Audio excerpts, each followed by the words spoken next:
Chapter 421 Changes in Fragments. In the gorgeous piano room, waves of beautiful music flowed out. But the girl who was supposed to be there was not sitting in front of the black and white keyboard, but a blue-gray cat and a translucent young dragon. At this time, the two were working hard to cooperate and play this masterpiece created by the elf music master Makahiwa Star Chaser on a starless night. This was his last work. It is said that when he created this music, Makahiwa felt some kind of revelation in the dark. So, after leaving the score, he pursued something and finally lost himself in the depths of the dream world. It's okay, Kate. FIA. This star fantasy is played well. The number of mistakes has been reduced to less than 3 times. At the end of the song, Fiona, who was standing next to them and listening, nodded, took out a few pale golden brilliant crystals, and fed them to the 2 little ones as a reward. This special secret crystal can not only increase the mental coordination of mid-level professionals, but also permanently increase the mental power limit of low-level professionals and pets. It can also permanently increase the activity of their mental power, making it easier to improve the mental coordination in the future. So, the 2 little ones took the crystal to the side and licked it happily, absorbing the special energy in the crystal, feeling the joy from them. Fiona held her cheek with one hand and looked at them. Her big lake blue eyes were a little absent-minded. It has been more than half a year since she separated from her brother Avis, although they had been separated for a year before. This time was different from the last time. Because of the attack of dangerous enemies, her brother had to separate from her in order to protect her. At the same time, the girl's schedule became busy. Every day, she either practiced, took various resource potions, or learned various magical knowledge, and fought with phantom opponents. Only in the occasional relaxation time after practice could she play with the 2 little ones for a while. This is the price of being born in a big family, although it has a status and resources that ordinary people can hardly imagine. The pressure and threats that need to be borne are also proportional to this status. Even because of her own specialness, the threats faced by Fiona are far greater than those of her brothers and sisters. Recently, she has been practicing in the family's independent secret realm, and is under the protection of the family's 9th level limit all day long. The family has protected her strictly, and her range of activities is limited to the core magic tower inside the family's secret realm. And it is strictly forbidden to meet anyone except the 9th level family and the Duke and Duchess. Lonely, boring, and tedious. But most importantly, without Avis by her side, the girl suddenly felt a little at a loss. Some things that seem ordinary in life can only be understood as precious after they are lost. At the same time, she also slightly changed her previous playful personality and began to force herself to study hard. In the past 6 months living in the family's secret realm, the girl's strength has been like a rocket. Not only has she broken through the 4th level, but she has also been promoted to the high level of the 4th level.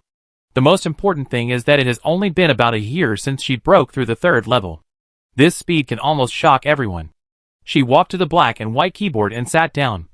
And the girl also began to play the song Star Fantasy. The beautiful and dreamy notes flowed out again. As Fiona played, the illusory stars seemed to descend in the room and sang along with the melody.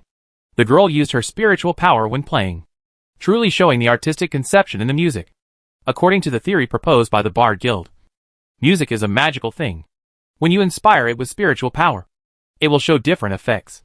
At the end of the song, Fiona held the 2 little ones in her arms, quietly dazed, and let the starry sky illusion in the air gradually dissipate. If her brother was here now, he would probably smile gently and praise her progress. But at this moment, the girl suddenly noticed something abnormal. She stretched out her hand, and a familiar dark blue rock fragment appeared in the girl's white palm. That was the fragment of the star stone disc she had obtained before. In her perception, it seemed that it had just suddenly burst out a burst of magic ripples. At this moment, it seemed that the power of the music she had just played triggered some mechanism. The white starlight gems on the fragments were flashing and emitting waves of unique fluctuations. I remember it was sealed by my father. Why did it suddenly react? Holding the flickering fragments of the stone disc, Fiona was a little confused. But just as she was about to put down the stone and ask her father, an unexpected accident suddenly happened. After flashing twice quickly, the fragments suddenly burst out a small-scale special teleportation force field. Fiona was caught off guard and was suddenly sucked into it, and then disappeared. During this process, the 2 magic ornaments on her body flashed, as if they wanted to interrupt the teleportation urgently, but they failed to work normally in the end. Almost at the same time, the figure of the family guardian, who noticed something was wrong, appeared in the room. But at this time, there was no trace of the girl in the room. With a solemn expression, the silver eye on the guardian's forehead opened, and a ray of light suddenly penetrated into the space, trying to track the girl's whereabouts with a secret technique. After a while, he closed the single eye on his forehead with some resentment, his face gloomy. Just now, the aftermath of the teleportation in the air was instantly calmed by some force. Even if he took action at the first time, he could only track a little bit of the last trace. Through this little trace, he could only barely determine the landing point of the other end of the teleportation, which was located in the northwest of the Free Federation. Realizing that the situation was critical, the Guardian directly sent a call signal, urgently summoning the Duke and his wife and other 9th level people in the family to come to support and discuss how to remedy the situation. Isn't the family's secret realm currently in a state of spatial confusion, prohibiting teleportation? And she also has ornaments that prevent teleportation on her body. How did the enemy teleport her away? After learning the current specific situation, the Duke was a little unbelievable. I don't know. According to the results of the prophecy magic, she seemed to be teleported away by something. And the power of that thing is very special. And the spatial confusion cannot stop it.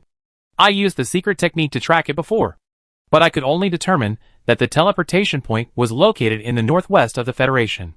The Guardian's face was gloomy, and he said the conclusion of the magic detection. Okay, then I'll trouble you to guide us. We will set off immediately.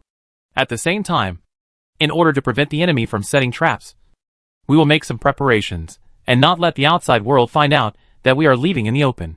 Nodding, Duke Carrot set the tone of action in a swift and decisive manner, and the other 2 9th level people also did not object. Unlike the plot of Fiona was taken away that Anbis had previously actively designed. This time, Fiona was really lost, when the outside world was frantically searching for her. Every second she was missing, she was in greater danger. Chapter 422: The Scapegoat. Although Fiona's disappearance is worrying, some things are not useful just because you are in a hurry. While the family guardian immediately set out to look for someone with a 9th rank, Duke Carrot exposed his whereabouts in public to paralyze other possible enemies in the Empire. This enemy does not refer to the mastermind behind taking Fiona away, but to the other high-ranking officials of the Empire who are waiting for an opportunity to find Fiona in advance and study her body. The reason for Fiona's disappearance. Several 9th ranks unanimously believe that the enemy's attack was the most likely. The one who is most suspected of taking action at present is the Door in the Eye. Although the previous raid by the True Knowledge Society has basically crippled the opponent, but the centipede is still alive, as a force with many 9th ranks. Even if it is seriously weakened, it should not be underestimated. Therefore, in order to ensure their own safety, the 2 9th ranks, who went to look for someone, brought many 9th rank peak magic items and a limit-breaking spell scroll. After teleporting to the possible landing point of the space ripples, the 2 9th level appeared in a valley in the Kingdom of Nice. The teleportation can only be accurate to this range. So with this as the center of the circle, the 2 9th level immediately began a large-scale search. Half a day later, the clues related to Fiona's whereabouts were not found, but the 2 unexpectedly found a secret base of the Door in the Eye. The 2 who were already in anger immediately took action, turned the base upside down, and at the same time caught all the people in it and searched their memories directly. It was originally just a casual act, but unexpectedly made them discover some information. According to the memory of the highest-ranking member of the Gate of the Eye in this base, he did not seem to be the person in charge of this base before, but a senior researcher of another secret base with a higher level. Most importantly, in his memory, Fiona appeared. A black-robed man took her through the corridor filled with light gray mist in the base, sank into the depths, and passed by the researcher. Seeing this scene, the 2 9th levels were already furious. It was one thing to know the news before, and it was another to see the real scene. If it were not for the life crystal balls of Fiona and Avis in the family, all of which were in normal state, they could hardly help but kill these people. However, through his memory, the 2 also knew that base had been destroyed by the attack from the Resistance Organization Circle of Truth, and the controller of the base was missing. And, according to the time calculation, that should be what happened after Fiona was taken away for the first time. But if it can be done once, there must be a second time. This time, Maybe after taking Fiona away last time, they found something unusual and realized that the person they took away was not the real target. So they did the current thing again. Thinking of this, the two 9th level people immediately made up their minds. After sending the detected information back, they continued to search for Fiona, and also began to look for other bases of the Gate of the Eye. Of course, this is not easy. The previous operation of the True Knowledge Society had already taken down most of them, and the remaining ones were the most hidden ones. At this time, the leader of the Gate of the Eye was also very annoyed. Fiona was clearly annihilated by the attack of the Circle of Truth. Why are you guys still biting like mad dogs? However, according to the Empire's relentless attitude, the leader gradually realized that Fiona should not be dead, but was replaced and taken away by the other party in some way before the attack. Otherwise, it is impossible to explain the scene where Grey Mist saw the other party's body being annihilated. As for whether Grey Mist said this on purpose and secretly hit Fiona, the leader did not think about it. But this possibility is very low, because Grey Mist has sworn in the name of the Web of Destiny to prove that Fiona is not in his hands. At the same time, Xing also saw the scene at the beginning. In other words, the people of the Circle of Truth took Fiona away, but threw the blame to them.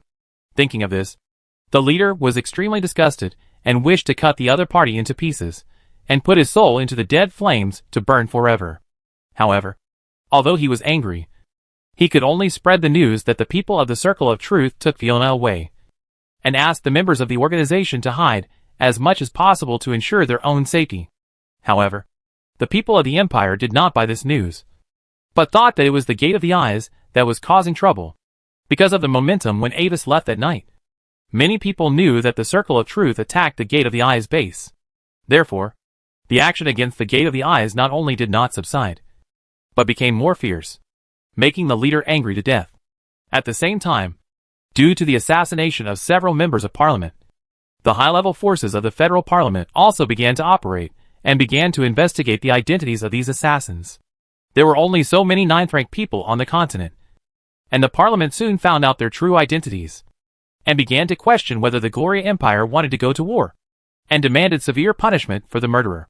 At this time, the representative of the True Knowledge Society stood up and claimed that this was a private feud between the two civil organizations, the True Knowledge Society and the Door in the Eye, and all actions were only aimed at the members of the Door in the Eye, and produced various evidences of the Door in the Eye's secret attack on the Empire.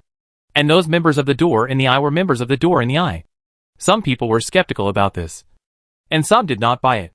Some members of the Door in the Eye are federal members, and many members of your True Knowledge Society are not imperial nobles. But the key to the problem is that if you really go to war with the Empire for this matter, most members are unwilling. In the end, the two sides made an agreement that the True Knowledge Society's attack on the Federation must be stopped immediately. If there is another attack on federal members, it will be regarded as the Empire's formal declaration of war on the Federation. When the Federation was in chaos, Duke Carrot also temporarily dealt with the Empire's affairs. After comforting his wife, he prepared to leave for the Federation to find his child himself. But before the Duke set off, there was a small accident. Someone sent a letter to Anvis. If it was an ordinary person, Duke Carrot could ignore it. But the writer of this letter was Vernica, Ring of Space and Time, one of the 3 chairmen of the Continental Magic Council. The other party hoped that Anvis could cancel the follower contract of one of her students, although he was mentally prepared because of the information left by Anvis. But when he received the letter, the Duke still took a breath and felt a little envious. Is prophecy magic really that useful? Why don't I have the talent of a prophet? After checking the items left by Avis, the Duke opened one of the time-space constant boxes according to Avis's arrangement, sent the letter back, and crushed a crystal stone placed next to the letter. So, in Silver Moon City, a crystal pendant that Avis hung on his chest suddenly broke. Teacher Vio. What's wrong? Ahem. Noticing this sudden scene, Leah, who was handling a dragon's breath grass under Avis's instruction, was startled, and her mental power could not help but mess up. So, from the dark red herb in her hand, a ball of fire with thick smoke suddenly emerged, smoked the girl's whole face black, and choked her to cough. During the alchemy process, remember not to be distracted and do your own thing. After knocking the girl's head lightly, Avis glanced at the broken pendant and made a gesture. So, A contract emerged from midair, and then burned out in the black flames. Chapter 423 Choice. Looking at this somewhat magical scene, Leah slightly widened her eyes, wanting to ask, but not daring to speak. That was a magic contract between me and someone else. The time has just come, so I just cancelled it. With a smile, Avis briefly explained what had just happened, and then glanced at the herbs in the girl's hand. However, this is not something you should pay attention to. Change a new dragon's breath grass and process it again until you can successfully complete the process while being distracted. Watching the girl continue to process the alchemical plants in her hand, Avis sat back in his seat, tapping his fingers lightly on the armrest of the chair, and began to think a little. Avis also has a certain understanding of the character of Her Majesty Vernica of the Ring of Time and Space. The broken crystal on the pendant means that Albans has contacted Vernica. And just like the development in the previous life, Vernica was very satisfied with him, and even came forward to help him cancel the contract, due to the previous agreement between him and Albans. The latter is currently a guest of Olivindi, although it is only nominal. But this also forced Vernica to reconsider. Vernica herself may not care, but because of her identity as the president of the Continental Magic Council, she not only represents herself, but also represents the Continental Magic Council behind her. If Albans still retains this identity when he becomes her personal student, it is equivalent to sending a signal to the outside world. The Continental Magic Council showed goodwill to the Olivindi family. Vernica could not affect the Magic Council behind her because of her personal will. And when Avis made the contract with Albans, he used his personal identity instead of the Olivindi family. So, Ring of Time and Space would probably send someone to write him a letter. As for the specific content of the letter, Avis didn't even need to predict. He could guess it by pure guessing. It was nothing more than hoping that he would agree to cancel the guest contract, and maybe promise to give some generous rewards. But unfortunately, what he wanted now was not these. On the other side, in the pure white tower of the Sky City Olisien, a girl with black hair and silver eyes sat on the throne on the top floor of the tower, quietly reading the letter in her hand. After a while, she let go of the letter and let the letter fall from her fingers. In the process of falling to the ground, the color of the letter began to darken rapidly, and the texture became fragile, as if it had spanned countless years. Finally, the letter completely turned into dust and merged into the rock the moment it touched the ground. There was nothing wrong with the letter itself. It was indeed written by Avis himself recently. However, the content of the letter was somewhat beyond her expectations. In the letter to Avis, she did, as Avis guessed, express the hope to cancel the contract with Albans. And the reward was nothing else but an opportunity for her to escape. She made this request not only considering her own identity. The most important thing was that before he was seriously injured and retreated, Stargazer Bruns had already told her and Mystery Seeker in advance, don't have any relationship with the 4 major families of the Gloria Empire. At the same time, she also mentioned in the letter that Albans owed Anvis a favor, and hoped to write it off. As compensation, she could also agree to a request that was within her ability, and would not harm the interests of the Magic Council. As a 9th level limit, her one chance to go out and one request were just to exchange for another premier student, who was not even at the 4th level. Even for the descendants of the Olivindi family, this condition was already quite sincere, and Anvis did not refuse her request. On the contrary, he expressed his gratitude and fear for the kindness of His Majesty Ring of Time and Space in his reply. At the same time, Anvis promised that he would take the initiative to cancel the contract with Albans, and it would not cost anything, just as a gift to congratulate his friend on his soaring. Standing up in silence, Vernica's eyes drifted away. Such a letter content means that although the other party agreed to one of her requests, he was not prepared to accept her kindness. In other words, this behavior means that the reason why Anvis canceled the contract was not for her benefit, but really for the future of Albans. Even for the second request, Avis didn't mention it in his reply, and it was obvious that he didn't want to agree. In the heart of this little guy from the Olivindi family, his importance has reached this point? Even beyond my one favor? Although she hit a soft nail, Vernica was not angry, but felt it was a bit absurd. She refused the favor of a 9th level peak strongman just for a mere 3rd level spellcaster? Well, let me see if your choice is correct. Muttering to herself, Vernica took out a crystal ball, recorded the whole process of the incident, and then sent it to Albans. No matter what Avis thought, it was a good thing for her student to have such a friend. In the following days, some members of the parliament could not stand the war in the Federation. So they intervened and calmed down the major kingdoms of the Federation temporarily.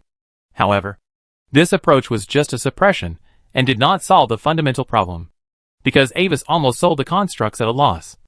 Many kingdoms thought they could get a bargain, so they invested a huge amount of money to buy constructs before, preparing to rely on war to recover the cost. And if a small kingdom buys a large number of constructs, then even if his neighboring countries did not plan to buy constructs before, they will have to buy them together. Otherwise, if a war breaks out, they will be very passive. But now, due to the intervention of the parliament, the war has suddenly stopped, and these constructs have become hot potatoes. Unlike magic weapons made by alchemy, the complex magic guide constructs need maintenance. Since cheap materials are used, even if they are placed in the warehouse, they need to be regularly inspected and maintained every year to replace the worn and rusted parts. Although the price of finished components has dropped under the influence of Anvis, the maintenance fee has not dropped at all. In fact, due to the bankruptcy and change of business of many small component factories, the price of vulnerable parts has increased a bit. Many small kingdoms that had gritted their teeth to buy components were suddenly dumbfounded. Not only did they not have time to make a profit, but they also had to pay a huge maintenance fee every year. As for selling some at a low price, some small kingdoms wanted to sell at a low price, and under pressure from each other, the price was directly pushed down to an extremely low level. Even if some kingdoms could not stand it and wanted to collude to raise the price, there were always some people in the black market who sold all kinds of structures at the price of broadleaf lettuce in almost unlimited quantities, under the suspicion that the other party was pretending to stabilize the price and lowering the price to run away first. Not long after this alliance was established, it completely collapsed and fell into a cycle of mutual price reduction again.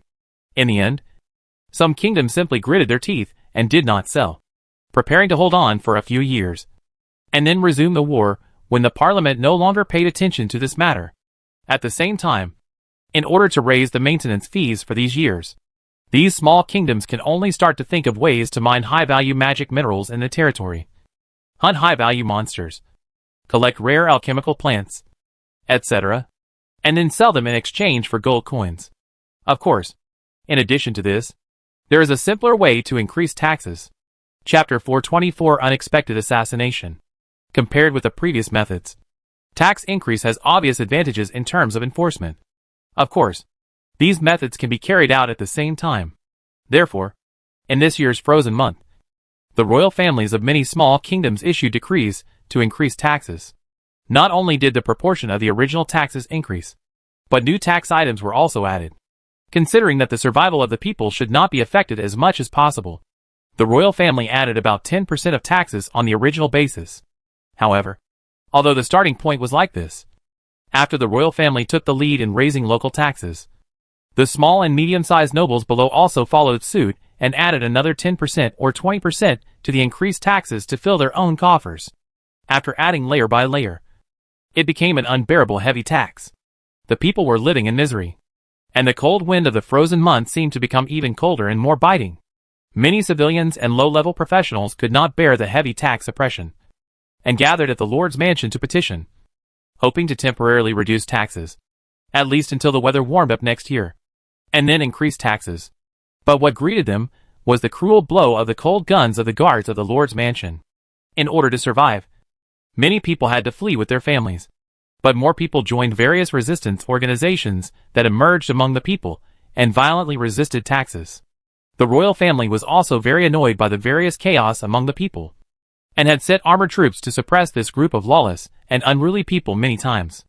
There were some results, but due to various reasons, the resistance organizations could not be successfully eliminated, and their scale became larger and larger.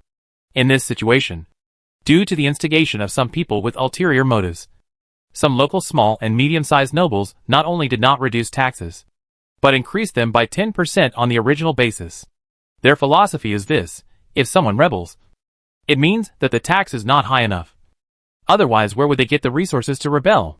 At the same time, in the perspective of destiny that few people can see, the fate of the Federation began to surge slowly, as if it was some special omen. In Silver Moon City, Avis stood in the courtyard, looking up at the distant sky, as if he saw dark clouds coming. The The weather is about to change. After a while, he suddenly spoke without any warning. Is there? Do I need to prepare rain gear? Standing beside him, Leah looked at the clear and cloudless sky, feeling a little strange. However, the longer she followed Teacher Vio, the more she felt that her teacher was very mysterious. He was extremely knowledgeable, whether it was magic theory or alchemy, enchantment and other secondary professions. He had extremely profound attainments. Except that she had never seen Teacher Vio fight with others. She almost felt that the teacher was omnipotent. At the same time, as now, Avis often did some things that she couldn't understand. However, over time, the girl got used to it and thought that the middle-level spellcasters should be so mysterious. The weather changes. Not just raining. With his eyes slightly closed, Avis shook his head and did not explain anything. Besides, you are now a formal spellcaster. Don't always hold the mentality of being an ordinary person. Even if it really rains, we can use magic tricks to bounce it off. Also, have you finished processing the phosphide powder I asked you to purify before? That. Not yet. When mentioning this, Leah's face suddenly became bitter. Since there is none, what are you waiting for here? After driving the girl back to the house, Avis took out his pocket watch slowly and looked at the time. On the dial inlaid with light blue star diamonds, the exquisite mithril hands pointed to 11:55. After closing the cover, Avis looked around the courtyard withered in winter. His eyes lingered on a few shadows for a moment, and spoke again. So, several uninvited guests. What are you waiting for? After his voice fell, the air in the courtyard fell silent again. A small whirlwind blew through the courtyard with fallen leaves, and except for the light mist that permeated the environment fluctuated. No other changes occurred. No need to try again. Although it is only a temporary residence, not everyone can enter. Glancing at the house behind him that seemed to have no changes, Avis spoke again. So, the wind gradually stopped. The dead leaves on the ground stopped moving, and a kind of isolation force field suddenly enveloped the place. After a moment, the shadows that Avis had been looking at before suddenly began to darken in color. The gloomy black shadows flowed out like water, gathering into several figures in black. At the same time, two figures condensed in front of the house behind him. They were originally going to sneak into the house and take away another target. But when they were about to sneak in, they were blocked by an invisible wall and could not enter. The magic aura on these people was between the 3rd and 4th levels, and a strong negative aura could be felt on their bodies. I am afraid that they had already killed many people before. Without saying anything, several people directly burst out various combat skills and spells against Avis, preparing to work together to take down Avis as soon as possible, and then forcefully break through the defense of the house and take away another target to prevent more trouble. This is the capital of one of the 3 kingdoms of the Federation. The captain of any patrol team is a 4th level leader and can form a joint attack formation with his team. Once their actions attract the Silver Moon City Guards, the mission can be declared a failure. In midair, a fireball and a fighting spirit slash quickly flew towards Avis. At the same time, several magical effects of binding and curse directly lingered on Avis. He felt dizzy. The circulation of magic power in his body suddenly stagnated, and the air around him suddenly solidified into steel. 2 of them seemed to be thieves who had entered stealth mode and were ready to give Avis a backstab kidney attack at any time. Seeing that Vio seemed to be hit by all the attacks before he could react, many people in black breathed a sigh of relief, as if they had already seen the result of the battle. In the mission description, the other party was just an alchemy shop owner and had almost no combat record. Many people suspected that he was actually an academic who relied on the effects of various magic props to hit people and was not good at fighting. The best way to deal with the academic school is to attack by surprise. Quickly break the amulet defense on the opponent, and make the opponent lose without being prepared. Watching the several black-clad men in the courtyard killing each other with a calm face, and finally perishing together, Avis used magic to summon a whirlwind, sweeping away the blood and burnt smell in the air. Although it is not clear what these people are. With Vio's identity, the only factor that can lead to the assassin's assassination is the Son of Destiny, Lanton, who he had released before. After restoring the fresh air in the courtyard, Avis clapped his hands lightly and tidied up the non-existent dust. Then he opened the pocket watch in his hand again and looked at the time. 11:59. There is still time to have lunch before afternoon tea. Closing the pocket watch in his hand, Avis turned and left. At the same time, the ground of the courtyard liquefied by itself, sinking the bodies of several people into it. Next spring, the silverleaf roses in the courtyard will surely bloom more brightly. Chapter 425 Resistance Organization. While Embus dealt with the attackers, Landon, who was in the secret base of the Resistance Organization Spark in the west of a small border town in the Silver Moon Kingdom, was also worried about the safety of his sister and Lord Vio, who kindly helped them.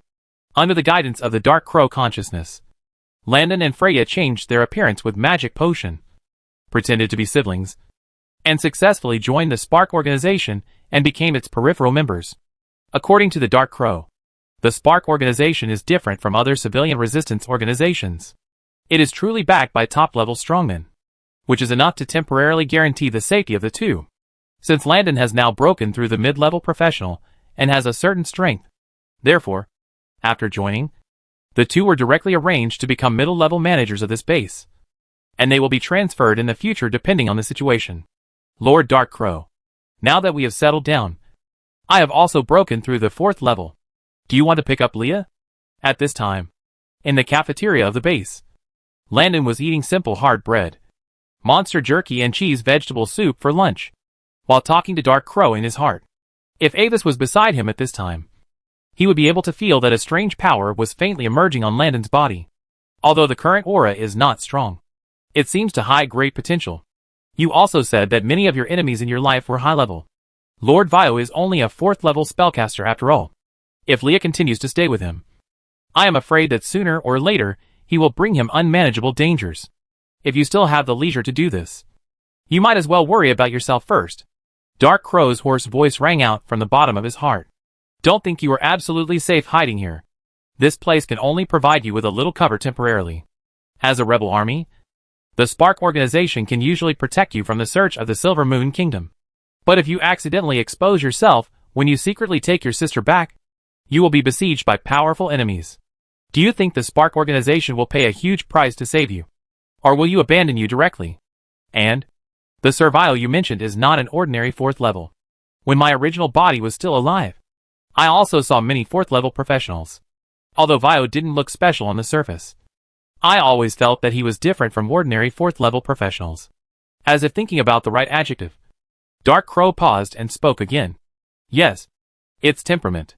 His usual actions give me a special sense of calmness, and his daily style of doing things is completely different from that of ordinary civilian professionals. He must have had a high background in the past, perhaps from a noble family, but for some reason, he traveled for a long time. Is that so? Listening to Dark Crow's analysis, Landon responded unconsciously, nodded as if he understood, and continued to bite a piece of bread covered with soup. However, it's good that you can consider these. After habitually teaching Landon a lesson, Dark Crow changed the subject. Now that you have joined for a short time, the Spark organization should not be completely confident in you. And, in the short term, your sister should not be a big problem with them being with him. When you have truly established yourself in the Spark organization, you can go and pick up your sister. I understand. Nodding again, Landon ate the last bite of bread and wiped the corner of his mouth. Landon, did you say anything just now? Hearing his voice, Freya, who was sitting next to him, looked at him a little puzzled. After the assassination of the only uncle she knew, she didn't know what to do now, so she could only follow Landon temporarily, prepare to find an opportunity to go to the Elf continent in the future to find people from her mother's family. Fearing that her appearance would cause trouble, the Elf princess has now hidden her pointed ears that are characteristic of the elves, and her appearance has become very ordinary and unnoticeable. No, nothing. I just remembered my sister, and I plan to bring her here in a while, Landon explained. Do you have more than one sister? At this time, a young man with brown-red hair beside him looked at him strangely after hearing Landon's words. Yes, Roche. I have 2 sisters. Landon was stunned, and then reacted. This young man was his new friend here, and his strength was also 4th level.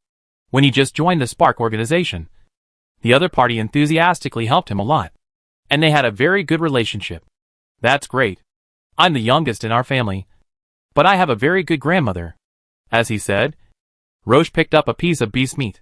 Speaking of which, Landon, Why did you choose to join the Spark organization? Don't mention it. I don't know who framed me at the time, which led to my being wanted and hunted. I joined the Spark organization for refuge. When this was mentioned, Landon shook his head with a bitter face. What about you? Roche? Why did you choose to join? Me? Roche paused, and the back of the girl, who was as bright as the sun, suddenly flashed through his mind. As for me, maybe I hope to make the world more equal. Shaking his head, Roche laughed at himself, pretending not to see the surprise in Landon and Freya's eyes, and took the initiative to change the subject. Hey, if only our spark could be as powerful as the legendary Circle of Truth. Circle of Truth, that legendary resistance organization. When this name was mentioned, Landon couldn't help but have some yearning. In fact, since the name of the Circle of Truth appeared in front of the world, every deed it has done has been shocking. It can even be said that it was the brilliance of the Circle of Truth that led to the emergence of a large number of civilian resistance organizations. In addition, the current chaotic environment of the Federation has indeed provided an excellent soil for the development of resistance organizations. Perhaps the power of low-level professionals is very weak compared to that of middle and high-level professionals, but their number cannot be ignored. But when a large number of low-level professionals were forced to join the resistance organization, the resistance organizations in the society became more and more powerful, leading to chaos, although they are called resistance organizations.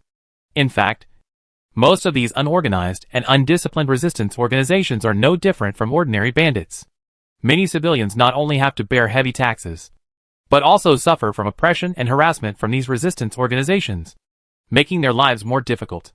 For these groups called resistance organizations, which are actually bandits, several real resistance organizations also look down on them, and they will fight each other almost as soon as they meet.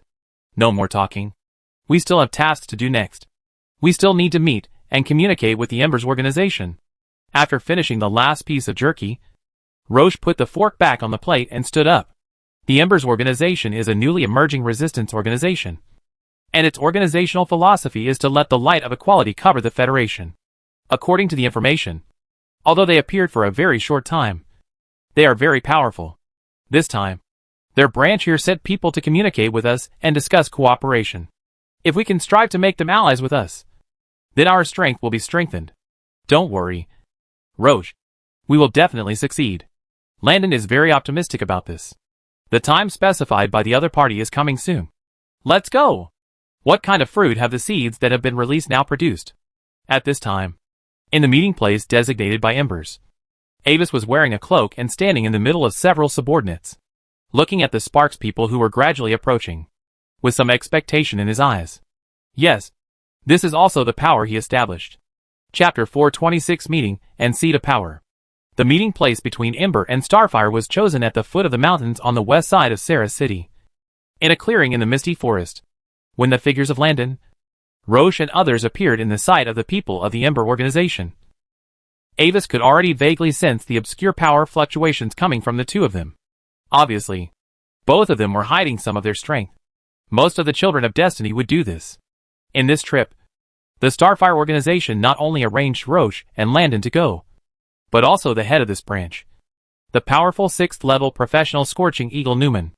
At this time, when several people from Starfire arrived, Avis, wearing a black cloak with the Ember mark, slowly stepped out of the crowd and simply nodded to them. Then, several people sat down at a rock-round table that had been prepared in the middle of the forest. Landon and Roche sat next to the head Newman, and there were also 2 black-robed people sitting next to Avis. A hazy magic barrier opened, isolating the aura here. At the same time, the dozen or so low-level members of the Ember and Spark organizations brought by the crowd dispersed on their own and went to the surroundings as sentinels, alerting to sudden situations in the nearby environment. It's nice to meet the 2 from Spark. You can call me Weiss. After taking a close look at the 3 people, and Weiss spoke calmly. Although there was only one of his clones here, it was enough to see something. In his perception, the aura of the person in charge was ordinary. Just an ordinary 6th level. But the other 2 had their own hidden things. There is a strong vitality hidden in Roche's body, and he is like a towering tree that is endless, as if he can recover instantly even if he is fatally injured. The aura hidden in Landon's body is like a dark abyss, which makes people unconsciously affected and tremble from the depths of their souls. This power seems to be able to affect the souls of others. Although the intensity of the aura is relatively weak, the essence of its power is extremely high.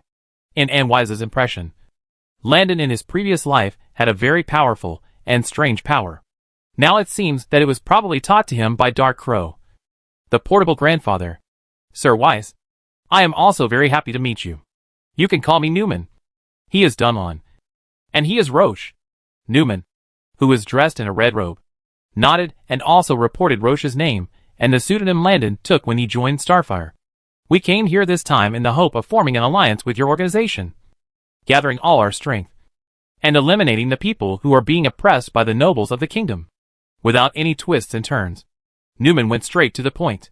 Sorry. Lord Newman just wanted to say save. Roche hurriedly supplemented the explanation.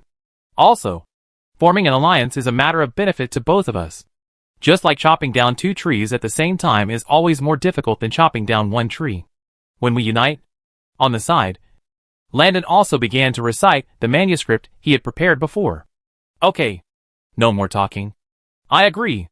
Take out a handkerchief to wipe his hands. And Avis nodded. His tone relaxed. What? Landon was about to say something else, and then suddenly realized that the other party had just said that he agreed, and the content he was about to continue reciting was stuck in his throat. He looked at Newman, as if he wanted to ask what to do next. After all, I came here this time for this purpose. As for the specific details of the cooperation, my men will discuss with you. Shaking his head, Avis stood up. The nobles of the kingdom have oppressed us for too long, and now it has reached a limit. Although I really want to end it all myself, our strength is still not enough. So, in this process, we welcome all companions, no matter how strong or weak they are, as long as they have the same goal as us. They will be our eternal allies. As he spoke, Avis raised his head.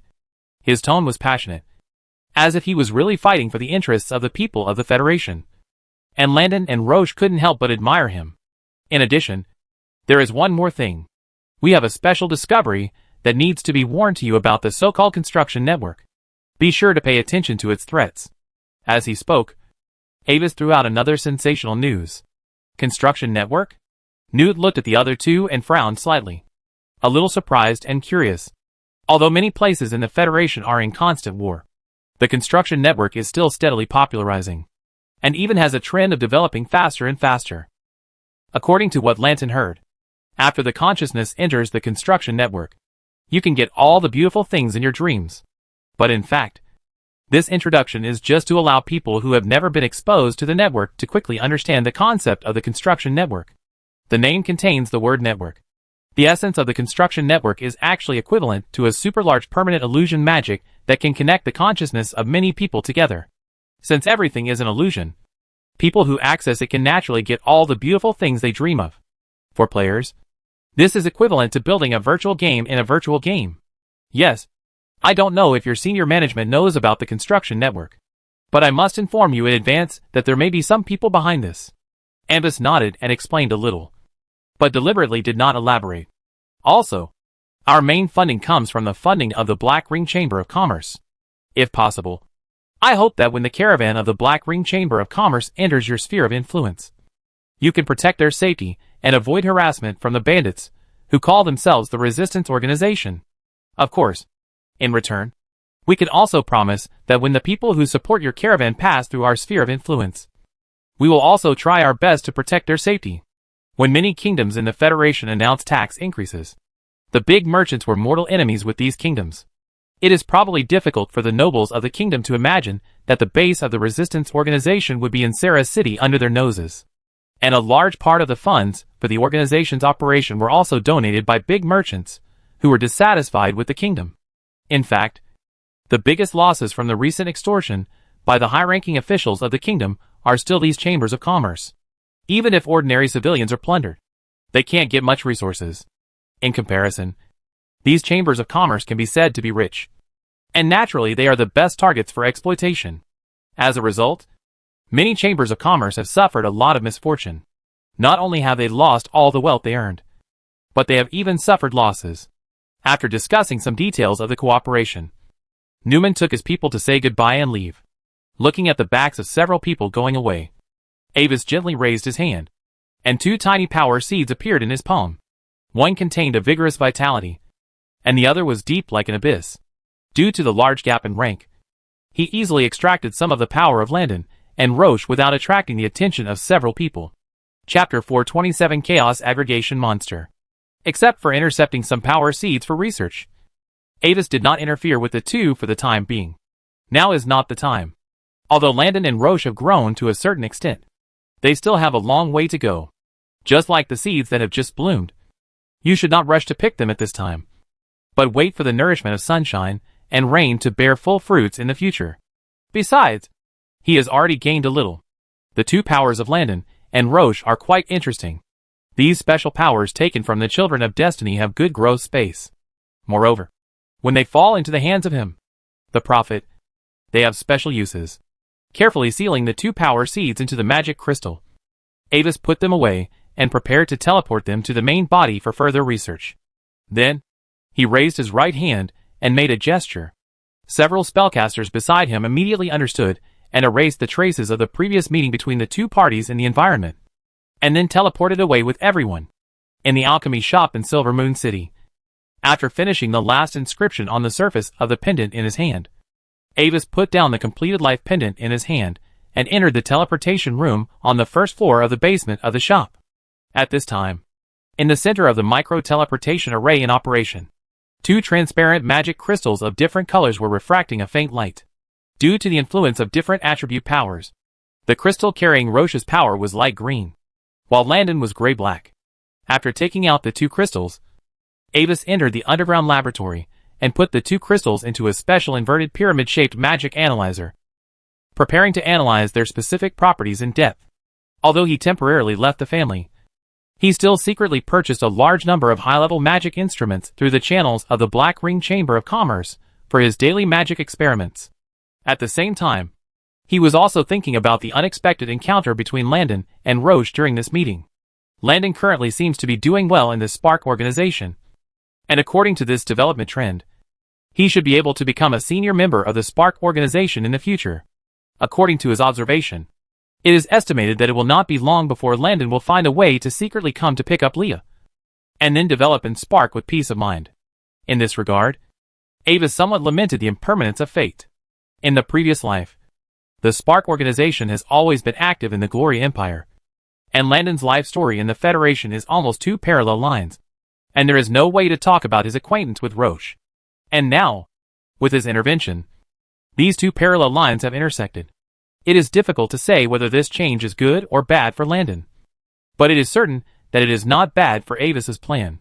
A moment later, the analysis results of the instrument appeared.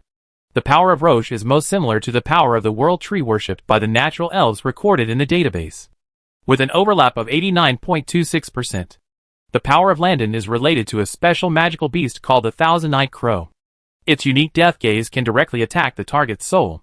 The similarity of Landon's power is 74.3%, which seems to be a special variant of the death gaze power.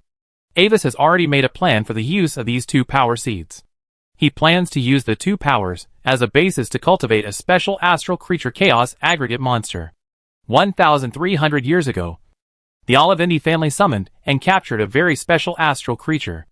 This creature itself has no special features, and its body is like a mass of chaos, but it can evolve into various variants by absorbing special power from the outside world, and can synthesize the power absorbed before. When the absorbed special power is strong enough, it can become quite powerful. If the growth limit of this creature is not only the 6th level, the power of the Olivendi family may be able to rely on it to reach a higher level. However, it is precisely because of this harsh restriction that when the family tried every means to make it break through to the 7th level or above, they gave up the idea of cultivating it on a large scale. Only a few were left as living specimens, waiting for possible uses in the future. Avis is very interested in its abilities similar to devouring evolution, and wants to use flesh and blood clone to study the existence of its ability. After the evolution of the old secret scripture several times, this class of spells can now use part of the body fragments of other creatures to simulate the target's body structure and abilities. After getting two chaos aggregate monsters, Avis placed the two power seeds into their bodies, trying to use its ability to replicate more power.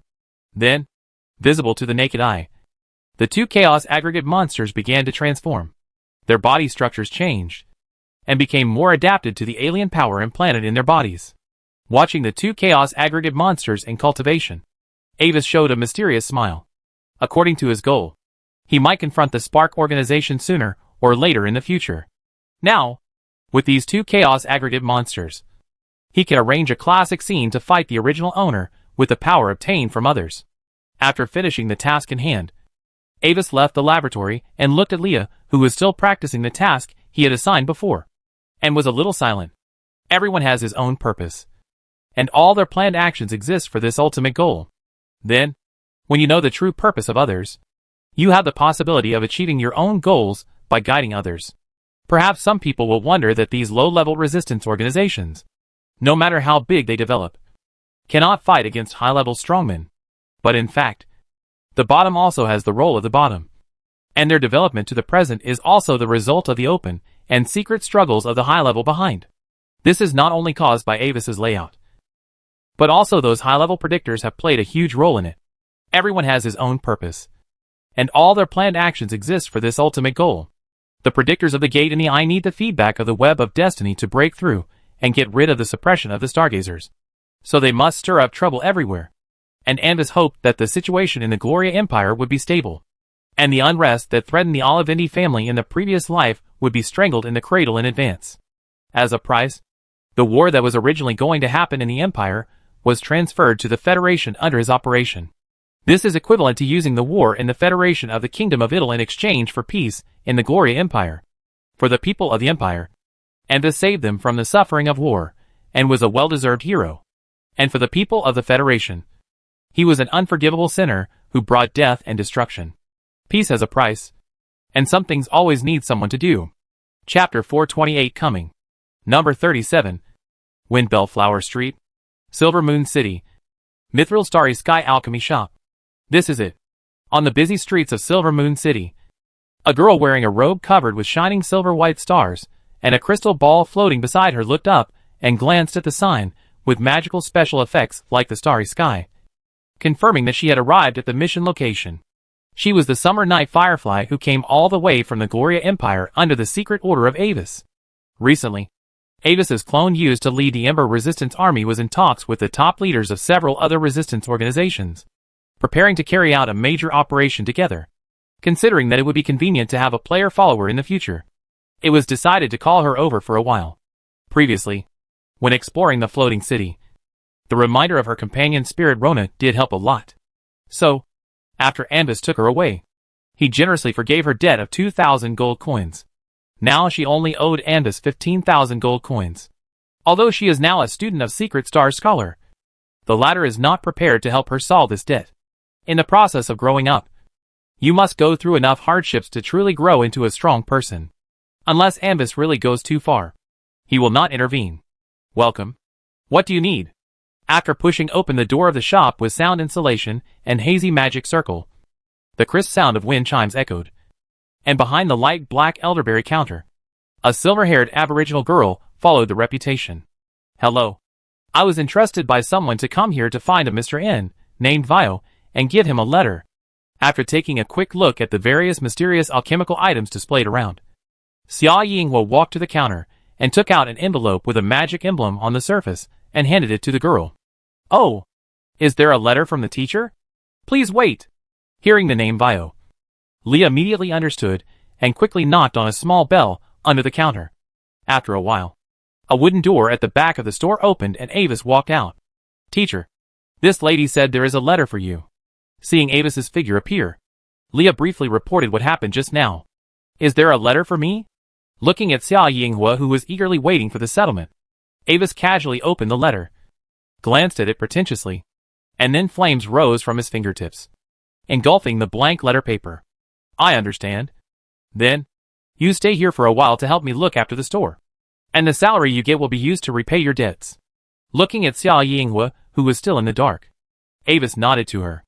At the same time, a new task, Job I, is refreshed on the player girls panel.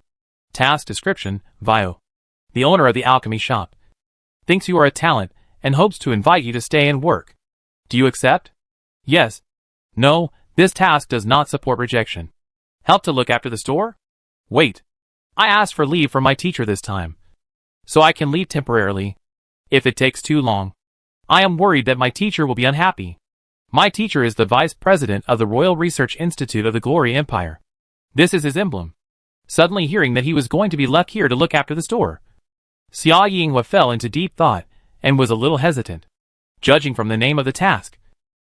This should be a chain of tasks, but I don't know what rewards this task has. After thinking about it, she tentatively refused and tried to trigger other options. Don't worry.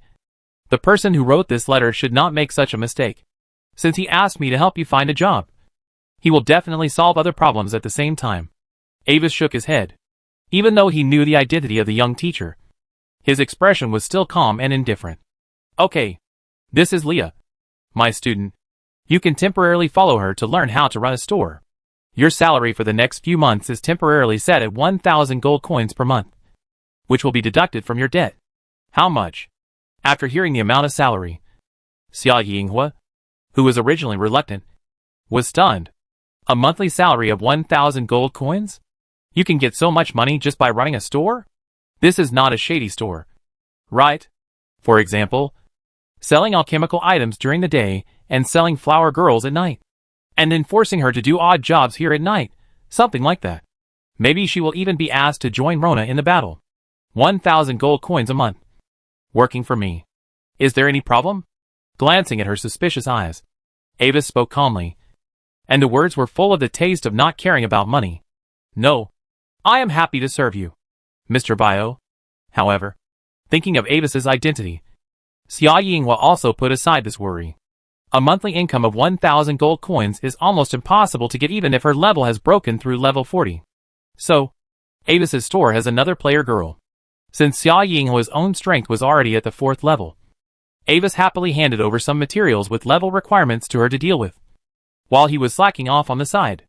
Next, the development of things was indeed as he guessed.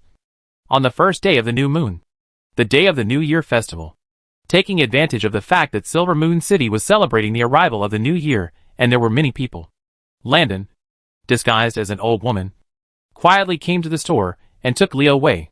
At the same time, in order to thank Lord Vio for helping them when they needed it most. Under the painful gaze of Dark Crow, Landon left a high-level green dragon crystal as a reward. It was found when he accidentally fell into the ruins, when he was chased by the enemy. Avis expressed his understanding of Landon's explanation to him that Leah's staying here would bring danger due to his own reasons. Before leaving, Avis once again gave Leah a self-made amulet, which could instantly trigger short-distance teleportation after activation, and could be used 3 times a day. However, in this pendant, he left a little backdoor. With the help of the matching teleportation array, he could forcefully pull the person wearing the necklace to his side. After watching the two leave, Avis observed the changes in the web of fate, then closed the shop and left Silver Moon City with Summer Night Firefly. At this time, the player girl had just worked for half a month, with the girl who didn't know what she was about to face. Avis threw her an isolation cloak, signaled her to equip it, and then teleported directly into the headquarters of the Resistance Organization Embers. Here, his clone had been waiting for a long time, and when the main body arrived, the two merged into one again. After a while, listen more, and don't speak no matter what you see. After casually admonishing the girl, Avis looked at the fireflies in the summer night with curiosity, and entered a large underground conference room. In the center of the conference room was a round rock table, and a huge crystal ball was placed in the center of the round table. After checking the time, Avis activated the crystal ball directly. After a while, on the high-back chairs around the round rock table, a series of translucent magic projections suddenly lit up. If anyone knew them, they would be surprised to find that these people were all high-level and leaders of the famous resistance army. Today, I am honored to meet you all here. Facing the eyes of many resistance leaders, Avis gently opened his arms and smiled. We are united by our common enemy. If we do not rise up and take our rightful place, how long do we have before they turn their attacks on us? The nobles are the enemy. They are arrogant. They are power-hungry. They are vulgar and brutal. For freedom, our resistance brothers. Now, the time has come. Chapter 429 Seizing Power. Glorious Calendar Year 2462. New Moon 3rd Day. Silver Fir City. As the capital of the Grey Iron Kingdom, Silver First City's prosperity can be ranked in the forefront of the entire Federation. In this misty morning, before the sky was completely bright, the newsboys and small vendors on the street had already climbed up swiftly and hopped along the streets in the early morning. A light gray carriage slowly drove into the city gate decorated with holly wreaths. The city guards at the door lazily held their spears and motioned them to stop for inspection with one hand. But the coachman did not follow the rules, but took out several rose gold coins and distributed them to several guards. So, after confirming that there was no danger on the carriage, the guards waved and let it go, and everything was as peaceful as before. But this morning, some things were different from the past. On the top of the city, when a city guard picked up a bowl of water to drink water, he suddenly found something unusual. The originally calm water surface in the bowl suddenly produced a circle of weak ripples. He paused in confusion and looked up. Outside the city gate, the mist had dissipated at some point, and under the shining sun, an endless army of magic constructs suddenly appeared on the plain outside the city. The heavy shells reflected the cold metallic luster, which made people feel cold all over. When he saw this sudden construct army, its long-range troops had already opened fire first. Gods! Looking at the thousands of blazing explosions flying at high speed in front of him, almost dyeing the sky red, the city guard opened his mouth woodenly, and even the bowl of water slipped from his hand without knowing it. Boom, boom, boom. Enemy! Attack! Accompanied by the shrill alarm, a huge gap was blown open at the east gate, and the city defense magic circle only flickered for a moment before it completely dimmed. It is obvious that the defense officials of this city probably took a lot of kickbacks. At the beginning of the North Wind Prayer of the new moon this year, a sudden change shocked the entire Idle Federation.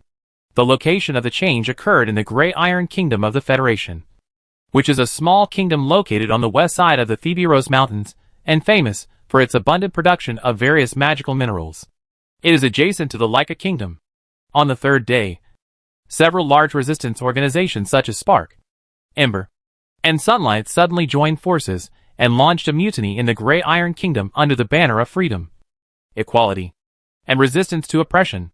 Several major resistance organizations seem to have been planning for a long time, and sent a large number of elite constructed troops to surround and capture the capital and several other large cities in less than half a month.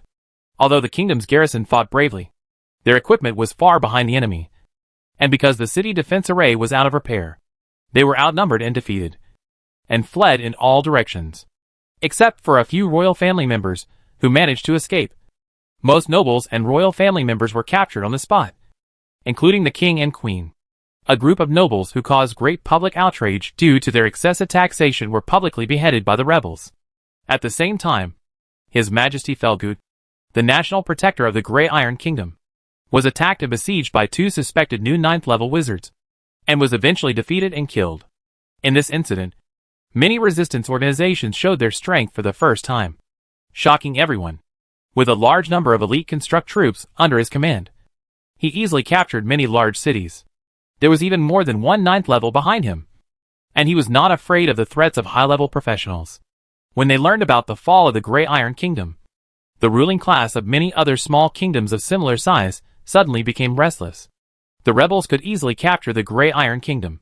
If all the things that the Grey Iron Kingdom had faced happened again in their countries, how much better would their fate be than that of the Grey Iron Kingdom?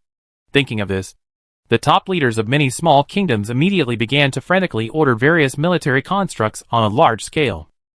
At the same time, they also began to thoroughly investigate the city defense arrays of major cities, while maintaining them in a timely manner. They also cut off a group of termites who embezzled city defense funds.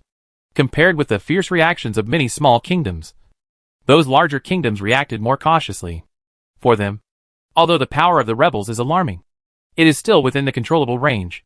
Fortunately, these resistance organizations are currently just a simple alliance. If they really united into a super large resistance organization, it would be a real headache.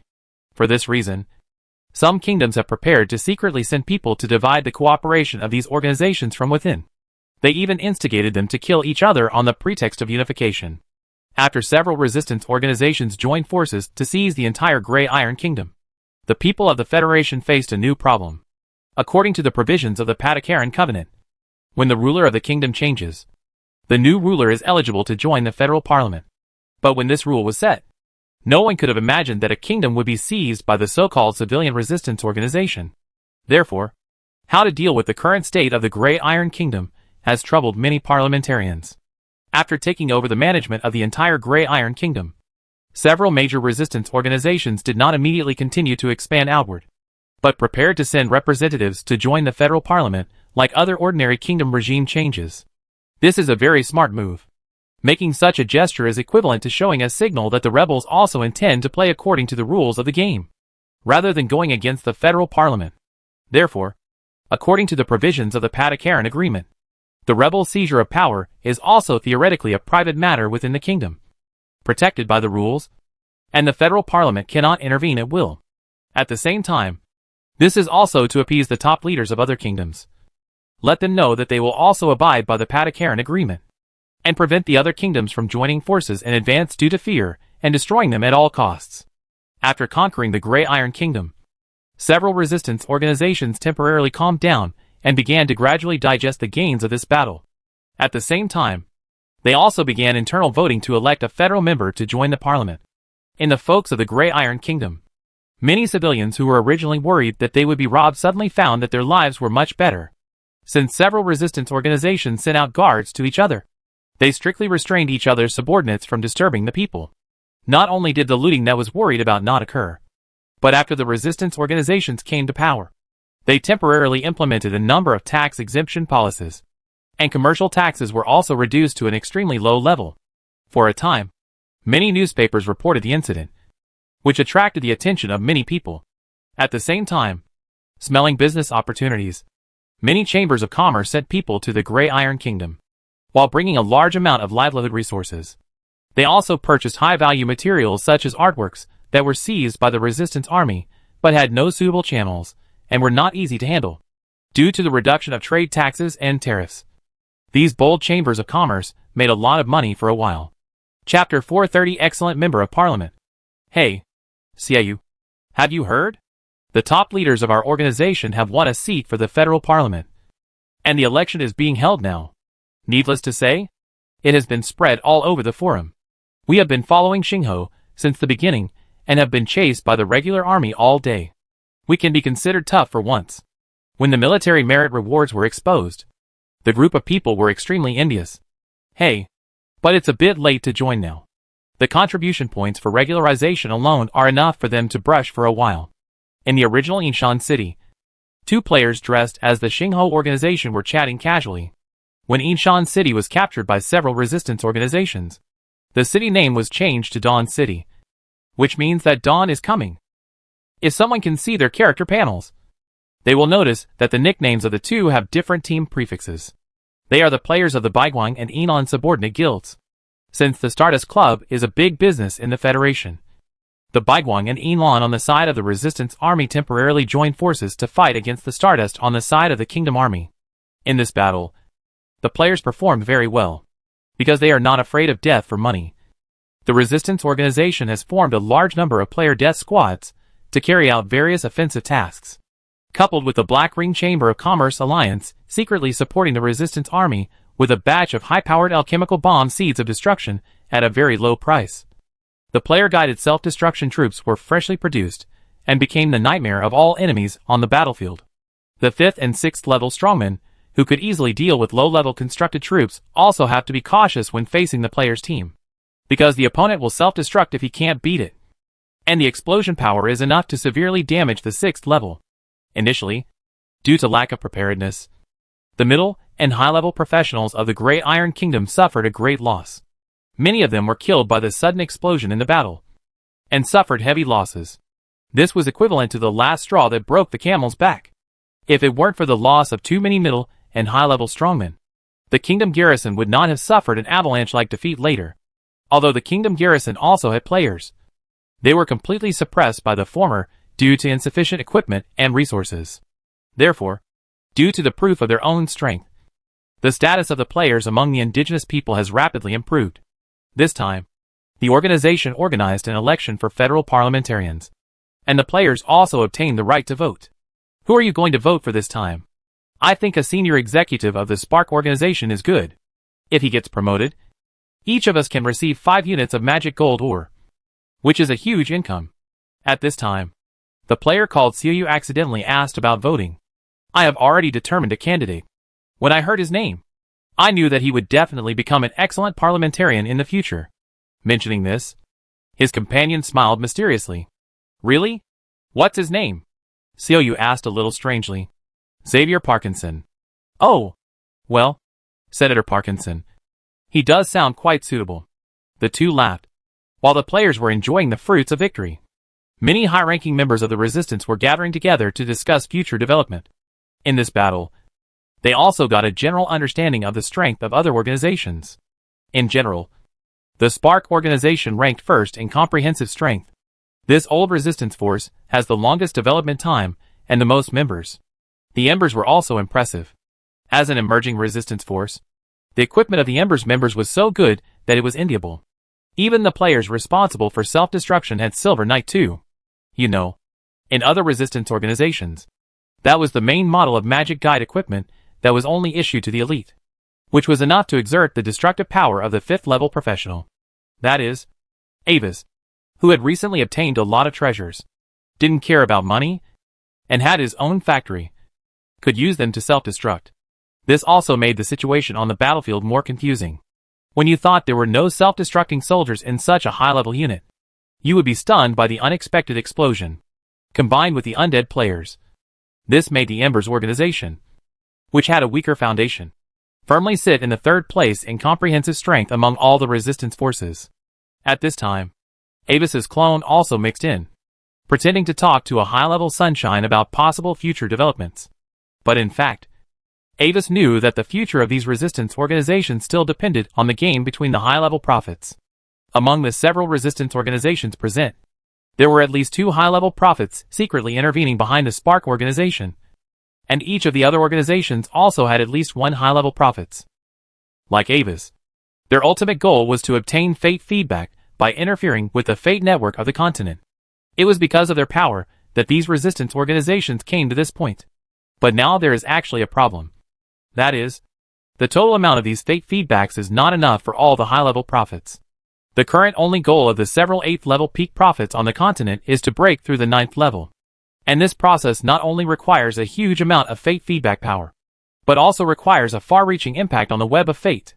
In other words, if this prophet wants to break through, he must at least do something that directly affects the fate of one of the 3 major forces on the continent.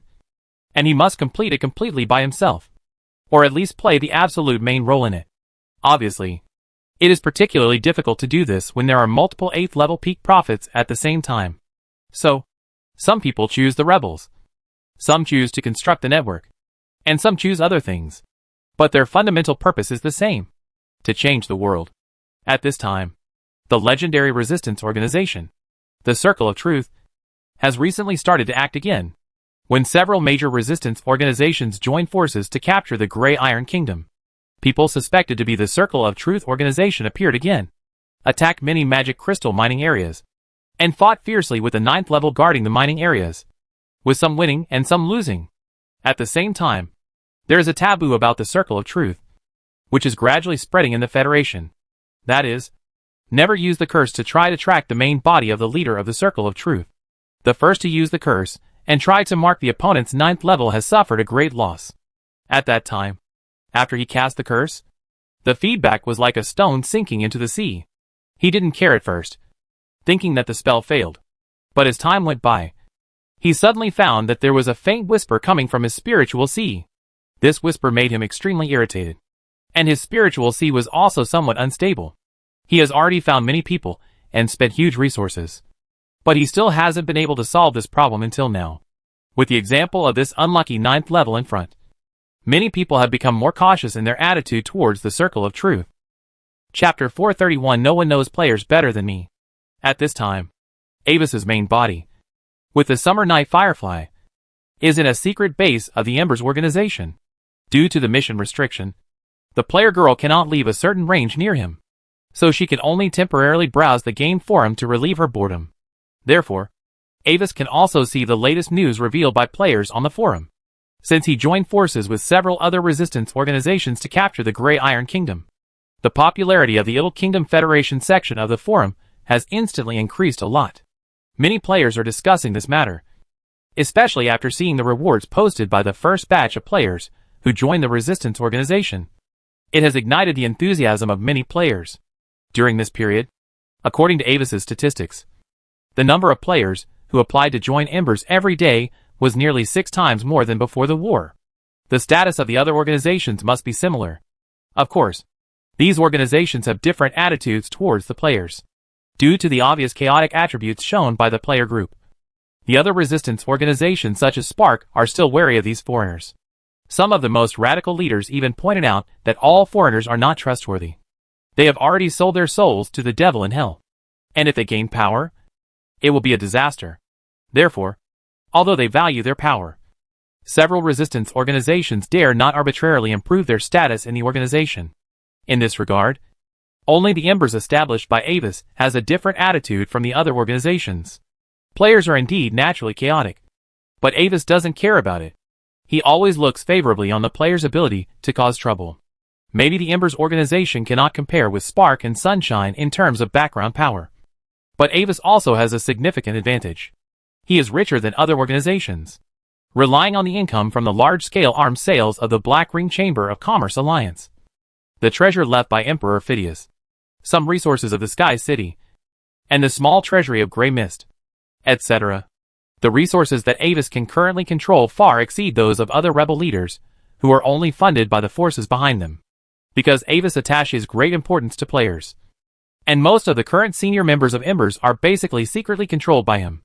Therefore, the attitude of the Embers organization towards players is the friendliest among the several resistance organizations.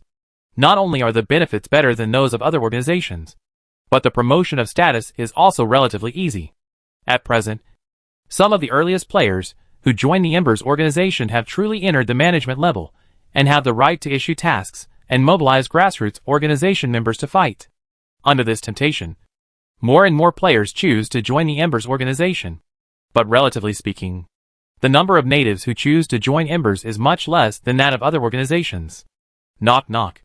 At this time, accompanied by a knock on the door, a 6th level resistance member entered the room with 5 or 6 newly appointed player commanders.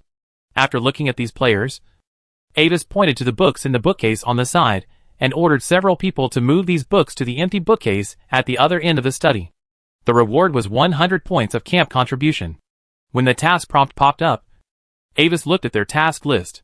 There are 2 spies. From the nickname, it seems that they are from the Stardust Subordinate Guild. There is also a long list of tasks to deliver internal information for multiple organizations in the Federation hanging in the taskbar. It is normal for this situation to occur, because the inner ghost knows the movements of both parties very well, and brushing contributions will always have an advantage over normal players. When several people completed the task, Avis randomly assigned 2 people to the inner ghost exclusive area, and the others were assigned to the responsible areas normally. So, no natives understand players better than him. After arranging the players for today, Avis glanced at Xia Yinghuo, gave her 3 magic hours of free action time, and entered the fate observation state again. These days, he has been closely observing the changes in the fate network of the continent. In the observation, he could vaguely see that the fate network of the federal area has shown a very special stalemate. Several different forces wrapped around a large area of the fate network, and there were constant subtle collisions and frictions between them. The fate network is interwoven by the fate lines of billions of creatures on the continent. Each fate line represents the fate of an existence in the real world. This collision is reflected in the real world, which is the open and secret struggles of many high-level forces. Maybe there is no big movement on the surface for the time being, but the confrontation that broke out in secret is dangerous enough to scare anyone. Perhaps a meeting, a dinner, a deal, or an assassination is enough to determine the future fate of countless people in a kingdom. This is the way high-level prophets fight. What both sides are fighting for is the degree of interference in the web of fate. Most of the time, the warring parties will not show up at all, but completely crush the enemy by mobilizing the general trend of fate. At the same time, the greater the power related to oneself and the closer the connection, the greater the power of fate feedback that the prophet can finally obtain. Originally, several forces were still maintaining a balance, but with the continuous expansion of the power of the construction network, the balance had a tendency to be broken. In the memory of the previous life, Avis vaguely remembered that such a thing had appeared in the Federation. But unlike this life, the concept of the construction network did not develop for long at that time, and it was suppressed and disappeared by some force. Now thinking about it, it is estimated that it was probably another game between those Prophet and Stargazer. But because of him in this life, the Stargazer closed his eyes to recuperate. So everything changed. Considering the power he currently possesses, there is still a certain gap with those real top forces. Avis decided to secretly leave a little backhand for himself. During this period, he led people to attack magic crystal mines everywhere. His real purpose was not to obtain enough energy to maintain the consumption of golems, as generally speculated by the outside world. With the resources he has excavated in his hands, it is actually enough to keep those golems running at full power for decades. His real goal is actually to use the apparent demand for magic crystals as a cover to secretly leave special spell nodes in those magic crystal mines. That is a special magic theory that was once created in the future but has not yet appeared. With the help of the magic power and resonance frequency of the magic crystal mine itself, a very hidden magic mark can be left in the magic crystal mine through a special structure. The key to this mark lies in the word hidden. The mark will be directly covered by the huge magic fluctuations of the magic crystal mine itself. Just like writing on black paper with ink. Its concealment level is to the extent that even the person who added the mark cannot detect it if he does not master the corresponding search magic skills. Even if a 9th level strongman personally checks it, he can only find that the magic activity at the mark is higher. Using this mark, Avis has been busy arranging magic array nodes in various magic crystal mines recently, preparing to use it as a trump card for counterattack at critical moments. Chapter 432. After the war. An unknown bard once said, "No matter what happens on Earth, Seer, the sun, will still rise as usual tomorrow." Although the fall of the Grey Iron Kingdom was very sensational, the impact of this incident gradually faded as time went by. Except for the countries directly adjacent to the Grey Iron Kingdom. For others, this is just a new topic of conversation after dinner. At most, it just let the people see the dangers and wars outside, and set off the safety and beauty of life in their own country.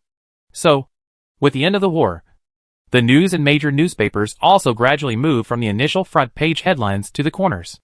At most, a small page was allocated to report the latest situation of the Grey Iron Kingdom. The several resistance organizations that were the protagonists of the incident seemed to have stopped their actions and began to gradually digest and operate the occupied territories, without continuing to expand.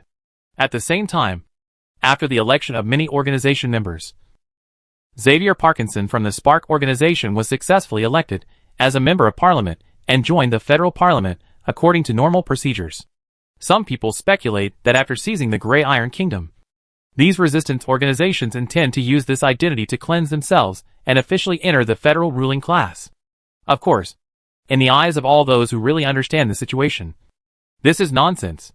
The temporary dormant state of these organizations is just to quickly transform the territory into resources and manpower in order to strengthen themselves, and then they will inevitably expand outward again. However, many nobles in the Federation are optimistic about the time it takes for them to digest the territory. Although these mud-legged people capture the capital of the Grey Iron Kingdom through a despicable sneak attack, the noble forces in those places are still bravely resisting their rule. Small and medium-sized nobles in many places have established themselves with their own troops, and have united under the guidance of some unknown forces, calling themselves the Glory Alliance. The third prince of the Grey Iron Kingdom, Ott Grey Iron, who escaped in advance in the previous raid, also appeared among the alliance members, fighting against many resistance organizations in the name of restoring the Grey Iron dynasty. Under such interference, those daring and unruly people will definitely spend a lot of energy on internal consumption, and will not be able to expand outward for at least decades. At this time, in the newly renamed Dawn City, teams of guards wearing light gray constructed armor, and with a flaming meteor emblem on their chests, led by a 4th level captain, are patrolling various areas on the southeast side of the city. They are a team specially arranged by the Spark organization to maintain public order. Since Dawn City was jointly occupied by multiple organizations, each organization is currently responsible for managing different divisions. In other areas, there are also patrols of people from other organizations to prevent some people who want to take advantage of the chaos from appearing. In the current Dawn City, this arrangement is very necessary, because heaven created everything to feed people, but people have nothing to repay heaven. Kill Ah! When a guard passed the corner of White Phoenix Flower Street, two players who were reading a newspaper on the roadside suddenly jumped up, took out a scroll and tore it open. Two huge fire explosions instantly appeared in the air, carrying the violent power of fire elements, flying towards the patrol team. At the same time, they were also hit by the patrol team's counterattack, and turned into white light with screams. MD. Another shark bastard. Too cute. Moisten it. Seeing this scene, the natives and normal players nearby dodged, as if they were encountering snakes and scorpions. Faced with two sudden pyrotechnics, the patrol team showed no fear. The two defensive armors in front and behind the team instantly opened the magic protection field. While defending, tried to transfer the destructive power of the pyrotechnics to the sky. At the same time, the long-range models in the team directly attacked and killed the two players. Finally, two players with the team recorded the attacker's ID, reported it to the guild and club behind them, and added the two to the blacklist. All players on their side can get a bounty for killing the other party until the account is deleted and reincarnated. These players who carried out sudden attacks basically accepted the enemy's rear-line attack mission of the Kingdom Nobles and came to discuss people. Although the war in the Grey Iron Kingdom has ended, some people do not want the resistance organization to develop so steadily, since such an attack will destroy an account at a time. Basically no individual players will take it except for the truly chaotic evil. All the orders are taken by those player guilds, and then a group of low-level working players are organized to do it. After dealing with the attackers, the patrol captain glanced at the nearby buildings and onlookers affected by the aftermath, and contacted the spellcasters in the organization to come over for repairs and rescue. At the same time, there are more teams of professionals responsible for other matters in the current Dawn City, who are presiding over the post-war reconstruction of Dawn City. Shaping solid stone. Located in a place where the city walls and residential areas were destroyed by spells in the previous war, the girl with light chestnut hair raised her staff and chanted the spell of stone shaping. Under the effect of magic, the solid granite was like plasticine, and was shaped into the shape of a house under the control of the girl's mental power. This is the last one. After this, the task assigned by the teacher will be completed. With a light breath, the girl blinked her beautiful lake blue eyes, observing the pedestrians on the street, trying to calm down her mental state that became somewhat active due to the spell. She was Fiona, who was teleported away by the fragment before. At that time, the fragment took her to an unknown ancient ruins. The ruins were located in a very special half-plane, which caused the amulet on the girl to be completely disconnected from the family. After realizing that it seemed to be an accident, Fiona immediately activated the camouflage function of a pendant on her body, changing her appearance, breath, mental fluctuations, etc. to prevent herself from encountering meaningless dangers. After the teachings of the family and Anvis, the girl has understood how to deal with various sudden crises. Then, following the guidance of the stone fragments in her hand, Fiona passed through some tests in the ruins along the way and successfully met several other fragment holders such as Vint. Finally, in the core area of the ruins, the fragments in the hands of several people merged into one, fused into a complete star stone disk, and activated the final inheritance of the star civilization. But just as they were about to activate the final inheritance of the ancient star civilization, the villain who followed them all the way jumped out and planned to seize the inheritance. He was a 7th level peak spellcaster who had studied the historical materials of the star civilization for hundreds of years and found the inheritance ruins very early.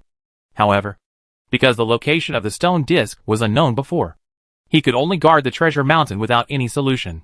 Until recently, when all the stone disks had owners, he found a way to activate the emergency inheritance function of the ruins and teleport all the holders in.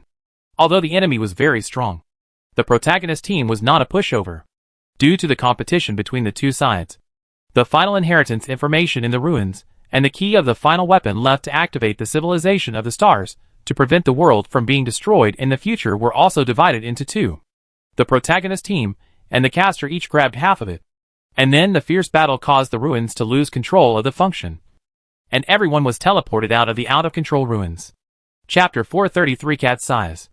After leaving the ruins, several people were teleported to the Grey Iron Kingdom area of the Federation.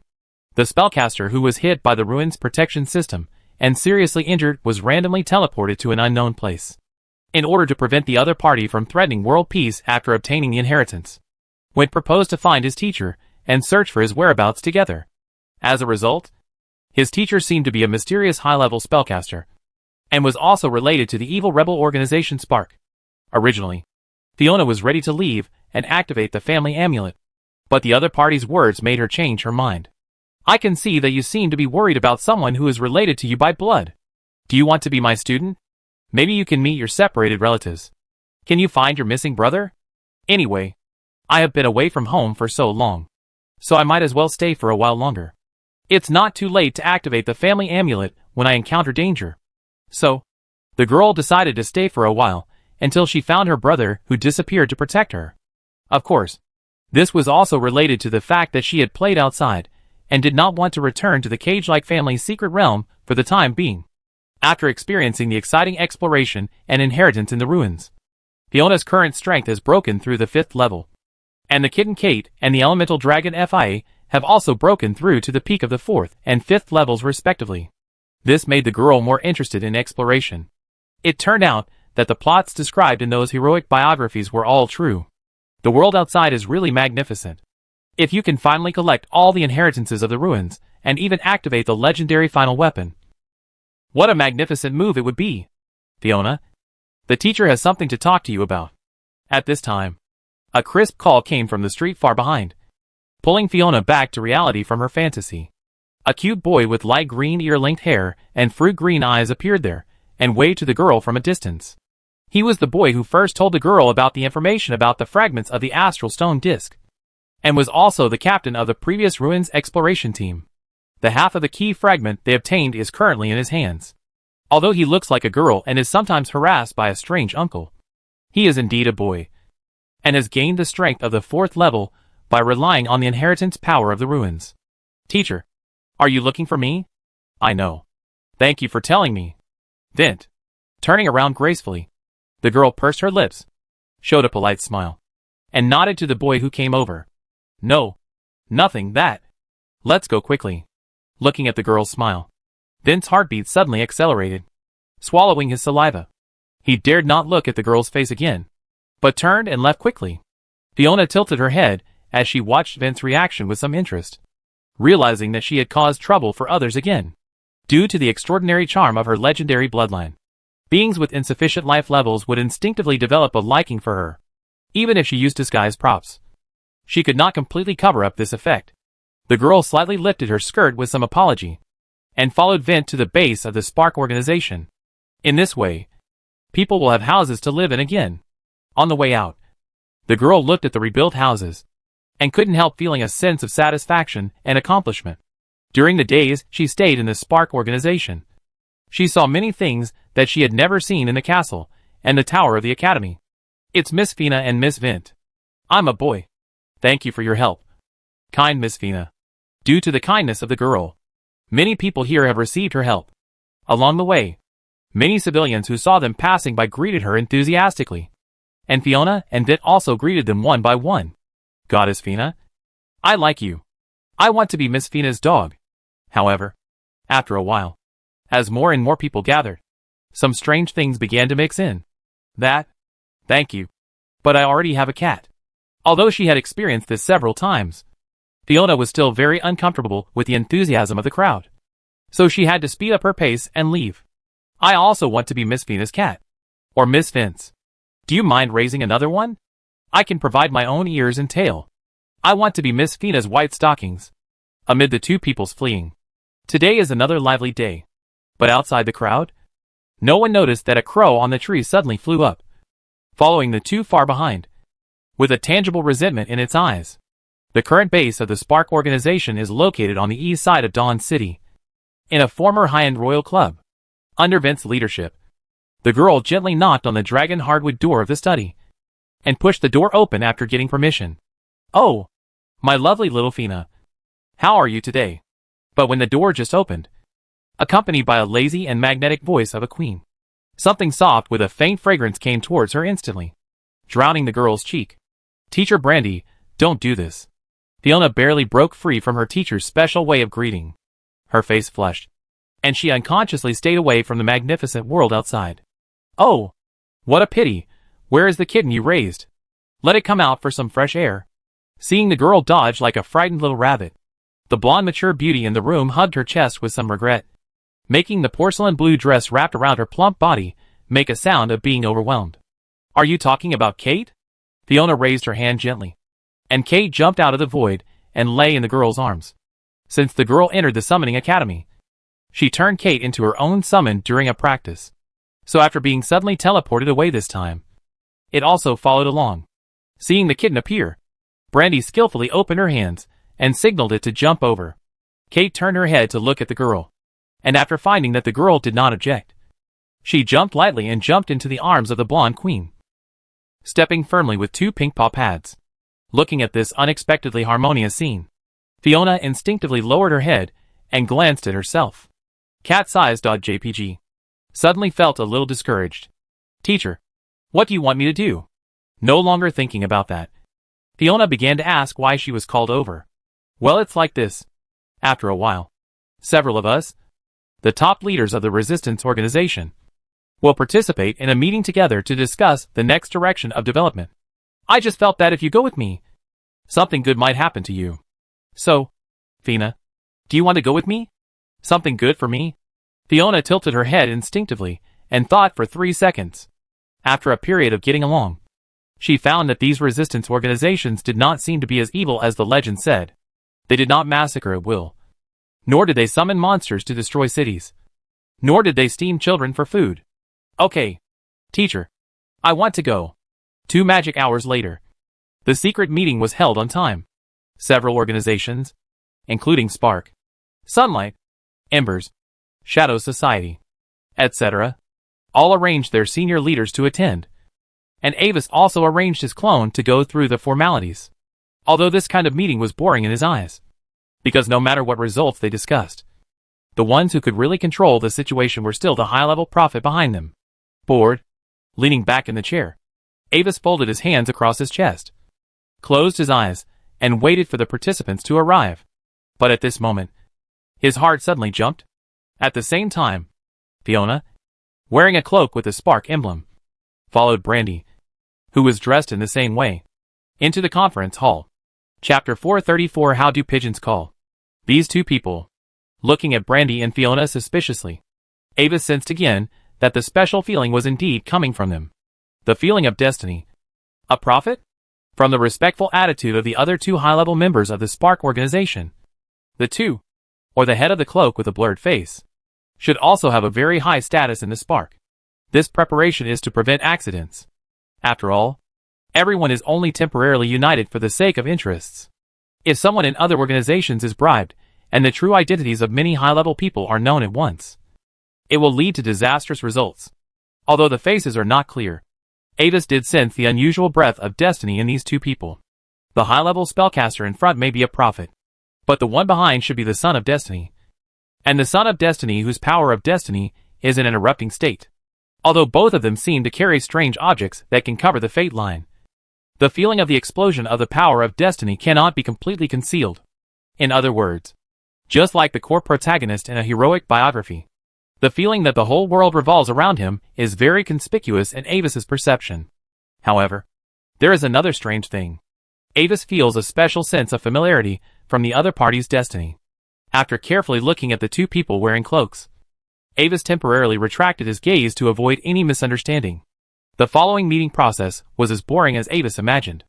The Radicals, led by the Glow of the Sun organization, proposed to allocate some personnel to manage the territory of the Grey Iron Kingdom, and then the others would continue to expand outward, striving for each organization to occupy at least a small kingdom. The Conservatives, led by the Spark organization, believe that they should take a long-term view. First, develop and strengthen the strength of each organization, and at the same time, completely digest the territory of the Grey Iron Kingdom, and then consider expanding outward. Most of the time, Avis listened quietly, only occasionally echoing a sentence to express his agreement with the Radicals' ideas and show the attitude of the Embers organization. The meeting took about 1 magic hour, and when the meeting ended, everyone left and returned to their respective residences. When leaving, due to the strange feeling before, Avis did not arrange for the clone to return, but used flesh and blood manipulation to disguise himself slightly and followed the 2 people from a distance. However, During the tracking process, he found that he seemed to have someone else with him. It seems that I am not the only one who is interested in him. Standing on the treetop, Avis, who looked like an ordinary pigeon, turned his head and glanced at a crow next to him calmly.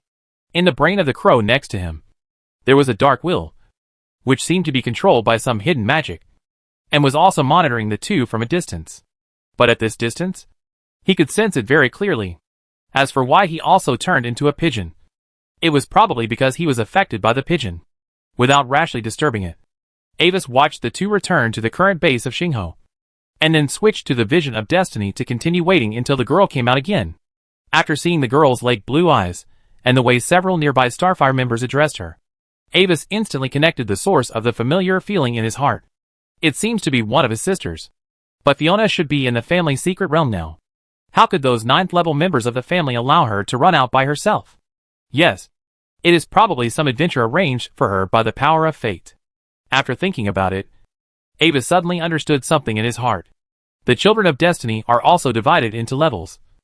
And among all the children of destiny he has seen so far, Fiona is the highest level. No one else. If he had not chosen to exchange identities with the girl before, but let the girl be taken away, then it would probably be like now. At the critical moment, through some special adventure to escape. Turning his head, Avis glanced at the crow beside him that was obviously malicious. Thought about it, and suddenly flapped his wings. The crow's head fell off instantly, and the frozen fracture was as smooth as a mirror. So, in a valley outside the city of Dawn, a figure who was concentrating on casting a spell suddenly felt a pain in his spirit, and one of the images suddenly darkened. After doing all this, Avis flapped his wings, suddenly flew up, and landed on the girl's shoulder. Hey, is it a pigeon? Looking at the pigeon squatting on her shoulder with a little surprise, Fiona instinctively slowed down her pace, worried about scaring it. Aren't you afraid of me? Avis flapped his wings calmly, and looked into the girl's big lake blue eyes. I heard that pigeons can coo. Can you please coo twice to listen? Carefully stretched out her fingers and tried to touch the pigeon's feathers, and found that the latter did not react to her actions. Fiona suddenly became bolder and teased it with great interest. If you want to know your brother's current whereabouts, then come to the Duke's suite on the top floor of the Silver Maple Hotel alone tonight. Remember, don't tell anyone, especially your teacher, Avis whispered to the girl's ear.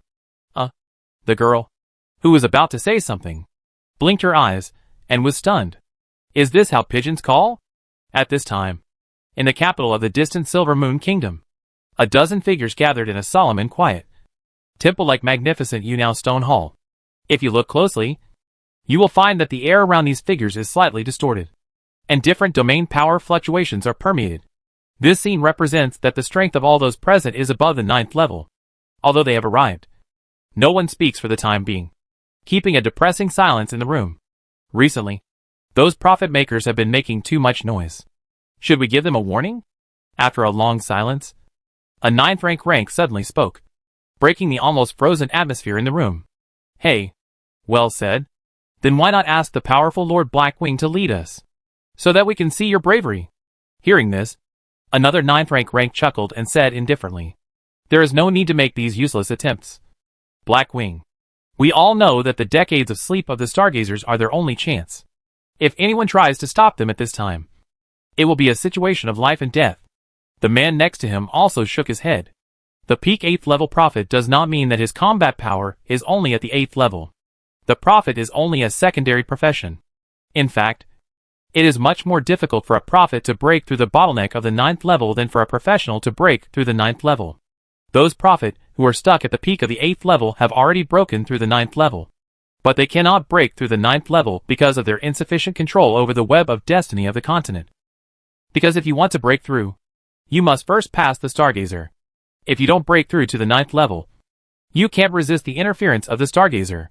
If you can't resist the Stargazer, you can't break through the 9th level. This is a dead cycle. These prophet have not thought about using external forces, such as uniting multiple 9th level extreme strongmen to forcibly destroy the floating city and kill the Stargazer. But the problem is that no one can match the Stargazer in terms of borrowing power and manipulating destiny. In other words, before your conspiracy is formed, the Stargazer over there already knows the cause and effect. and has even made countermeasures in advance. This is very unsolvable. If Avis had not previously broken the situation at the astonishing price of the Eternal Core, then the Stargazer would have already firmly grasped these jumping profit masters. And the current mess in the Federation would not have happened at all. Because of this, when the Stargazer fell asleep, all the high-level profit masters were almost crazy and were making trouble, fearing that the news they made would be small. Yes, they are indeed difficult. But why are we here now? Although his point of view was refuted, the 9th level known as Blackwing was not annoyed, but asked a question in return. Chapter 435 Seekers. As he said, they took out their precious time to gather here because those prophet messed up the Federation. Maybe you're right. But if we intervene personally, the situation will most likely get out of control. It has only been more than 2,000 years since the destruction of the ancient magic empire. Are you sure they won't provoke a new round of destruction day if you leave it alone? Then how do you say we should deal with it?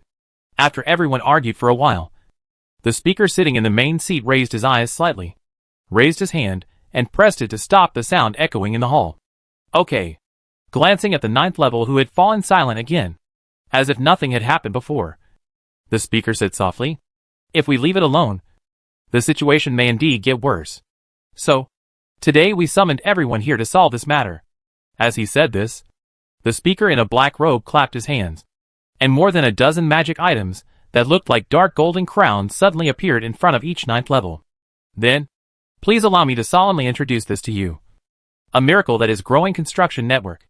You only need to allocate a little mental power to connect, and you can feel its magic, staring at the exquisite crown in front of them. Several 9th levels were somewhat puzzled and allocated a little mental power to try to connect. Yes, I know this thing. But what's the use? A new way to appease civilians?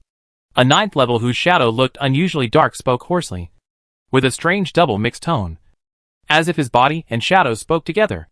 No. You mean connection? At this time, another 9th level, who looked like a woman, carefully sensed it and spoke with some suspicion. Yes, this is its most critical function. Without continuing to keep the secret, the black-robed speaker nodded, and his tone gradually rose. It will usher in a new era. Everyone. A greater era. Perhaps those low-level professionals are not worth mentioning to us. But everyone must know one thing. When the number exceeds a certain limit, it will cause a real qualitative change, and the construction network can turn them into a whole. Yes, but what does this have to do with the theme of our meeting? At this time, the Shadow 9th level spoke again, and his tone seemed a little impatient. I have heard through some channels that the construction network seems to be related to a peak 8th level prophet. Mr. Speaker, I wonder if my information is accurate. Another 9th level, who had been silent before, suddenly spoke. A pair of emerald green vertical pupils, like a giant dragon staring at the speaker's face, as if to see through his thoughts. Does anyone have any questions? After listening to the two people's questions, the speaker nodded, but did not answer immediately, but looked around again. No one spoke again. The two questions before were exactly what they wanted to know. Then, I will give you answers to these two questions now. Seeing this, the black-robed speaker nodded again, and then slowly stood up. First, I will answer the second question. The construction network is indeed related to an 8th level peak prophet. This sentence had a shocking effect. Many 9th level people were shocked. They looked at the speaker with suspicion and waited for him to explain. Next, the first question is the relationship between the construction network and our meeting. In fact, the answer to this question is closely related to the previous question. Without paying attention to the reactions of the crowd, the speaker spoke again after the voices died down. It's very simple. If we want to end the current chaotic situation, there is not only one way to suppress it by force, but also to allow a new 9th level prophet to appear. Why don't we take this opportunity to cultivate a 9th level prophet belonging to our federation to check and balance the Stargazers? Otherwise, when the other party recovers from his injuries, won't he still restore the situation of being the only one in power? As the speaker's voice fell, the air in the hall fell into silence for a while. Before this, many 9th level people were actually avoiding this question intentionally or unintentionally. It's not that no one thought of this. As 9th level people, they couldn't help dealing with these high-level prophet. But the key to the problem lies in the candidates they support. Many 9th level prophets are different. So, if they are competitors, why should they support the person mentioned by the speaker? Why does the other party get their support? Also knowing the crux of the matter, the speaker's black eyes swept around and took in the different expressions of the people. Then, he suddenly changed the subject and his tone became lower. Since I brought up this matter in this meeting, I will naturally not embarrass you for nothing. I wonder if you all want to go further. A stone stirs up 1,000 waves. When this was mentioned, the eyes of many 9th level people suddenly became serious. Has the other party found a way to go further? A 9th level person spoke up and raised the question that everyone present was concerned about. Indeed, if this was true, then they would no longer feel any embarrassment in supporting the other party. Do you remember the mysterious Sky City ruins that fell from the outer domain last year? The black-robed speaker spoke indifferently, without answering directly, but casually mentioned another thing. You mean the prophecy that the ruins hide the secret beyond the limit of the 9th level? But we still don't know what the prophecy refers to. Blackwing frowned, somewhat puzzled. I couldn't understand it before. But when the Sky City exploded like fireworks in front of my eyes, when I saw the brilliant and shining light rushing towards the distant zenith wall, I suddenly understood the true answer to the prophecy. Slowly opening his hands and staring at everyone present, the speaker's tone suddenly became excited. That is the secret in the prophecy. The key to breaking through the limit of the 9th level is outside the zenith wall. This world, it lacks certain things. Without them, we can't go any further. After the speaker finished speaking, the room fell into a long silence again. This answer made many 9th level people confused and caught off guard. But we still have no way to break through the barrier of the zenith wall. After a while, a 9th level person with a body as huge as a little giant spoke in a muffled voice. And the sound echoed in the room like thunder. Such an answer is no different from saying nothing. Looking around at the many skeptical 9th level people, the speaker shook his head and sighed. I have a question for everyone here. Do we humans have the strength of the 9th level when we are born? We don't have the natural flying ability of the winged people, nor the magical talent of the elves, nor the strength of the warcraft that is born at the middle and high levels. So at the beginning of history, how did our extremely weak ancestors find a way to let us stand on the top of the continent step by step? As he said, he raised his right hand, and a human-shaped phantom appeared in the air. Then, under the simulation of magic power, the spiritual sea structure in the phantom body continued to advance, showing the process of a professional from weak to strong, from apprentice to formal professional, breaking through the 4th level, breaking through the 7th level, until finally breaking through the 9th level. What's special is that the way the phantom breaks through each time is very rough, leaving many flaws. Without any previous experience, the first 9th level in human history, sealed Wall Fergus Brandon.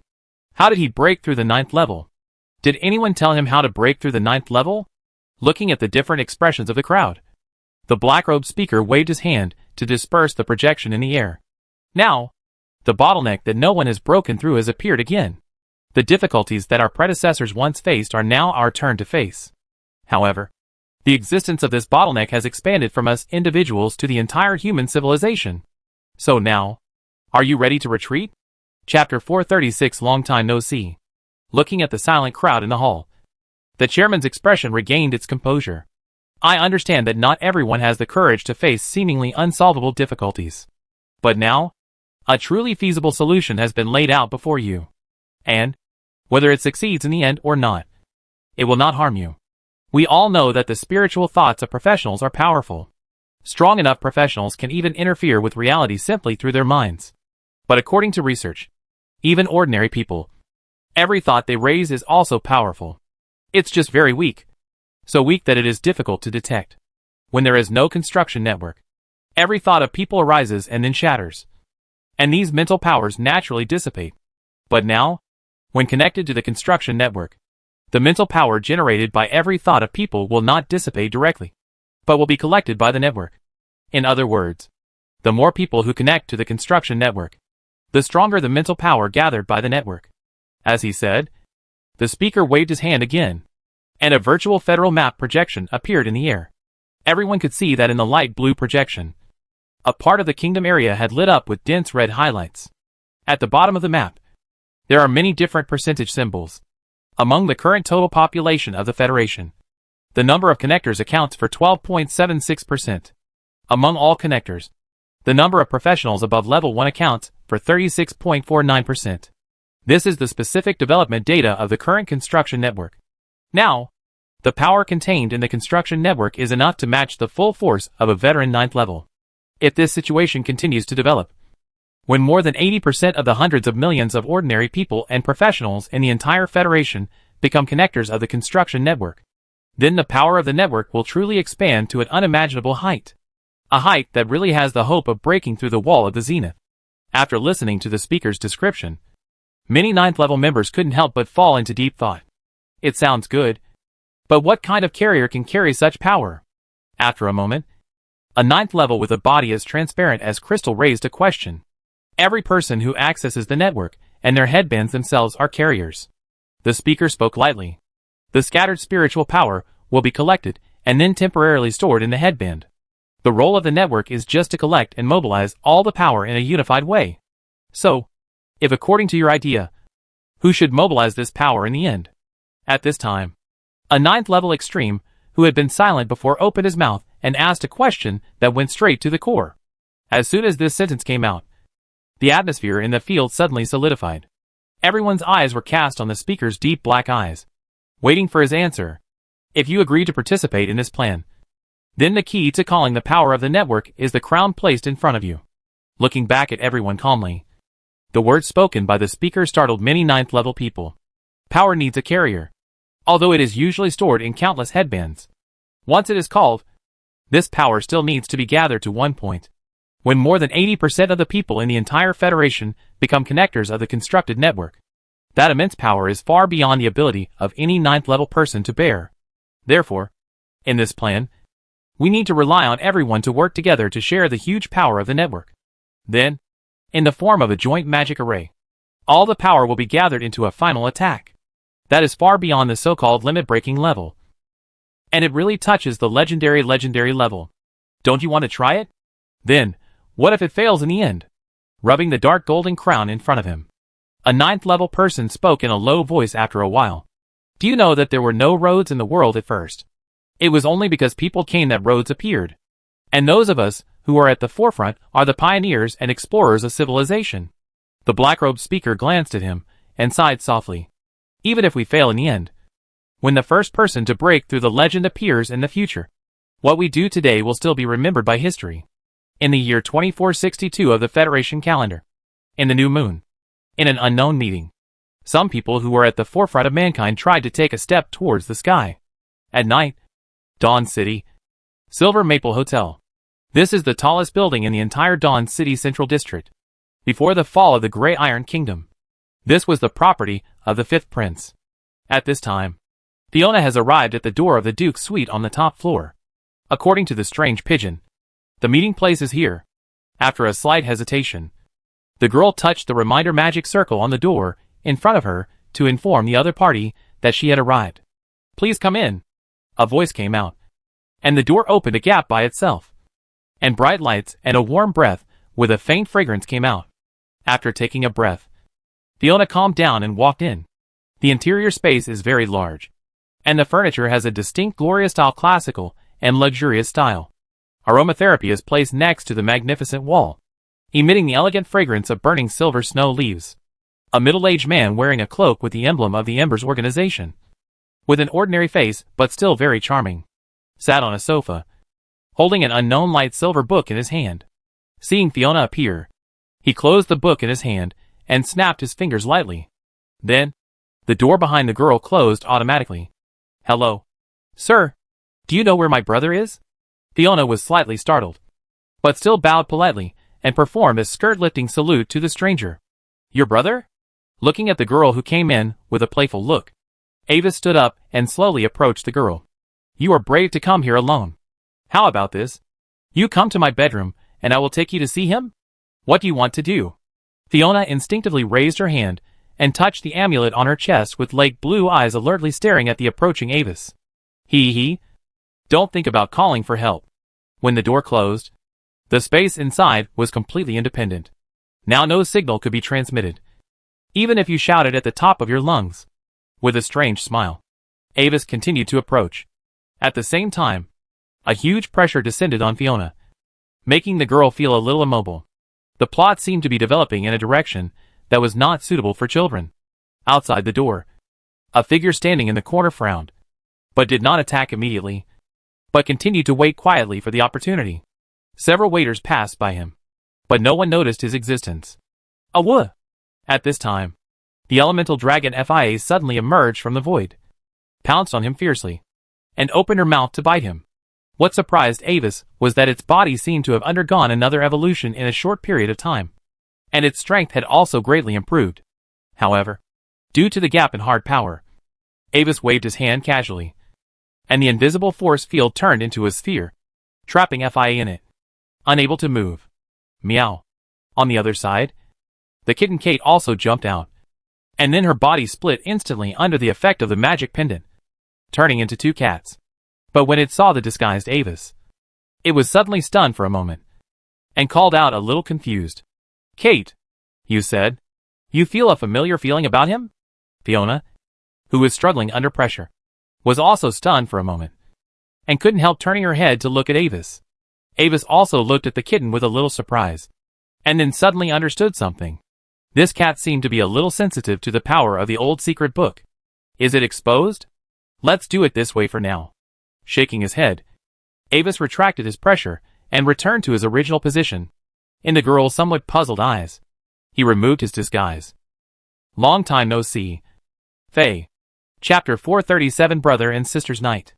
Fourth brother? Fiona stared blankly at the familiar and gentle handsome boy in front of her, her eyes wide open. A little bit unbelievable. It's me. My dear sister. How are you doing recently? As he spoke, Avis' words were suddenly interrupted by the girl's action. She ran over and threw herself into Avis' arms. Brother. Holding Avis tightly, Fiona almost hung herself on Avis, as if to release all her worries about him during this period of time. After Avis was taken away by the enemy, the girl always felt a little guilty, thinking that it was because of her that her brother disappeared. Occasionally, she even dreamed that the enemy was torturing her brother in various ways, just like the plots described in those heroic biographies. Without saying anything immediately, Avis looked gently holding the little girl in his arms, letting her vent her emotions. The touch on the body was light and warm. At this distance, he could smell the faint fragrance of the girl with the breath of sunshine. After a while, when the girl calmed down, Avis let her go again. So, Faye, why did you appear in the Starfire organization before? Is this also some kind of mission arranged by the family? Sitting on the soft Edelweiss sofa, Avis looked at the girl beside him, who was leaning on him like a child, and asked with a little doubt, although he knew in his heart that the girl's appearance here was probably due to some kind of adventure arranged by fate. But he was still very curious about the specific details of this adventure. No, this is actually an accident. Brother, do you remember the fragment of the Starstone disc that I mentioned before? That day, after I played a Song Star Fantasy in the family secret realm, the fragment suddenly glowed, and then took me to the ruins of the star civilization. Shaking her head, Fiona also removed her disguise and briefly described her experience during this period of time. In the end, we were teleported out of the ruins, but the evil spellcaster who attacked us and robbed half of the inheritance took the opportunity to escape. So, in order to prevent the spellcaster from endangering civilians, I plan to stay here for a few days. After finding the spellcaster and taking back the stolen inheritance, I will go back home and study hard. When she said the last sentence, the girl blushed a little. Is that so? It was indeed an unusual and wonderful adventure. After listening to the girl's heart-pounding adventure, Avis did not expose the girl's excuse for herself because of her playfulness, but nodded with a surprised look, just as Fiona secretly expected. But in the next sentence, his tone suddenly changed. But, Faye, when you came here, did you come here without any preparation? Prepare. Speaking of this, Fiona raised her face and spoke a little embarrassedly. That, brother, I have actually informed my father, and he should be nearby now. You informed my father? Avis's expression paused slightly. Yes, brother. Didn't you tell me that before making a certain move, you should first consider the consequences of this move? Fiona answered triumphantly without noticing Avis's reaction. The talking pigeon told me not to inform anyone, especially my teacher. I was worried that there would be a monitor of the pigeon next to me or my current teacher, so I didn't risk trying to inform her. But if I come here alone, what if this is a trap? So, because I was worried about your safety, I used the amulet to contact my father. And after telling him what happened, he agreed to protect me here. I think if even my father can't solve this matter, then even if I come as agreed, I'm afraid it won't be of any use. Very good. Clear enough judgment. After listening to Fiona's explanation, Avis couldn't help but nodded in agreement and gently applauded the girl. However, after contacting father, you should not be able to continue the adventure. Right? Compared to you, adventure is not important. Fiona shook her head gently, and her big lake blue eyes were rarely serious. I heard from mother about my second brother. Thanks to you, fourth brother, you found something wrong in time and rescued my second brother from that overseas island. But now, my second brother has become a little different from before. I am worried that if you are captured for a long time, if you are tortured by the enemy in some strange way, you will become different like my second brother. Listening to the girl's serious words, Avis was a little moved and mourned for Evan. If even Fiona knew about it, it means that his story has spread to a small range. Moreover, after returning from the island, his second brother seemed to have awakened some strange hobbies. Not only did he develop many new tentacles that were well received, but he was also often invited to participate in some secret gatherings that were limited to noble ladies. Avis felt that maybe someday, he would be able to see his second sister again. So, although it's a pity, this adventure ends here. Fiona gently leaned her head on Avis's shoulder, and the room was temporarily quiet. By the way, brother, what did you take me to the bedroom for? After a long silence, Fiona blinked her big lake blue eyes, and suddenly remembered something just now. That? Nothing. Just haven't seen each other for a long time. And I want to play a game of arcane cards with you.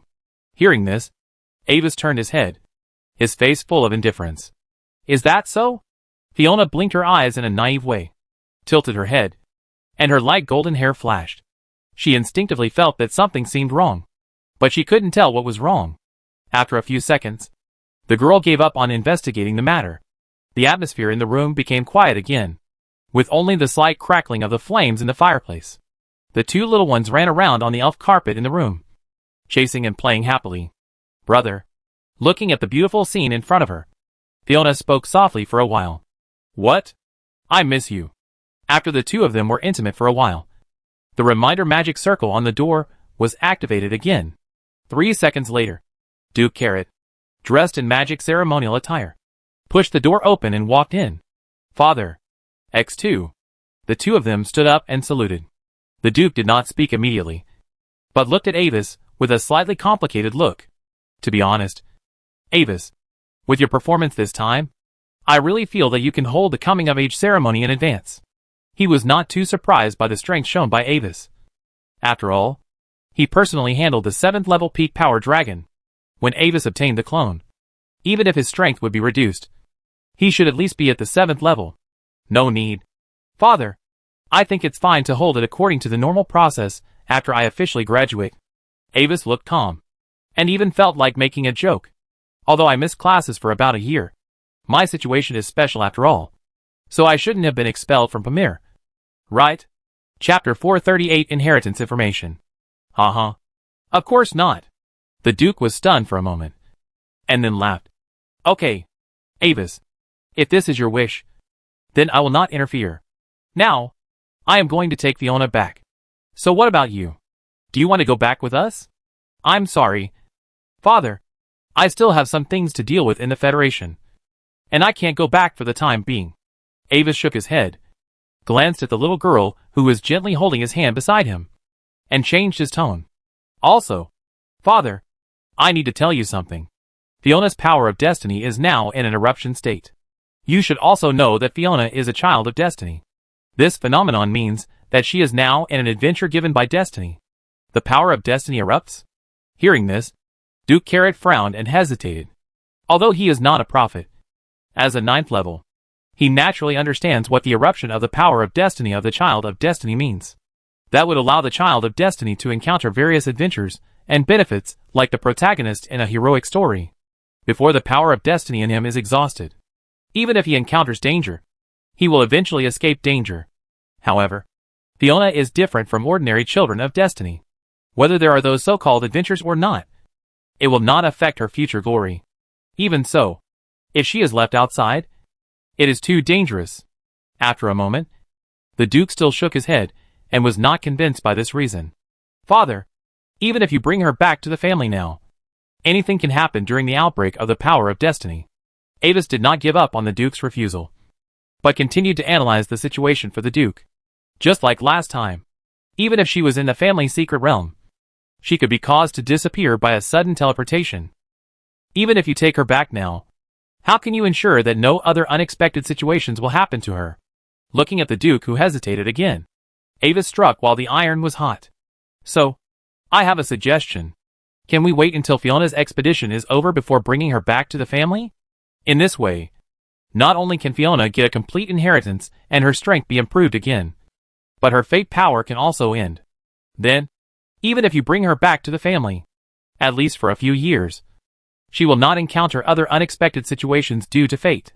As for safety issues, since Fiona is in the state of fate power explosion, and you, my father, are here, the probability of problems in a short time is very small. Is that so? After listening to Avis's analysis, Duke Carrot unconsciously rubbed the secret gold cufflinks of his dress and fell into deep thought again. The longer Fiona is out, the greater the risk of being discovered by the enemy. But what Avis said is indeed a problem. If a similar situation happens again, it is better to end it as soon as possible. In addition, due to the previous actions of the True Knowledge Society, the door to the eye has suffered heavy losses and has now retreated, and the threat level has been greatly reduced. Avis, your suggestion does make sense. Then, let's do it. After hesitating for a moment, the Duke finally made a decision and prepared to solve the matter as soon as possible. When Fiona called him with the amulet, he had already heard the girl's story and had a certain understanding of the situation. However, it may not be safe enough for me to be here alone. Next, I will contact the 9th level extreme in the family to help. After making up his mind, the Duke let go of his worries, prepared to find the spellcaster who stole the inheritance with the force of thunder. Things of the Olivindi family are not so easy to move. Also, Father, I have found a clue that may be related to this matter. Calmly taking out a crow, with its head and body separated from the ring, Avis handed it to the Duke. This crow was previously controlled by an unidentified spellcaster, and has been monitoring Fiona. I suspect it is related to that spellcaster. My strength is too low to predict the result. Father can use this as a medium, and arrange for the family's high-level prophet to try to predict it. Okay. After taking the crow, Duke Carrot looked at his unusually precocious child with a strange look. Looking at Avis's blue eyes, he suddenly had an illusion that everything had been arranged, and was waiting for him to come. However, Avis, if you stay here alone, have you ever considered your own safety? Do you need me to temporarily transfer some high-level family guards to you? My safety? The blue eyes blinked, and Avis raised his eyebrows in surprise. I'm sorry, Father, but wasn't I taken back to the family secret realm from the academy overnight, and now under the protection of many 9th level family members? Very good. In that case, let's leave first. This new family amulet is for you. If you encounter an accident, remember to contact me immediately. Looking at Avis's exaggerated expression, the Duke's eyelids twitched, and he didn't mention it anymore. After taking out a new amulet and handing it to Avis, he prepared to take Fiona away. While the two were discussing, Fiona sat obediently on the side, listening, stroking the cat, and couldn't get a word in. Although she didn't regret her choice, the girl still felt a little regretful that her adventure was about to end halfway. And at this moment, seeing that under Avis's persuasion, her father actually relented and agreed to let her complete this adventure. When the girl was happy, she couldn't help but admire her brother again. By the way, brother, this is for you. Suddenly remembering something, Fiona quickly took out a crystal ball that had been prepared from the ring and handed it to Avis. This is the inherited knowledge in that relic, but I have only got a part of it now, and the content is not complete. Thank you for sharing. Faye, taking the crystal ball, Avis elegantly held up the girl's white and tender hands, gave her a kiss, and then watched the two leave.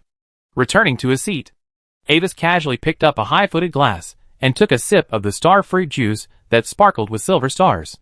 His eyes seemed to penetrate the painted ceiling and saw the web of fate hanging high in the dome. Fiona's appearance was an episode, which added hundreds of units of fate feedback power to him. Due to Avis's intervention, A certain unlucky spellcaster had to face a blow far beyond his response range. Although the problem could be solved in the end even if the Duke did not come. The Duke's intervention could minimize the consumption of her destiny power. In return, Avis received a lot of destiny feedback. At the same time, the inheritance of the star civilization given to him by the girl was also very valuable. Although the inheritance was not complete, some of the astrological secrets and ancient magic pattern techniques unique to the star civilization were very helpful to the production of magic guides under Avis.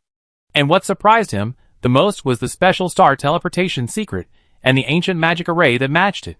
The way to forcibly teleport the girl away from the family secret realm was related to the principle of that secret technique. Chapter 439 Parliamentary Efficiency. It is a pity that the array data of this secret technique is temporarily missing, and Avis can only wait for the Duke to deal with this matter as soon as possible. In the following days, although Fiona has been sent back, the girl will still come to see him from time to time and share with him some interesting things she encountered in the Spark organization. Because Avis's clone here is a senior member of the Embers. Some members of the Spark organization have some complaints about Fiona's behavior, believing that this behavior is a manifestation of lack of loyalty. But under the treatment of the girl's teacher, these voices soon disappeared again. According to Avis's secret investigation, Fiona's teacher Brandy seems to be a high-level change school mage and a half-baked prophet. The so-called half-baked prophet refers to a caster who originally has no talent for prophecy, but relies on high-level strength to forcibly learn some prophecy magic. They cannot use the power of fate feedback, as well as directly communicate and manipulate the web of fate like real prophets. But she could vaguely sense the development of some things and achieve the effect of seeking good fortune and avoiding danger. Obviously, she would make such a move because she should have sensed the unusualness of Fiona, Vent and others. At the same time, a few days later, the spellcaster who stole the inheritance was also found. He had been hiding at the bottom of a canyon outside the city. After obtaining the power of inheritance, his strength had broken through the 8th level. Moreover, during this period of time, he did not do nothing. The other 3 former stone disc fragments had been assassinated and replaced by the clones controlled by him. This inheritance of the star civilization has a strange characteristic. The broken inheritances can automatically attract each other. If a heritage holder kills other heritage holders, he can directly seize part of their inheritance until all the inheritances are finally combined. Due to this characteristic, in the original history, the protagonist team that grabbed half of the inheritance was chased by the villain spellcaster all the way, and 4 of them died. In the end, it was Wynn who gradually grew up, and with the help of all parties, he designed a difficult counterattack against the villain. In this life, after Fiona's intrusion, the situation was reversed. Moreover, not long after Duke Carrot arrived, the spellcaster was just about to attack Fiona, and the result can be imagined. The gap between the 9th level and the 8th level is still too big, even if the spellcaster escaped once by relying on the weird spell in the inheritance. He was still frozen into an ice stick by the Duke in the end. So, Fiona instantly obtained more than half of the inheritance and the other half of the key fragments. And both her own strength and the elemental dragon FIA broke through the 6th level. Anvis also obtained the complete version of the Star Realm teleportation array through Fiona's sharing, which made it easier to escape.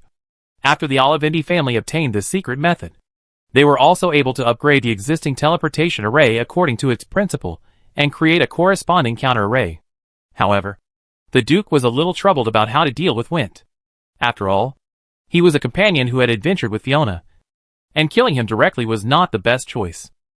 But if this inheritance is not collected, the girl's fate explosion state will not completely disappear. So, Fiona and Wint reached a deal after discussion. The 2 copied the inherited memories they had obtained and exchanged them. At the same time, Wint gave the other half of the key to Fiona, and the Duke provided Wint with enough resources to break through to the 7th level in the name of an unnamed 9th level person. Finally, after confirming that the power of destiny in the girl had completely calmed down, the Duke prepared to take Fiona back to the family. But before leaving, he was worried that his brother would be in danger alone outside. The girl handed the reassembled key to Avis, hoping that Avis could find the so-called ultimate weapon of the star civilization on her behalf. Before you come back, if you find it, use it yourself first. When you come back, just bring it to me to play with. These were the girl's original words at the time. When the 2 returned to the Empire, Avis played with a light blue stone plate engraved with fine and strange symbols in his hand, and began to study how to use it. The complete star stone plate is the so-called key. On this stone plate, he can sense the weak power of destiny. Somehow, the builders of the ruins of the star civilization did not bury the so-called final weapon with the heritage ruins. If he wants to use this key, he needs to find the final weapon first. Theoretically, as long as he patiently waits for the power of destiny in the key to naturally gather to a certain extent, it will be able to guide the holder. However, as a high-level prophet, Ambus has other ways to deal with it. The brief peace of the Idle Kingdom Federation lasted for about 3 months. Then, as many small kingdoms near the Grey Iron Kingdom worried, several resistance organizations did not continue to consolidate their territorial rule, but repeated the same trick and suddenly attacked several other small kingdoms nearby. And this time, the equipment of the resistance army became more powerful. Even if only a single army was sent, the kingdom guards were defeated. However, due to the previous experience of the Grey Iron Kingdom, the royal family members of these small kingdoms fled to the 3 major kingdoms of the Federation as soon as possible and were not captured by the resistance army. They also sent representatives to the parliament for help, in addition to issuing a stern warning to the newly appointed representatives of the Grey Iron Kingdom. They also hoped that many 9th-level parliamentarians would take action to severely punish these lawless bandits. However, at the discussion meeting, many members of the parliament had different opinions on this, and the argument was very fierce. In the end, the proposals of these small kingdom representatives to request support were postponed to the next federal meeting for further discussion, and the proposal to issue a federal universal currency proposed by the representatives of the Silver Moon Kingdom 400 years ago was also voted on, and the proposal proposed by the representatives of the Brun Kingdom 1,100 years ago to prohibit the kingdoms from privately studying taboos, etc. The emergence of this situation is not entirely due to the low efficiency of the parliament, but also due to the game between many 9th-level professionals behind the scenes. Last time, the speaker's speech changed the views of many 9th-level members and decided to support the development of the construction network. Without the threat of the parliament, the prophet standing behind the construction network is almost half a step into the door of breaking through the 9th level. Once the situation is as described by the speaker, more than 80% of the people in the Federation will become connectors of the construction network. Then, when many 9th-level people gather the ultimate power of the construction network and launch that attack on the ceiling wall, the huge interference caused to the network of destiny of the continent is enough to make the prophet break through the 9th level. So, some people began to worry. Chapter 440 Boundaries and Opportunities. In Avis's opinion, the most favorable way for the resistance organization to develop at present is to take steady steps. First, stabilize the domestic situation of the Grey Iron Kingdom, temporarily paralyze the other kingdoms, and then try to continue to expand outward after a wave of soldiers, in order to avoid being attacked during expansion and a fire in the rear. Of course, this choice is also a last resort. In this invisible prophecy confrontation, the prophet who chose the resistance organization temporarily lost a game. Without the suppression of the construction network by the parliament, if the resistance army slowly develops, the opponent may have reached the 9th level. Originally, they were going to suppress the opponent by arranging representatives to join the parliament with the help of the power of the federal parliament. But now, finding that things are impossible, the people behind the resistance army immediately decided to change their strategy and prepare to compete with the construction network in terms of the speed of laying the field. At the same time, other high-level prophet contacted Avis's clone who presided over the affairs of the Embers through the perspective of the Web of Fate, and prepared to urgently discuss how to deal with the threat of the construction network. This brief meeting between high-level prophet was conducted in the deep Web of Fate, and the traces were hidden among countless threads of fate to avoid being discovered by the enemy. At a certain moment after the meeting, several major resistance organizations issued a strong declaration to prohibit the existence of construct networks in the territory. Those who hold items connected to the construct network must hand them over to the resistance within 7 days. At the same time, a large number of members of the resistance organization began to search door to door, confiscating all construct headbands, and warned the holders that private collection and private repurchase were strictly prohibited, and those who violated the rules would be treated as remnants of the original kingdom's nobles. Under this high-pressure policy, the number of people using the construction network in the sphere of influence of several major resistance organizations suddenly decreased significantly. However, this behavior is equivalent to declaring war on the people behind the construction network.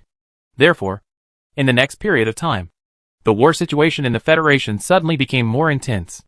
In many small kingdoms attacked by the resistance army, many sleeping for 1,000 years of the 9th rank of protector of the country suddenly appeared. When they found that the kingdom was in crisis, they directly took action to quell the rebellion. But at this time, there are often some passing by enthusiastic 9th rank who can't stand them bullying the weak. So they draw their swords to help the resistance army to contain and drive away the protectors of these small kingdoms. In terms of the current situation, the strength of the resistance army is relatively dominant, because it is composed of multiple resistance organizations. The number of high-level prophets behind the resistance army is much more than that of the construction network. Under the joint attack of many high-level prophets, the development of the construction network suffered a setback for the first time. Not all the 9th rank people support the speaker's plan, for various reasons. Although the speaker has won over a group of people, many 9th rank people still support their corresponding prophet. Relying on the current situation, Avis's Embers organization has developed rapidly, with the help of this favorable wind. Successfully captured a small kingdom called Rock Helmet to the east of the Grey Iron Kingdom, and its size has once again leaped forward. At the same time, many resistance organizations are now openly recruiting new blood and training new construction troops, preparing to continue to expand their results. In addition, the Black Ring Chamber of Commerce Alliance, which is in charge of another clone of Avis, has also developed rapidly, because it had already built a reputation for high quality and low prices. When the war started again, the Black Ring Chamber of Commerce Alliance quickly received a large number of orders from the kingdom, and the scale of the construction factory was expanded several times again, and it has truly become a behemoth. Unlike the clone responsible for the resistance organization, and this clone in the Black Ring Chamber of Commerce Alliance mainly cooperates with a group composed of small and medium nobles in those kingdoms' Glory Alliance. The Glory Alliance has developed to this day, and has become a force that all kingdoms in the Federation need to take seriously. Behind them, there is also the support of high-level prophet.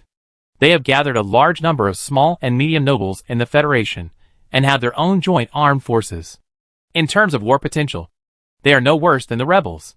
In fact, the smooth progress of the rebels is also related to their existence, as if they have reached some kind of tacit understanding in secret. As long as the invasion of the rebels is not a direct attack on their territory, they will not pay any attention to it. They will even take advantage of the fire to harass and embezzle the industries of the high-level nobles in the kingdom. When the high-level strongmen are restrained, the middle and low-level wars are the world of constructed troops and combined attack formations. When the resistance organization eliminated or drove away the original royal family and top rulers, they still did not touch them, but continued to declare war on other kingdoms. These original small and medium nobles also cooperated to actively stabilize the situation in the kingdom and avoid other unrest. It's really like, in the study of the Embers headquarters, Amba sat in front of a large black chestnut desk, looking at a federal magic map in front of him, and seemed to see the Gloria Empire in his previous life. At present, the situation in the Federation gave Ambus a strange sense of déjà vu. The resistance organization that was making trouble everywhere, the ambitious Glory Alliance, the federal parliament that was arguing all day, and the kingdom's high-level officials who were retreating step by step. It was a complete replica of the situation in the Empire in the previous life. If the Holy Light figure appeared again to disrupt the situation at the critical moment, he would call it a classic reproduction. Tapping his fingers lightly on the table, Avis glanced at the area representing the Rock Helmet Kingdom on the map, thinking about what he should do next. After personally making moves in the Resistance Organization and the Glory Alliance, Avis could clearly feel the increase in his influence on the web of fate. The bottleneck leading to the 8th level prophet has begun to loosen.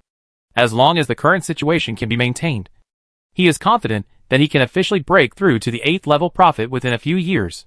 However, in the same way, even he has such a speed of improvement.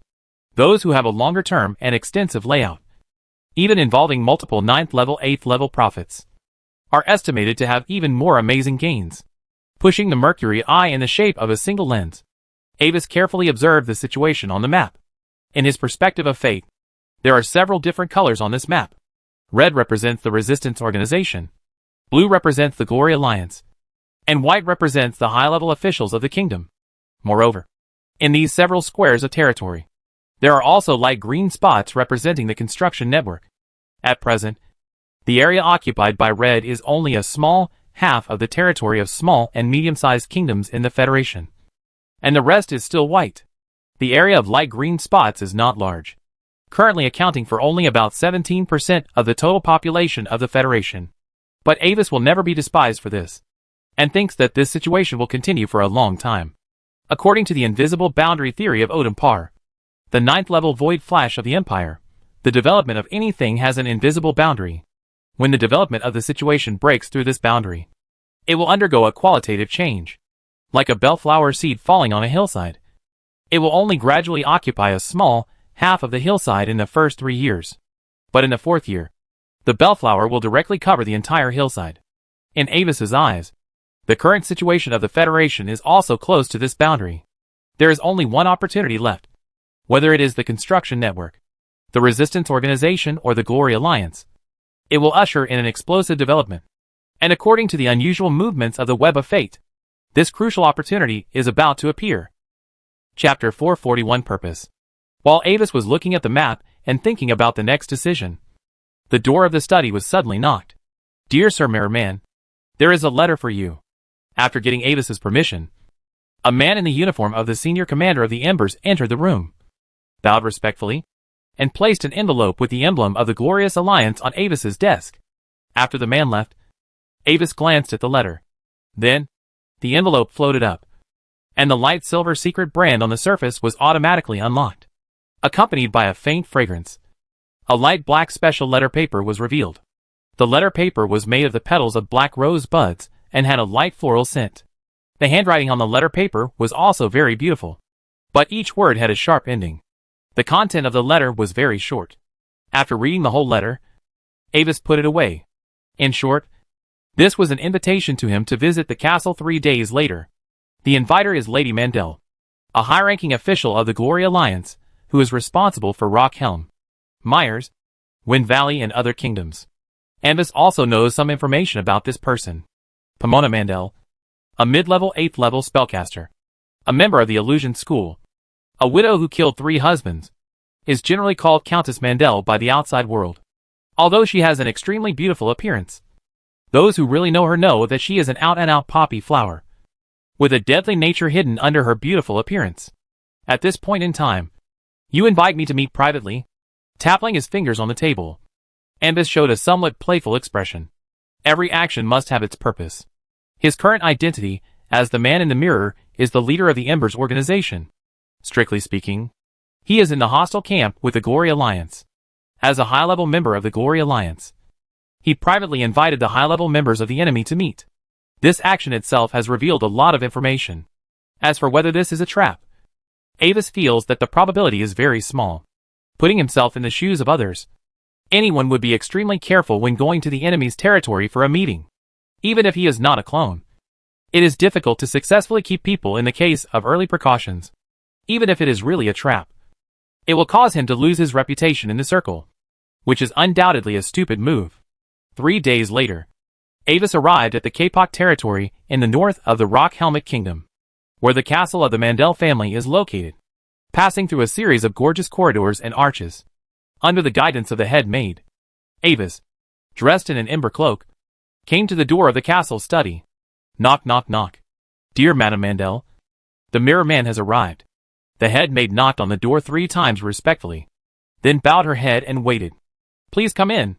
A few seconds later, accompanied by a magnetic and charming female voice, the vine-carved door opened automatically. Behind the large black oak desk, a mature lady with blonde hair, purple eyes, wearing a light blue complicated long dress, and a plump figure raised her head and glanced lazily at Avis, who entered the door. "It's an honor to meet you, the famous Mirror Man. I have long admired your deeds of personally leading the army to capture the capital and forcibly forcing the 9th level to retreat."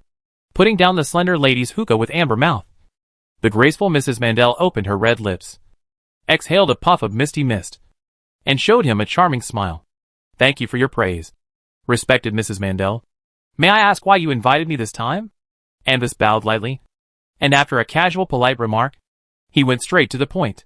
When he captured the capital of the Rock Helmet Kingdom, he undoubtedly met the 9th level of the Protector of the Nation. If it was in the past, he might have to spend some effort. But now, because of Fiona, after getting the family amulet again, he directly contacted Duke Carrot for help. After all, the Duke already knew his current identity, so it would be a waste if he didn't use it. Oh! His Excellency the man in the mirror is really anxious. The slender hand with black lace gloves gently covered her mouth, and Mrs. Mandel stared at Ambus' eyes hidden in the shadow of the hood with a fake smile.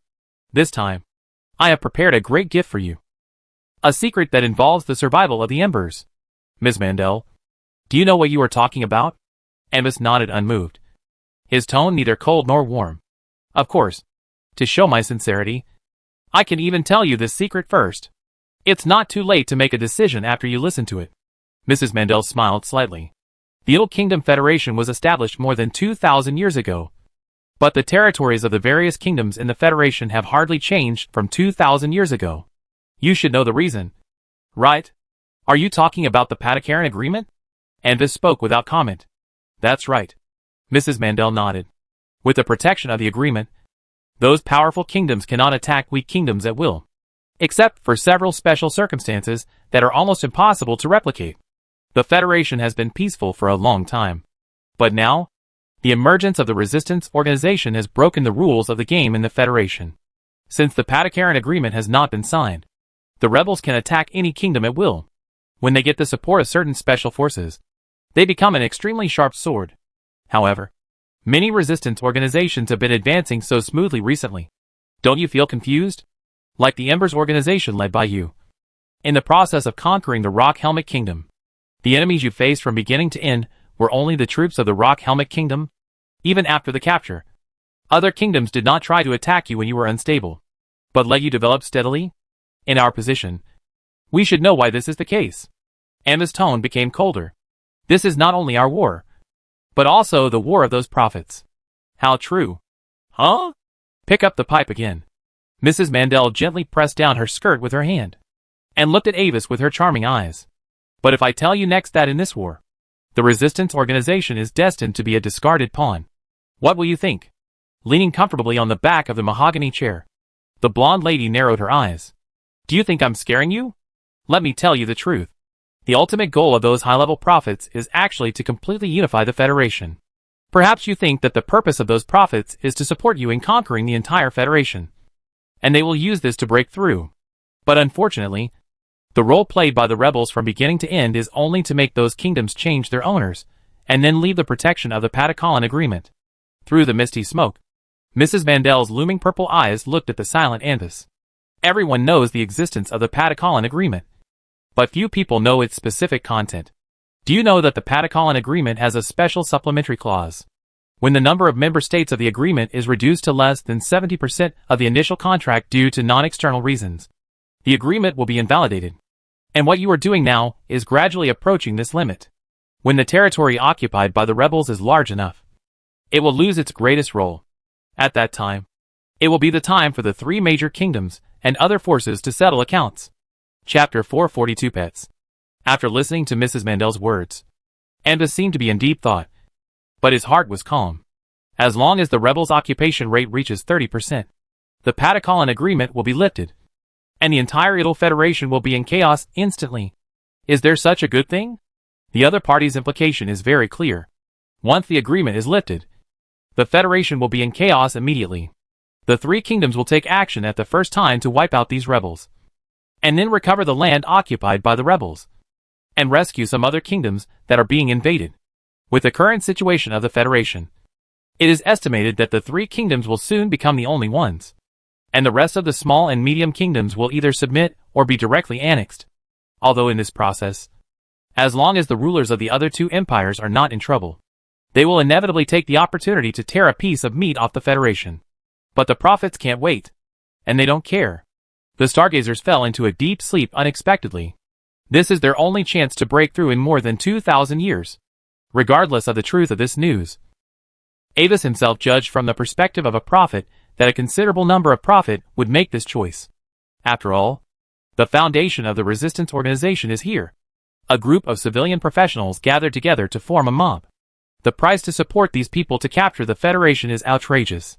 Once the Resistance Organization is abandoned by the high-level prophet behind it, then he, as the leader of the famous Resistance Organization Embers, which currently ranks third in comprehensive strength, will inevitably have no way to escape. Logically, he should be panicking now and try every means to save himself. But unfortunately, he is different from other resistance organizations. The biggest reason for him to be here is to divert the target location of these high-level prophets. The rest, including obtaining fate feedback and treasure hunting, are all done by the way. Whether it is the resistance army that hopes to unify the Federation, or the party that hopes to spread the construction network, or the Glory Alliance, whose goal is temporarily unknown. Once the Patakaran agreement is lifted, those high-level prophets will definitely not have time to care about the Glory Empire, but will do their best to fight each other and seize the opportunity to break through the 9th level. Have you figured it out? So, I invited you today to point out a way out for you and the Embers organization. A series of gentle laughter came out of her throat, and Mrs. Mandel licked the corner of her lips.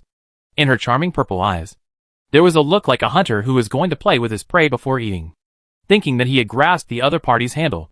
In her eyes, Avis's silence was undoubtedly a forced calmness.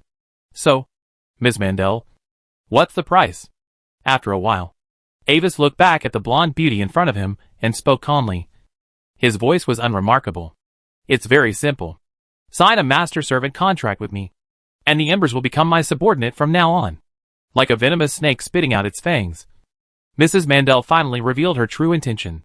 This is not only for me, but also for yourselves. If you don't leave the identity of the resistance organization, then in the final reckoning, no one can save you, unless you can ask multiple 9th levels to support you at any cost. But if you can do this, then Embers should be the largest resistance organization now, not just ranked 3rd. Putting down the pipe gently, the serpentine blonde lady raised her hand, and a magic contract suddenly appeared on the table. But if you agree to become my subordinate, then your identity will become an undercover agent of the Glory Alliance. Just obey orders at critical moments and help us take down your former colleagues. As long as you agree. Then after the war, all the costs of your previous actions will be borne by me. Pressing her long skirt again, Mrs. Mandel stood up gracefully, her upper body slightly leaning forward, while giving Ambus a sense of oppression. She seemed to accidentally reveal her mature and seductive curves. How about it? Doesn't it sound good? Signing the contract, losing freedom, but saving life. This is not the worst choice, is it? Not everyone can get the opportunity to become my servant. As she spoke, a faint fragrance quietly filled the room. It made the body slightly warm, and a little dizzy and dry in the mouth. Besides, if you behave well in the future, there may be other opportunities. Can you let me think about it for a few days? I can't make a decision immediately. Looking at Mrs. Mandel in silence, Ambus closed the pores on his body and spoke slowly. Of course, it is understandable that such a major decision needs to be thought about. However, I can only keep this contract for you for 3 days. Once the time is up, even if you regret it again and hope to sign a contract with me, it will be irreversible. Nodding proudly, Mrs. Mandel leaned back in her chair gracefully. Well, Mrs. Mandel, let me take my leave. Glancing at the blonde lady who did not move, Avis was ready to leave. Please wait a moment. But before leaving, the other party suddenly called him. Before you leave, I have a small request. Can you please take off your hood? With her eyes slightly narrowed, Mrs. Mandel looked at Avis. Her tone was a bit coquettish and artificial. It is not polite to talk to a beautiful lady for so long with a hood on. Maybe so, but your personal hobbies are probably not suitable for this occasion. Glancing at her long skirt, Avis spoke in a flat voice. Although due to the rank problem, his spirit could not penetrate the protective layer around Mrs. Mandel. But from his perspective of fate, there is more than one thread of fate in this room. And that extra thread of fate made him feel familiar, as if he had seen another thread of fate related to it somewhere. Oh, you mean my little cutie? Looking at Avis with some surprise, the beautiful blonde woman suddenly chuckled. Come out. My guest seems to be dissatisfied with you. Accompanying the order, a cute blonde boy with only a gauze underwear and a delicate leather collar around his neck slowly crawled out from under the large desk. A little prince who accidentally lost his country and has some elf blood. It is a treasure I personally bought at a black market auction. At that time, I was competing with my 2 sisters who loved to torture and kill beautiful boys and bathed in their blood. But fortunately, I was the one who finally took the photo of him. So, in exchange for providing him with shelter, he volunteered to be my servant for life. and he had to execute unconditionally no matter what I asked of him. Slowly exhaling a cloud of smoke, Mrs. Mandel put down the hookah, raised her plump white legs, and gently stroked the boy's head with her jade feet wrapped in black ice spider silk stockings. Of course, I can't bear to let this cute little guy get hurt. So, even if it's an order, it's usually very gentle. As she said that, her charming deep purple eyes turned, and her long eyelashes seductively blinked at Avis. Come, tell me, my respected guest, how do I usually treat you? Chapter 443. Have you heard of the construction network? With a flash of fear and fascination in his eyes, the boy looked up at Mrs. Mandel, but remained silent. Oh, I forgot that I had previously ordered him not to speak when there were outsiders present. My little pet, you can speak now. Tell me, my distinguished guest, how do I treat you normally? With a slender hand wearing a black lace glove, Mrs. Mandel gave instructions casually with a charming smile. Very, very good. Being able to be a servant of Mistress Pomona is the greatest luck in my life. After receiving Mrs. Mandel's order, the boy who was kneeling on the ground quickly replied, Good boy. Sister will give you your favorite reward tonight. Very satisfied with the boy's reaction, Mrs. Mandel smiled sweetly, and put her toes wrapped in black fishnet stockings to the boy's lips. And the latter kissed it with an almost pious look. I'm not interested in your personal hobbies, Ms. Mandel. Looking at this scene, Avis was calm and unmoved. That's it? Sorry. It's not perverted enough. I can't turn around for you. We are all from noble families. Who do you look down on? Oh. Okay. Little cutie. You leave first. And wait until my sister's guests leave. Then come back to serve my sister. Seeing that Avis was still calm, Mrs. Mandel didn't care. Just ordered the boy on the ground to leave in a gentle voice. The latter kowtowed respectfully, and then gradually crawled into the small door on the side of the study. You see, I respect your opinion very much and have let him leave. I wonder if you can satisfy a lady's curiosity and take off your hood for a while. After the boy left, Mrs. Mandel's aggressive gaze returned to Avis. As an 8th level strongman, he was willing to consider the opinions of a 7th level strongman, which was already a very respectful gesture. After a moment of silence, Avis slowly took off his hood, revealing the delicate face of a young boy. For the identity of the man in the mirror, which has no appearance requirements, Avis is still used to keeping the appearance of a boy. He just simply adjusted his facial features and eye color to avoid being associated with his body. Who would have thought that under the hood of the man in the mirror, there is such a young face hidden? Also surprised by Avis's extraordinary charm, Mrs. Mandel suddenly smiled. I suddenly changed my mind. Even if you didn't sign a contract with me in the end, when the Embers organization is surrounded and you are hunted by the 3 kingdoms, I can give you another chance. Of course, if it really comes to that, what you need to sign is no longer a master-servant contract, but a master-servant contract. Become my servant, and I can still protect you unconditionally. You know, the reward I give to my obedient servants is something that many people outside are eager to get. If it really comes to that, I will consider it. Avis nodded without comment, and put on the hood of the magic cloak again. Well, goodbye, Ms. Mandel. Looking at Avis's back disappearing at the door of the study, Mrs. Mandel's eyes were a little weird, like a poisonous spider watching its prey crawl out of its web. Humph. You can't escape. Sooner or later, I will make you mine. After spitting out a vicious word, the blonde lady raised her hand. A phantom that looked exactly like Avis suddenly appeared beside her. Well, the real body will be left as the main course later. Now, kneel down and lick my toes. Looking at this phantom, Mrs. Mandel suddenly became very interested and gave orders as if she were giving them to a real person. But when she gave the order, the phantom did not act according to her thoughts, but stood there without any reaction. What's going on? Feeling the phantom that had lost control, Mrs. Mandel was suddenly a little suspicious. Dear Miss Mandel, there is a reason why I am called the Mirror Man by the outside world. At the same time, Avis's calm voice suddenly echoed in the room. On the surface of the pupil on the left side of the phantom, a tiny black-robed figure was silently reflected, staring at the surprised blonde lady. Please don't do such meaningless things again. Otherwise, something unpleasant will happen between us regrettably. After leaving a final warning, the whole illusion was instantly shattered, causing Mrs. Mandel's spirit to ache. Humph. The man in the mirror. She bit her silver teeth, and a trace of fear flashed in Mrs. Mandel's eyes. In the end, she did not make any extraordinary moves again. After leaving Mrs. Mandel's castle, and Wazy thought carefully for a while, and finally recalled the source of the familiar feeling on the boy just now. It seemed to be the elf princess next to Landon.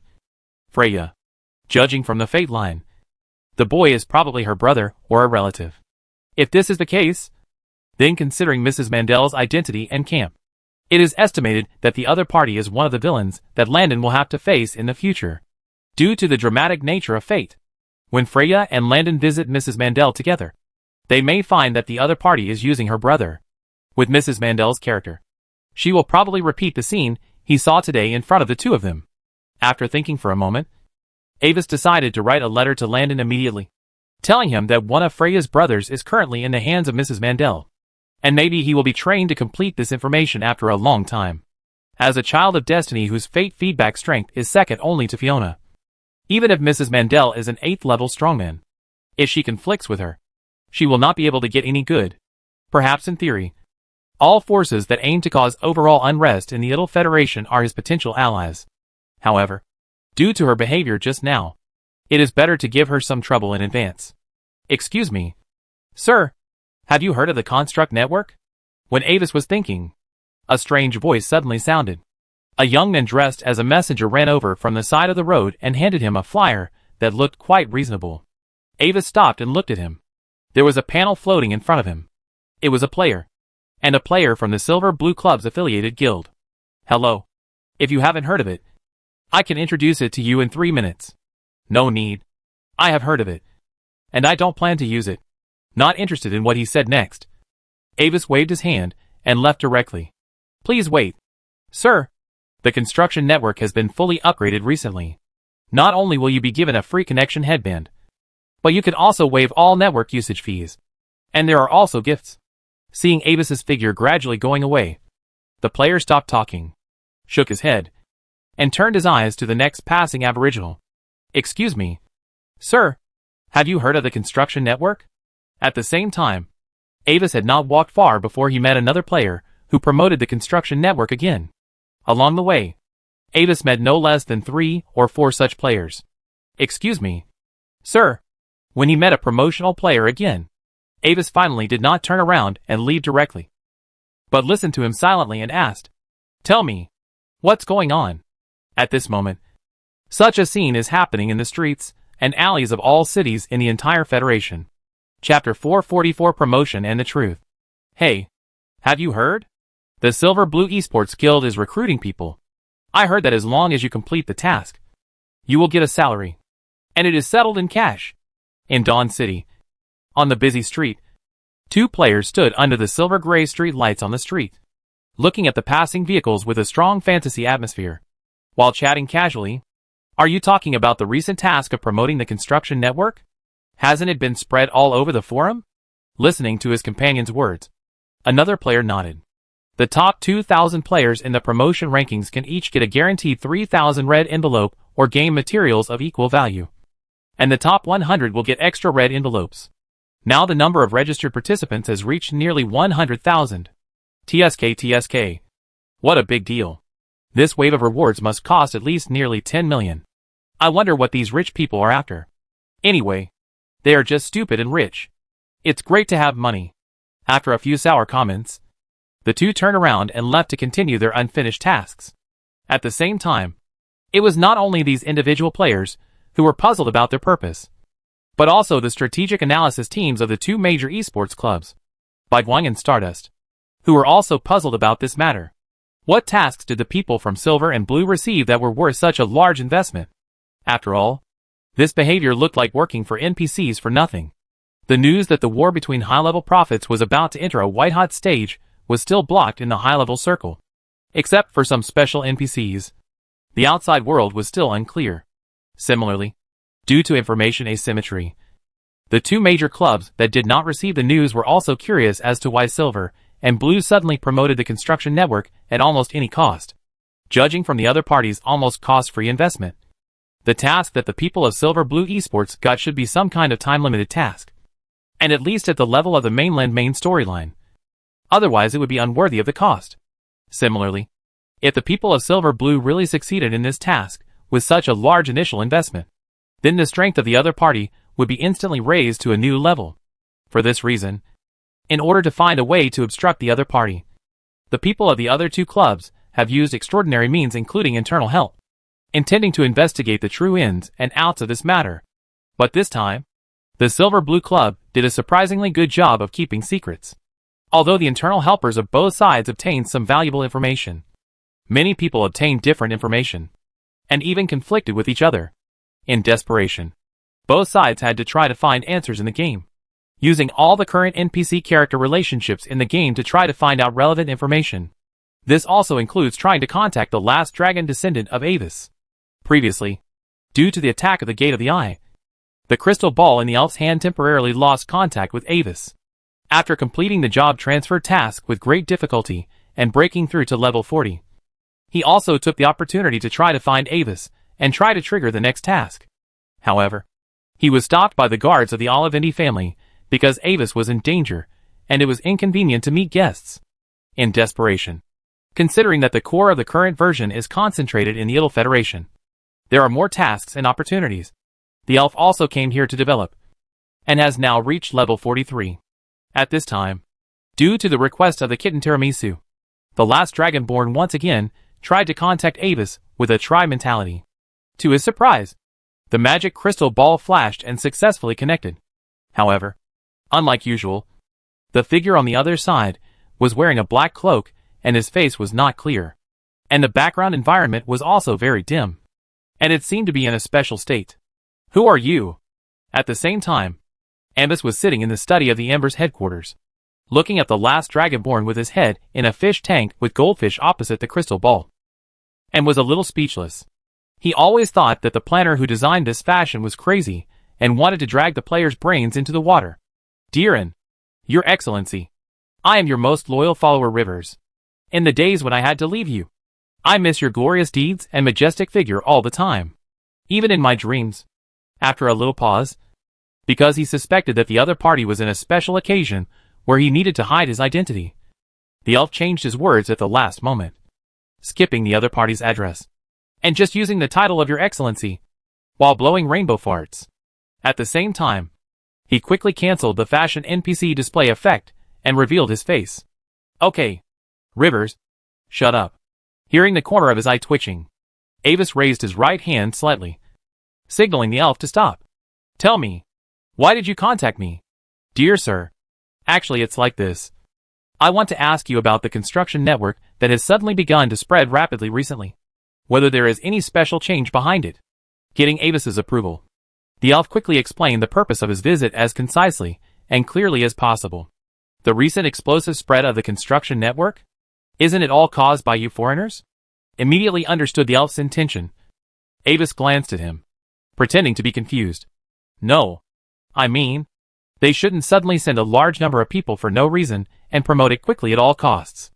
Obviously, as long as the promotion is normal, the effect will be the same, but it will take more time, and the cost will be reduced to 1/10 of the current level, or even lower. The expression was a little awkward, and the elf raised his hand to touch his nose, but only touched the glass of the fish tank. Good question. Seeing this shows that your perspective is higher than most people. Nodding, Avis did not continue to pretend to be confused, but directly gave the answer he needed. The answer to this question involves the nature of the war in the Federation. The war in the Federation is essentially a war between high-level prophets for the only chance to break through. The Construct Network, the Glorious Alliance, and the Resistance Organization are the three main forces currently supported by the prophets. Behind the Construct Network stand the high-level prophets of the Federal Parliament. Their goal is to spread the network as much as possible before the other parties, so that it can affect the fate of more federal residents. But now, the rebels have captured nearly 30% of the area, and the Patakaran agreement is about to expire. Once the agreement expires, the countries in the Federation will lose their last insurance. At that time, it will not be like now, where only some small and medium-sized kingdoms are fighting each other, but a full-scale war that will truly affect most of the kingdoms in the entire Federation. At that time, the prophet behind the rebels who caused all this to happen will receive a lot of fate feedback and be one step closer to a breakthrough. On the contrary, the speed of network popularization will be seriously slowed down or even regress due to the war. So, what they lack most now is time. Looking at the last Dragonborn who received too much information and could not process it for a while, Ava suddenly changed the subject. However, Rivers, the answer to this question is not without cost. Now, I have a task here that needs to be assigned to you. For the current situation, he has some arrangements, which just happen to require the power of these player groups. Chapter 445 Virtual and Reality. Of course, it's my honor. Please give me your orders. For your honor, I will never back down even when facing a dragon. Although it was difficult to digest a lot of information for a while, the elf immediately put those things behind his mind when he heard Avis say that he would give him a task. Anyway, he had recorded the conversation with Avis, and he was just a casual player now, so he could just leave those troublesome things to the people in the club. I heard that you have broken through the 4th level now. Looking at the elf with a smile, Avis did not immediately tell him the task he needed to do, but asked about his strength improvement first. Your Excellency is wise. I have indeed broken through the 4th level recently. After a slight pause, the elf immediately reacted and answered quickly. Yes, after this task is completed, return to Carlos once, and I will give you the next instructions. Nodding, Avis made a gesture and transmitted an encrypted magic message. After being decrypted by the crystal ball on the Dragonborn side, it turned into a text burning with ice blue flames and projected in front of the last Dragonborn. At the top of the information, it was a player's character nicknamed Silver Blue Zero Charge. Did you see this person? According to the investigation, he played a very important role behind the rapid expansion of the construction network. I need you to find a way to get rid of him, at least in a short time. The eyes under the hood stared at the last Dragonborn, and Avis spoke in a calm tone, as if what he had just ordered was just a common thing like trimming a flower or pouring a cup of coffee. With this information, I believe you, and the people behind you should be able to meet my requirements. Avis has never given up his attention to Zero, the unstable factor. After returning to the Federation through secret channels, Zero directly began to take over the work of spreading the construction network. In addition to organizing activities among players, he also has a set of arrangements for the natives, who have become users of the construction network. Originally, the use of the construction network needs to be paid on a yearly basis, and the price is a considerable expense for civilians. But under Zero's instructions, each network user now has an exclusive invitation code. As long as one person joins the network through this invitation code, the network usage fee of the invitation code owner can be cut in half. If 3 new users are invited, the inviter can be exempted from the network usage fee permanently. In this two-pronged operation, the result is, as everyone sees, the popularity of the construction network began to increase rapidly. To be honest, even with the assistance of the Silver Blue logistics team behind him, Zero's ability to make trouble is indeed a rare talent. If it were normal, Avis would not have planned to attack him immediately. But now is a special moment. He hopes that Zero, the unstable factor, can disappear for a while to avoid interfering with his plan. Reading the extremely detailed personal information in front of him, the elf felt more and more frightened. Although the information is presented in the form of Aboriginal reports, it is not only the identity of the characters in the game, but also the nicknames of the players on the game panel, the guilds they belong to, etc. What shocked the elves the most was that even the names of real players outside the game were recorded in this data. Don't be so surprised, Rivers. My sources of information are not only ordinary intelligence agencies, but also many foreigners like you. Some of the special information was provided to me by them. Anvis saw the change in the elves' mentality very clearly. In order to prevent his loyal followers from really having a myocardial infarction, he specially found a reasonable excuse to explain all this. Moreover, this reason was not made up by him casually, but the result of asking Xia Yinghua, because he was not sure whether it would be noticed by the so-called game system. He specially found the player girl before, and used a guided questioning method to let the girl tell the news in person. Is that so? Sorry. I lost my temper. The last dragon wiped his sweat with a forced smile, and suddenly had a doubt in his heart, whether these natives, with the same intelligence as real people, would really come into contact with the real world one day. Also, I heard that the secret of you strangers not dying is that your real bodies are still on the sunken continent, and the ones moving on the Yar continent are just like magic projections. Not intending to let the last dragon off, Avis stared at the elf's pale green eyes under his hood, and his tone was gloomy. Then, if I pay you enough, Can you arrange someone to kill the real body of one of the strangers? The last dragon opened his mouth. And his brain, which was originally extremely sharp and analyzing various plots, suddenly didn't know how to answer. At that moment, he came to a very scary conclusion. Although the feasibility of Avis's proposal is very low, it is definitely not zero. This, Your Excellency, in our continent, everyone is a good citizen who abides by the law, and it is an extremely serious crime to arbitrarily deprive others of their lives. After a while, the elf finally choked out a few answers, and the person who accepted the task can collude with the target to let the other party not come to this world temporarily, pretending to have been assassinated to avoid the limelight. When the person who accepted the task received the reward, the other party will enter this world to share the account. As he said, his thinking gradually became flexible, pointing out the key loopholes in Avis's proposal. No matter what method is used, the natives cannot access things in the real world, so confirming whether the task is really completed becomes a problem. What you said makes sense. Then, go and complete your task now. Nodding, Avis no longer scares the elf. Just wait to end the conversation.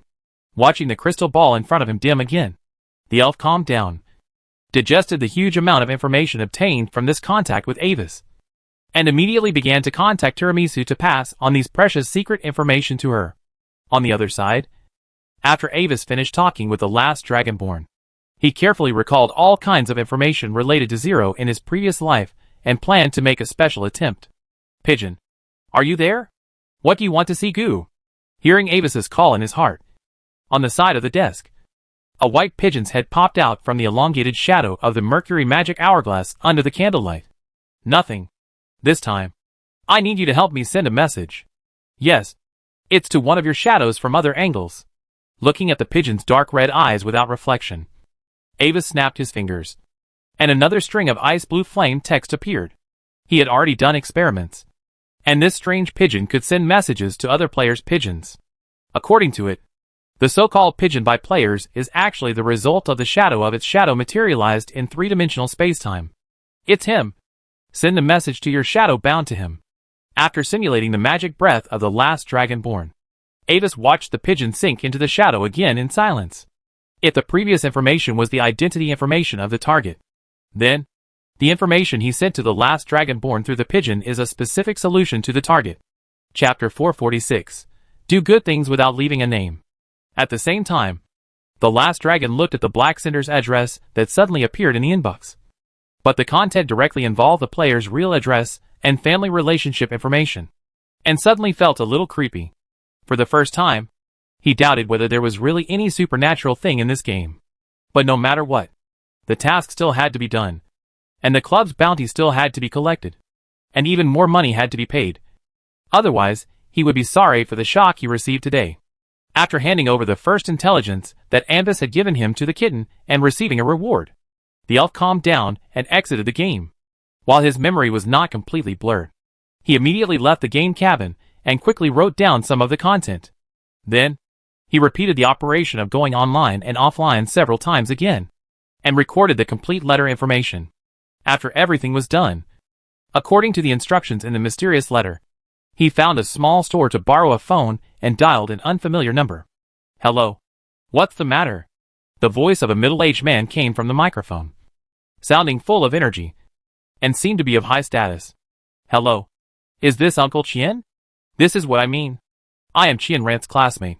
I am contacting you this time because of his recent situation. Looking at the content of the letter, the last dragon read it aloud. What did you say? Listening to Jiang Heng's story, the voice on the other end of the phone gradually changed. Okay, classmate. I thank you for your notice on behalf of my child. After hanging up the phone, Jiang Heng walked out of the store slowly. Suddenly, he looked up at the sky in a daze, as if there was some invisible surveillance there, due to the different speed of time. A few days after the game time, a general manager who was in charge of promoting the network suddenly disappeared mysteriously from the Yar continent.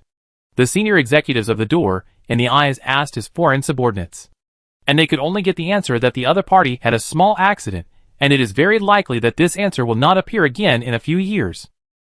In desperation, the leader had to temporarily arrange other people to take over the vacancy left by Zero's sudden disappearance. At the same time, The Silver Blue Club also urgently arranged personnel to serve as temporary contacts with the Door in the Eyes organization, and continue to be responsible for the deployment of the construction network.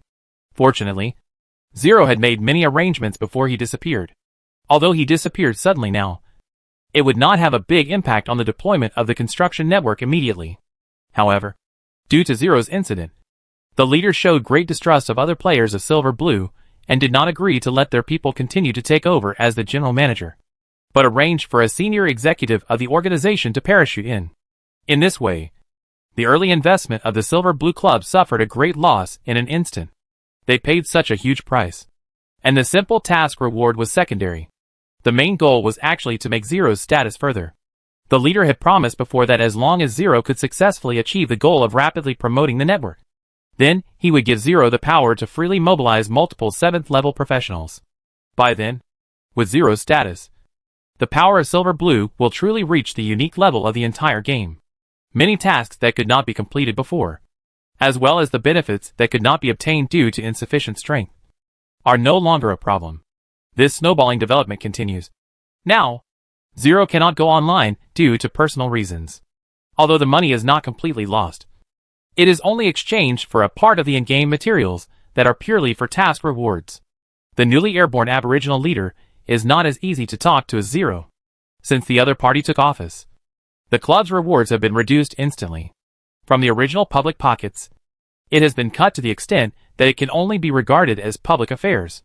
At this moment, Avis, the culprit who caused all this, has put this matter behind him and started to prepare for the next meeting. After all, his goal is just to let Zero leave this world in the shortest time.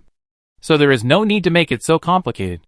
When you have enough information, it is not difficult to deal with Zero.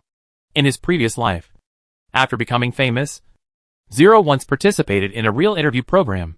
In the recollection section of the program, facing the host's questioning, Zero simply mentioned the difficulties he encountered when he just started playing Mystery Era. His father. Zero's father is actually a rather old-fashioned person. He has very strict requirements for Zero's studies and hates all games. At home, Zero is strictly prohibited from playing all kinds of electronic games. He is only allowed to play green and healthy games for half an hour on weekends. However, when he first came into contact with Mystic Era at his classmate's house, Zero fell in love with this game. In order to have more time to play games, Zero went to his classmate's house every day under the pretext of studying together, and bought a game connection device with his own pocket money. Because his grades were always good, his father did not suspect anything. It was not until after the college entrance examination that Zero confessed the matter because he had signed a long-term contract with the Silver Blue Club. That day, they had a big fight and almost broke off their father-son relationship. But because Zero's college entrance examination scores were good and the matter was a foregone conclusion, his father reluctantly accepted the matter. But he never had a good relationship with him afterwards. At that time, Zero told this story as a funny thing, and expressed some regret if he had not chosen the game at the beginning, but listened to his father's arrangements. Maybe it would be a different situation now. So in this life, Avis helped him. Let him experience listening to his father's arrangements. No longer playing with things. Striving to get good grades in the college entrance examination. Going to a good university. And a fulfilling life with a loving father and a filial son. I did another good thing. It's really pleasant. After putting on a cloak with the Silver Truth ring emblem and an isolation cloak, Avis looked at himself in the floor-length mirror, who didn't look like a good person at first glance, and smiled slightly. Whether you can see through the appearance and see the essence hidden underneath is the difference between a mediocre person and a wise person. In the study room of the secret headquarters of the Spark organization in the Grey Iron Kingdom, a thin leader of the Resistance Army in a grey robe is reviewing several files submitted from below. During his movements, through the gap in the outer cloak, you can vaguely see that he is wearing a magic soft armor. When you occupy more territory, troubles will follow. Those trivial matters can be handled by his subordinates, but those important matters still need to be decided by him personally. Sir Leo, someone wants to see you. At this moment, the door was suddenly knocked, and a high-ranking member of the Resistance Army pushed the door open and walked in. Who is the other party? Hearing the voice, the leader of the Resistance Army did not stop writing with a magic feather pen, but raised his blue-gray eyes and glanced at the figure of the person entering. The other party seems to be someone from the Circle of Truth. After hesitating for a while, the rebel took 2 steps forward and unconsciously lowered his voice. Circle of Truth? Hearing this name, Leo also frowned. Although it is regarded as the most important factor in the era of civil resistance organizations, everyone who knows the other party knows that the Circle of Truth is not a good thing. Besides, this name itself represents a huge trouble with the glorious deeds done by the other party. Almost all the top forces on the continent have been offended, and they have offended them to death. If possible, Leo does not want to have any contact with him. But at this time, the other party has come to the door, and I am afraid that he can't hide if he wants to. Please let him in. Pinching his eyebrows with a headache, Leo still made a decision. Chapter 447 Choice. After a while, under the leadership of the previous rebel, Avis walked into the room. I didn't expect that the famous leader of the Spark organization, His Majesty Leo, a 9th-level professional, would review documents in such a simple environment. Looking around the ordinary furniture in the study, Avis turned to Leo again, speaking casually. TSK. Should I say that he is worthy of being a 9th level who originally came from the bottom? This kind of hard-working and simple style is really admirable. Sir, I don't like your tone. Listening to Avis's somewhat sarcastic words, Leo's tone was slightly cold. The invisible and intangible field of force spread from his body's surface and gradually enveloped the entire room. But what surprised him was that when his own field expanded to Avis, he didn't feel any resistance at all, and enveloped Avis. Magic projection? The next second, the feedback from his own domain made Leo immediately understand the reason, and he looked at Avis with a hint of suspicion. So, who are you? What is your purpose here? Don't doubt it, respected Lord Leo. I am indeed from the Circle of Truth. After all, as a peace-loving organization, I came here with the sincerity of the organization, allowing Leo's domain to wrap the entire room. Avis's tone remained calm. Correspondingly, this projection also has no combat ability. Even if it is only slightly damaged, it will be shattered instantly. So, it's best not to act rashly, and there is no need to make meaningless attempts. We will not send out a second projection. Very good. Explain your purpose. Glancing at him coldly, Leo finally did not crush the projection directly, but decided to listen to his purpose of coming here. Before showing our sincerity, I need to ask you a question first. Your Majesty Leo. As he said, Avis touched his chest elegantly and saluted, with a lovely manner. Are you willing to accept the current situation of the resistance army? I don't understand what you are saying. Leo's expression became even colder, and an invisible oppressive atmosphere gradually rose in the room. The bonfire in the fireplace began to become flickering, and the pages of paper moved automatically without wind, casting strange jumping shadows on the wall, as if some strange world suddenly descended. Do you really not understand? Your Majesty Leo? Facing Leo, who seemed to be about to get angry, Avis smiled slightly. Then, let me be frank. You were used as a knife. You went through so much trouble to destroy the original ruler. But in the end, the people who oppressed you were replaced by a new group of people. Are you willing to accept such a fate? In your position, I believe that someone has already told you about the goals of those high-level prophets and the insurance clauses of the Patakaran Agreement. When the Patakaran Agreement is lifted, the rebels, who have lost their value, will naturally fall apart. You will lose all support from behind, and most of the channels for material replenishment will be cut off. You can only buy supplies through the black market at several times the price, and the captured spoils can only be sold at 50% or even lower prices. And the coalition forces of the other kingdoms will personally go out and carry out endless encirclement and suppression against you. Any place you are will be engulfed in war, with no place to rest and recuperate. In an instant, the whole world began to target you. Ignoring Leo's increasingly ugly face, Avis continued to state in a calm and almost cold tone with a creepy smile. And you, as a famous rebel leader, will naturally never be forgiven. Your sword, your head, your soul, all of these can be sold for a good price. Are you willing to accept such a fate? Your head will be publicly displayed to the public, and everyone will understand that this is the source of all wars, and it has now been wiped out by the kind and wise Lord.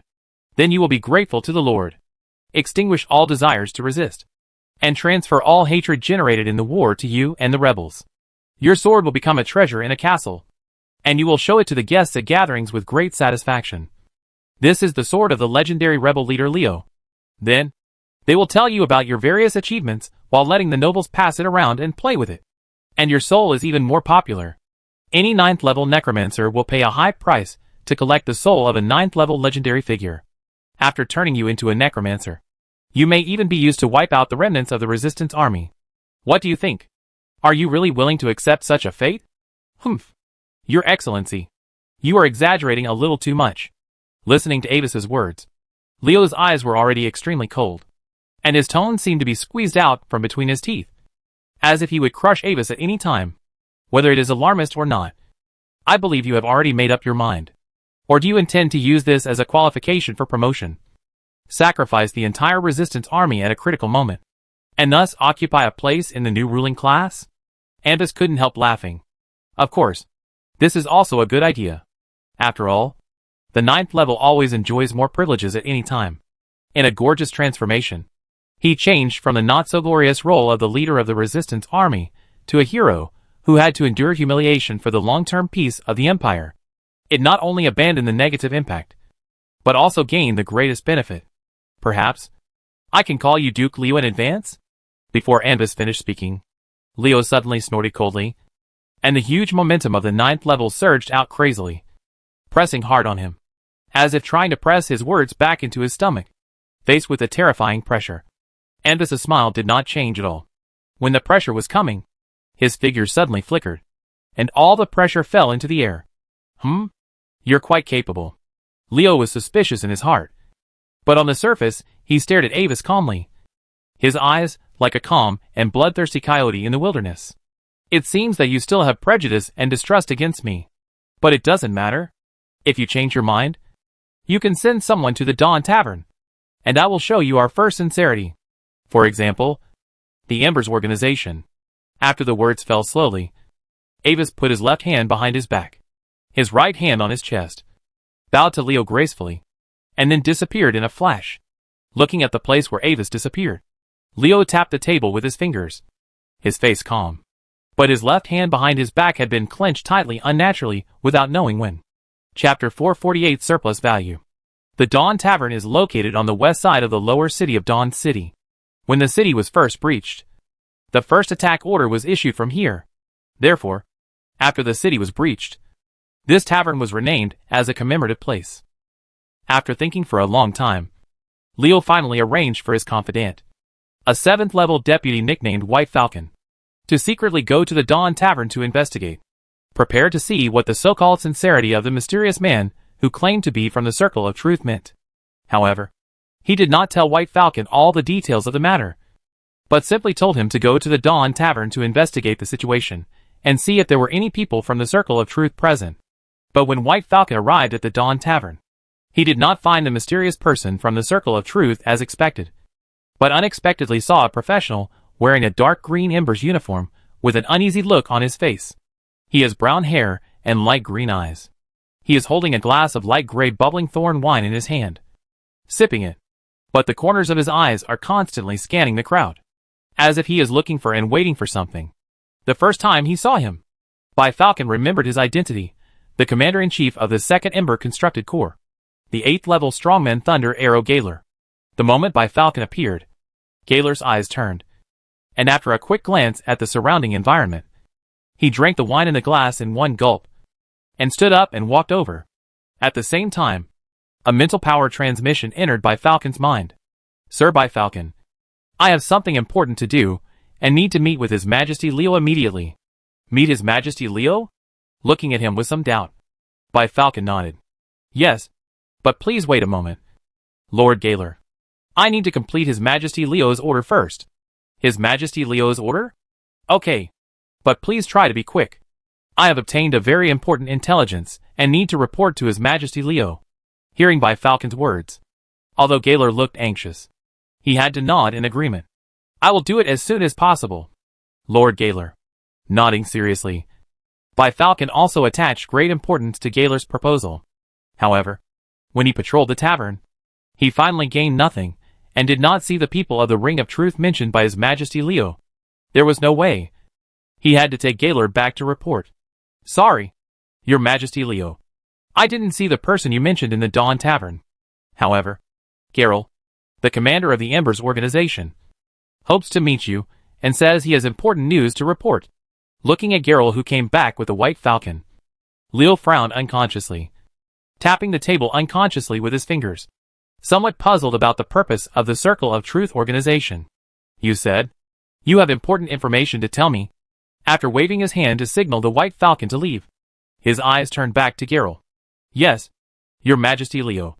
I accidentally learned from a mysterious person that our current leader, the Mirror Man, has secretly defected to the Glory Alliance, and he is also preparing to follow the orders of the Alliance and sneak attack you at a critical moment after the war breaks out, as a token of his joining the Alliance. Seeing that there was no one around, Geralt immediately stepped forward and said what he had learned in a somewhat hurried tone. At first I couldn't believe it either, thinking it was a frame-up. But until the mysterious man took me to see the Mirror Man meet with the top leaders of the Glory Alliance and discuss the details of the attack and future titles, I had to accept this fact. I always respect the Mirror Man who has always led us.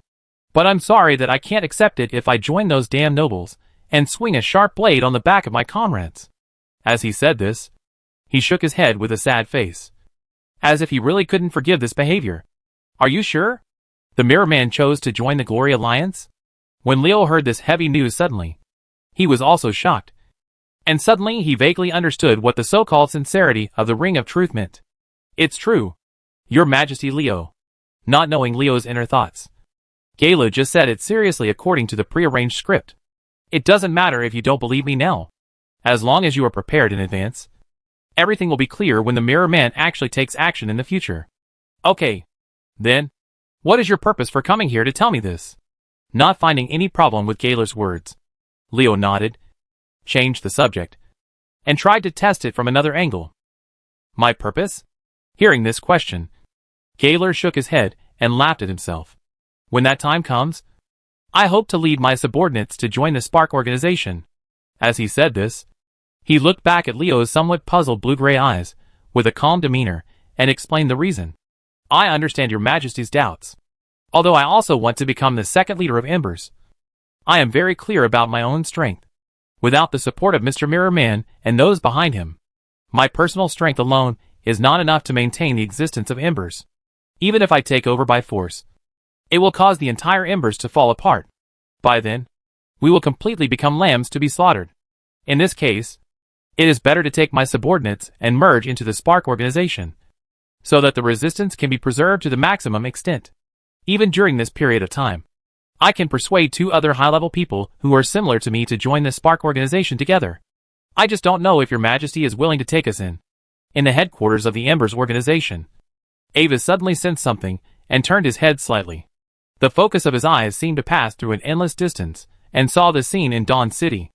Galar seemed to have succeeded, and Leo agreed to his request. Galar was one of the 8th level controlled by him with the Seed of Distortion, and the previous scene was also carefully arranged by him. After all, the only support behind the Ember organization is him, and the upper limit is here. It was okay on weekdays. In those low-intensity wars, just spending money on equipment was enough to solve the problem.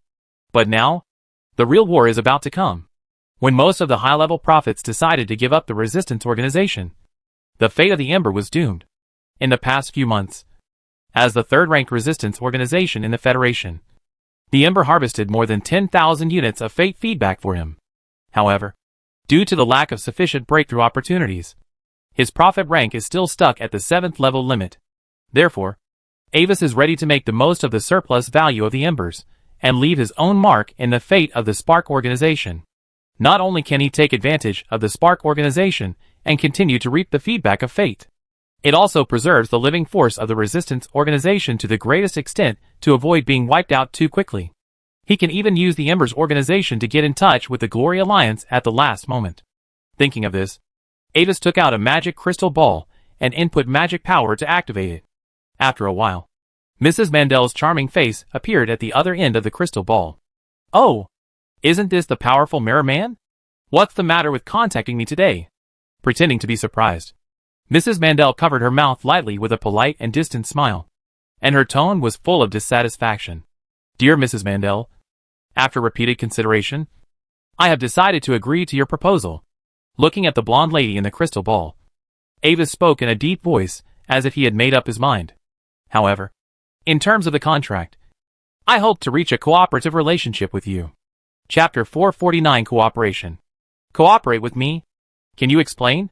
Surprised by Avis's words, Mrs. Mandel brushed her golden curly hair slightly, and looked at Avis with her charming purple eyes, waiting for his answer. What I mean is that I hope to join the Glory Alliance with the Embers organization, but not in the form of a master-servant contract with you. Avis spread his hands and stared at Mrs. Mandel's face. I hope to join the Glory Alliance as a leader of the Embers organization and the Earl of the Rock Helmet Kingdom and become one of them. Of course, in order to show my sincerity, I can first follow your instructions and arrange for the Embers' men to sneak attack the Starfire and Sunlight Glory organizations from behind as a token of my change of camp. Don't sign a contract? Still want our support? After hearing Avis's words, Mrs. Mandel was stunned, and finally understood what he meant, and her pretty face couldn't help but turn cold. Want to use her name to get involved in the Glory Alliance? Mr. Mirrorman, do you really think that you have room to discuss with me in your current situation? Sorry, Ms. Mandel, with the current strength of the Embers. If you don't agree, I can apply to other high-level members of the Glory Alliance to join. And Wise shook his head. Indeed, you may notify others in advance and try to stop them from letting me join the Glory Alliance.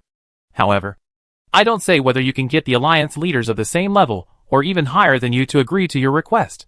Even if they really agree, the worst outcome for me is the destruction of the Embers, as long as they are willing to pay enough.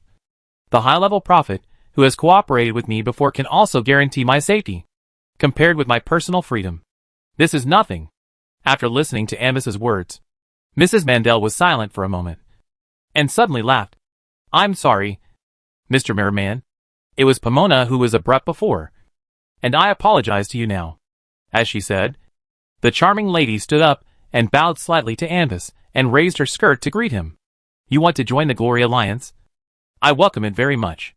However, unlike becoming my personal subordinate, joining the Glory Alliance does not mean that your previous actions can be written off.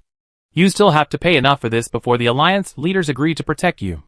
In fact, Mrs. Mandel had never thought that Avis would directly agree to sign the contract with her.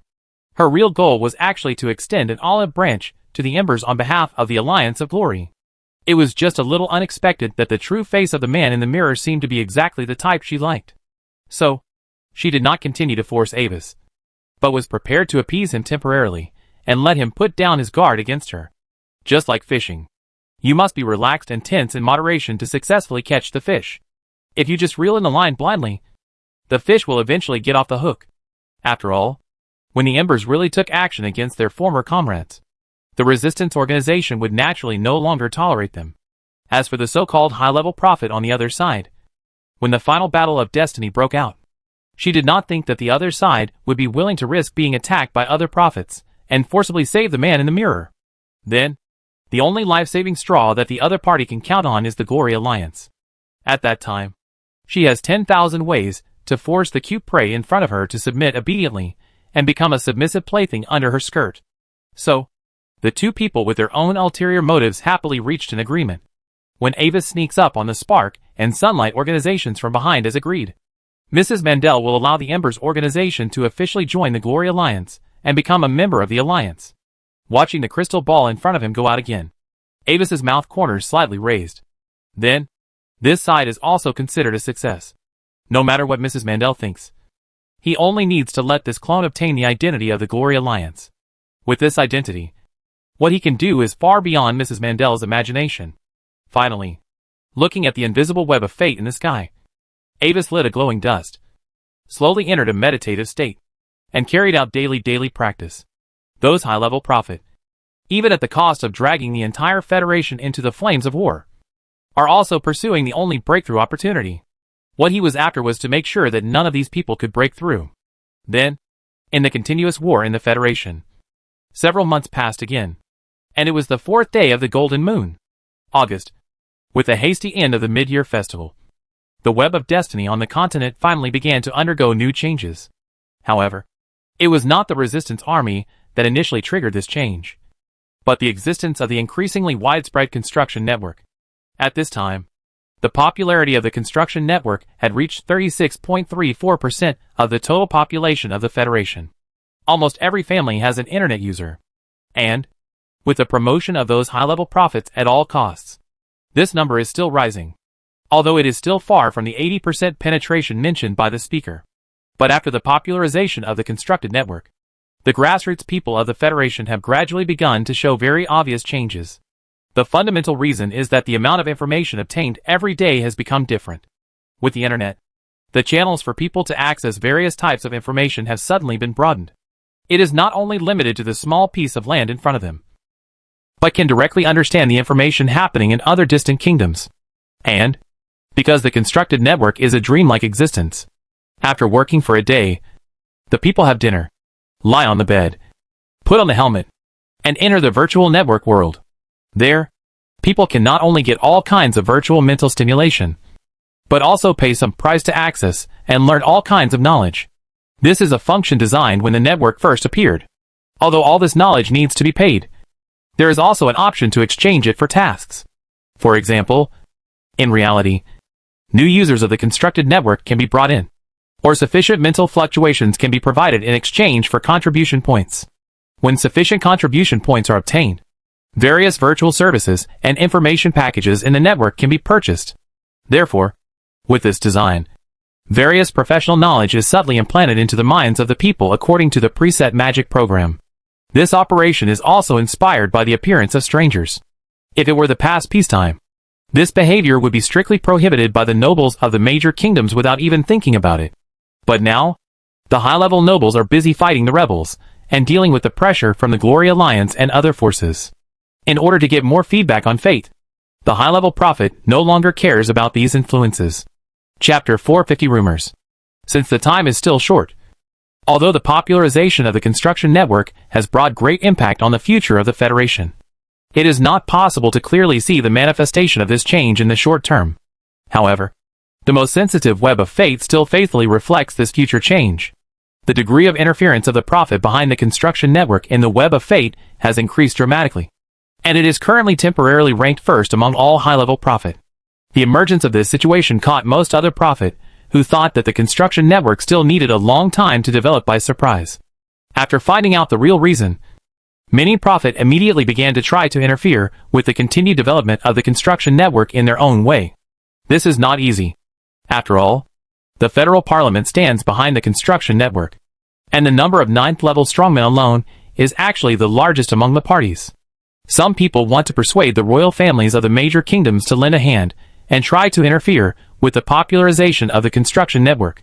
However, since many members of the parliament are high-level officials of the major kingdoms, many high-level officials of the kingdoms have been divided into two factions regarding this matter. One faction is determined to stop the spread of the construct network, while the other faction is the supporter of the construct network. The two sides have been arguing over this. In response, the resistance organization has once again accelerated its offensive, striving to capture 30% of the small kingdoms in the Federation before the popularity of the construct network exceeds 50%. At the same time, in response to this matter, a certain Mr. Mirrorman, who has just joined the Glory Alliance and does not want to reveal his name, for credit, he also provided a brand new solution and ideas to his superiors. Directly sending the city guards to prevent the popularization of the construction network will indeed be severely sanctioned by the parliament. But this does not mean that it is impossible to delay the promotion of the construction network in other ways. So, after getting the method provided by Anvis, the Glory Alliance immediately started to act. For a time, the following content was circulated among the people of the Federation. The construction network is actually a conspiracy of the upper rulers. They hope that everyone will become users of the network, and then control the consciousness of the people in batches through the network headband.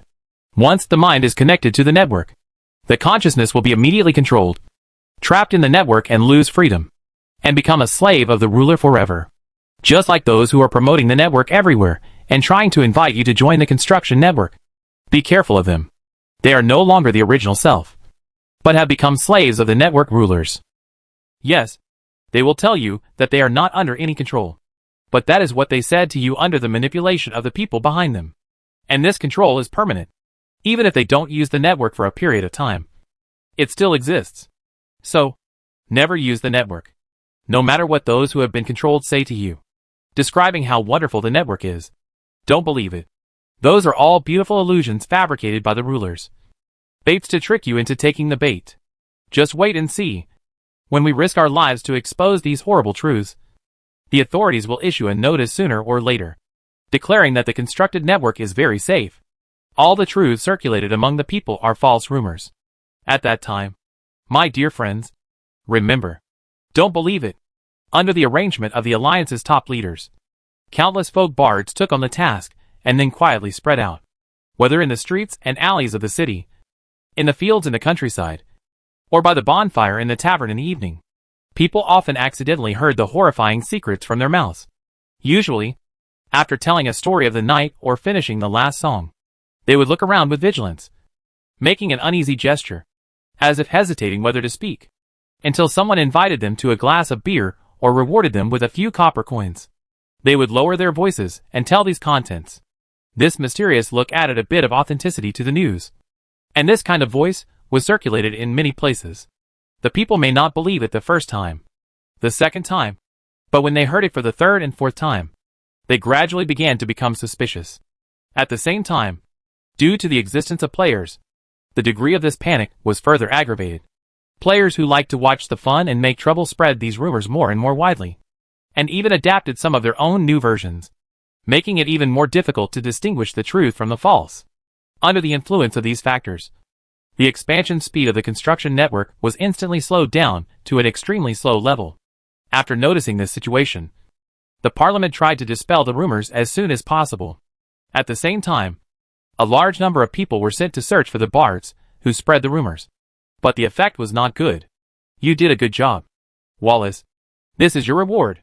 Taking out a space ring, Avis smiled, handed it to the player bard in front of him who was happy, and encouraged him. He is a representative of a player guild in the Embers organization. In this operation, he and his subordinate guild members have made great efforts. The reason why he chose to help the Glory Alliance this time was actually to check and balance. The speed of the construction network development is a bit too fast. If it is not interfered with, it is very likely to lead to a situation where one company dominates. At the same time, as an additional benefit, this interference will also bring him corresponding fate feedback and increase the influence of the network of fate. Due to his previous actions, the proportion of his interference in the network of fate has reached a level that cannot be ignored, ranking fourth among all the current prophets. He can feel that the bottleneck of his own prophet rank breaking through the 8th level has begun to loosen. After the player left, Andis got up and left the room to find Mrs. Mandel to chat. After joining the Glory Alliance, due to his previous contributions, the top leaders of the Glory Alliance also looked up to him. At present, it is not convenient for Mrs. Mandel to target him. So, he has been hanging around the other party's office every day under the pretext of drinking afternoon tea, waiting to see the show. Previously, he wrote to inform Landon that the news that Freya's brother was suspected to be in the hands of Mrs. Mandel should be revealed in the next few days. Hello, respected Ms. Mandel. I am here to bother you again today. Walking into the other party's office with familiarity, Ava sat down on the sofa beside him very naturally, picked up a cup of black tea with a faint pink and purple magic halo on the coffee table, blew away the unknown petals floating on the surface and took a sip, not considering himself an outsider at all. Thank you for your hospitality. You are as beautiful as ever today, like a silver-leaved rose that never withers. Mr. Mirrorman, are you usually so idle? She rolled her charming eyes at him slightly, and Mrs. Mandel paused the magic feather pen in her hand, feeling a little helpless. Although she still coveted Avis's body, the timing was not right yet, and she could not find any good opportunities. She was ready to be patient for a while. But now, the other party seemed to have seen this, and actually ran to her office all day long? Forget it. Let him be proud for a while. There are still many days to come. Thinking of it, Mrs. Mandel suppressed her anger, calmed down and continued to deal with the work at hand. It was quite busy a while ago, but thanks to Ms. Mandel, after joining the Glory Alliance, it is indeed very free now. As she said, Avis raised her glass with a smile on her face, and greeted Mrs. Mandel, who was temporarily reviewing a batch of documents. By the way, today's cup of enchanting dream tastes quite pure. Ms. Mandel, your skill in mixing black tea has improved again. Mrs. Mandel's upper eyelid twitched secretly. and she almost broke the feather pen in her hand. Don't let me catch the chance. Otherwise, I will make you cry. After happily teasing Mrs. Mandel, Avis put down the teacup and turned his eyes to the direction of the door. The thing he was waiting for seemed to have come. Chapter 451 Meeting. Lord Mandel. There are two professionals visiting outside. One is level 4, and the other is level 3. They claim to be members of the Spark organization, and are here to discuss something with you. At this time, the mahogany door was knocked. A butler in a neat tuxedo walked into the room, and saluted respectfully to Mrs. Mandel and Avis. People from the Spark organization? I don't remember that I have ever invited them. What do they want to see me for at this time? Also, how long are you going to sit here with me? Putting down the quill temporarily, Mrs. Mandel crossed her arms over her chest, a little confused, and glanced at Avis with her peripheral vision, the implication of which was self-evident. It's okay. You do your thing. Just treat me as if I don't exist. But Avis pretended not to understand at this moment, just sitting on the sofa calmly, greeting Mrs. Mandel, and continued to drink tea as if no one was around. Then, may I ask if you want to see them? After waiting for a moment, the butler spoke again. Let them in. Glancing at the butler, who was still waiting at the door, Mrs. Mandel finally gave up the idea of immediately driving the bastard man in the mirror away. You like to drink tea, right? In the future, I will let you drink as much as you want under the desk. Imagining the various scenes in the future after forcing the man in the mirror to sign the master-servant contract, the blonde lady turned her beautiful eyes and glared at him maliciously. Then she reluctantly ordered the butler to let the two people waiting outside come in. After receiving the master's instructions, the butler said goodbye and left. A moment later, the figures of Landon and Freya, led by the butler, appeared at the door of the study. As soon as he entered the room, Landon was shocked by the luxurious furniture in the study. Like the study rooms of many high-ranking nobles in the Federation, Mrs. Mandel's study room is also decorated in the classical glorious style. All the furniture is genuine antiques from the ancient magic empire. The smooth silver decorative lines and the elegant colors given by time are mysterious and artistic. Rows of huge bookshelves are filled with all kinds of precious magic books. The ceiling is made entirely of pure gold, with exquisite murals painted on it. The huge magic crystal chandelier hangs from the dome, reflecting the room's brilliant light. Looking at the scene in front of him, Landon couldn't help showing a somewhat surprised expression, like a bumpkin who had never seen the world. So Freya, who was following him, couldn't help but pinch his hand. Dear Miss Mandel. Hello. I am Landon, the current captain of the 6th Legion of the Spark organization. And this is my companion, Freya. We are here today to ask you for something. Realizing his own loss of composure, Landon immediately focused his attention and stopped paying attention to the various furnishings in the room. At the same time, they also noticed the mysterious man in black robes sitting on the sofa. Seeing their gazes, the latter also raised his glass to them, acting very friendly. Ask me for something? After a brief silence, Mrs. Mandel opened her red lips slightly, and her charming purple eyes stared at his face with interest, which made Landon blush. Hee. Tell me about it. Sorry. It's like this. In an accident last year, Freya and her brother Reiner were separated. Although we spent a lot of time looking for him afterwards, we still couldn't find him. But recently, I heard through some channels that Freya's brother is now with you. I wonder if you know about this. After being pinched by Freya again, Landon withdrew his gaze from the sexy and hot body of the blonde lady in front of him and said his real goal. Freya's brother. Reiner? Glancing at Freya's pair of elf-like pointed ears, Mrs. Mandel was silent for a moment, and the corners of her mouth suddenly curled up slightly. The person you are talking about.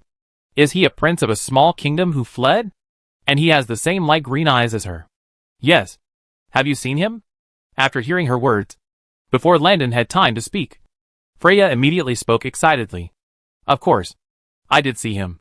I bought him at an underground auction. With a strange smile on her face, Mrs. Mandel looked at Landon and Freya. Do you want to meet him too? Hearing this, Avis couldn't help but slightly widen his eyes, grabbed a handful of crystal nuts on the table, threw them into his mouth one by one, and chewed them with relish. His obvious attitude of watching the show once again made Mrs. Mandel roll her eyes secretly. But she didn't say anything, because the next good show also needs an audience. When Freya's brother, wearing a collar, crawled out from under Mrs. Mandel's table almost naked, Landon and Freya couldn't believe their eyes. Come on, my little cutie. Say hello to my two guests. With an evil smile, Mrs. Mandel raised her round toes wrapped in black spider silk stockings and gestured to Landon and Freya in front of her. Sister. The moment he saw the person coming in front of him, the boy on the ground was also struck by lightning. After calling out softly, he almost didn't dare to look into Freya's eyes. Reiner, how could you treat my brother like this? Looking at her brother's current state, the elf girl almost screamed, and her tone was full of hostility. Don't be so excited. This lovely elf lady. You are his sister, right? Looking at the reactions of the two with great pleasure, Mrs. Mandel did not care about the girl's offense. You know what? If I hadn't taken him, but someone else who competed with me, you would never see your brother again. Sorry. Dear Miss Mandel, thank you very much for your help. Freya was just a little too excited to meet her brother after a long time. I apologize to you on her behalf. Bite his tongue. Landon got rid of the shock, and while pulling Freya with his hand behind him, he quickly started to smooth things over. In the sea of spirituality, Lord Dark Crow has been constantly warning him that he is currently facing a real 8th level strongman. It's just, after all, he is Freya's lost relative. You won't refuse the request of two poor siblings who have lost their homes to reunite. Right? I don't know how many gold coins you spent at the time. I am willing to redeem him at a price of 1.5 times. As soon as Landon said this, the scene in the room changed immediately. Freya looked at him with tears in her eyes, and Mrs. Mandel showed a look like a venomous snake staring at its prey. At the same time, the boy on the ground suddenly showed a mixture of hope, fear, and struggle in his eyes. At the same time, Avis's spirit was lifted again. It was the breath of a turning point in fate. Chapter 452 Request. You just said, you want to buy my cute little pet? With a wicked smile on her lips, Mrs. Mandel stopped talking and looked at Landon carefully. His appearance was ordinary, but very attractive. She didn't know why she had this feeling. At the same time, as an 8th level strongman with complete integration of mental power and magic power, before Landon entered the door, she could vaguely sense the special breath of destiny on the boy in front of her. It seemed that a high-level prophet had left a mark on him, and the reason was unknown. This aroused her interest. A person who could be specially watched by a high-level prophet must have some special features and be valuable enough to become her prey. And from this completely free-range method, as long as the other party is not killed or disabled, and just played for a while, the prophet behind the other party should not care about it. Unfortunately, I don't have the idea of transferring my little pet for the time being. After a moment of silence, the blonde lady stretched out a finger and shook it lightly. That's my brother. Hearing this, Freya couldn't help but shout excitedly. Poochie, oh yes. This beautiful elf lady. He may have had this identity a long time ago, but now his only identity is my pet and servant. Nothing more. Enjoying Freya's angry red face, Mrs. Mandel chuckled and then changed the subject. However, since it is the request of this kind little brother, now I can give you a chance to take him away. Are you serious? Landon was surprised when he heard this. He didn't have much hope just now. After all, he was facing an 8th level person.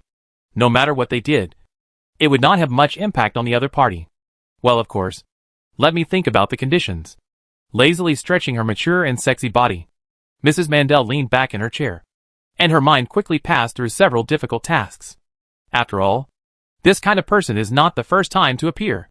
Arranging them to find some rare treasures or do some difficult things often has a high probability of success. However, she glanced at Andis, who was sitting on the sofa, eating her afternoon tea snacks with relish and looking over here. She suddenly changed her mind. She didn't have anything special to deal with for the time being, so she might as well have some fun. I can return him to you, but in exchange, you will replace her brother and become my servant. How about it? Hearing this request, the faces of the two changed at the same time. Sorry, Ms. Mandel. I can't agree to this request. Can you please change it? With some difficulty, he withdrew his eyes from her seductive body, and finally shook his head and rejected her. Change it. Hee. With an evil smile, Mrs. Mandel slowly took off her high heels, and after moving her black silk toes that exuded a charming atmosphere, she showed an aggressive look to Landon. Then let's do this. On the basis of the price just now, you and your elf companion kneel down in front of me now. Kiss my toes like a good servant. And I can also transfer it to you. Ms. Mandel, are you humiliating us? After hearing the other party's request, Landon's eyes finally turned cold. Humiliation? No. No. No. This is a reward for good children. Mrs. Mandel suddenly laughed at Landon's anger. Come on, my little cutie. Show them your loyalty. The light green eyes revealed a strong sense of shame. The boy on the ground crawled a few steps meekly and trembled as he kissed the lady's toes. He didn't dare to look at his sister again, seeing that her brother was really going to kiss the other's dirty toes. Freya almost lost her mind and took action directly. Then, in Mrs. Mandel's somewhat regretful eyes, she was stopped by Landon. That's enough. Ms. Mandel, if you don't plan to release him anyway, then we'll leave. It's meaningless to stay here any longer. With that, Landon was ready to leave for help. There is a reason why he could become the squadron leader at the level of the 4th rank. But it was the result of a series of adventures. Previously, under the guidance of Dark Crow, he obtained the core secret treasure from a dangerous underground ruins, greatly improving his qualifications, and accidentally saved a girl. And this girl happened to be the daughter of the deputy leader of the Spark organization, who was at the peak of the 8th rank. For this, the other party was very grateful to him, not only arranging a good position for him, but also often giving him some special teachings in private, as long as he could ask his teacher to help him speak. Even if Mrs. Mandel was at the 8th rank, he would definitely need to weigh the cost. Please wait a moment. Both of you. At this time, Avis, who had been silent watching the show, suddenly spoke up and tried to keep the two of them. Ms. Mandel, why do you have to make it so difficult for them? This request has no substantial benefit to you. How about changing the request? Hearing Avis' words, Landon and Freya, who had been helpless, suddenly had some hope and looked at him with some hope. Oh, my dear Merriman, I wonder if you have any advice for my behavior. Deliberately biting the word dear, Mrs. Mandel stared at Avis, her tone a little weird. This is your freedom, respected Ms. Mandel. I just made a suggestion. Under the hood, Avis didn't say much, but transmitted a message to her through the spirit. Heroes' infinite grimoire. Is this message true? After reading this message in an instant, Mrs. Mandel suddenly straightened up and looked at Avis with some surprise. Of course. Avis nodded to her imperceptibly. After a moment of silence, Mrs. Mandel finally nodded and turned her eyes to Lanton and the others again. I have to say, you are very lucky. Yes, he is the one you think of. The famous leader of the Embers organization. The supreme power who dares to face the 9th level supreme power. Mr. Merriman. After deliberately pointing out Avis's identity to the two, the blonde lady told them the content of the task.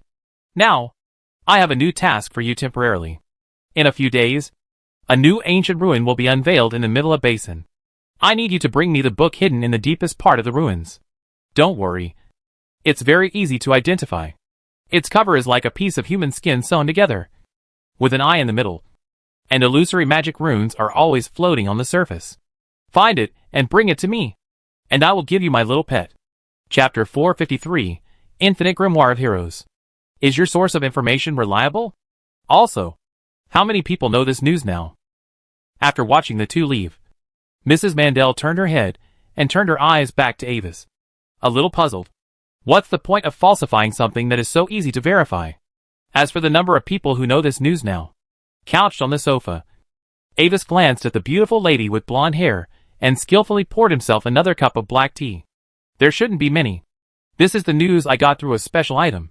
In addition to you and me, there may be several other high-level prophet who can vaguely sense it. Really? If so, why did you inform me of this news? Don't tell me it's just for those two little guys. Hearing Avis' words, Mrs. Mandel immediately became suspicious. Regarding the reason for informing you of this news, Avis shrugged, calmly threw the last crystal nut in the mithril tray into his mouth, and then spoke in a slightly exaggerated tone. Dear Miss Mandel, are we companions now? As a companion, I will naturally think of you first when something good happens. How about it? Are you touched? Hee hee. Then I really appreciate the kindness of Mr. Man in the mirror. Listening to Avis's extremely perfunctory answer, Mrs. Mandel's purple eyes narrowed dangerously, and the sarcasm in her tone almost condensed into substance. At the same time, this also made her alert. Just as the man in the mirror said, It is easy to verify whether the ruins appear. And he doesn't need to lie to her on this point. That is to say, in a few days, there should be ancient ruins in the middle of basin. But apart from that, the authenticity of all other news from the other party needs to be questioned. Heroes' Infinite Magic Book is a legendary and powerful magic book. Its original creator was the famous 9th level peak powerhouse in the ancient magic empire. One of the 9 speakers of the Circle Council. The source of all laws Esful Heroes. At the beginning of production, in order to obtain enough growth materials to carry his power, Heroes tried many different materials, and finally chose his own skin as the main material. Then, he used the power of rules as a pen to record all the magic he created one by one. Every time a self-created magic was recorded, the power of this book became stronger. After recording a full 10,000 original magics of various factions, a vague will was born in the body of the book.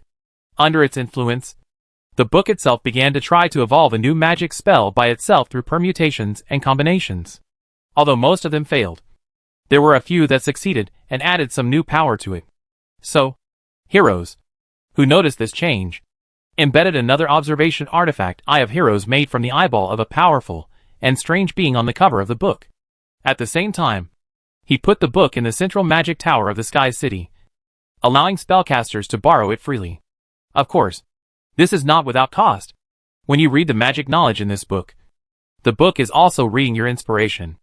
After gaining inspiration from these spellcasters, the power of the book's spirit increased rapidly. At the same time, more new magic was born. As time went by, the number of magic recorded in this book gradually increased. At the same time, its power also increased rapidly in the process, even to the extent that Heroes himself was amazed.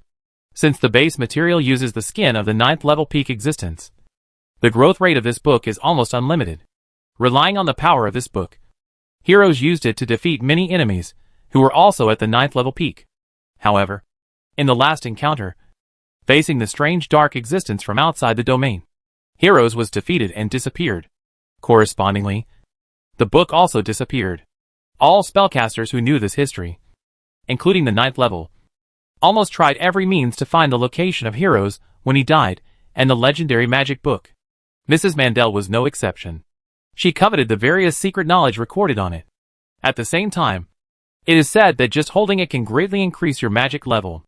Even holding it for a long time can also gain a little understanding of the power of rules. Mrs. Mandel asked herself, if she had received the relevant news, she would definitely wish that as few people as possible knew about it. And it would be best if no one knew about it, so that she could get it by herself. And there are only 2 situations that can make her actively spread the news.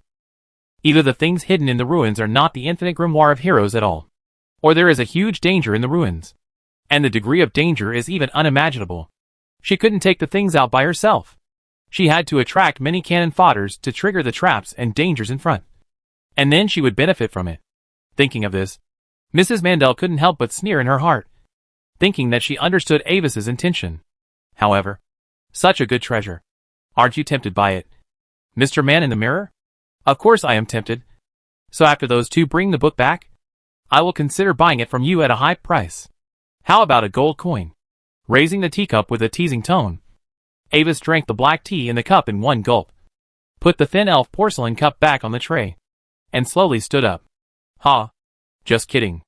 Let's talk about it then. Then, I'll say goodbye today. As he said that, Avis's figure suddenly flashed and disappeared. Staring at the direction where Avis disappeared, Mrs. Mandel fell into thought.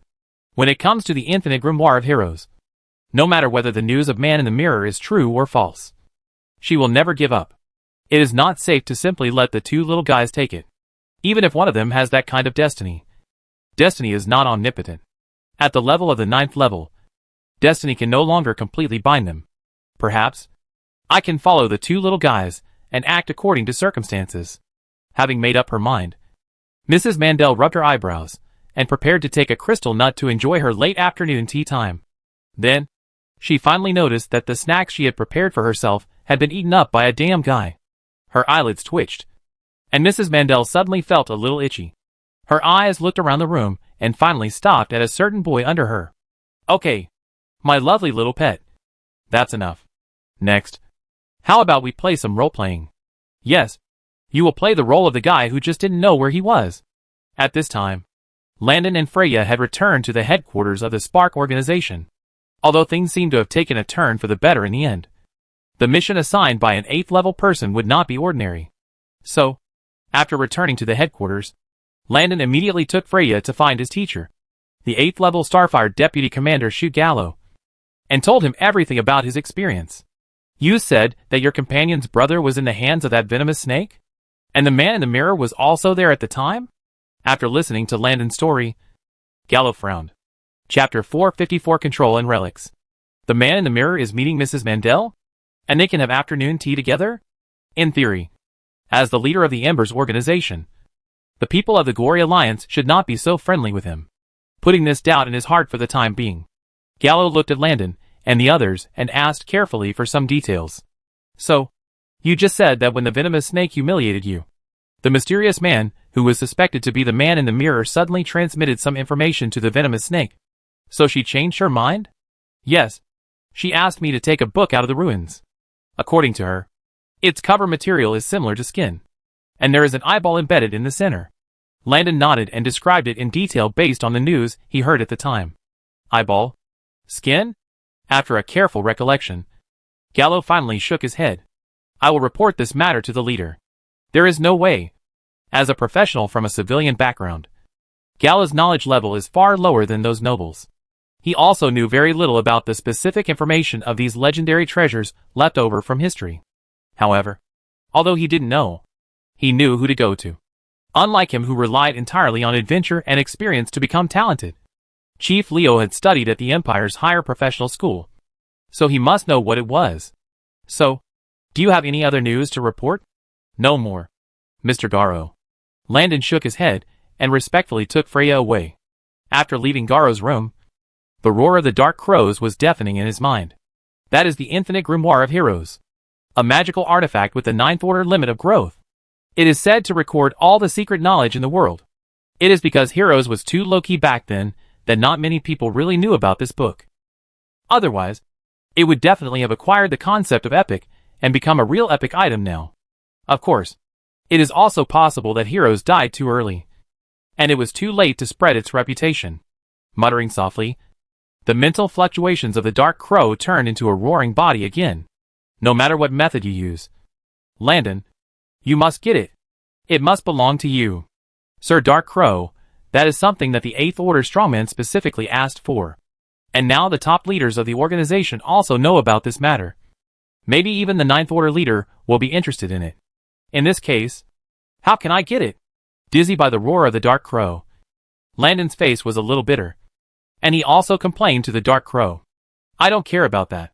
If you want to become stronger as soon as possible, gain a place for yourself in the next chaotic world, and not put the fate of yourself and the people around you in the hands of others, then you must get it.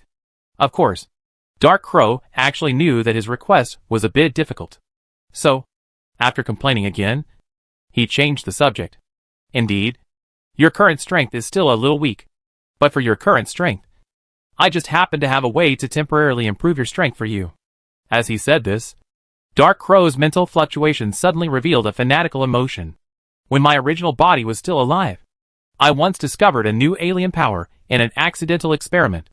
This power has very powerful characteristics. It can directly affect the soul, and has extremely powerful destructive power on the existing soul. I named it the power of apoptosis. Remember the first trick I taught you? The horror gaze? That is the result of mobilizing a little bit of the lower power of the power of apoptosis. After a warm reminder, Dark Crow felt the surprise in Lanton's mind and was a little proud. Now, your strength has reached the 4th level. If you can master this power in a short time, then at least you can enhance your self-protection ability. Will it be difficult to master this power? Lanton asked uncertainly. Difficult? He. Sensing Lanton's doubts, Dark Crow smiled strangely. If the person who learns this power is not you, but other ordinary 4th level people, then even if they are given another month, I don't think they have any possibility of mastering the power of apoptosis. Even if you, in a few days, you can only use it a little bit at most. But even so, its power is enough for you to threaten the 6th level. But wearing advanced constructs can also do this. Don't compare the idiotic toy with the power of apoptosis. Landon muttered to himself, and then was almost stunned by the roar of the dark crow. On the other side, Gallo, who had learned the news, had already found the leader Leo and told him all the information that Landon had told him. Okay, I understand. Hearing the news from Gallo, Leo nodded, and in his heart, he couldn't help but believe the information of the second commander of the Embers, who wanted to surrender. If the leader of the Embers organization really betrayed them, then he would just adapt to the situation and accept the other party's subordinates. The book you mentioned should be the Infinite Grimoire of Heroes, which was refined by heroes, the speaker of the ancient magic empire, the source of all things. Not to mention the 8th level. Even if I am a 9th level, I would also be tempted by it. Speaking calmly, Leo popularized the knowledge for his right-hand man. However, it is not clear how many people know this news. If too many people know it, then there will inevitably be a war. Of course, if this news is true, we will not give up. I will go out in person to prevent it from falling into the hands of other organizations. Also, leader, I always feel that there may be some problems with the man in the mirror. After thinking about it, Gallo mentioned it with some worry. Don't worry, Gallo. I'm ready. No matter what choice he makes, it will not be a threat to us. When he mentioned this, Leo showed a mysterious smile on his face. Remember, the night is over and the dawn is coming. I understand, Chief. Seeing Leo's performance, Garo suddenly gained confidence. A few days passed again, and Ava stood on a small hill on the side of the Mivila Basin, looking far away in the direction of the basin. At this time, the situation in the basin was normal. Several player teams were hunting monsters and hunting a fleeing shadow warthog. But they accidentally encountered a group of pigs and were then knocked over by the pigs. A caravan was temporarily stationed on one side of the basin, and the guards and guys were disbanded. Some went to hunt for the main course for lunch, and some rested and chatted around a small campfire. Although it seems to be calm for the time being, the web of fate here has begun to produce a vortex. For Avis, this is not just a simple treasure hunt, but also a fuse that will eventually detonate the current situation of the Federation that is like a barrel of explosives. While other resistance organizations have been attacking cities and territories, the Embers organization is also attacking. But the speed of advancement is relatively slow. It is completely incomparable to the Spark and the Sun's glory. Even the 4th-ranked Moon Mystic Society has surpassed the Embers organization in the number of kingdoms it has conquered. But Avis did not really do nothing. In fact, he turned from the open to the dark and began to control the top leaders of the major kingdoms in secret. His control method is also very simple. Either cooperate with him, sign a short-term master-slave contract, and become a subordinate member of the Embers organization, or die immediately. In the future, when he issues an order, the person who signs the contract must fully cooperate with the Embers organization members to capture the capital and destroy the original royal family. When the kingdom changes hands 1 month later, the contract will automatically end. Passive resistance is impossible. The contract is mandatory, and the worst backlash is enough to make their souls collapse. Since he did not directly attack the royal family of any country, those who were temporarily controlled by him did not show any abnormality on the surface. Under this operation, the number of kingdoms lost did not increase on the surface. But these small kingdoms that seemed to be normal on the surface could be occupied at any time by Avis's order, together with the small kingdoms that have been occupied by other organizations. The number of kingdoms controlled by the rebels is enough to exceed 30% of the total. Chapter 455 Black Pyramid. Playing with a pendant engraved with secret patterns in his hand, Avis retracted his gaze. The pendant in his hand is the trigger key for the general attack order. When the effect of the original pendant in his hand is activated, the wearers of all other sub-body pendants will be induced. If nothing unexpected happens, then today, when all the protagonists in his plan enter the ruins, it will be the moment for him to activate the key. The birth of Heroes' Infinite Grimoire was a very famous event in the previous life. However, the time when this relic appeared in the previous life was not now, but 20 years later. At that time, when the already famous Landon passed by the Mivila Basin, he accidentally triggered something at night, causing the relic to break the seal. So, after a thrilling exploration, Landon's protagonist team successfully overcame the crisis and got Heroes' Infinite Grimoire lost in the core of the ruins. As mentioned earlier, Heroes was defeated and disappeared with the Infinite Grimoire in the last battle. In fact, although Heroes himself was severely injured and his whereabouts were unknown, The strange dark existence that was his opponent also failed to get any good results.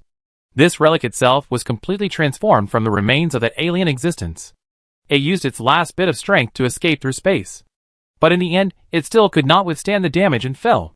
Afterwards, its remaining body gradually infected the surrounding natural environment, forming this relic. Obviously, as a powerful strange existence that can snipe heroes, the relic will definitely contain immeasurable dangers. Avis knew this very well, so he did not plan to go in directly, but also made it one of his own layouts. It was like a natural trap, and it came with bait. Mrs. Mandel would definitely be tempted by it, but with her character, she probably didn't dare to believe what she said. Landon, a 4th level professional, was also not credible, and would probably sneak into the ruins quietly. After Landon brought back the news at that time, the Spark organization should also know about it now. Now, when he completely opened the ruins, some high-level prophet related to it would also feel it. Maybe they couldn't directly predict what was in the ruins, but they could be sure that it must be something very important. But among these people, except for Landon, who had the hope of taking things away due to his own destiny, if others were not prepared, they would most likely suffer heavy losses in it. Vivian, what day is it today? Sitting down gently on a slightly cool rock surface on the top of the mountain, Avis looked at the summer night fireflies standing behind him and spoke. Today is the 22nd day of the golden month, 2462 of the glorious calendar. Mr. Mirrorman, looking at him with some doubt. The girl turned over the game calendar on the panel and answered. The 22nd day of the golden month? And Wise nodded and injected a stream of magic with the power of Landon into the ground. This was separated from the power seed of Landon that he had collected before. It's very close to the Hellfire moon. The purple moon Amos hangs high in the sky, while the silver moon Sevian hides in the night. In the next few days, the Aries star will probably be very bright. Extraordinarily bright. What do you mean? Listening to Avis's words, Xia Yinghua was confused. Nothing. Looking at the sudden change in the basin in the distance, Avis smiled and replied, I just think it should be a good day for rebellion. The ground began to shake. It seems that something is coming out. At this time, in the Mildala Basin, many people present felt something was wrong at the same time. The earth suddenly began to tremble, and cracks spread rapidly like a spider web. The sunlight in the sky faded, and dark clouds began to rotate and gather around the center of the basin, forming a spiral shape like the eye of a storm. There were even illusory black lightning with the power of dreams in the clouds. Although it was silent, it was even more shocking. Looking at this amazing scene, everyone could sense that some kind of drastic change was happening. Under everyone's attention, in front of his eyes, a huge black pyramid slowly rose from the center of the basin. The tower was surrounded by illusory black cloud-like power ribbons. The mental power detection of it was like water encountering a sponge, which was quickly absorbed by it, and even eroded by it in the opposite direction.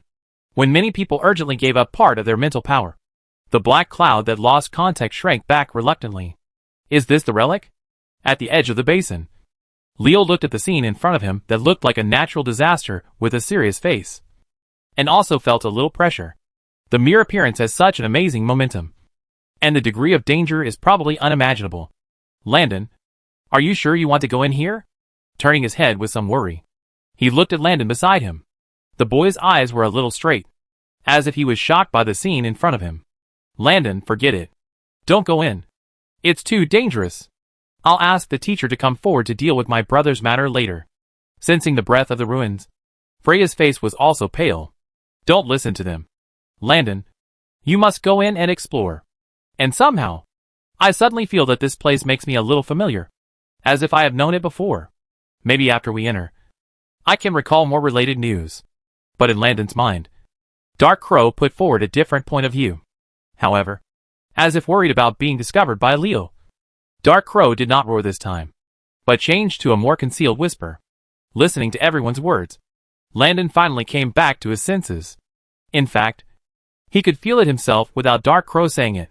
The aura of this relic seems to have a very similar power essence to the power of apoptosis that Lord Dark Crow had just taught him. Sorry, Your Majesty, but I still hope to go in and explore it. Nodding gratefully to the people around him who cared about him, Landon respectfully explained to the leader, and then comforted the elf girl whose eyes were already red.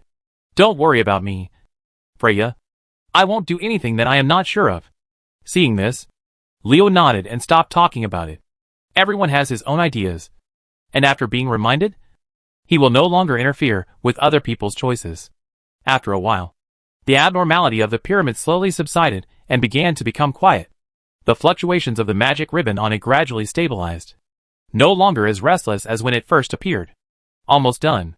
Seeing this, Leo nodded. We can't wait any longer. Such a huge abnormal celestial phenomenon has attracted many independent professionals who notice this scene. If too many strong people are attracted, it will make the situation more complicated. It is better to explore as soon as possible. Now, the ruins are stable. If you want to enter, you can choose to enter with me now. I can take you in safely. After that, you can continue to follow me or explore on your own. It's up to you. Chapter 456 Gain and Loss. After hearing the leader's words, many rebels on the scene responded.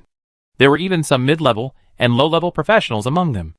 Although everyone can see the strangeness and danger of the ruins, the quality of the resources and treasures inside is definitely not low. There is a saying among the people of the Federation, opportunities are often hidden in the dragon's lair. Especially for these poor rebels. A chance to turn things around is worth fighting for with their lives. As long as they can find any valuable items and bring them out, they will not have to worry about the resources needed for breakthrough. After all, most professionals who choose to join the rebels have to resist those aristocrats who are extremely short of cultivation resources. They hope to get enough spoils from the warehouses of those nobles who used to be high above them after conquering them. If they have money and resources, they will rebel against the royal family at the risk of losing their heads. Especially now that the leader of the Spark organization, His Majesty Leo, has come in person. As long as he keeps close to him, his own safety can also be guaranteed to the greatest extent. Even if the top spoils belong to the leader, the soups and water left behind are enough for them to eat. Looking at the many warriors who signed up enthusiastically, Leo can understand their mentality. After all, it is actually the same for him.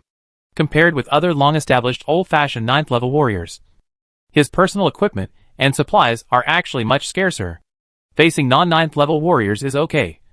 But in the battle between 9th level warriors, due to the lack of 9th level magic equipment and wonders, he will also have a very difficult time.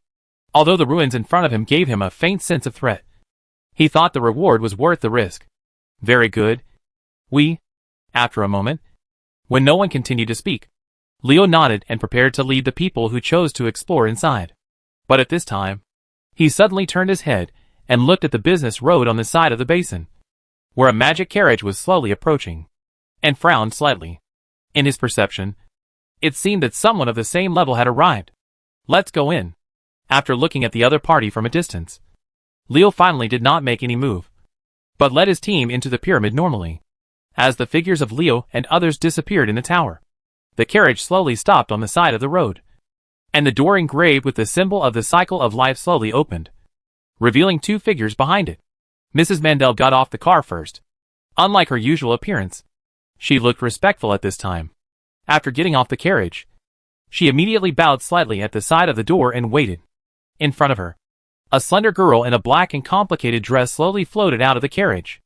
Although her facial features were extremely delicate, her skin was as cold and pale as a dead person, without a trace of life. Pomona, is this the place? Her aquamarine gemstone eyes turned and looked in the direction of the black pyramid.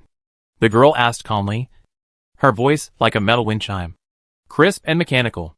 Throughout the process, her face remained motionless, and her voice was completely produced by the vibration of magic in the air. Yes, Your Majesty Lingji. According to the secret information obtained by my subordinates, Heroes' infinite grimoire is hidden in the deepest part of this pyramid. Hearing this, Mrs. Mandel quickly answered. After repeated considerations, she finally made up her mind to convey this news to the 9th level crown directly behind her, as a qualification for her promotion. Although Heroes' infinite grimoire is good, it is not a necessity for her at the moment. It is better to use it to exchange for a benefit. Most importantly, her relationship with the person in the mirror is not very good. The other party will take the initiative to tell her this news, proving that there may be a huge danger hidden in the ruins. She is not prepared to use her life to gamble on the danger of the ruins. In her heart, any treasure and resource can be replaced, but her own life is irreplaceable. Without life, Everything else is meaningless. Leo has entered. They seem to have also received the news. Looking at the pyramid in the distance quietly, the girl called the spirit doll nodded, and a faint soul magic overflowed from her body and lingered nearby. This pyramid gives me a very bad feeling. It's very wise of you to inform me. If you go in alone, the probability of coming out alive will probably not be higher than 30%. Ignoring Mrs. Mandel, who was somewhat relieved in her heart, the girl put away the carriage, looked around with her inorganic gemstone-like blue eyes, and finally glanced at a small hill in the distance. Then, let's go in and take a look. After the two figures disappeared, several professionals, who were spying in the distance, suddenly shook. Two professionals whose strength was lower than the 4th level fell directly to the ground, without a sound, and their souls collapsed directly. The other professionals also turned pale suddenly. Their souls were seriously oscillating, and their breaths instantly weakened. On the top of the mountain, Avis looked at the broken lens of the magic telescope in his hand, feeling somewhat helpless. Considering the concealment and safety, he did not use any magic observation means, but observed with the most primitive optical method. In the moment of eye contact just now, the lens engraved with a special magic array suffered the first wave of attack and exploded directly. This blocked the subsequent damage for him. Obviously, the blurry figure next to Mrs. Mandel should be a 9th level. Considering the relationship between the characters, it is probably her superior behind her, Spirit Princess Bovalis, a 9th level necromancer specializing in the soul branch. It could also be Crystal Nest Hugo, but the probability is not high. With the other party's information flashing in his mind, Avis casually threw the scrap telescope to Xia Yinghua. You can sell it. Its materials are worth about 100 gold coins. Ignoring the surprised player girl, Avis took out a new telescope again and continued to observe. As time passed, several high-level professionals attracted by the ruins appeared. However, there were not many 9th rank masters this time. Including the two who entered earlier, there were only 3. This was closely related to what Avis had done before. When the Sky City exploded, those who liked to explore everywhere were basically sent away in a wave. Now they were either sleeping or recovering from injuries. Even those who escaped became a little frightened and began to act cautiously for the time being. They declined to see the newly appeared high-risk ruins in various places. However, for Avis, this number was enough. Everyone he wanted to see was present, no matter who the 9th rank master next to Mrs. Mandel was. As long as he was a 9th rank master of the Glory Alliance, it would be fine. A golden cup appeared in his hand, filled with indescribable blood of the abyss, the blood of the old gods. As a collection of chaotic concepts, even if it was just a projection of power, was enough to awaken the true core of the ruins, the instinctive consciousness of the remains of the strange existence. He snapped his fingers casually, and the cup disappeared in a flash, reappearing above the pyramid. The dark and rich sea of blood poured down, and then was almost instantly swallowed up by the dark magic ribbon along with the cup. The next moment, the originally black surface of the pyramid was suddenly covered with a twisted and weird dark red. At the same time, all the professionals who looked at the pyramid suddenly felt a strange sense of temptation in their hearts, emanating from the pyramid in front of them. Chapter 457 Bloody Boundary. When he poured the blood on the pyramid, Avis immediately felt that the web of fate had undergone subtle changes. His current actions were obviously detrimental to the son of fate, Landon, so the web of fate had a corresponding reaction and began to punish him. However, it seemed that due to his previous identity as Vio, he did not consume any power of fate feedback. Instead, he had a special entanglement with Landon's fate line. Simply put, he has now become the villain in Landon's story. After thinking it through, Avis couldn't help but sigh, feeling a little weird in his heart. He clearly wanted to join the positive camp this time, but he became a villain again without knowing it. Wait, why did I say again? Thinking back to what he had done and what he was about to do, Avis shook his head, feeling a little helpless. He asked himself. His style of doing things seems to be a little bit not so righteous, but there should be a distance from the villain. From childhood to adulthood, he had never even killed an enemy himself. Most enemies were dealt with by guards, and the few enemies he encountered occasionally died accidentally or committed suicide in internal strife. He was so kind, and he just wanted to save his life and household registration book. So why was it so difficult? However, this incident also reminded him. Looking at the pendant in his hand, Avis fell into deep thought. He had previously planned to activate the Infinite Grimoire of Heroes after one of the parties obtained it. By harvesting a series of subsequent fate feedback, he tried to break through the 8th level prophet. But Avis suddenly thought of one thing now. If he made this choice, although he would most likely break through the 8th level, his fate would also be deeply involved in the fate of the Federation. In that case, in the eyes of other prophet, he would be equivalent to losing the cover of the fog, and would become a chess piece in the game from a chess player outside the board. If it was at the last moment when the war reached a white-hot stage, it would be nothing. But the earlier he got off the field, the more disadvantaged he would be, because if he exposed himself too early, he would be easily targeted by the joint forces. At the same time, due to his identity as the leader of the Embers, those children of destiny affected by his behavior would also be entangled with his fate, causing him to suffer a certain backlash. Fate is fair. You can't want to be a referee and play football at the same time. Pinching his eyebrows, Avis finally gave up the idea of activating it directly, and instead prepared to activate it with the help of other suitable people. And then, he could use the secret ritual to share some of the negative impact of this incident on him. So, he turned his eyes, looked around, and then gradually stopped at the summer night firefly beside him. "Mr. Mirrorman, is there anything you need me to do?" Feeling a little uncomfortable being stared at by Avis, the girl scratched her arm and spoke softly. Although the rewards were good, it was really boring to stay in one place all the time, and I could only relieve my boredom by browsing the forum and drawing prizes. Luckily, after the recent update, a new fashion roulette was released. The previous roulette was empty after all the legendary kits were drawn a few times. While asking, the girl clicked again casually, and then saw the familiar golden-orange light. Well, it seems that the new roulette wheel can't hold out for much longer. Forget it. It's nothing. Avis retracted his gaze and stopped looking at her, although he was a little curious about what the player's participation in this matter would lead to. He didn't care about the human body of the lucky lady next to him. He was worried that when he was ready to transfer the negative influence, the fate ritual would not be able to lock the target directly. At the same time, he also considered the selection of the target, since the effect of the pendant after activation is that the progress of the occupation of the rebels is rapidly improved. The person who activates the necklace should preferably be an important member of the rebel camp, and this person must have a strong life. Otherwise, after being involved in the fate trend, he will die of bad luck continuously, and then he will have to bear the backlash of fate himself. Finally, the level of the target cannot be too high, otherwise his ritual will not take effect. In summary, Landon, who is helping him find treasure, is not bad. Taking out a portable alchemy house, Avis entered it and began to observe the situation near the basin while waiting for further changes in the ruins. In this waiting, time passed quickly for a day or two. During this period, another 9th level and several 7th and 8th level professionals, whose minds were dominated by greed, chose to enter the ruins to explore. Finally, in Avis's observation, the changes in the ruins finally appeared.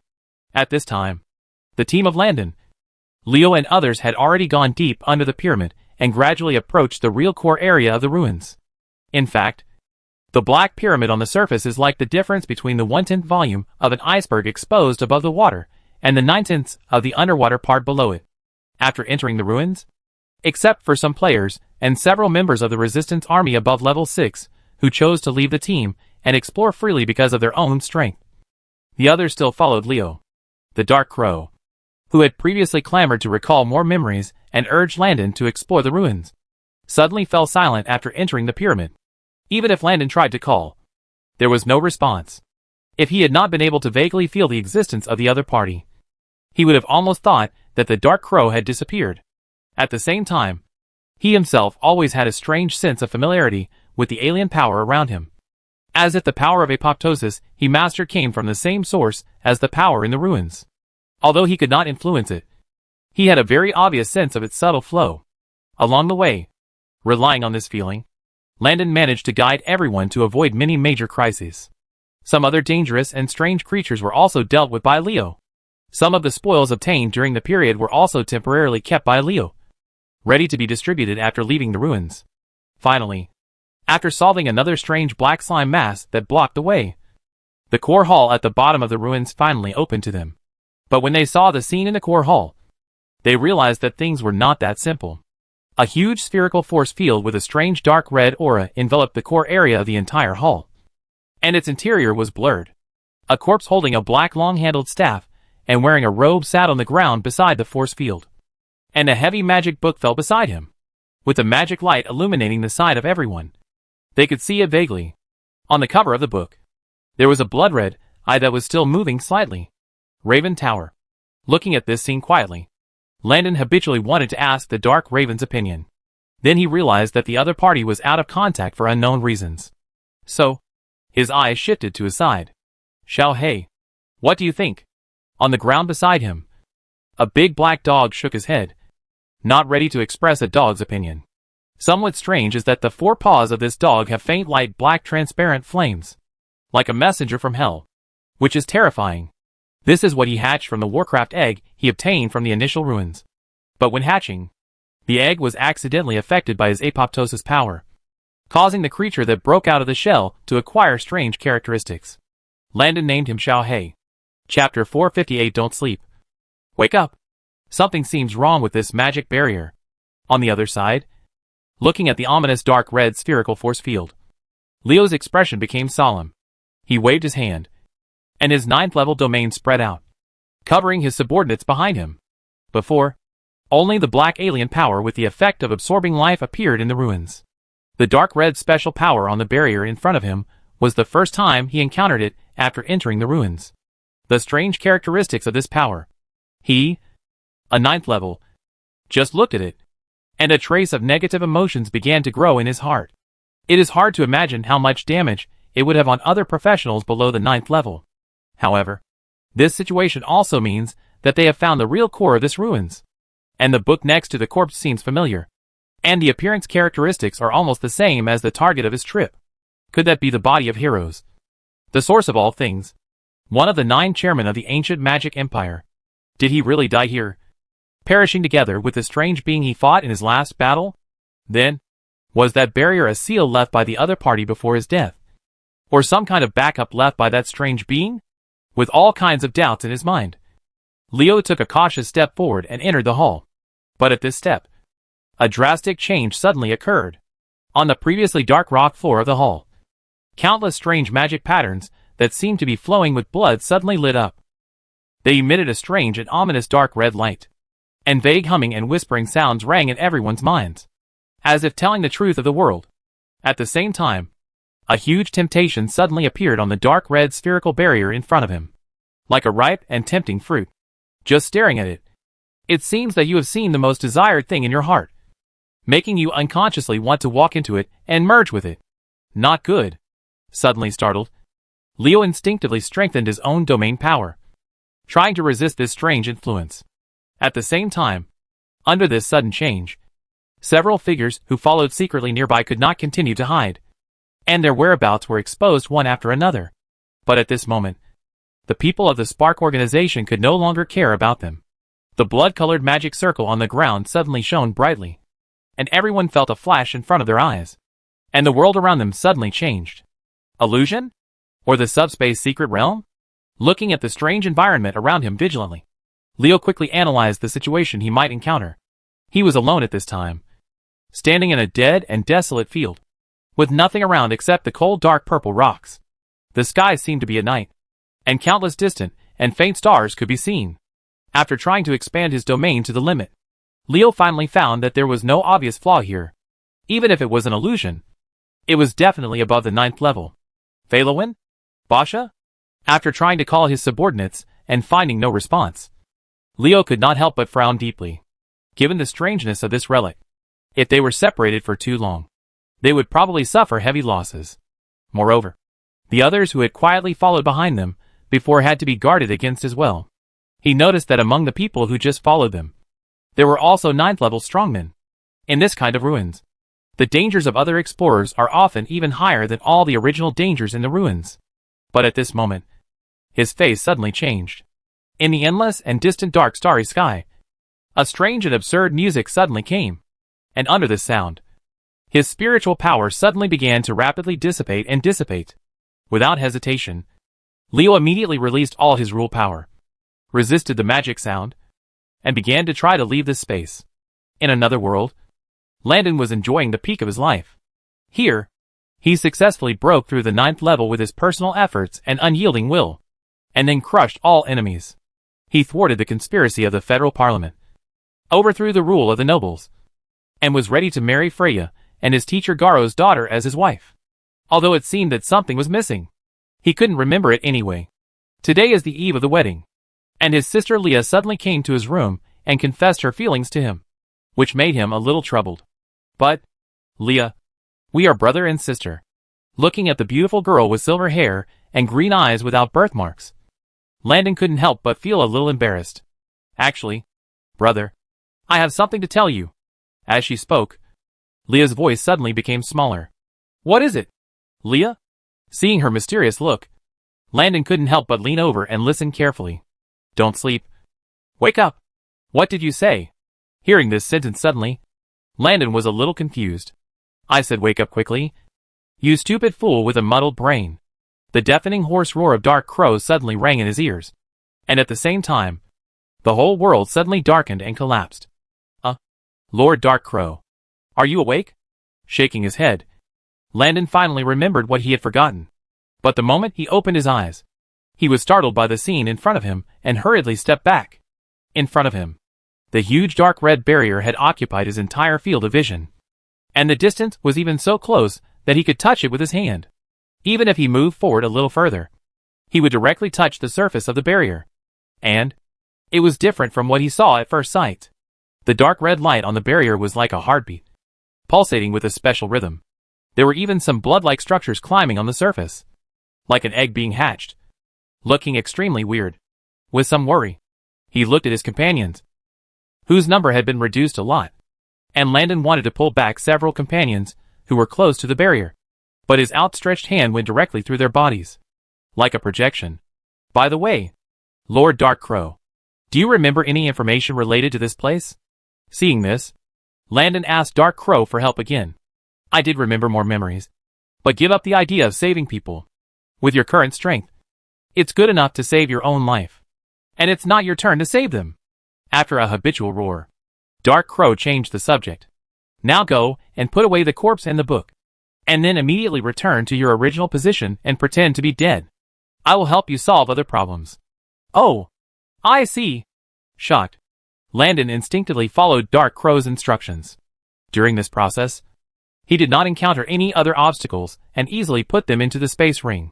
When Landon returned to his original position for a moment, the faces of the 3 9th level warriors present at this time turned pale almost at the same time. When they opened their eyes, their auras suddenly weakened, and they were obviously seriously injured.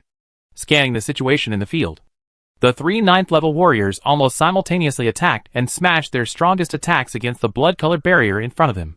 It's not that they don't want to take the opportunity to deal with the threatening opponents, but the most threatening thing now is the strange barrier in front of them.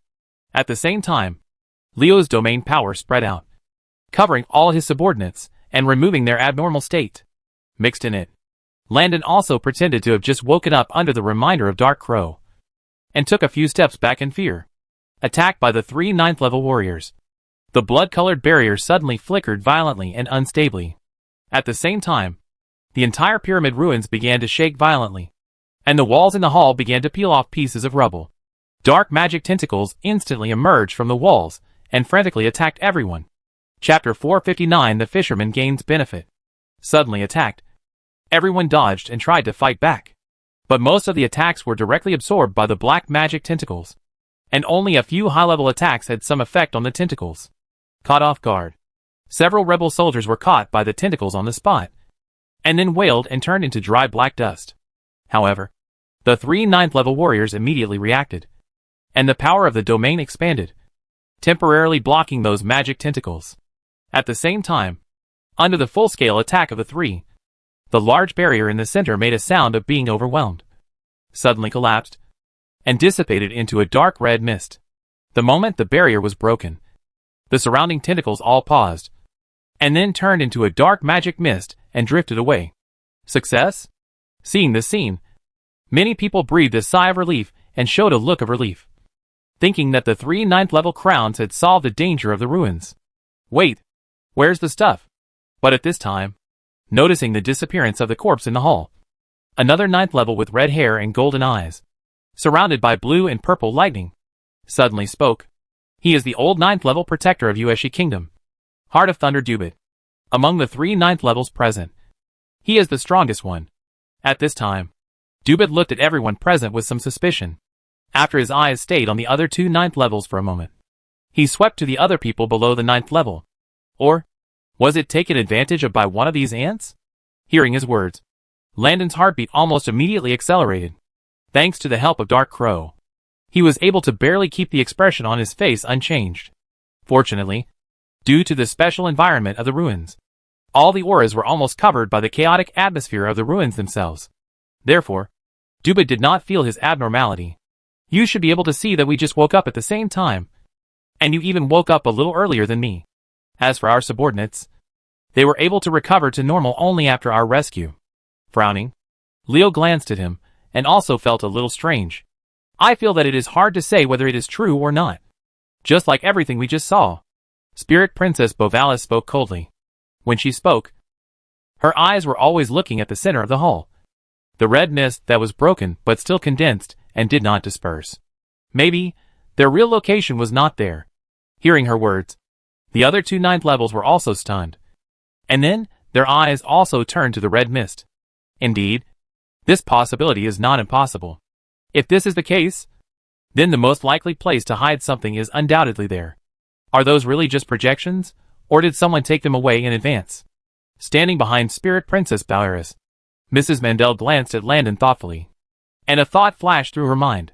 She was a little scared now.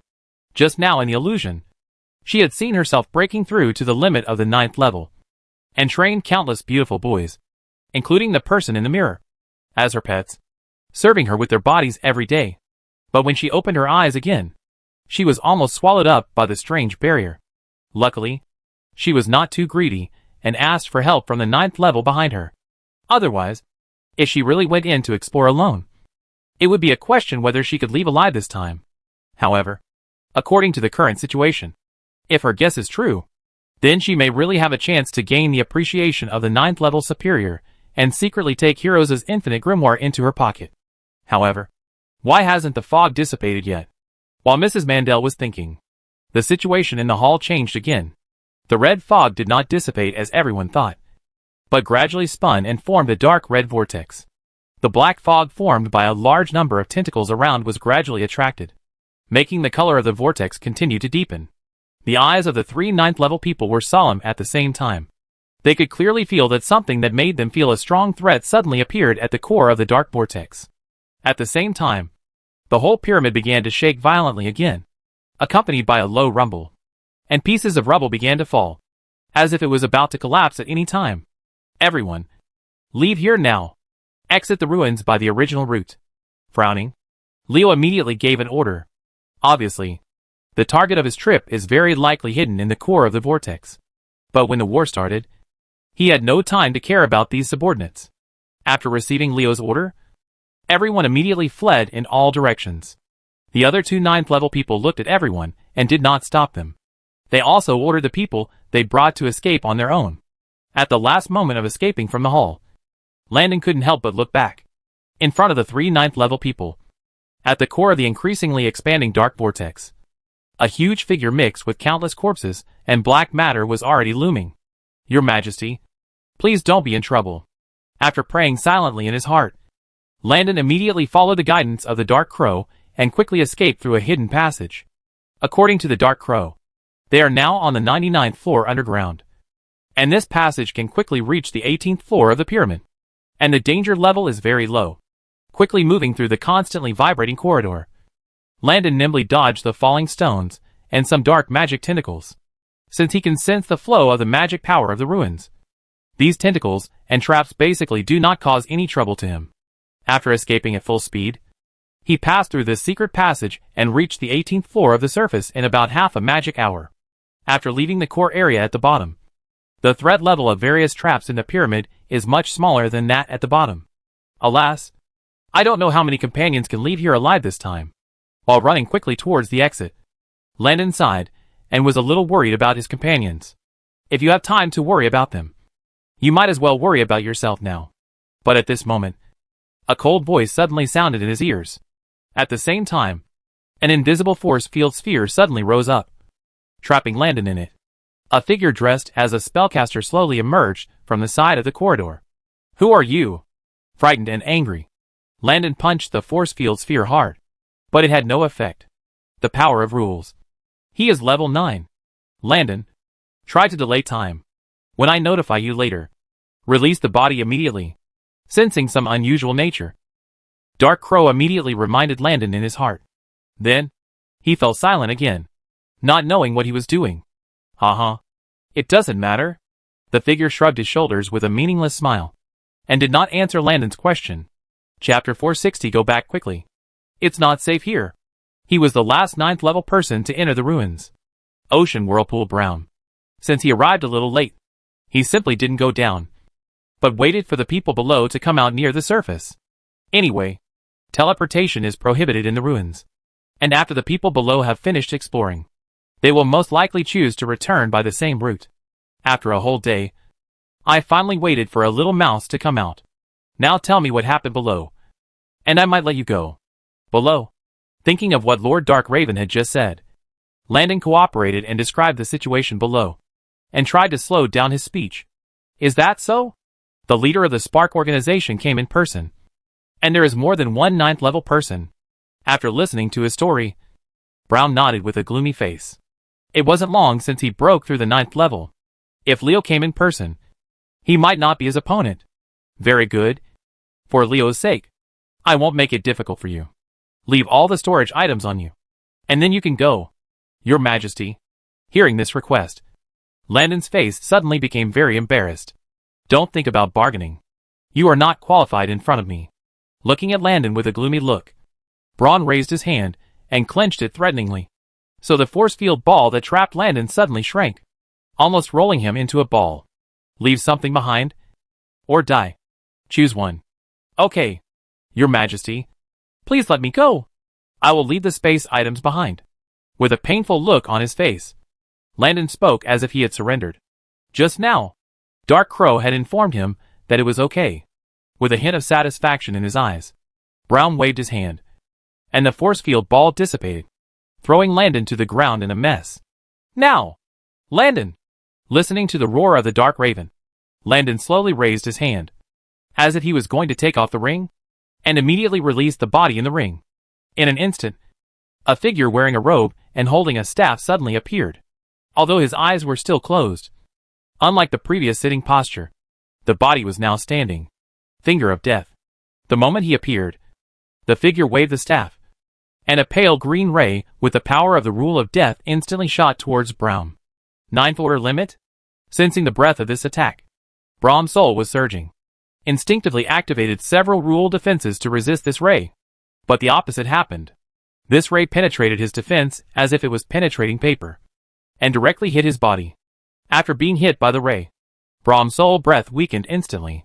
But at the last moment, sensing his injury, a life-saving amulet on his body was automatically triggered, causing him to instantly turn into a beam and escape. Thank you for your help, Lord Dark Crow. Sensing all this, Landon sincerely thanked Dark Crow for his help. Don't think too much. I'm just worried that the good things I found with great effort will be taken away, and saving you is just a byproduct. Dark Crow's somewhat weak voice sounded from his spiritual sea. Okay. I need to rest for a while. Don't bother me again. If there is no accident, after driving away that 9th level person, there should be no threat next. Before Dark Crow finished speaking, something unexpected happened. The figure of Braun, who had just escaped, suddenly came back. And unlike before, this time, Braun was wearing an isolation cloak, and Dark Crow and Landon could not feel his breath at all. Lord Dark Crow, can you use the attack you just used again? Swallowing his saliva, Landon could not help but look at Dark Crow for help again. It's a bit difficult. Dark Crow was also stuck at this time, not to mention how much he consumed to trigger such an attack. The rule power left by the corpse itself was not enough for a second attack. I was almost fooled by you. The attack just now was the effect of that staff. Right? You are not at the 9th level at all. Leave something behind, or die. However, Braun did not attack directly, but threatened again. It seemed that his voice was a little weird due to the injury. Under the cloak, Avis adjusted the vocal cord structure of the clone according to his memory, making his voice closer to the original Braun. Before, he waited outside until the ruins pyramid changed, and then he entered it. With Landon present, fate would most likely follow the original trajectory, allowing Landon to fish in troubled waters and get benefits. Now that the ruins have changed, it means that Landon should have succeeded. But Landon's current strength is still very weak, and getting Heroes' infinite grimoire in advance can easily lead to disaster. Considering Landon's life safety, he reluctantly helped him keep it for a while, and it would not be too late to return it to him after Landon grows strong enough. Of course, now it seems that this body is suspected to be Heroes, and the equipment on it are not bad. Just regard it as the custody fee paid by Landon in advance. Logically speaking, according to the arrangement of fate, he should have just staggered with Landon's escape route. Fortunately, the amulet he had given to Landon as bios seemed to be still on him, so he didn't pass by Landon by coincidence. However, it was a bit unexpected that he saw such a good show just after he found Landon's location. It just so happened that the free scapegoat identity would be wasted. What should I do? Lord Dark Raven. Looking at the Braun who came back in front of him, Landon was a little numb. The other side should also be seriously injured. I'll try to scare him away. Dark Raven had no choice but to force himself to control the corpse to move, and pretend to wave the staff again. On the opposite side, Avis watched his performance, without any fluctuations in his heart. It doesn't matter. Anyway, he is only using a clone now. Even if the opponent could launch another attack to kill his clone in seconds, he could spend a few points of magic power to pull out a new clone in a blink of an eye. Lord Dark Raven. He doesn't seem to be fooled. Looking at the indifferent Avis, Landon whispered in his heart. Well, in this case, there is only one last way. Dark Raven sighed, and his tone seemed to be desperate. What way? Listening to Dark Raven's words, Landon was immediately refreshed, and a glimmer of hope rose in his heart again. Give him the things, and then pray to the gods. Bless him not to kill you directly to silence you. After hearing this, Landon's face fell immediately. The greater the hope, the greater the disappointment. After a while, after taking the infinite grimoire of heroes from Landon's ring, Avis returned the other things to Landon, and even sent him back to the surface of the ruins. Okay, go back quickly. It's not safe here. The biggest unsafe factor here is what you bring. Listening to Avis's sanctimonious words, Landon's mouth twitched, and he almost couldn't hold it back. But thinking of Lord Dark Crow, who had fallen into a deep sleep again due to excessive consumption, he still tried to hold it back. After confirming that he was not in danger of life, Dark Crow fell into a deep sleep again. But before falling asleep, he reminded Landon to report the matter here to the Starfire senior management as soon as possible after going out. Watching Landon go away, Avis returned to the ruins pyramid.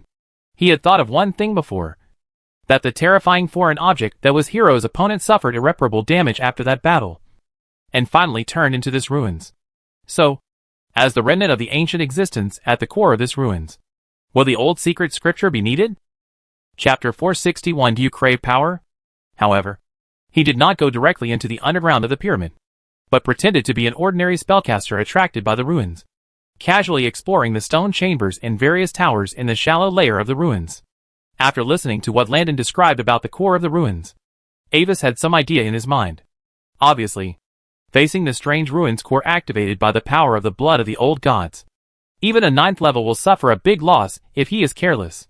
Of course, Avis did not expect the danger in this ruins to keep them. Even if they were injured, they were 9th level after all, mastering the power of rules. All kinds of incredible life-saving abilities and spells are far beyond the reach of non-9th level professionals. The purpose of guiding them here is actually just to achieve the effect of these seriously injured 9th levels, and use them to suppress the core of the ruins. Unlike others, in Avis's eyes, this ruin transformed from the remains of a strange existence is also of high value. Soon, when Avis saw the 5th strange thing in the shaky pyramid, the result appeared. The shaking of the tower stopped. At the same time, the strange magic aura that had always permeated the pyramid suddenly became weak and dead, like a dead snake with its bones pulled out. A moment later, in Avis's perception, several powerful but weak auras passed by him. After confirming that several 9th level people had left, Avis finally began to explore the depths of the ruins.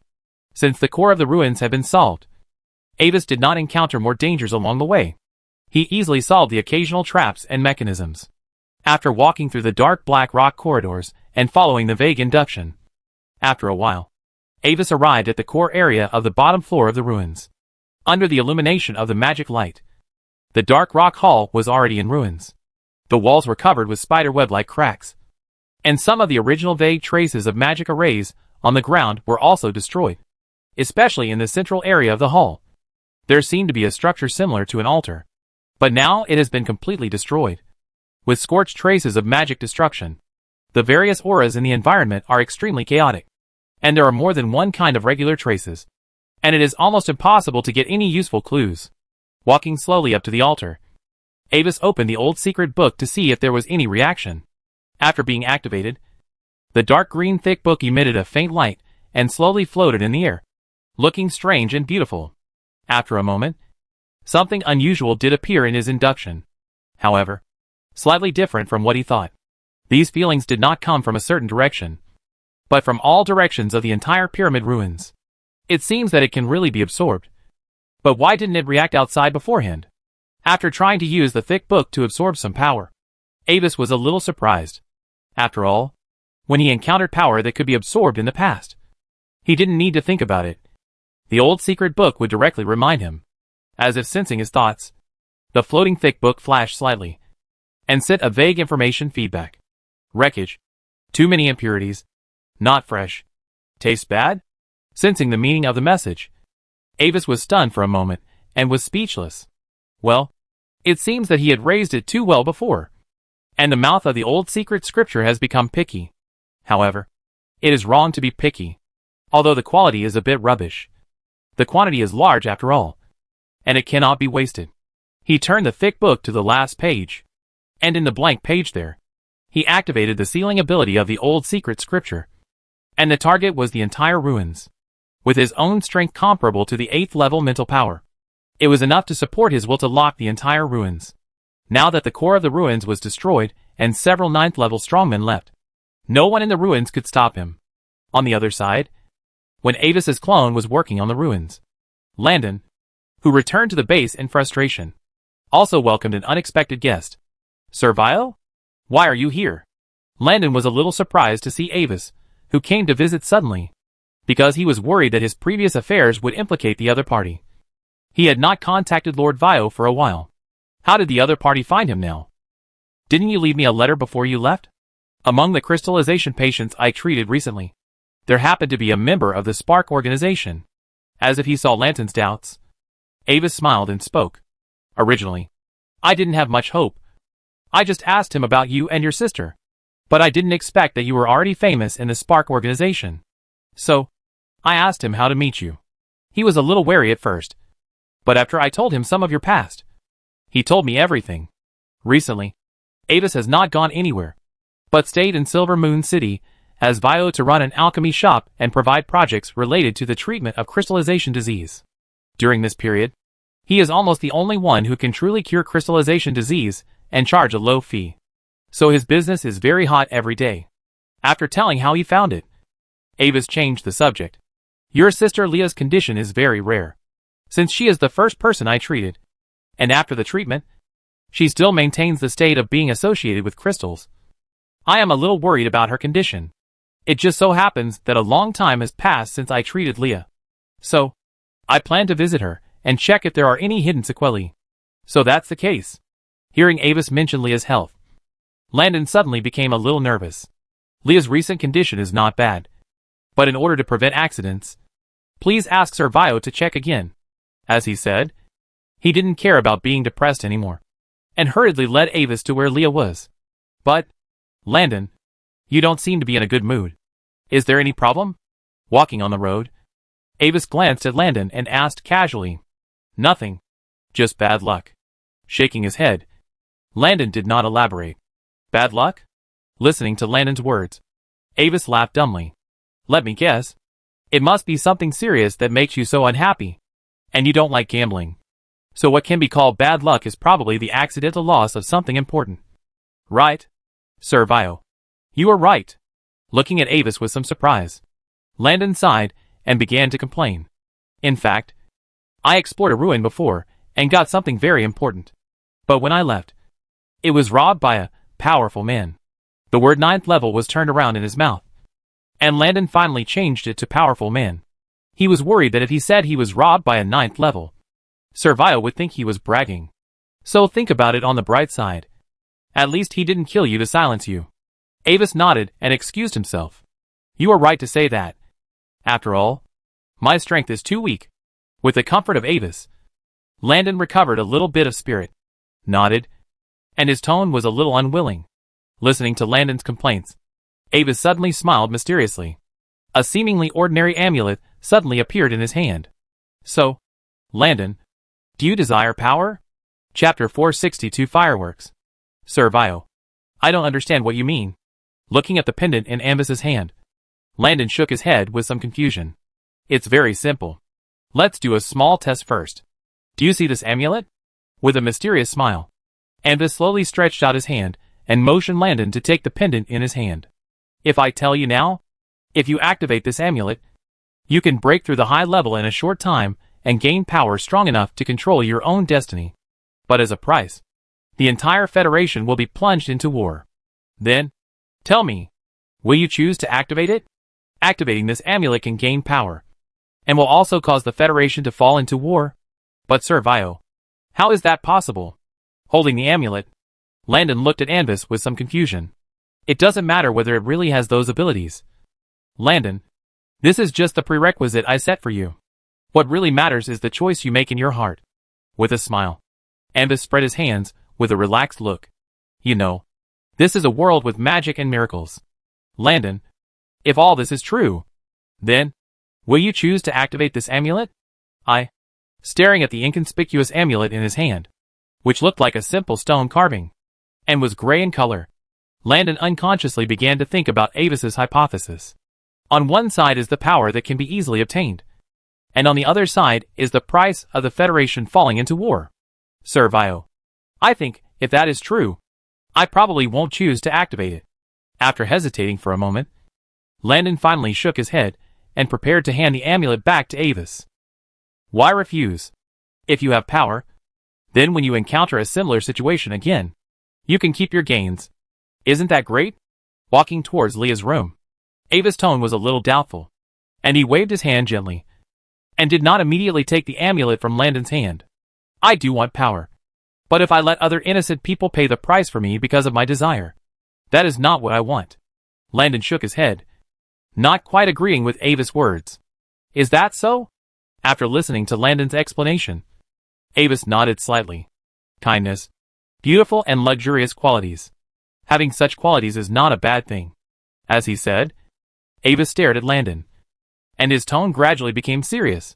But I hope you can understand one thing. Landon, kindness is the privilege of the strong and the grave of the weak. Now, let's change the premise for the previous assumption. If a powerful enemy is ready to attack someone around you, such as Leah or Freya, you are not strong enough, and there is no time to ask for help. You can only watch it happen. If you activate this amulet, you will gain enough power to save them. If the cost remains the same, what will you choose? But they are currently under the protection of the Spark organization. If it is a crisis that even His Majesty Leo and Teacher Garo can't stop, what can I do even if I am strong? Hearing Avis's hypothesis, Landon's face suddenly fell into a struggle, and he instinctively didn't want to face this choice. The safety of things you cherish cannot be entrusted to others. Avis gently shook his finger at Landon's evasion. What if they have to go out for an emergency? What if they are also dragged by the same level of strong people? Looking at Landon, who looked a little struggling, Avis added fuel to his fire again. Then now, let's add another detail. The acquisition of the power of the amulet cannot be instantly raised to the peak like fireworks, but must go through a relatively slow process of power growth. In other words, even if you choose to activate it at a critical moment, you can't immediately get enough power to save your sister and little girl. At that time, what should you do? Servio. Why are you telling me this? Shaking his head vigorously, Landon stopped, instinctively avoiding his inner thoughts while questioning Avis's purpose. Looking at Landon, who was a little anxious because of his pressure, Avis laughed instead. What I want to tell you is that you should not give up any opportunity to improve your power. Some things and opportunities are irreversible. What happened is what happened, and what was missed is what was missed. No matter how much you gain in the future, you can never make up for it. Taking the amulet back from Landon's hand, Avis shook it in front of the boy. Indeed, choosing power always requires a price. But not choosing power also requires another price. That is to hand over the fate of yourself and the people you cherish to others. I seem to understand a little. Lord Vio, you are using this amulet as an analogy, symbolizing the various situations that I may encounter in the future, where I need to pay a price to gain power. Listening to Avis's earnest teachings like an elder, Landon nodded gently. In fact, if it really comes to that time, I think I should still choose power. I just feel a little guilty about having this idea of no matter the cost. Don't blame yourself for the idea of desiring power, Landon, because everyone is eager for power. Only by having a heart that always desires to become stronger can you survive better in this cold world. With a teachable smile on his face, Avis's tone became a little bewitching. Mastering power means that you master your own destiny and the destiny of the people you cherish. It means that when you face the coming crisis, you have the right to freely choose your way of survival, rather than being helplessly swept into the tide of fate, drifting with the flow, or being forced to make some choices that go against one's will. As he spoke, Avis handed the amulet in his hand back to Landon. For example, this amulet. If I give you another chance to choose now, what choice will you make? Thank you very much for your teaching, Lord Vio. I understand. After listening to Avis' words, Landon bowed to Avis solemnly and thanked him sincerely. Then, he took the amulet with a little trembling, looked at Avis's encouraging eyes, took a deep breath, and directly activated the amulet in his hand. A rainbow light rushed to the sky, and then exploded instantly, forming a magnificent giant silver leaf rose. The new work I refined some time ago can release a magical firework that ignores obstacles. How is it? Is it beautiful? Looking up at the sky, Avis smiled brightly as he saw the web of fate of the continent swaying at the same time as the fireworks bloomed. Even though he knew the function of the amulet, he still chose to activate it. Then, the prerequisite for the ceremony was met. Chapter 463 The Storm is Coming. Although this is a bit troublesome, if you use deception to trick other people who are unaware to activate the amulet, you will not be able to transfer it successfully. You can't cheat fate, just as you can't cheat yourself. Then, Avis met with Leah briefly and gave her a comprehensive physical examination. He took the various data from the examination and said goodbye to the Lanton brothers and sisters. At the same time, he also replaced the teleportation pendant he had given to Leah before, and replaced it with a pendant made with the secret method of the star civilization, which is more concealed and reliable. Back to a while ago, when the pendant in Lanton's hand was activated, some nobles in some other small kingdom suddenly felt something. In the palace of the Kingdom of Norton, a secret meeting on the security of the kingdom was being held. The participants were all high-level nobles above a certain rank. The topic of the meeting was to discuss how to deal with the coalition of resistance organizations that have been growing in size recently, as well as the many small and medium nobles who are ready to move. During the discussion, a noble suddenly frowned slightly, instinctively raised his hand, and pulled out the amulet on his chest. Just now, the amulet he always wore on his chest had turned bright red, as if it was soaked in blood. Lord Kamanta, what's wrong? Noticing his sudden distraction, the king sitting in the main seat turned his head and spoke with some concern.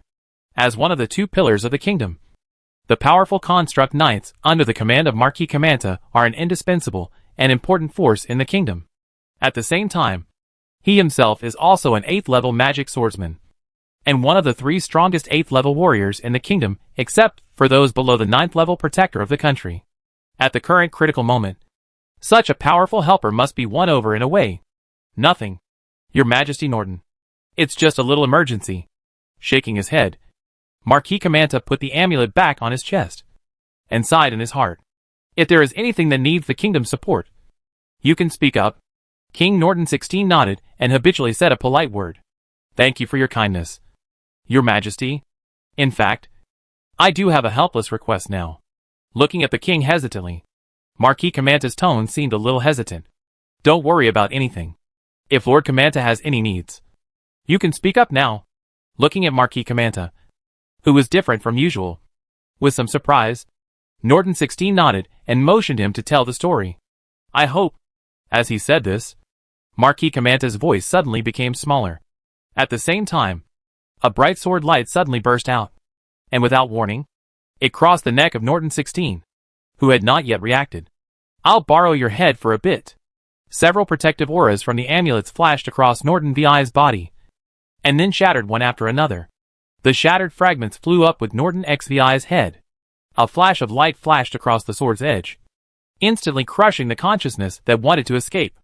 After witnessing this shocking change, the venue was silent for a moment. And then, there was an uproar. Many nobles looked at Kamanta vigilantly, and many had already begun to flee and call for help. "Do you want to rebel, Kamanta?" Looking at the terrified nobles, and the head of Norton 16, who was still terrified and unbelievable until his death, Kamanta suddenly felt a little pathetic. "Don't be nervous, everyone. Or rather, what you need to worry about most right now is not this matter." As if to prove his words, waves of faint shouts and killings began to spread from outside the palace into the room. "You also colluded with the rebels?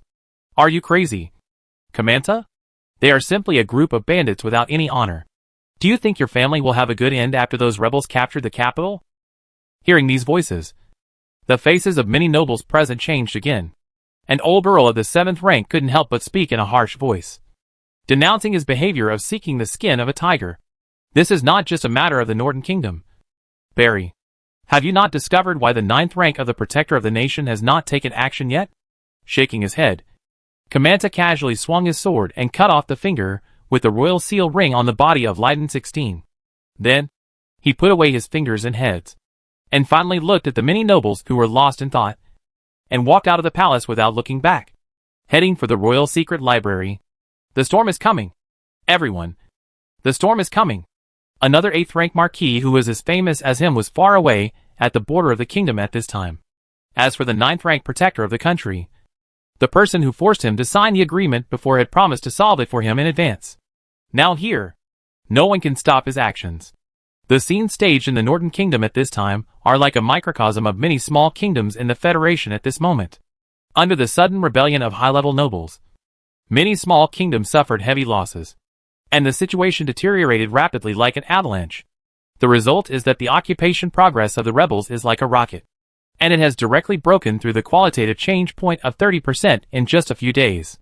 As a result, the intensity of the federal war escalated instantly. The long-awaited 3 kingdoms broke out directly, announcing that they would send a large army to wipe out the rebels. With lightning speed, they attacked several small kingdoms around them, directly expanding their territory. Seeing this scene, the royal families of other small kingdoms were in danger. Many small and medium-sized kingdoms wanted to hold urgent discussions in private to reach a new Patakaran agreement as quickly as possible to jointly deal with the invasion of the 3 kingdoms and the rebels. However, due to assassinations, curses and other reasons, it has never been realized. At the same time, the changes in the Federation also caught many people off guard, and Landon, as the culprit who directly caused this change, immediately entered the sight of many prophets. "What's going on? It shouldn't be so fast. A child of destiny. What did he do?" Soon, through various magical means, a series of investigation results on Landon's recent situation were placed in front of these prophets. The members of the Spark organization seemed to be the people of the Guy Traveler. So, was all this planned by the Traveler? It could also be someone else. The other party was very cautious and completed all this with the help of the Child of Destiny without exposing himself. After discussing for a while, many predictors did not come up with any valuable results. However, due to the sudden change in the situation, the previously prepared plans also need to make a series of adjustments. There is no doubt that someone has made a move without martial ethics, and they can only be forced to fight. So, in the next month, the situation in the Federation changed again and again. The rebels, who were originally developing at their peak, suddenly encountered strong resistance in their advancement. The front line completely changed to a defensive state, and even began to show a state of exhaustion. Chapter 464 Backstab. See Blue Kingdom, the temporary headquarters of the Embers organization. Night has fallen, and a faint silver crescent moon hangs on the horizon, covering a pot of bellflowers on the windowsill with a layer of flowing silver-white luster. In the quiet study, with the faint moonlight outside the window, Avis leisurely leaned on the carved white starwood recliner, flipping through a thick book with a slightly moving eyeball on the cover, learning the secret knowledge recorded in it. As a famous 9th-level extreme wonder, The various secrets recorded in Heroes' Infinite Magic book have a real improvement on his current magic level, including the long-lost Styx reincarnation, life hiding, and other top secrets, all of which are recorded in detail in this book. After an unknown period of time, Avis slightly closed his eyes, closed the book in his hand, and gently rubbed his eyebrows with his fingers to recover more than half of his mental power. Even he would feel a little tired if he was forced to read the magic book of the 9th level with a rank lower than the 8th level. At present, his personal professional strength growth has stagnated again, and he can only make up for it temporarily through learning.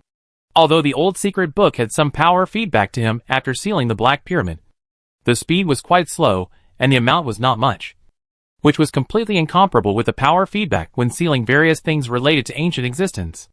Of course, he could understand the reason for this gap.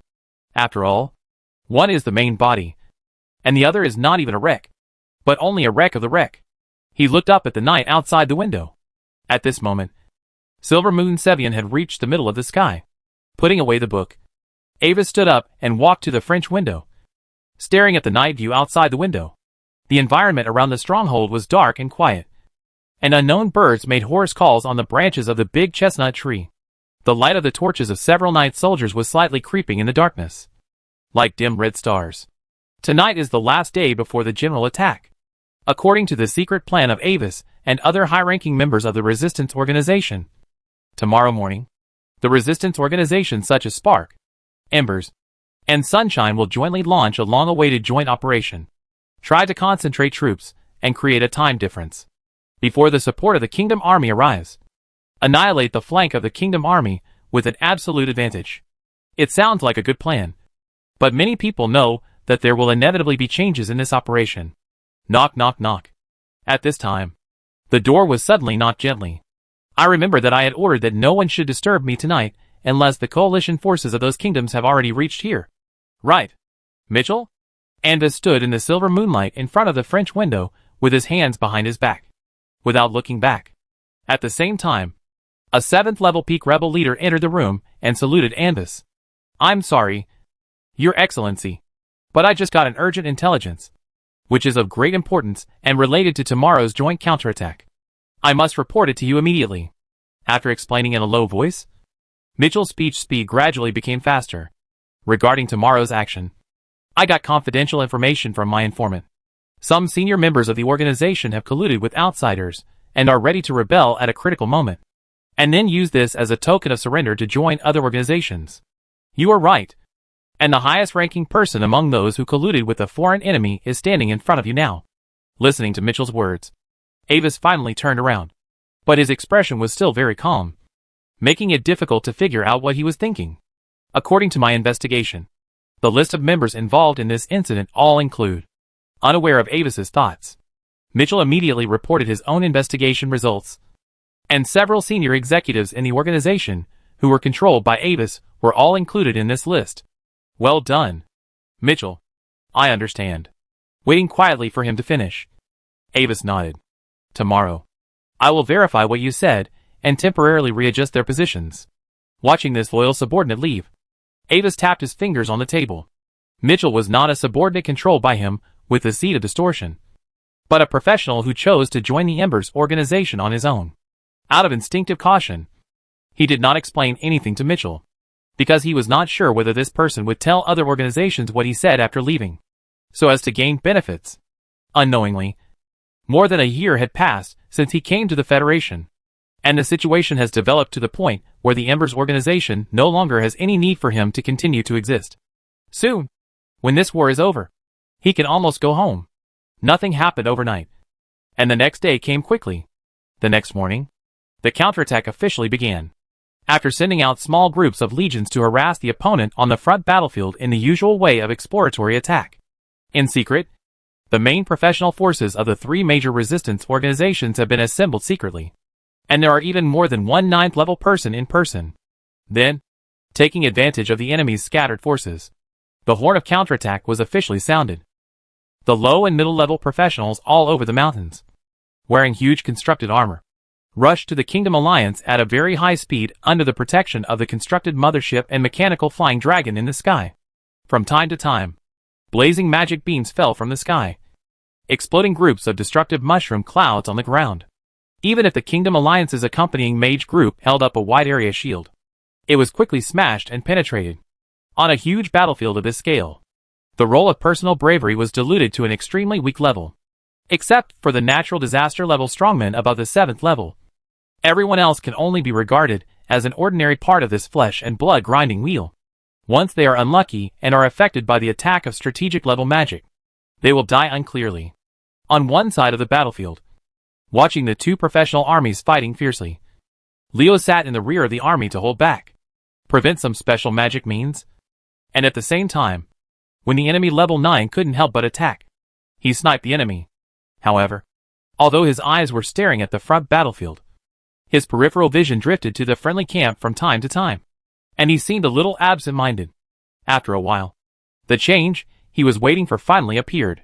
As if unable to withstand the fierce attack of the enemy, several foreign troops of the Embers organization, led by the captains above the level 7, suddenly began to fight and retreat in the direction of other friendly forces. When the friendly forces helped them block the enemy, these people suddenly flashed their eyes and launched a fatal attack on the backs of these defenseless companions. However, the result of the attack was slightly different from what they expected. Originally, they expected to knock down at least half of the people on the spot in this wave of attacks. But the actual situation was that the number of people who were actually hit was less than 1/10. At the critical moment, many high-level professionals of the Spark organization directly took action to protect the troops that were attacked. At the same time, several legions of the Embers organization turned against them on the spot, killing the players who accepted the secret mission and directly wearing the emblems of the Spark organization. Before these players could figure out the situation, they received a system prompt. The Resistance organization Ember has been disbanded, and the camp reputation and contribution have been cleared. Chapter 465 Betrayal in Opera. What's going on? My mission failed? The faction is gone. Damn! My contribution and mission rewards. Many players were stunned when they saw a series of system prompts. The game has been going on for so long, and players have seen the dissolution of small forces. But the dissolution of a large force like the Embers, which has a high-level leader and a deep background, is the first time since the server was launched. At this time, the several high-level members of the Embers who led the team to attack the friendly forces were defeated and captured, or killed on the spot, under the furious attack of Leo, who was a 9th level. These 7th and 8th level professionals, who were given a death mission by Avis, had no hope of escape. Before, when Avis was controlling his men, he specially selected some spellcasters from the evil camp to control them. Now that it was time to leave, these people were useless. Seeing the situation change instantly, many players were confused for a while, then gradually reacted and began to flee. The camp is gone. What's the point of fighting? At the same time, due to the sudden chaos on the side of the rebels, the pressure on the Kingdom Alliance, which was struggling to hold on, suddenly decreased, and they quickly took the opportunity to break through. Fortunately, because of the intelligence in advance, Leo had already anticipated the scene before the sneak attack broke out. After quickly suppressing the sneak attackers, Leo immediately arranged for people to temporarily take over the foreigners of the Embers organization to avoid being broken up by them. At the same time, when the Kingdom Alliance broke through to the weak point, a new team of constructs pressed on from the side again, greatly slowing down their breakthrough speed. However, at this time, the main force of the kingdom had also gotten rid of the entanglement of the front battlefield and began to support this side. Finally, after paying a heavy price, the remaining half of the kingdom coalition broke through the encirclement and joined the reinforcements that came. The rebels who got the advantage began to retreat steadily, sticking to the defensive formation to prevent the enemy from chasing.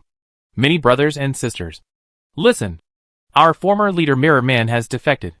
He gave up his glorious identity as a resistance organization and chose to join the side of those evil nobles. And the secret mission you received is just to trick you into playing the last surplus value as cannon fodder, using your life to sneak attack your former companions as capital for his promotion. So, it's not that we actively betrayed the organization, but that the leader betrayed us first, after the war was temporarily over. Under Leo's arrangement, many former Embers organization leaders who switched to Spark immediately began to work on the thoughts of other Embers members. Now, the Embers organization has become history. However, Lord Leo of Starfire still hopes to invite us to join in order to preserve the vitality of the resistance.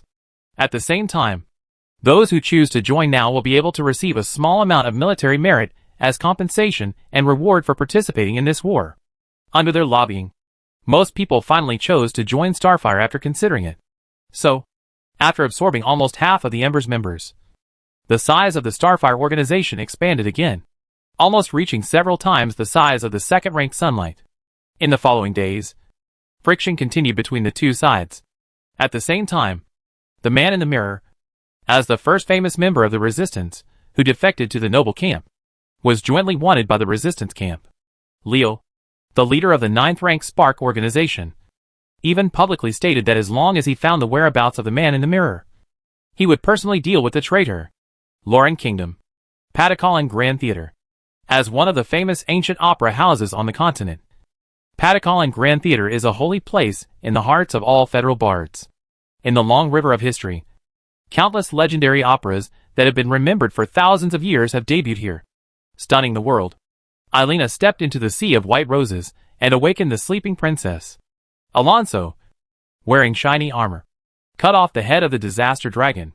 Crow passed through the battlefield of death and sowed the seeds of peace and hope for both sides of the deadly battle.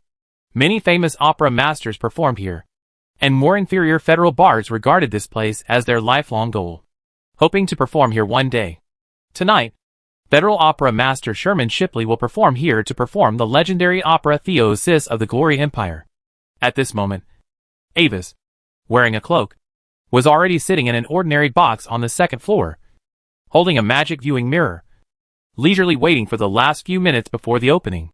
After guiding Landon to activate the amulet, as the end of the Patakallan agreement disturbed the network of fate of the Federation, the bottleneck of his own prophet rank finally began to loosen. At the same time, when it was confirmed that everything was developing according to his idea, Avis prepared to return to the Gloria Empire secretly, due to his previous intentional or unintentional guidance.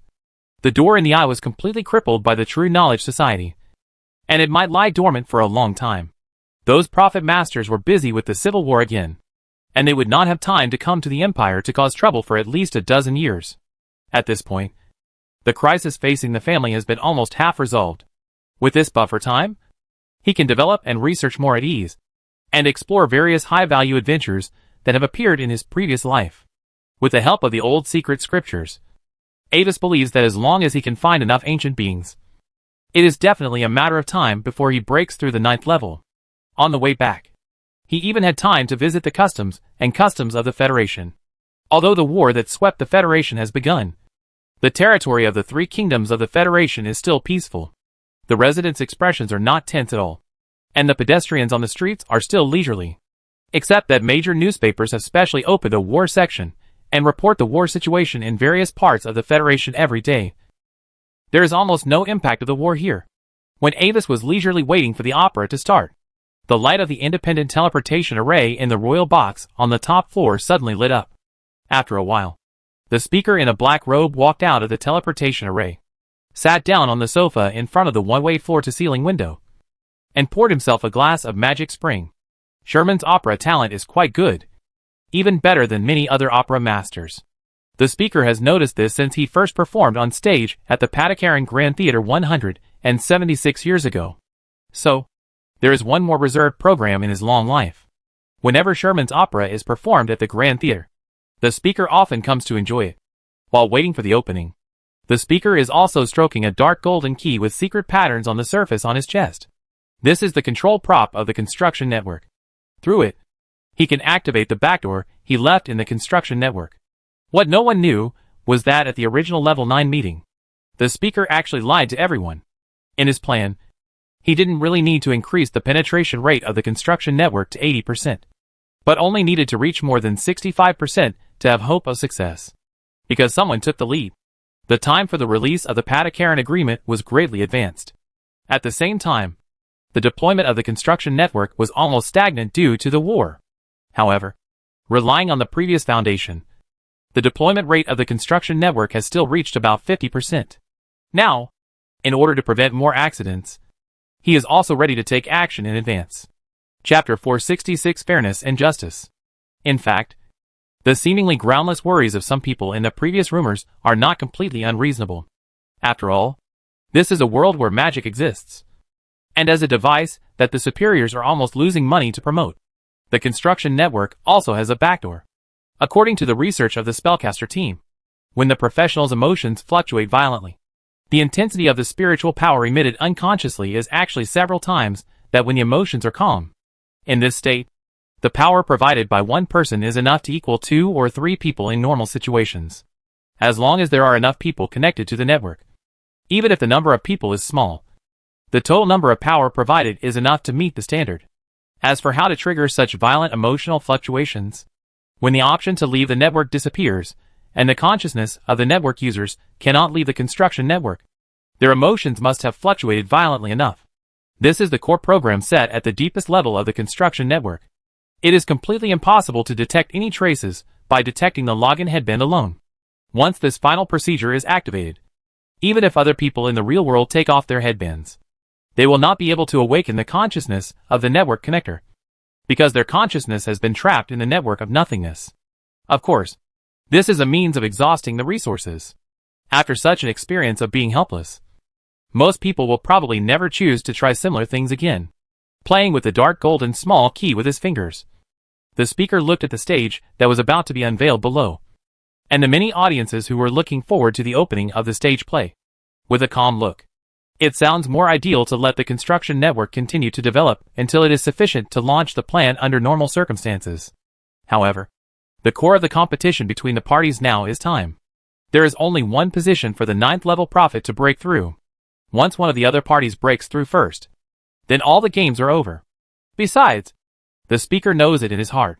Although the construction network seems to be promoted very quickly on the surface, the probability of success is actually quite small if the network penetration rate reaches more than 80%. When the penetration rate of the construction network exceeds the critical point of 50%, the subsequent deployment will definitely become more and more difficult, and all enemies will begin to focus on it. Therefore, there is no need to continue at the risk. Tonight is the time he planned to start this final procedure. Dawn. At this time, tonight's opera just started. As a magic bell sounded, the layered dark blue curtains were pulled open, and accompanied by slightly tense background music, the scene of the palace and the dinner appeared in the center of the stage. When the curtain rose, many dancers who played nobles were already sitting around the long table. One of the nobles was pointed out by many people and was eventually killed by a cup of poisoned wine under the king's order. While enjoying the first act of this famous stage play, the speaker's eyes wandered around the theater with interest. Under the effect of magic, the walls of the boxes below seemed as transparent as crystal in his eyes, and could not block his sight at all. In his opinion, the performance of the opera is not only performed on the stage, but the many audiences watching the opera under the stage are also excellent actors. In every performance like this, he could see many different performances. Many times, these performances off the stage were even more to his taste than the legendary opera on the stage.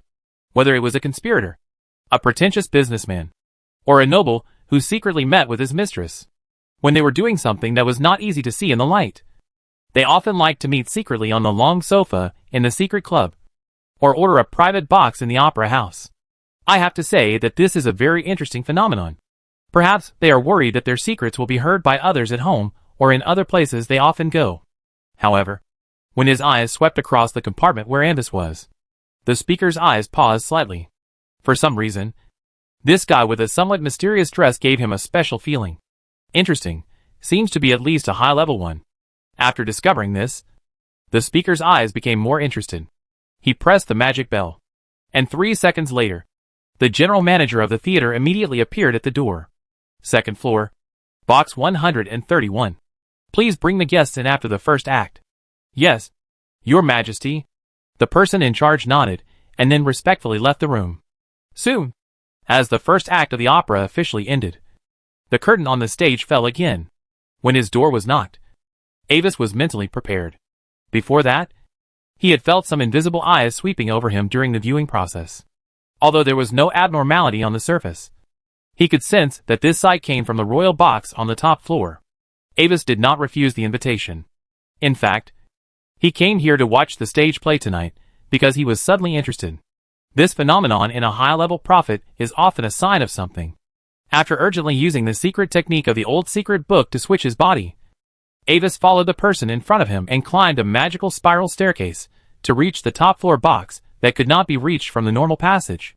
In the elegant room, a young man with smooth black hair and black eyes, a strange gloomy face, sitting alone in front of the French window, was looking at him with a glass of light silver liquid. Avis' first impression of him was that he was ordinary. Yes, that was a completely different sense of ordinary from other ninth-level people. There was nothing special about it. Just like an ordinary person. I am very happy to see you here, Your Excellency. I hope you don't mind my somewhat rash invitation. Seeing Avis coming, the black-robed speaker raised his glass to him slightly. So, a glass of the same drink appeared in front of Avis. Thank you for your hospitality. Life always needs some harmless accidents as embellishment. Avis bowed and greeted with a smile, raised his hand, and picked up the magic spring water with a strong magical atmosphere, and sat down on the sofa opposite the speaker. I just don't know how I should call you in this unexpected meeting. You can call me Fowl. Looking at Avis, who was not nervous at all, the speaker nodded slightly and felt a little appreciative. The opera house is a place for role-playing. A weak bard can also instantly transform into a powerful hero who kills the dragon and saves the kingdom after stepping onto the stage. We are in the theater, so naturally we don't need to use the identity and name of the outside world. Fairness? After reading the name, Avis smiled and gently raised the goblet in his hand. Then, Mr. Fowl, you can call me Zaster. Justice? The speaker was stunned, and then he laughed and raised his glass to greet. Okay, Mr. Zast. At this moment, the magic bell rang twice. The stage curtain rose, and the second act of the opera officially began. In the Federation language, the pronunciations of Far and Zaster are similar to fairness and justice. Chapter 467: The Relativity of Fairness. Under the effect of magic, the stage environment has turned into a dark cave behind the waterfall.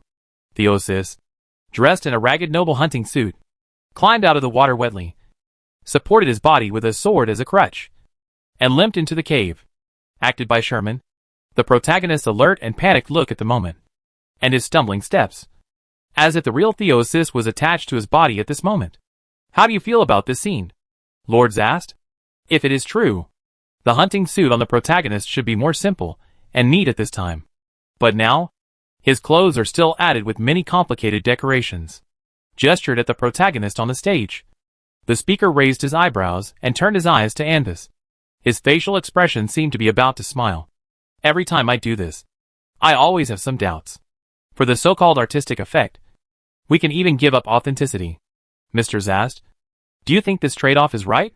Whether the trade-off is right or not depends on which side you stand on.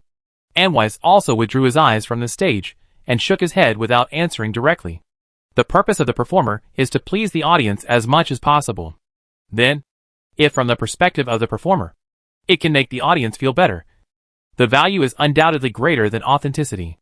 If from the perspective of the theater owner, his ultimate goal is the income brought by the box office, then the better viewing experience brings more popularity, which is also higher than authenticity. Most of the audience who come here are here to kill time. Then more beautiful costumes are undoubtedly a plus point. Perhaps only for those viewers who pursue more realism. This is an inconsistent point that deducts points. As he said, Avis took a sip of the clear magic spring. His tone was pointed. But these people are always a minority, aren't they? That is to say, as long as the result is beneficial to the majority, then this thing should be done. Right? The black-robed speaker nodded, his tone thoughtful. I need to point out that there is an inaccurate word in your words. It's not should do, but worth doing. Avis corrected the other party's words. Many times, it is often necessary to make a choice between the majority and the minority.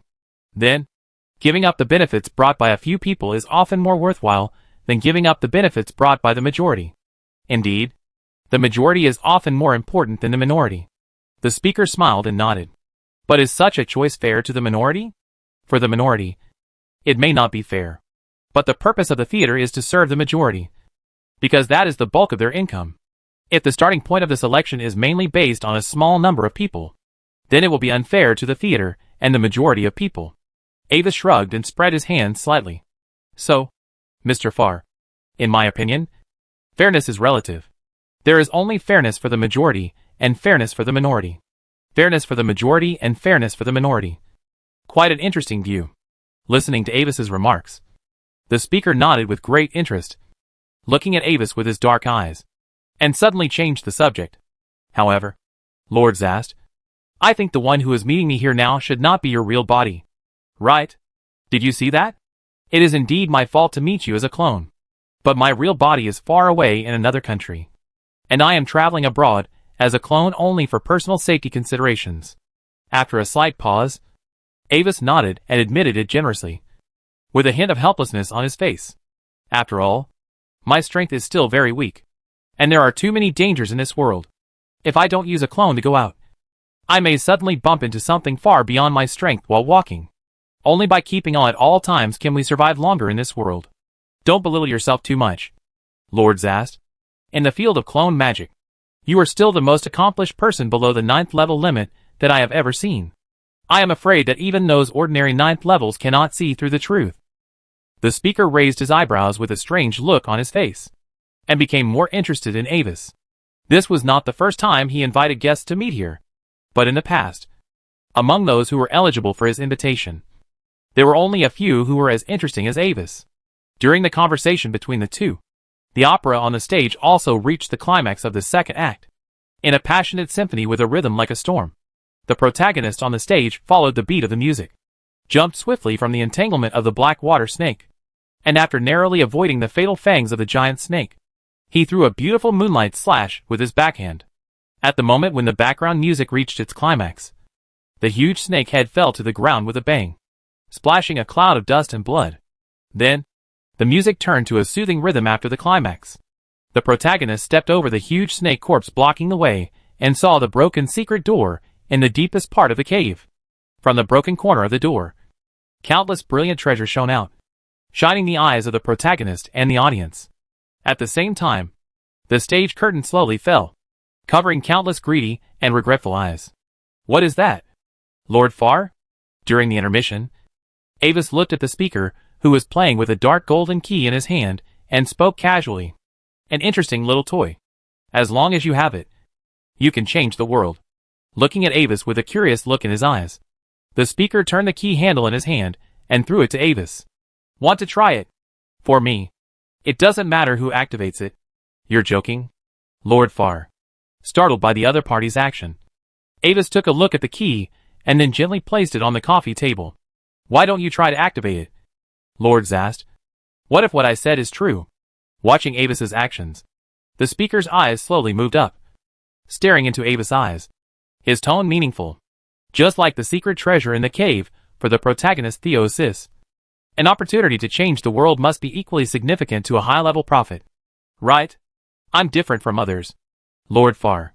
For such a big trouble as changing the world, I don't want to be tainted at all.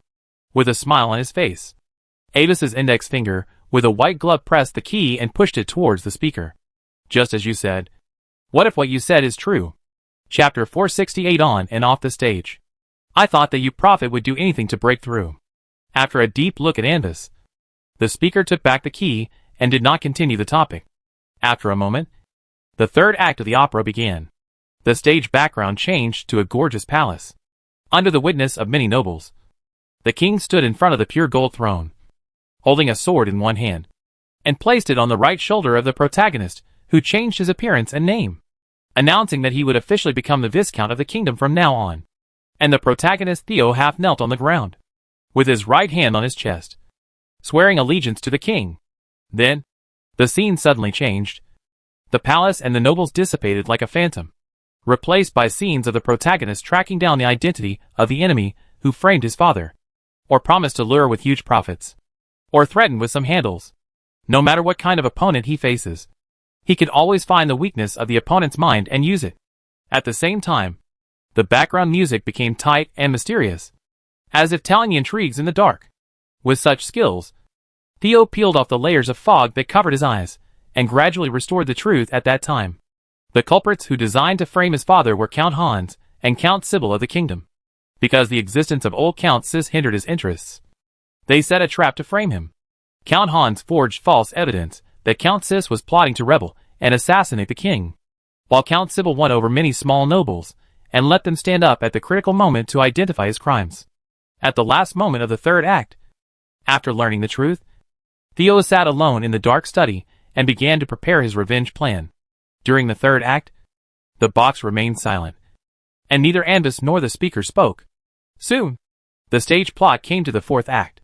Due to some secret actions of the protagonist, the relationship between the kingdom and its neighbors became increasingly tense. Finally, the war broke out. Under the king's order, a group of nobles including Count Hans, Count Sybil, and the protagonist himself sent troops to support the front line. However, what they didn't expect was that the front line had already become a death trap for them. Under Theo's behind-the-scenes planning, the marching intelligence of the two earls' teams was leaked, and they were ambushed by the enemy as the main force, with heavy casualties. However, his behavior eventually made the two earls realize that something was wrong. Before the final battle, Count Hans finally realized that everything was Theo's trick behind the scenes. While angrily questioning why he wanted to frame them, he merged with Count Sybil's remaining army and planned to fight to the death with him. My name is Theosis. Recite this name in the flames of hell. After Sherman sang this famous line in the whole play, the final battle began. In order to highlight the drama, this scene still adopts the form of a noble duel.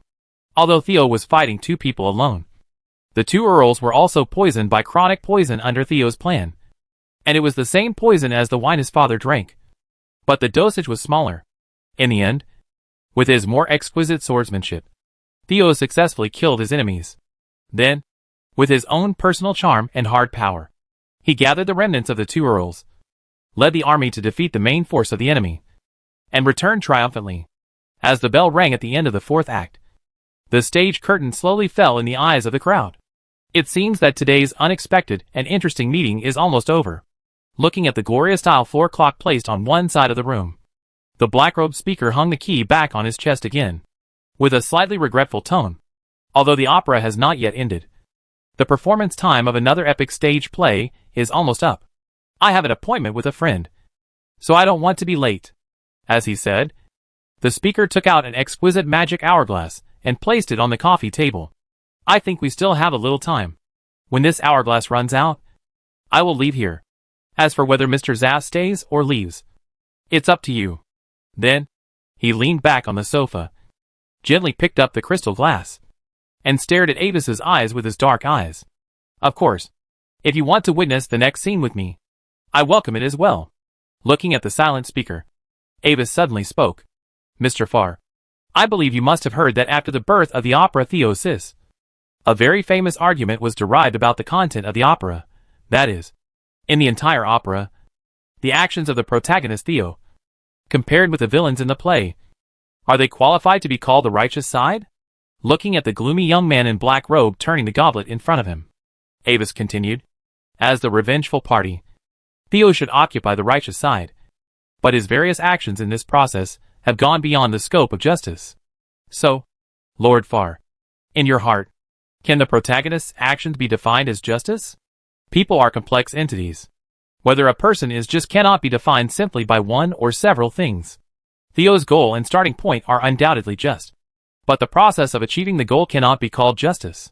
But in my opinion, he can still be considered a just party. After taking a sip of the magic spring, the speaker spoke slowly. As Lord Zass just said, fairness is relative, and so is justice. If fairness often requires a trade-off between the majority and the minority, then justice often requires a trade-off between the process and the result.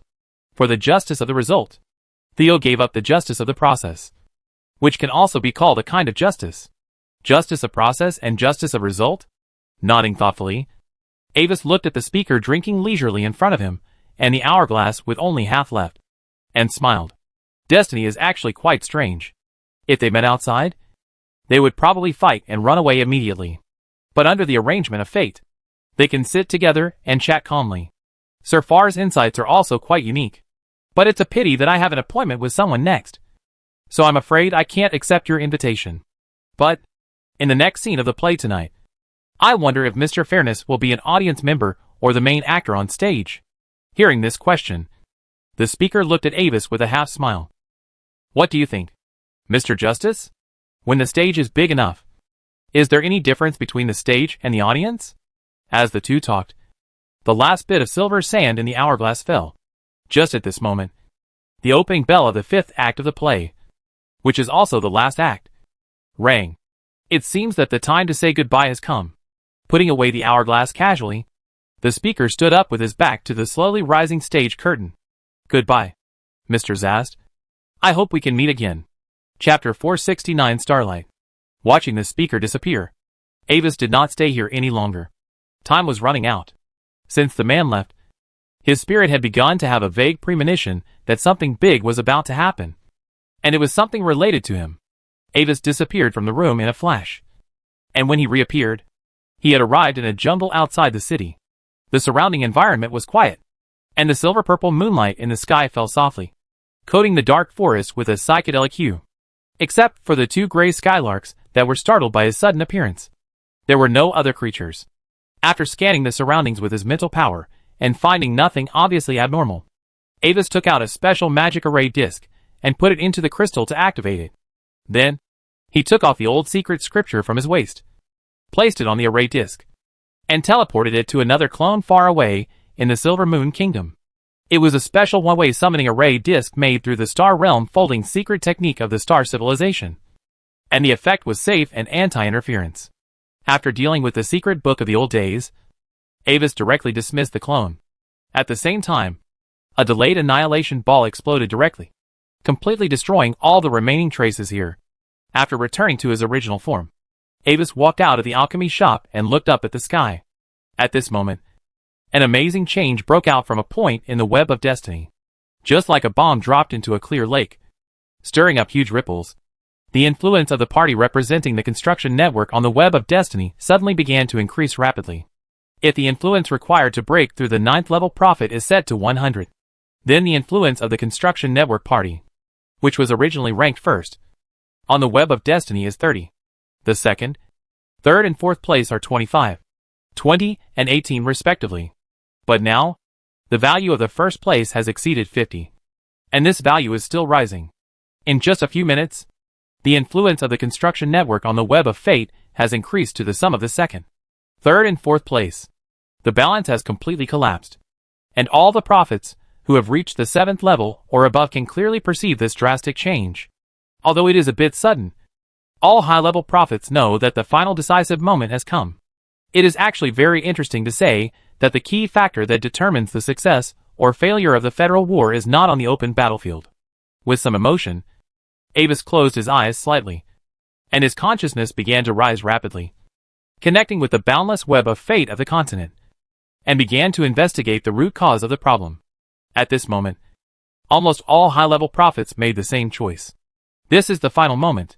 If it cannot be suppressed, then the other party's breakthrough to the 9th level prophet is a foregone conclusion. As for the source of this sudden expansion, the other party did not hide it, nor could it hide it. In Avis's perspective of fate, countless starlights were flashing in the web of fate at this moment. They were the threads of fate of countless network connectors of the Federation. At this moment, their brightness became completely different from the past, as bright as burning. As for the number, Avis glanced at it, and found that there was almost no limit at all. Millions? Tens of millions? Or hundreds of millions? Numbers no longer made sense. The countless threads of starlight in front of him were like the stars in the real night sky. Countless. According to the direction of these starlight lines, more than 10 obvious convergence points can be seen, and countless illusory lines of fate are temporarily connected to them, making their brilliance like a full moon among the stars. Especially in the center, the main star of fate that gathers everything. Its light has reached the level of the scorching sun, and he is very familiar with the fluctuations coming from the main star. It is the black-robed young man who just had a brief chat with him. The identity of the other party is actually very clear. It is the Speaker of the Federal Parliament who has always promoted the construction network. Avis can guess that the other party is probably activating some special function of the construction network to produce such an improvement in an instant. For other prophet, the current situation is already an open conspiracy. Even if the root cause of the problem is known, there are only 2 ways to solve the problem. Either get rid of the dozens of 9th level and 9th level extremes who hold authority, or get rid of the entire construction network. It seems that the latter is easier, but these 2 options have a prerequisite. The time must be less than 1 magic hour. According to the speed of the opponent's interference with the web of fate, the opponent's prophet will be able to achieve the prerequisites for breaking through the 9th level in at most 1 hour. This is not only visible to Avis, but also to other high-level prophet. At this moment, a group of high-level prophet not only fully manipulated the web of fate to delay the opponent's interference speed. At the same time, all the troops under their command were sent to attack the areas with the most concentrated starlight. In the areas controlled by their own side, they searched door to door, and when they found the network connection, they immediately forced the headband to be removed and destroyed.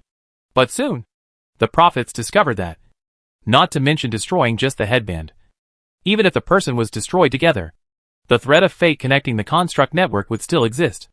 According to the urgent research of the casters, the construct network has the function of temporarily accommodating the consciousness. Even if the main body dies, it can still maintain the existence of the consciousness for several hours. And the other party will not even realize that his main body is dead. After realizing this, many prophets immediately decided to change their goals. It has been proven that eliminating the network connector will not be effective in a short period of time unless the entire network is directly interfered with and destroyed. However, the area of the construct network has covered the entire territory of the Idle-Free Federation. Even a 9th level extreme powerhouse, who can destroy a kingdom alone, will find it difficult to do so in a short period of time. The most important thing is that there are also many 9th level enemies on the enemy side, and it is impossible to watch them destroy the network without taking any action. More people still think that they should focus on eliminating those 9th level powerhouses first, and then slowly deal with the entire construct network. If all of them were temporarily united, they would have the advantage in the number of 9th Order members even against the parliamentary party that supported the network construction plan. As the third-ranked powerful prophet who interfered with the web of fate, Avis listened to the debate silently without saying anything. Half a month ago, he was 4th. But when Landon activated the amulet, which led to the termination of the Patakaran agreement, he replaced the original 3rd place and succeeded. Mirror, what do you think about this? At this moment, noticing his silence, the spirit of a prophet next to him vibrated and sent out a wave of inquiry. Deep in the web of fate, every prophet has his own unique frequency of fluctuation. Me, thinking back to the brief conversation with the speaker, Avis came back to his senses, looked at the being who asked the question, and suddenly smiled. I just think that no matter what method is available, it is best to seize the time. As he said this, Avis's real body opened his eyes again, and at the same time, his body began to rise rapidly into the night sky like a balloon. 300 meters, 500 meters, 1,000 meters, 2,000 meters, flying upward with all his strength. Avis never stopped. As he got higher and higher, the dark earth began to occupy most of his sight. Several clouds floated low under his feet, and the purple moon and the silver moon became particularly bright, and the outline became clearer, until the height of 29,999 meters. Avis finally had some feeling. He was still flying upward, but his body could no longer rise even 1 centimeter. At this height, the brightly lit Silver Moon King City had shrunk into a bright dot. Like several other prosperous cities in the distance, they became a few lonely stars on the dark earth. Zenith Wall? Thinking of this, Avis stopped and looked down at the dark earth, synchronizing the perspective of fate with the perspective of the naked eye. So, in his sight, countless bright stars suddenly lit up on the earth shrouded in night. Chapter 470 Pan-Consciousness. With countless human settlements as the dividing line, the more professionals there are, the more prosperous the area, the denser the starlight. At this moment, looking at the land covered with starlight, Avis suddenly had a feeling. It was as if he was facing an extremely huge chessboard, and everything under his feet was extremely small and could be manipulated at will. It was as if he was facing an extremely huge stage, and everything else was a supporting role, just to set off his own glory. Of course, this feeling came and went quickly. Thinking of his current strength, and then thinking about the enemies he faced, his heart was immediately filled with humility and Loki. Even if this world is really a chessboard of some kind, then he who is trapped under the wall of the zenith can only be regarded as one of the chess pieces on the board at best. And he can't even be regarded as the protagonist at this moment. Shaking his head, Avis turned his head and looked into the distance. In the distant sky, at the same height as him, dozens of bright stars like silver moons guarded the main star in the center that was like the sun. and seemed to be performing some kind of secret ritual. At the same time, according to Ambus's observation, many 9th level powers had also rushed there urgently, ready to nip it in the bud. And judging from the number, it is probably not just the 9th level power of many prophet masters in the Federation. The other two empires on the continent also noticed the drastic changes in the web of fate and began to secretly send 9th level teams into the Federation, ready to intervene when the opportunity arises. At this moment, the other mysterious prophet's interference with the web of fate has exceeded 60. Is the most crucial battle finally about to begin? Avis looked at the distant sky. At this moment, it was not only illuminated by the starlight from the perspective of destiny, but it was really lit up. It's really a grand performance. Lord Far. The terrifying magic light that soared into the sky was accompanied by huge magic fluctuations. Even though Avis was far away, he could still feel the aftermath of the powerful magic there. However, even if the scale of the battle had reached this level, but in Avis's sight, the stars were still as bright as before. It was obvious that the Parliament had made sufficient preparations for this moment tonight. Then, in this epic drama, with the entire Federation as the stage, the legendary terrorist resistance organization Circle of Truth would naturally not be absent. As his mind moved, a figure with a pale mask and a black hooded cloak suddenly appeared beside him. The extremely real breath of the 9th level rules emanated from the body of this figure. This was not his regular flesh and blood clone, but a special clone made from the 9th level extreme corpse that was temporarily kept for Landon. Although Dark Crow had consumed most of the rule power, the remaining part was enough to prove his identity as the 9th level extreme. After connecting his mind to this clone, the clone disappeared instantly and rushed to the distant direction that was illuminated by the magic light. At the same time, his main body began to remotely connect to all the rune arrays previously arranged in the magic crystal mine area, ready to activate them at any time. In fact, he had already prepared for this scene today. On the other side, in the direction where many stars of destiny gathered, the battle against the prophet had entered a dilemma. The huge three-dimensional defense array was shining in the sky, and the spherical light wall surrounded by the dark blue runes was almost blazing white at this moment, blocking all external attacks like a natural moat. It was a giant defense array constructed by a dozen 9th level and 9th level extremes, with extremely powerful magic deflection and absorption effects, which was simply not something that these scattered 9th levels could break. The prophet's side had even used the ultimate weapons of the super 9th level. But at this moment, with the blessing of the entire construction network, even the limit-breaking weapons were powerless against that barrier.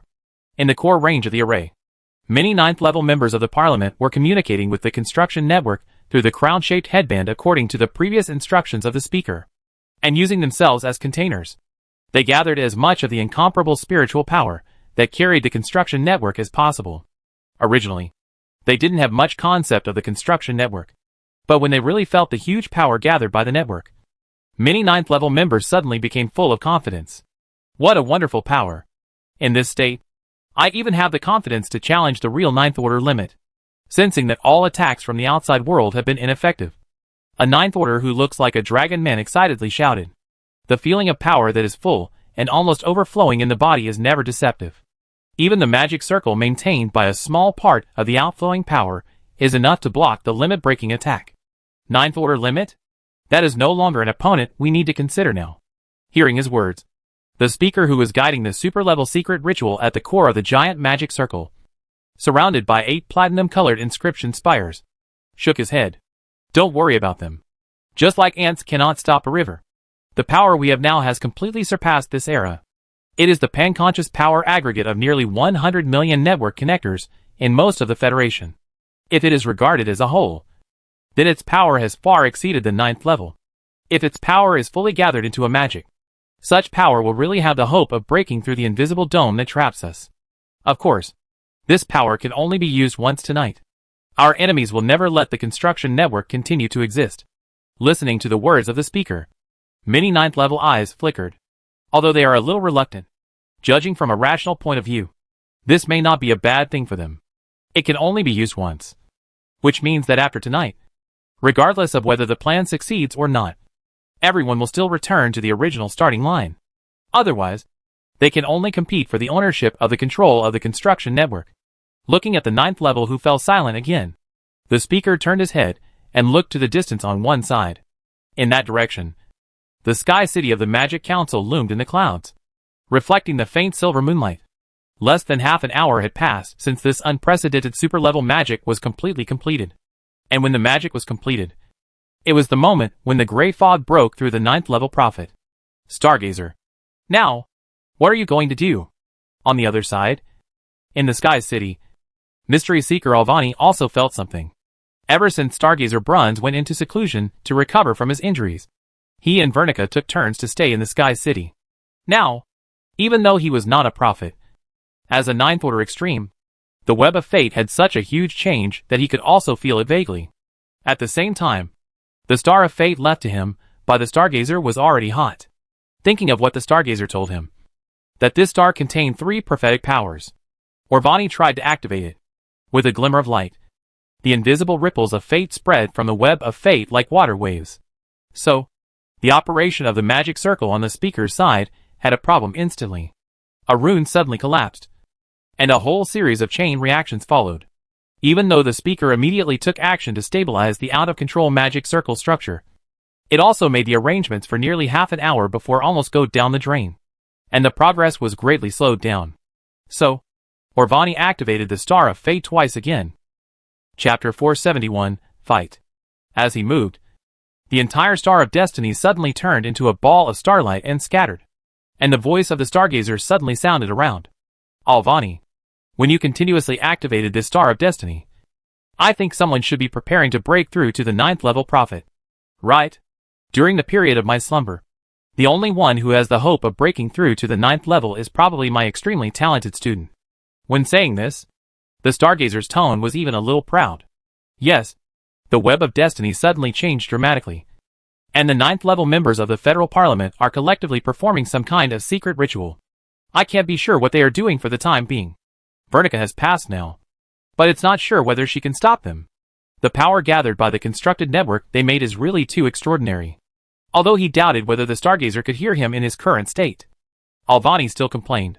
Also, if all this was really planned by your former student, then when he breaks through the 9th level, he will probably come to your house soon to repay your care for him.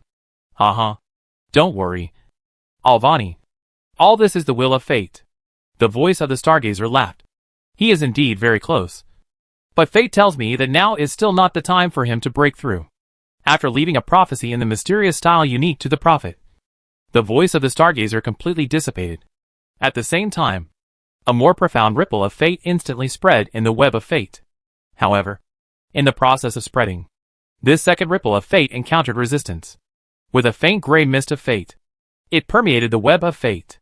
When the ripples entered the mist, the power of fate attached to the two began to be drastically depleted. On the other side, on an unnamed small mountain in the kingdom of Lauren, Gray Mist, wearing a robe, holding a gray-white stone staff in his right hand and a golden balance in his left hand, stood in the center of the huge secret ritual array that had been arranged on the top of the mountain. The faint gray mist of fate enveloped the magic array. Under the auspices of Gray Mist, this magic array was now connected to the web of fate. Although the Stargazer was accidentally injured and fell asleep, as the first 9th level prophet on the continent, he would never leave a backhand before falling asleep, and the various fate wonders on his body, as well as this huge secret ritual array that took him more than half a year to arrange, are his trump cards to fight against the Stargazer's backhand. In this array, his personal prophetic magic power will be maximized, and he can temporarily borrow the power of the stars to interfere with the enemy's control of the web of fate. As he expected, when the first wave of fate ripples appeared, Gray Mist immediately noticed something was wrong. However, he did not interfere with it. The interference power of this wave was not strong, which might cause some trouble, but the preparations of the leader alone were enough to deal with it. At this moment, when the second stronger fate ripple from the Sky City appeared, Gray Mist paused the stone staff in his hand, and the thick gray fate mist suddenly rolled up and began to fight fiercely with the fate ripples. At this moment, all high-level predictors could see the scene of the fierce battle between the two sides. A large area of the continent's web of destiny seemed to be twisted suddenly, with mist and ripples rolling, and even the starlight lines of the original network connectors were obscured and dimmed. When the ripples collided with the gray fog, a large amount of destiny feedback power was burned as fuel for the consumption of the destiny power of both sides. This is a scene that only appears in the battle between the top prophets. The key to the competition between the two sides is the control of the web of destiny. Whichever side controls more will win the final victory. However, as time goes by, this stalemate gradually tilts towards the gray fog. Although the destiny ripples from the stargazer are higher in nature, their number is still a little thin compared to the nearly endless gray fog. After all, they are just two destiny stars that the stargazer temporarily condensed when he was seriously injured. Compared with the stargazer himself, they are still much worse and lack the follow-up power. The gray fog has made full preparations, including various destiny wonders and targeted secret ritual arrays. Although the rank difference is one level, relying on the state of being about to break through, he can still use the power of 4 gray fogs to offset one fate ripple, which is quite cost-effective for him. At this moment, after realizing that it was impossible to do anything, the fate ripples no longer continue to consume the gray fog, but suddenly spread out, breaking away from the entanglement with the gray fog and expanding to the entire Federation.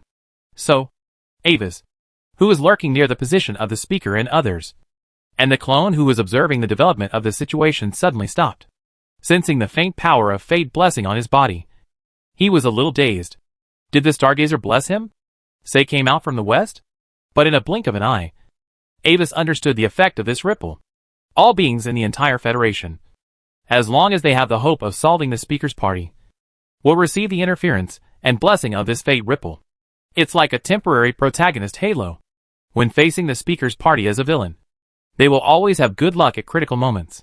And it's not just Avis's avatar who plays the role of Circle of Truth who gets this blessing effect, but also many other 9th level people, even Landon and others. The Justice side? Not a bad identity. Watching all this from the perspective of fate, Avis smiled slightly. At this moment, his main consciousness has remotely connected to the magic array group he had arranged before through the corresponding control runes. In his mind, the cores of dozens of magic arrays are like stars, scattered in dozens of large magic crystal mines in the Federation. Due to his special control, these magic arrays are just evenly distributed in the major kingdoms of the Federation. This kind of array is specially set up for the construction network. Their effect is not to destroy, but to interfere and seize. Yes, taking the opportunity to seize control of the construction network is Avis's purpose. His most important core goal has always been to prevent the emergence of 9th level prophet, as long as it is separated from the support of the construction network. No matter what the speaker wants to do, it will be rootless. However, at the moment the array is activated, the prophet on the opposite side will inevitably sense his actions and block him. So, he is waiting for an opportunity, waiting for the moment when the gray fog can't spare any hands. On the other side, near the speaker and others, several new 9th level figures appeared again. Many 9th level powerhouses from the other 2 kingdoms have also been teleported. After learning about the current situation from the 9th level present, the parties decided to temporarily join forces and use a variety of limit-breaking attacks to break the array in the sky as soon as possible. Chapter 472, Fight. At this moment, the battlefield environment where many 9th level warriors are located has changed from the original mountains to a desert covered with gray crystal gravel, filled with chaotic elemental turbulence and magic radiation. The huge spherical defense array is suspended in the sky, emitting bright white light, like the third moon between the purple moon and the silver moon. So, let's start now. Everyone, floating on the scorched earth of the magic aftermath. The leader of the Gloria Empire, this time Crystal Gate Bayer, turned his head. The inorganic voice, like the collision of crystals, sounded in the minds of everyone. At the same time, an ancient magic scroll wrapped in a huge elemental crystal appeared in his hand. Okay. Without saying much, all the 9th level warriors present could see that the ceremony in the sky was nearing its end. The other party's interference with the web of fate has increased to 80% of the required breakthrough. Only the last bit is needed to truly touch that boundary, including the Archbishop who led the Holy Messiah Empire, and the prophet forces behind many kingdoms of the Federation. They also began to prepare their own breakthrough level attacks. And those ordinary 9th level, who did not have breakthrough level props, began to work together to build super level magic, preparing to cooperate with several major forces later to launch a joint attack on the huge secret ritual in the sky. The actions of the federal speaker, who wanted to forcibly create a 9th level prophet, have broken the balance of the current situation. There are enough 9th level prophet on the road, including the Stargazer, And there must not be a second one. Unless the second 9th level prophet is from their own camp. Facing this unprecedentedly powerful threat, the 9th ranked warriors on the speaker's side in the defensive magic circle, in midair, suddenly felt uncertain. Speaker, what should we do? Can we block it? Or should we adjust the position of this defensive magic circle? Sensing the increasingly amazing magical fluctuations below, a 9th ranked warrior whose body shone like a diamond could not help but become a little unconfident again. Compared to the visible attacks now, I am more worried about the effect of the fate ripples of the Stargazer just now. I wonder if Lord Grey Mist can block it. Another 9th ranked warrior also spoke up, expressing his concern about the Stargazer's previous attack. Don't worry, everyone. Your worries are completely unnecessary. At the core of the magic circle, the speaker shook his head. Well, in this case, let everyone witness in advance that we have the power to compete with this world. As he spoke, the speaker cast his eyes downwards. At this moment, many 9th ranked warriors had just arrived. Among the several terrifying super-level magic guards attacking from below, 3 of them had the most terrifying aura. The first one was a lightless black sphere that looked like a black hole. In the trajectory of the sphere, black cracks appeared on the surface space as if they were erased, and they could not be restored for a long time. The second one was a pure white holy light arrow. Although it looked slender, the rich holy power contained in it had already made the sky produce a strange phenomenon as if a god had descended. The last one was a faint transparent ripple. Just by looking at it, many 9th level people even felt their spirits tremble, as if they were standing naked between ice and snow. At the same time, Vernica also activated the Star of Destiny given by the Stargazer at this critical moment. A ripple of destiny from the Stargazer swept through again, anchoring the entire defensive array from the perspective of destiny, making it impossible to dodge, and exposing the weakest spell node. Staring at these seemingly unstoppable attacks, the speaker's eyes were calm. He raised his right hand, grasped the dark golden key in front of his chest, and held it high. In the astonished and shocked eyes of the 9th level on both sides, a huge pure white brilliant field suddenly spread rapidly, with the defensive array in the sky as the core. As if the full moon suddenly turned into a scorching sun. A sense of awe that was absolutely invincible rose from the hearts of many 9th levels present, as if mortals were facing a god of supreme power. After entering this field of light, many attacks immediately melted as fast as ice and snow under the sun. Even the 3 strongest limit-breaking attacks only penetrated the field for a distance with difficulty before dissipating powerlessly. However, after swallowing these 3 attacks, the light field itself became a little dim. Not really without consumption. See? This is the power of civilization. As long as we are still trapped in this ceiling wall, the individual will be bound, and will never be enough to compete with the panwill of the group. The dark eyes reflected the white light around him. The speaker looked at the 9 levels around him who were in awe, and spoke in a cold tone. Now, continue the ceremony. Our only opponent is this world itself. When the battle broke out on the speaker's side, Avis's consciousness also returned to the web of fate, the scene of the debate among many prophets. Everyone, there is one thing I need to explain to you in advance. What are you going to say? Jing? Hearing his sudden words, an 8th level prophet next to him looked at him with some confusion.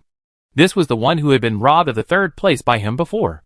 In this prophet's breakthrough competition, he initially chose to stand on the side of the resistance organization, and then changed his goal and switched to the side of many kingdom nobles.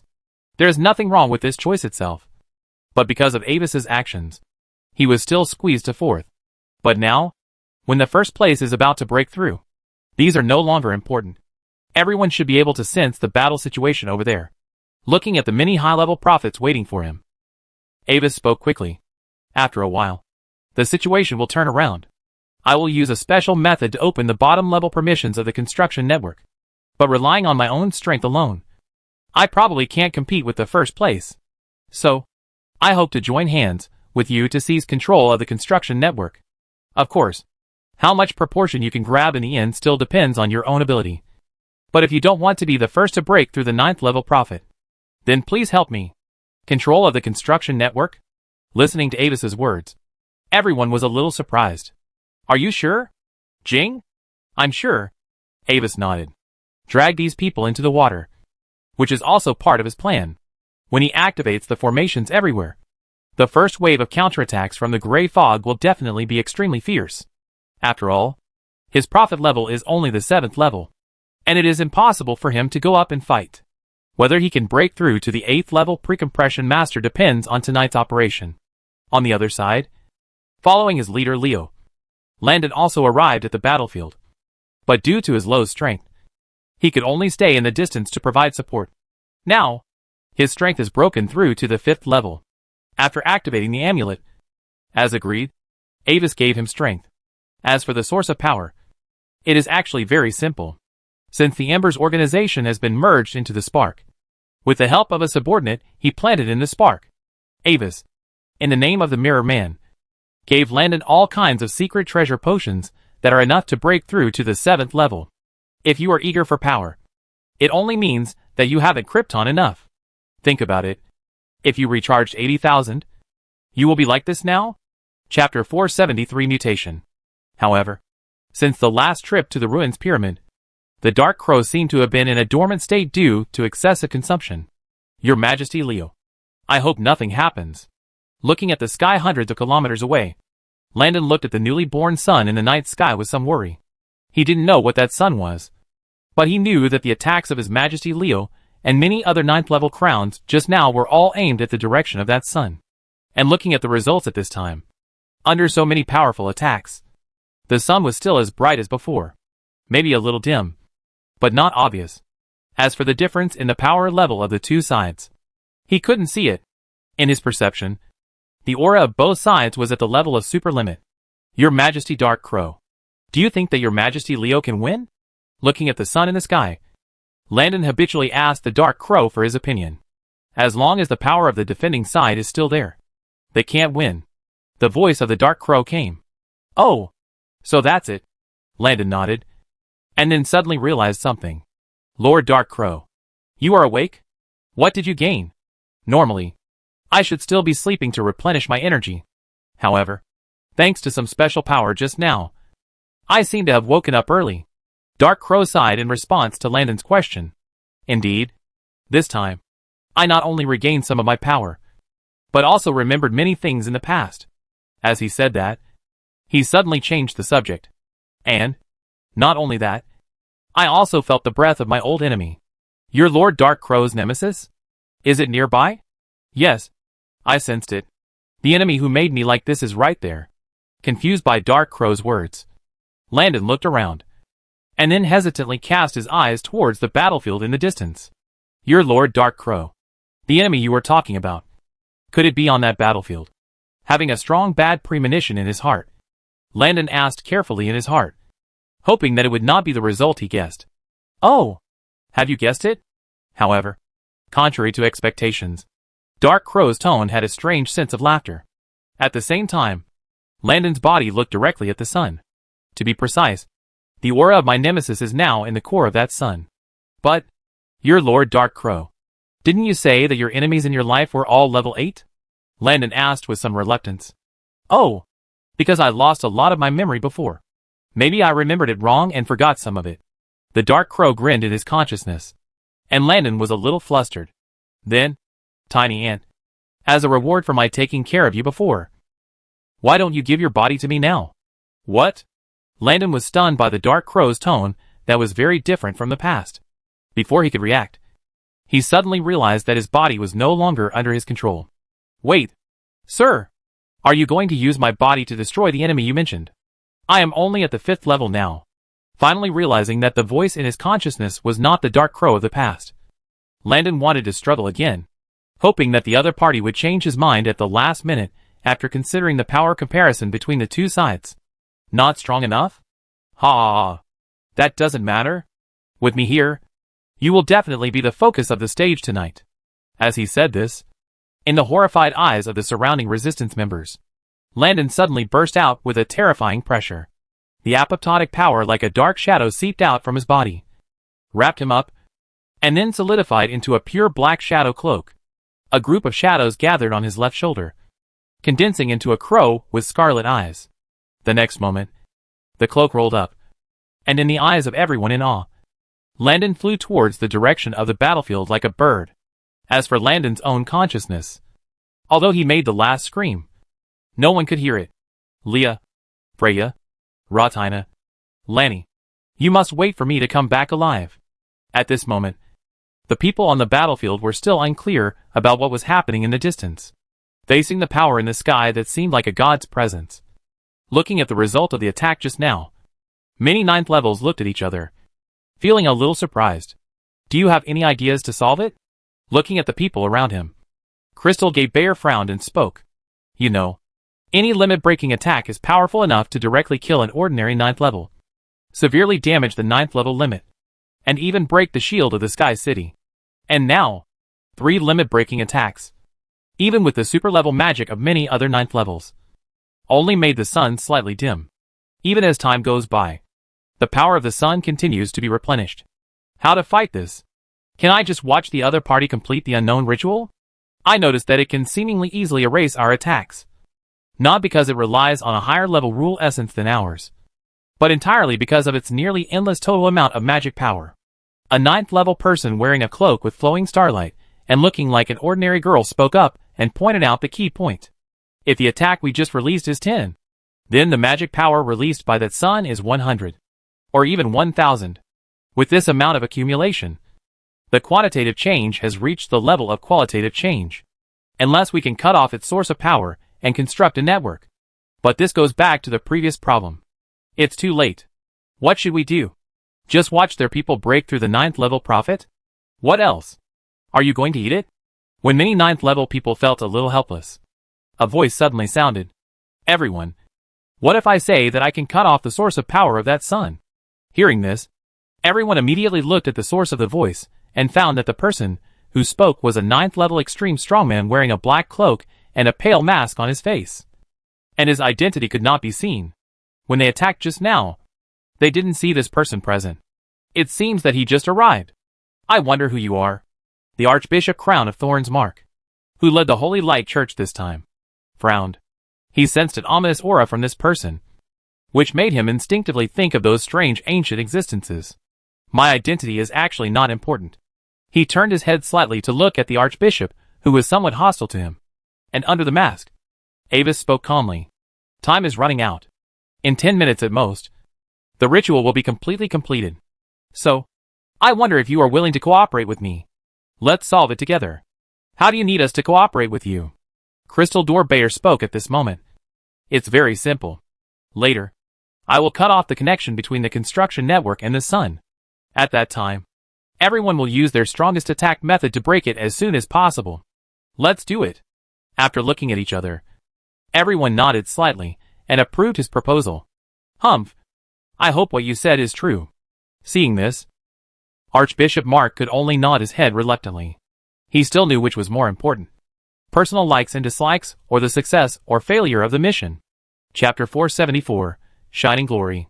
Without saying much, after confirming that there was still hope for a turnaround, many 9th level warriors present immediately began to prepare for their attacks again. This scene was also noticed by everyone in the high-altitude defense array. They don't seem to give up yet. Are they planning to use up our magic power? A 9th level warrior with a green body whispered, which also expressed the doubts in everyone's mind. There is one thing I need to tell you. When we launched the ceremony before, the connection devices of the construction network were also being cleaned up. The speed of this cleaning, based on the current overall proportion of the construction network, was initially about 0.26% per minute, and the speed is gradually slowing down. It is expected that after 1 magic hour, it will reach 20% of the total. The maximum consciousness carrying capacity of the construction network is about 76% of the current total. At this time, beside the speaker, a petite girl wearing a gray-black cloak spoke softly. She was also the host of the ceremony and presided over the secondary core magic node of the entire ceremony. Thank you for telling me. Xing. The speaker nodded to the other party, and then turned to the many 9th level players, who served as the nodes of the ceremony and gathered the power from the entire construction network, and spoke calmly. As for the network power consumption problem that everyone is worried about, if they can continue to do it 23 times like just now, the power of the network may indeed be temporarily exhausted. However, there are less than 10 minutes left before the ceremony is completed. Everything has been predetermined. No matter what they do now, it is impossible to change the result of tonight. However, before the speaker finished speaking, An unexpected change that ordinary people could not feel suddenly broke out in a flash. The first wave of variables appeared in the invisible web of fate of the continent. As if they had discussed it, many prophets suddenly launched a fate-level attack on Grey Mist, who was currently in the first place in the interference progress. Grey Mist, who was concentrating on resisting the next wave of backhands from the Stargazer, was a little surprised when he was suddenly attacked by this unexpected attack. However, this did not prevent him from fighting back. In his eyes, although the attacks of many prophets seemed to be fierce, the real threat was not as great as the previous wave of fate ripples from the Stargazer. It was not that he was arrogant. At this time when he was about to break through and was fully prepared, his strength was actually between the 8th and 9th levels. Except for the Stargazer, a true 9th level prophet. The other 7th and 8th level prophets, even if they were all gathered together temporarily, could not pose any threat to him. Moreover, the many prophet masters were also on guard, and each of them did not go all out, which further reduced his pressure.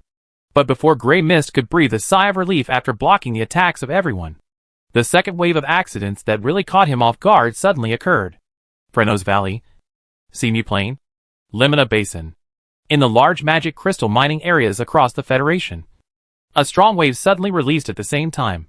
If you look down from the sky, you can see such a strange scene, with dozens of large magic crystal mining areas as the center of the circle. A faint spherical blue light curtain suddenly burst out from the ground, and then spread to the surroundings at the speed of light.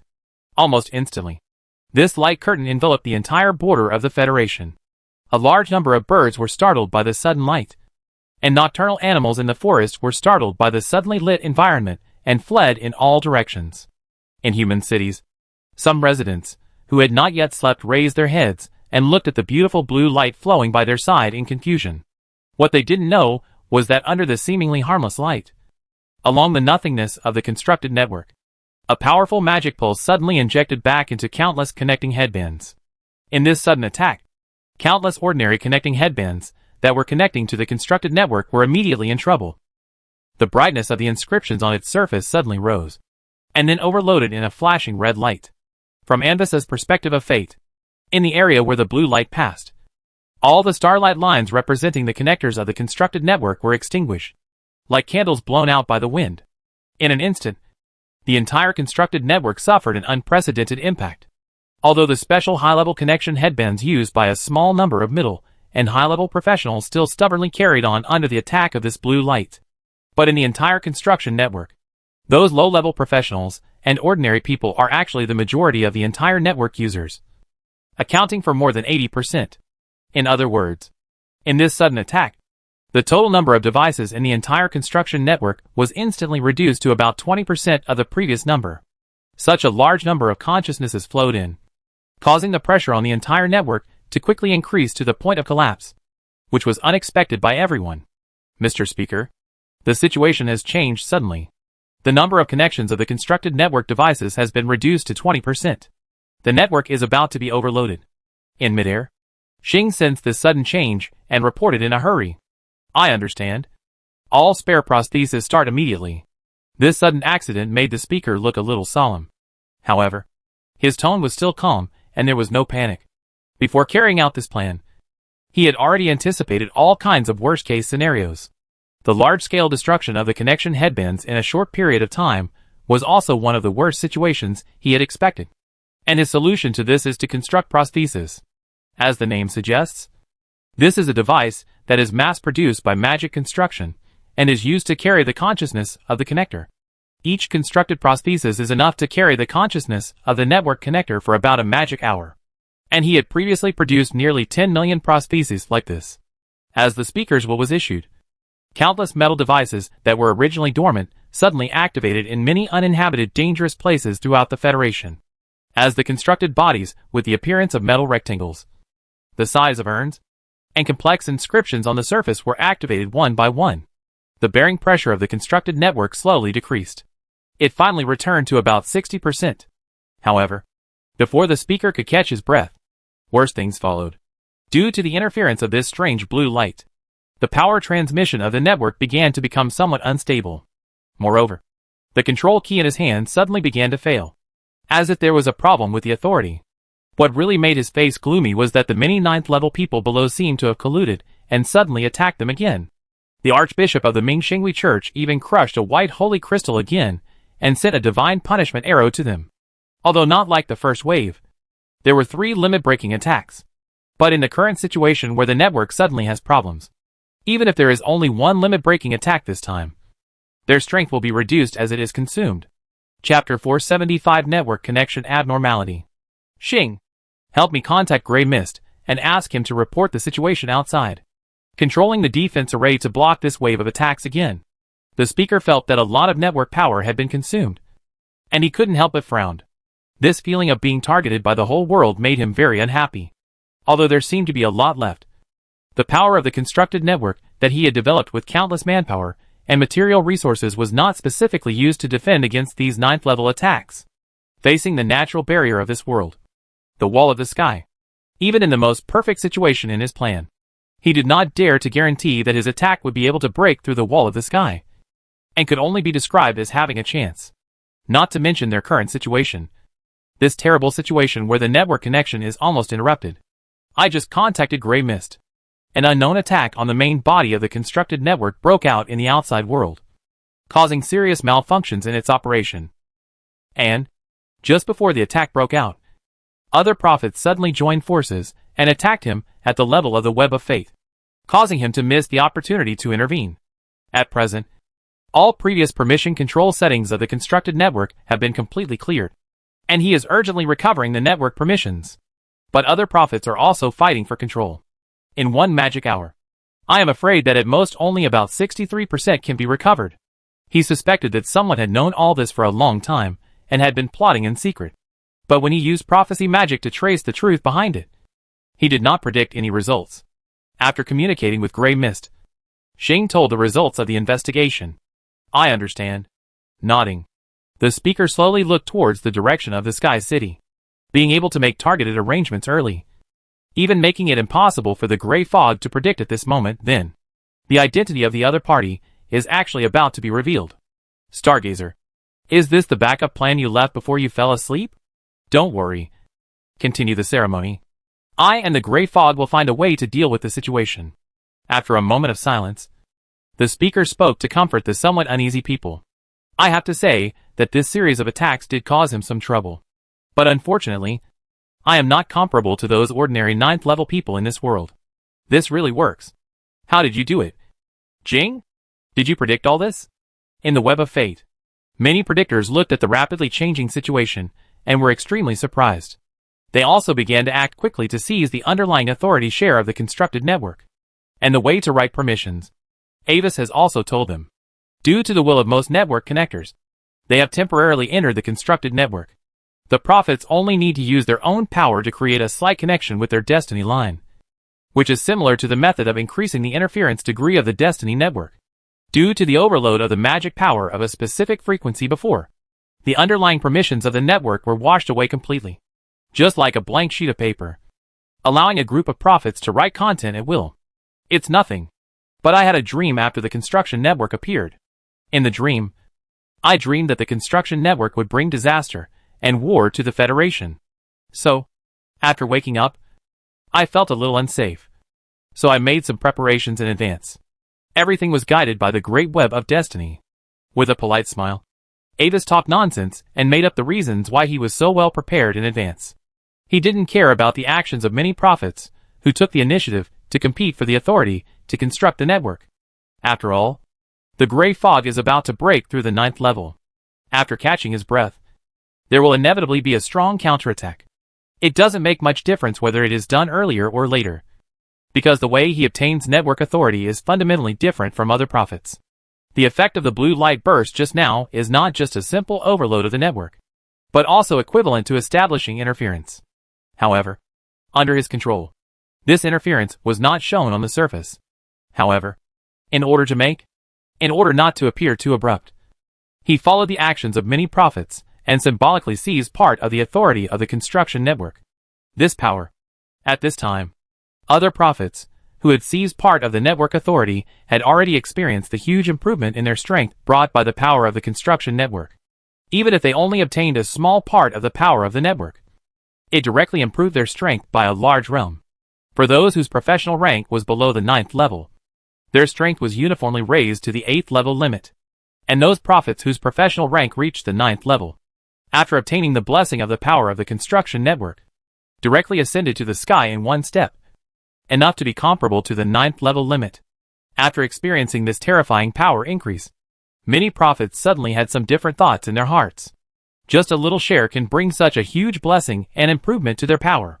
Then, if they can fight for more shares.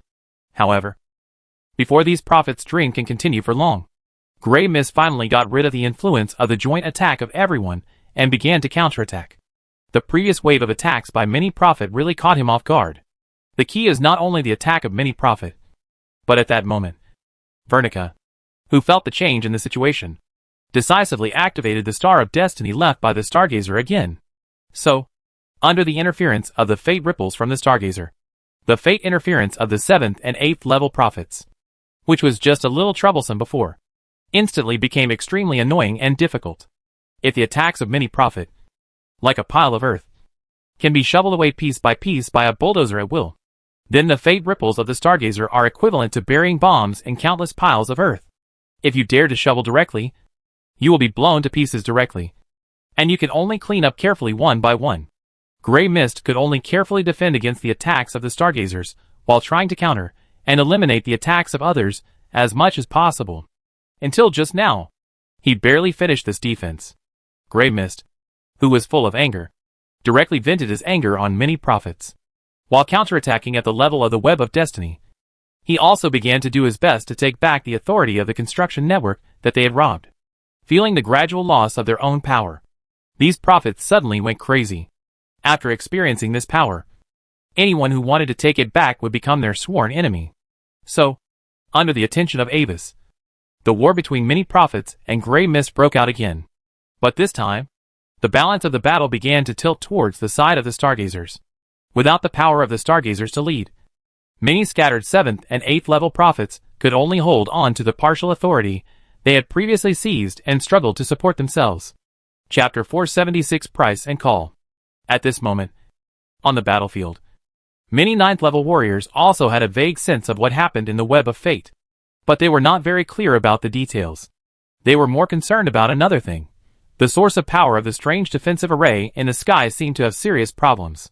Although it was unclear how the Black-Robed Man did all this, it did not prevent them from continuing to intensify their attacks, trying to take down the opponent in one go before the opponent recovered. And when there was no power supply from the constructed network, they did see hope. Under their joint attack, the sun in the sky began to become dimmer and dimmer, and its power was far less deep and terrifying than before. It's almost time. After solving this array and destroying the ceremony, we will find a way to investigate the identity and origin of the Black-Robed Man. While attacking, many people had this idea in their hearts. And in the sky, many 9th level warriors in the defensive array were somewhat pessimistic about the situation. No one spoke yet, but everyone was waiting for the speaker to come up with a solution. And then, depending on the feasibility of the solution, they would decide whether to abandon the speaker's plan and get out of this situation. After all, as 9th Order strongmen who have mastered the power of rules, even if they are on the wrong side, other 9th Order strongmen will not really push too hard without substantial evidence. A 9th Order professional who retaliates recklessly will give even the 9th Order limit a headache. Besides, they did not cause any serious consequences, so as long as they temporarily give up some benefits, this matter will be directly over. Looking around, the speaker took in everyone's expressions and had an idea of what they were thinking. What are you going to do? Beside the speaker, Xing, wearing a cloak, said what everyone was thinking. There is no other way. We have to wait for the gray fog to slowly gather its authority. There is no time left. We can only use the final insurance measure. The speaker in black robe shook his head. At the same time, a trace of pity flashed in his dark eyes, as if humans saw an ant nest that was about to be washed away by a flood. The final insurance measure? You didn't tell us in advance. A 9th level looked at the speaker in confusion and spoke with a questioning tone. The final insurance measure. If too many people know about it, then it will not be safe enough. The speaker shook his head and sighed softly. In fact, if there are other options, I don't want to use the final measure, because the price is really too high. listening to the speaker's words. Many ninth levels looked at each other.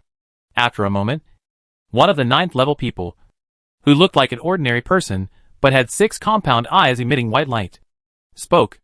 I wonder if you could tell me what the price is for activating the ultimate insurance you mentioned. As participants in the plan, who will share the results, if it is within our capabilities, we can also pay a certain percentage of the price on your behalf. Hearing his words, the speaker glanced at the many ninth level people with a surprised look, and then nodded. In that case, I'm here to thank you all for your support in advance. The price of the ceremony is actually very simple. All you need is cooperation.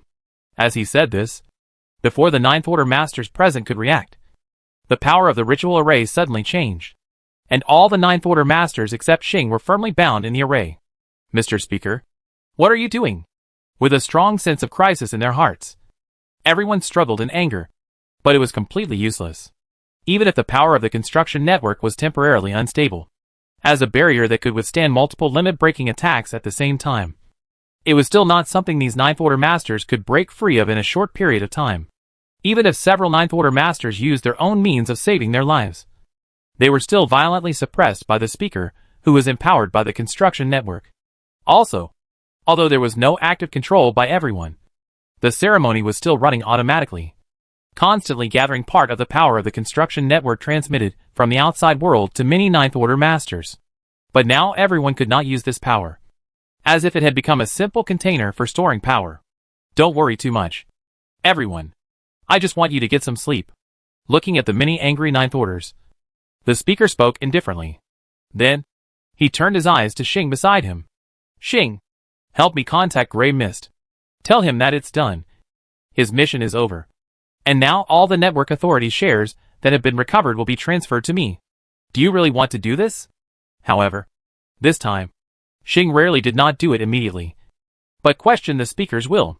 This is the best option for us at the moment, and it is also the only option that still has hope of success for the plan. Looking at the blue eyes under Xing's hood, the speaker did not ignore her, but carefully explained the reason for his choice to the other party. For it, which does not belong here, this is indeed the best choice. But, for you, is this also the best choice? Xing shook her head slowly to answer this question, staring at the speaker's eyes under the hood, and gently brushed the hair hanging by her ears. Of course. This time, the speaker was silent for a little longer before answering. Somehow, he remembered the discussion about fairness and justice with the unexpected guest in the Patakaran Grand Theater. Okay. After getting the answer, Xing no longer hesitated, but contacted the gray fog very straightforwardly. After a moment, a network force, although not as strong as in the previous heyday, was injected into the entire defense array again. The emergence of this force directly reversed the previous decline of the defense array being attacked by many ninth-level attacks, and restored its strong state. The appearance of this scene caught all the ninth level, who were attacking below by surprise. What's going on? Didn't you say that its source of power has been cut off? Seeing this, Archbishop Crown of Thorns Mark of the Holy Light Church was the first to speak out and attack Avis, although the opponent's aura seemed to be at the ninth level limit. As a shepherd of God, he was not afraid to fight any potential evil. Don't be impatient, dear Bishop. This is just the last glory. Next you will see how it will go out faster. After glancing at the Archbishop, Avis retracted his gaze, his expression stress-free. In fact, it was time for him to close the net. He could also feel the changes in the permissions of the constructed network, although he was a little confused about why the speaker did this. At this time, this doubt could be put aside. At the same time, Avis, who was far away in the Silver Moon Kingdom, suddenly had an idea. So, in the constructed network that seemed to have been settled, a new change suddenly broke out. As an invisible wave swept across, half of the underlying permissions of the network were instantly rewritten. From the perspective of Fate, the fate lines of half of the network connectors were dyed into ice blue representing him. If the speaker had not made an urgent defense, Avis might have usurped more than this proportion. Huh? You did a great job. Sensing the rest of the network, the speaker sneered, and suddenly raised his index finger, scratching a wound on the side of his right hand holding the dark golden secret key. The blood flowed down, staining the secret pattern on the key with a layer of weird blood color. He raised his head slightly, holding up the blood-stained key, in his dark eyes like the abyss. A ray of madness and rationality suddenly flashed. Listen to my call. Lord of the Void. Original Dream. Lord of Dreams. Black nine-pointed star. Immortal. The last omnipotent Lord of all things. Mela Musakatis. With the 14 rule guides here, and the dreams of millions of lives as a sacrifice. I beg you to cast your eyes on this world. Chapter 477 Vision. When chanting these spells, the speaker did not use the common language, but an extremely ancient and strange language. The voice was light and psychedelic, like feathers gently falling on the soft snow, and like a whisper echoing from the deepest part of a dream. When the listener couldn't help but want to further explore its content, it disappeared like a snowflake falling into the palm of his hand. This strange feeling did not come from the content of the spell he chanted, but seemed to be related to his tone, or in other words, the organ used for sound in his body. When the speaker began to chant the prayer, the star figure beside him disappeared directly, and through a special secret method, he instantly left here. As the prayer continued, an indescribable breath gradually spread in the night sky centered on the ritual array. The stars in the night sky suddenly became clearer and brighter, and were stained with a hint of obscure dark yellow. The strange music came from the dark space. It seemed very beautiful at first, but if you listen to it for a long time, it will make the listener fall into eternal sleep unconsciously. The many ninth levels in the magic circle have gradually become silent after the previous fierce struggle, and their wills have sunk into the endless dark dream. Not only the many unlucky ninth levels have also sunk, but also the consciousness of millions of network connections in the part of the constructed network controlled by the speaker. In the network, the wills of countless people have unconsciously fallen into a deeper dream. Everything in the originally illusory network world has begun to become weird and absurd, but they are immersed in the dream and have no idea.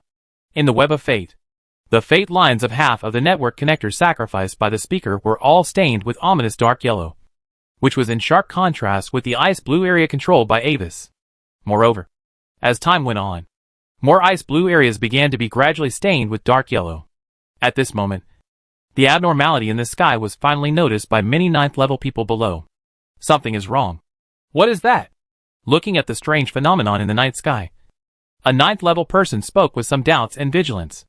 That is a foreign object. He is calling for a foreign object that does not belong to this world.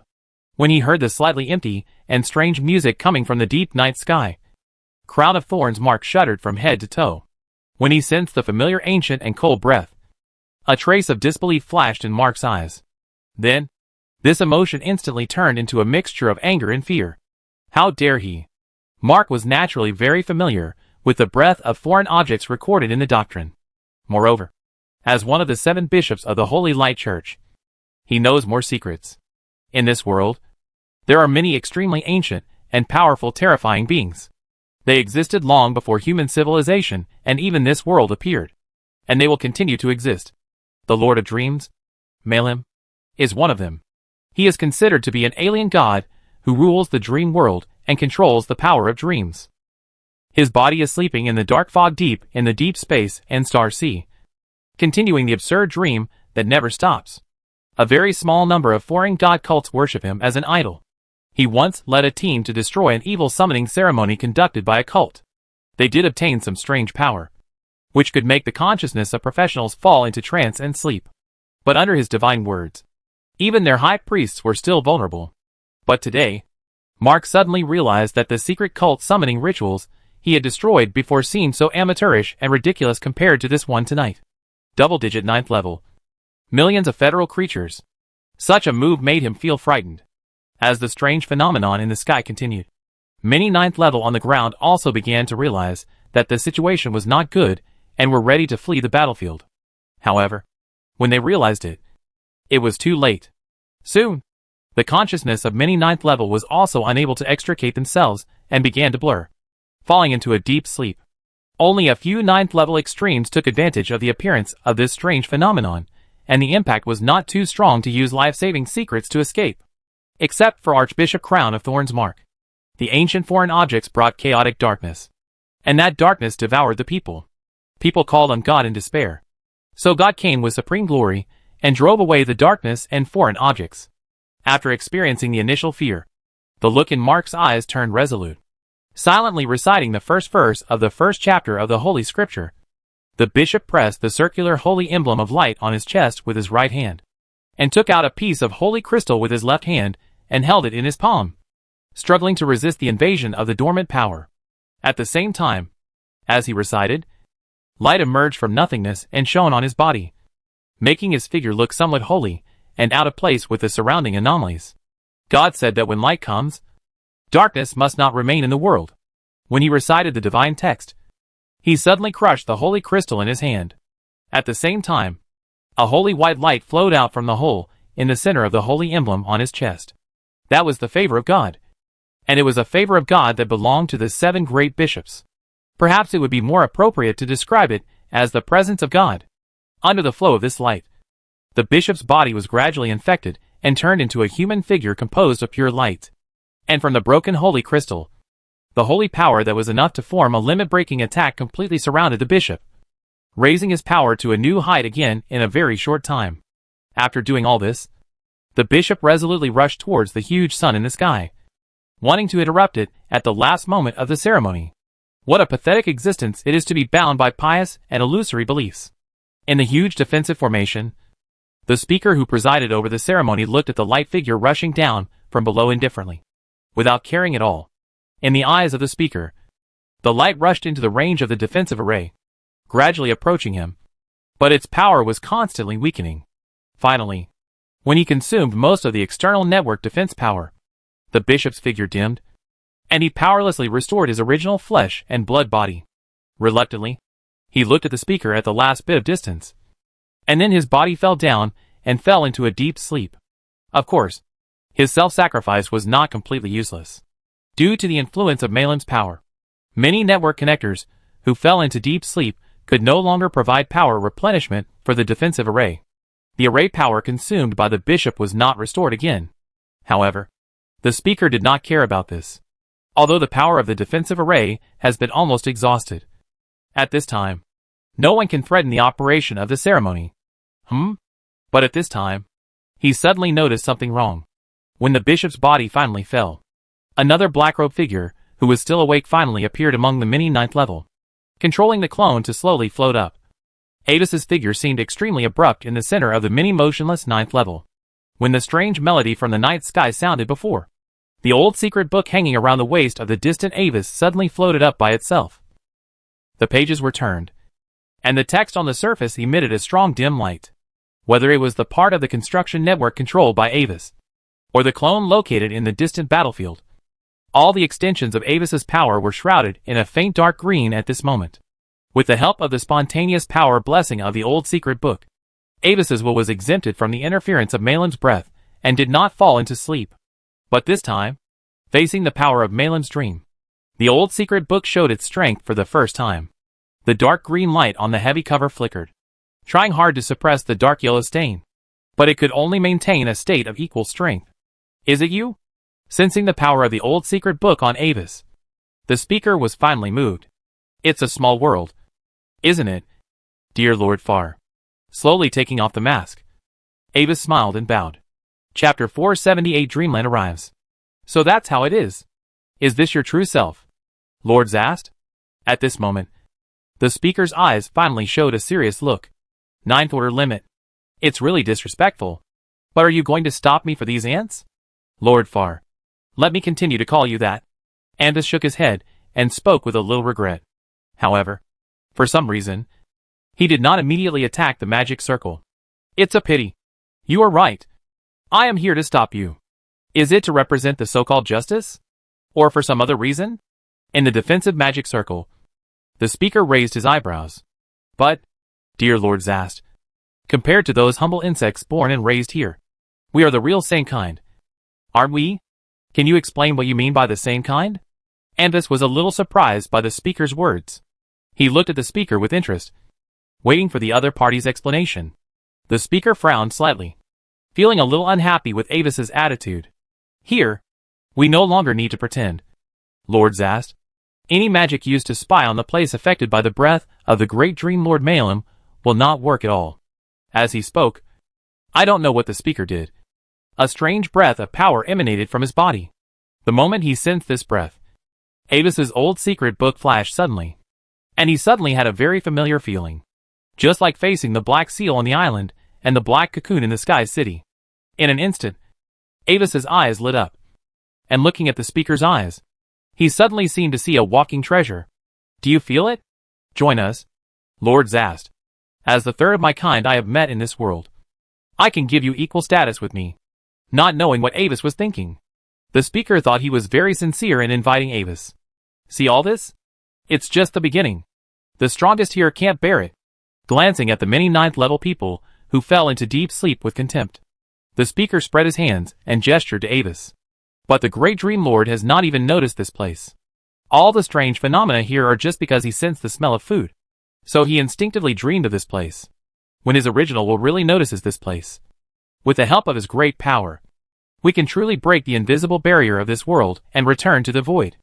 As he said, the black-robed speaker proudly raised the dark golden secret key in his right hand, and drew it towards the sky as if to signal.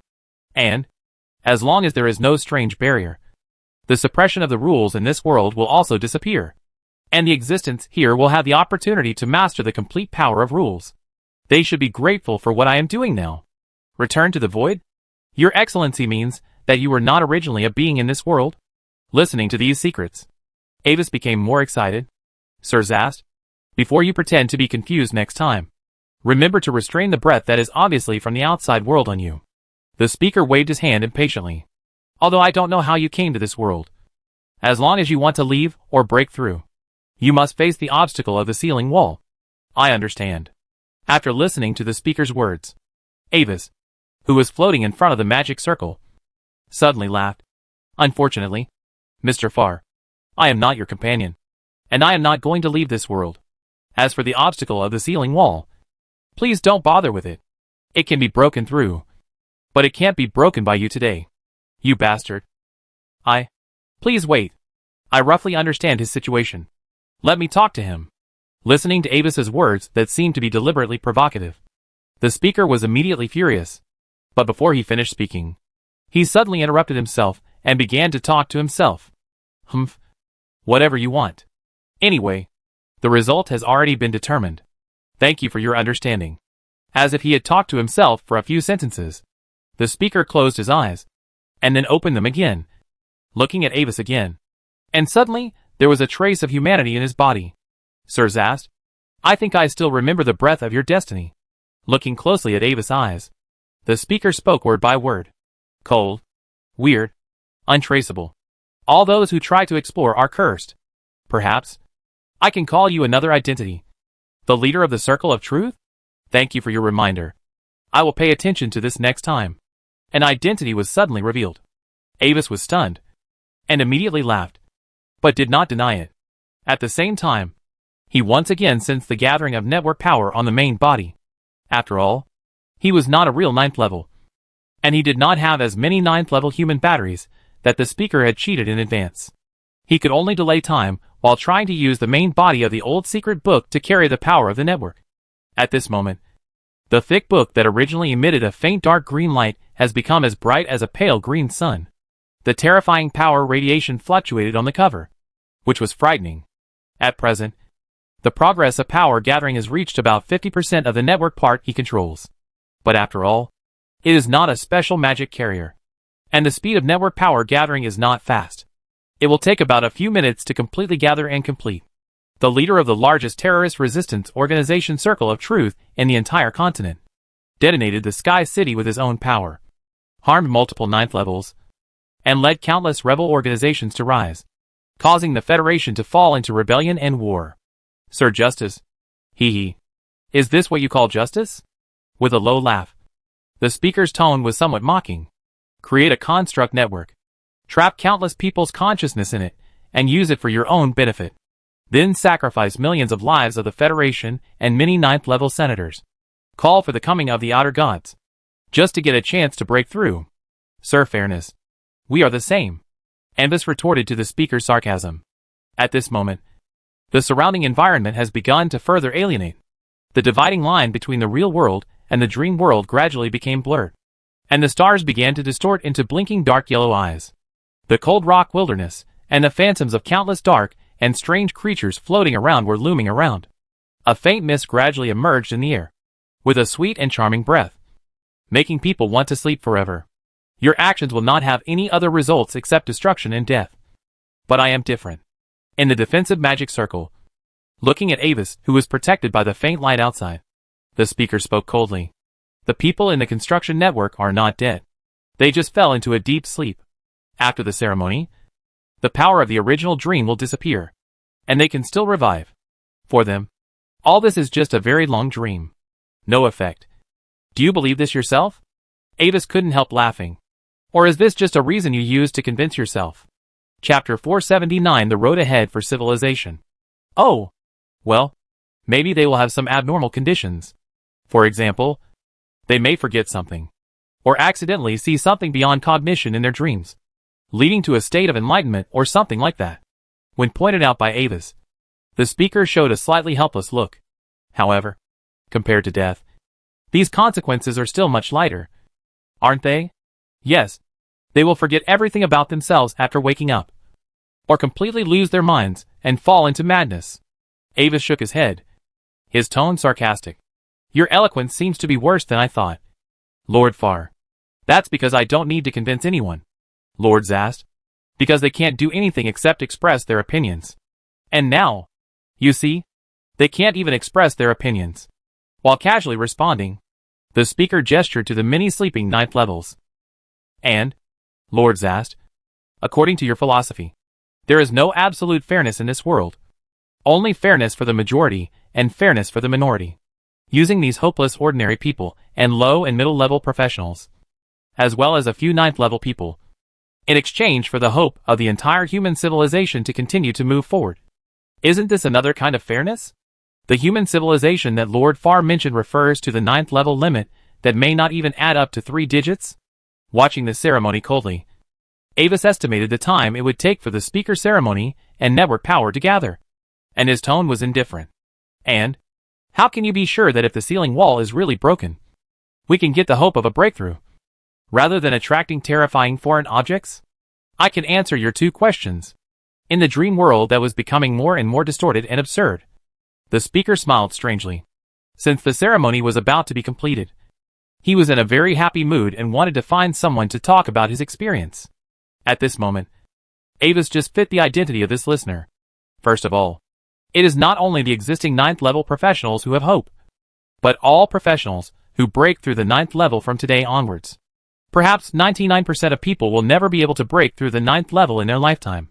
But for the few remaining geniuses, the road ahead will be truly open, rather than being trapped here like us. Yes, compared to the entire human race, their number is still insignificant. But the reason why humans have been able to continue to develop to this day and eventually rule this continent is precisely because of these few strongest people. If there were no strongest people, and only millions of ordinary people were left, then they would immediately cut off the inheritance of most magic and knowledge, and then quickly die under the ravages of natural disasters and predators. On the contrary, a 9th level professional who relied on his own strength to preserve all the information about human existence. It only takes a few decades to recreate a human kingdom with a total population of over 1 million. Looking at Ambus with a bright look, the speaker's tone was extremely serious. Like the flooded Latson ant colony. Even if 99% of the worker ants died in the flood, as long as the queen ant is still alive, it can develop into a new, even larger ant colony in due course. But if the queen ant dies, even if most of the worker ants are still alive, they will also quickly perish due to the disappearance of the queen ant. So, as the strongest, we are the true core of human civilization. As he spoke, as if to emphasize his tone, the speaker's left hand swung in an arc in the air. As for your other question, do you know, Lord Zast? I have been trapped in this realm for more than 1,000 years. During these 1,000 years, I have traveled to all the dangerous places on the continent, even the forbidden zone of life, which is considered a Jedi for the 9th level. I have gone deep into it more than once. However, no matter where I am, I can't see any way to go further. Until the last time I went deep into the forbidden zone of life, I met it. It is not a native species of this world. When I met it, it was seriously injured, with only a wisp of illusory image and steam left. I signed a symbiotic contract with it, so it survived and shared with me its extensive knowledge in the boundless sea of stars.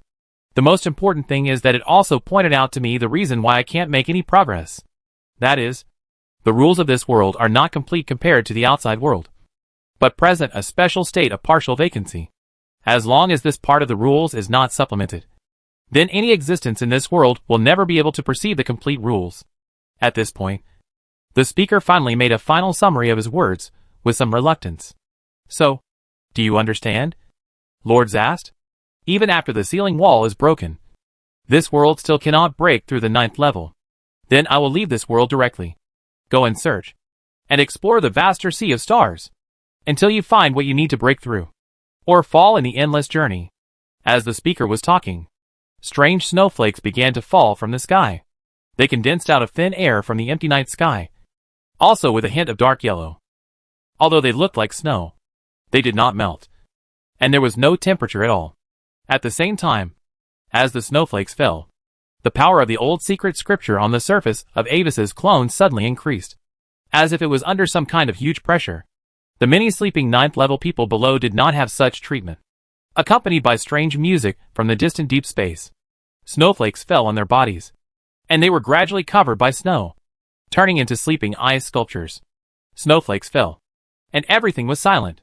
So, is this the reason why you chose to succumb to the external existence? Frowning at the speaker in the ritual array, Avis's eyes stared at his eyes through the fluttering snowflakes. It's not surrender, but cooperation. I want to go further. It wants to leave here. So, I reached a cooperation with it. That's all. Looking into Avis's blue eyes, the speaker shook his head.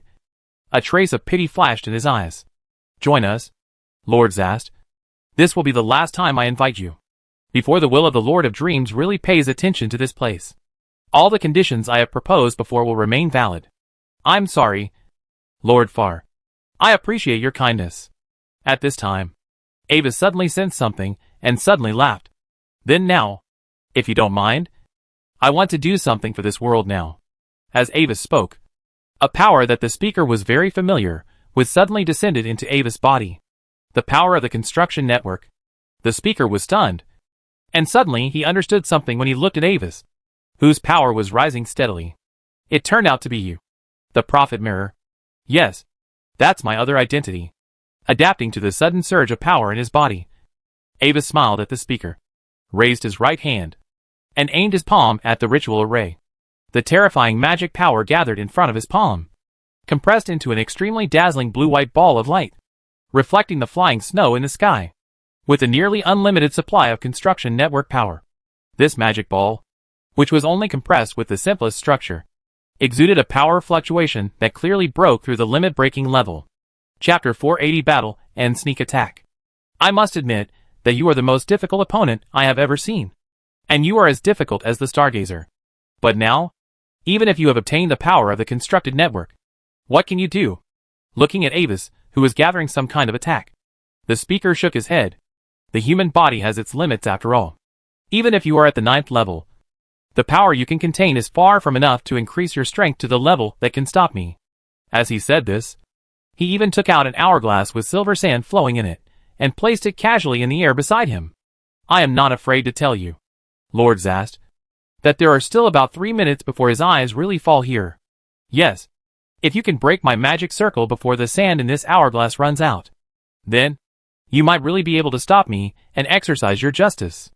Looking at the hourglass flashing silver light beside the speaker, Avis chuckled, and while concentrating the attack, he separated a trace of thought and directly summoned his magic hourglass.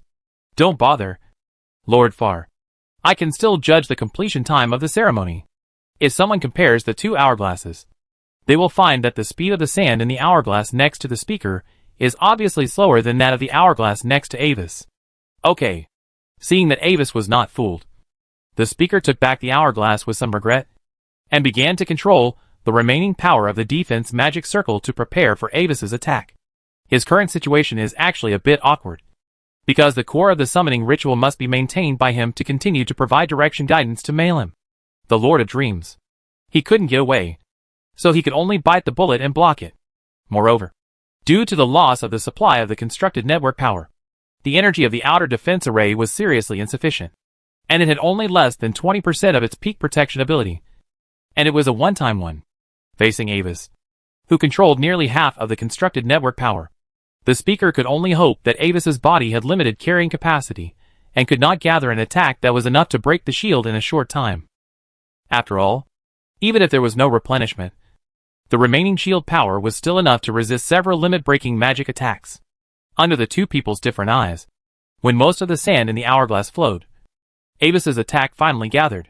It was a blazing white sphere with a light blue color, and its light was dazzling, which reminded people of the stars in the night sky. The speaker's judgment was actually correct. Although this clone was transformed by Avis using the remains of a 9th-level extreme professional, it still could not bear the overly powerful network power.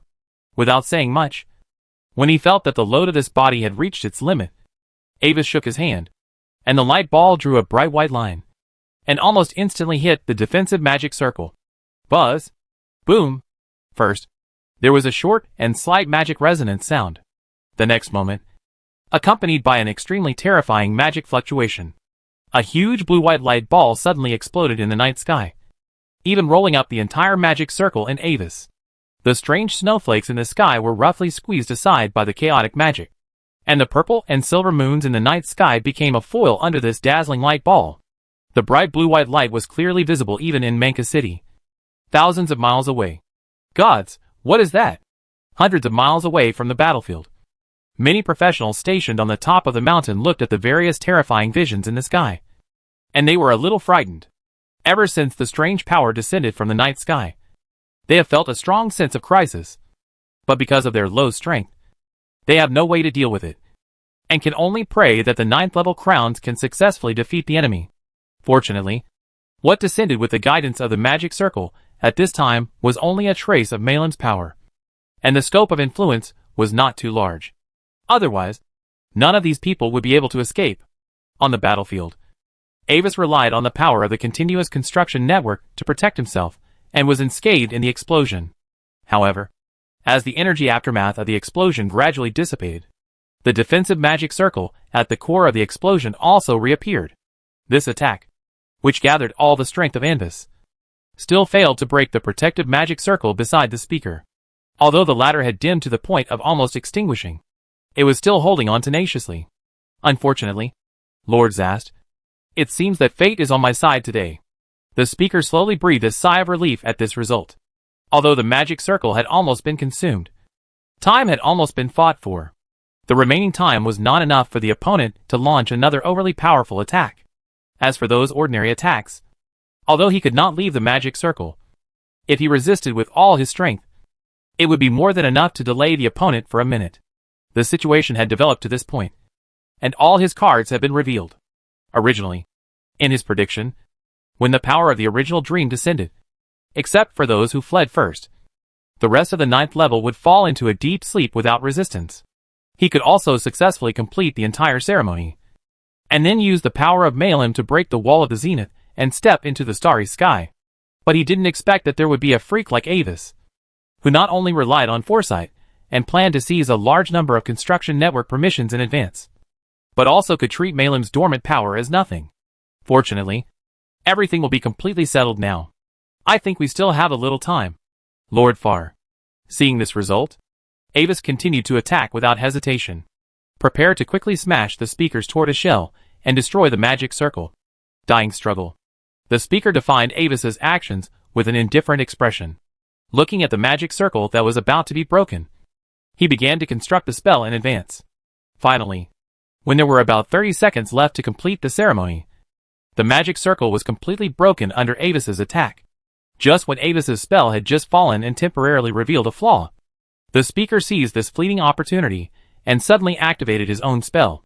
A terrifying dark gold rule lightning instantly wrapped around Avis's body and produced a fierce consumption with the power of the structure network that protected his body. Wherever the lightning reached, the space produced an unstable distortion phenomenon. This was not only for killing, but also for trapping the enemy. The dark gold rule lightning contained a very strong binding force, which was enough to temporarily interfere with the flow of mana at the 9th level limit. However, just when the speaker was going all out and confronting Avis, a shocking change happened again. A figure surrounded by a terrifying black alien power suddenly appeared behind him silently. A strong sense of apoptosis emanated from him, and a large group of black gas lingered above his head. constantly blocking the falling eternal sleeping snow.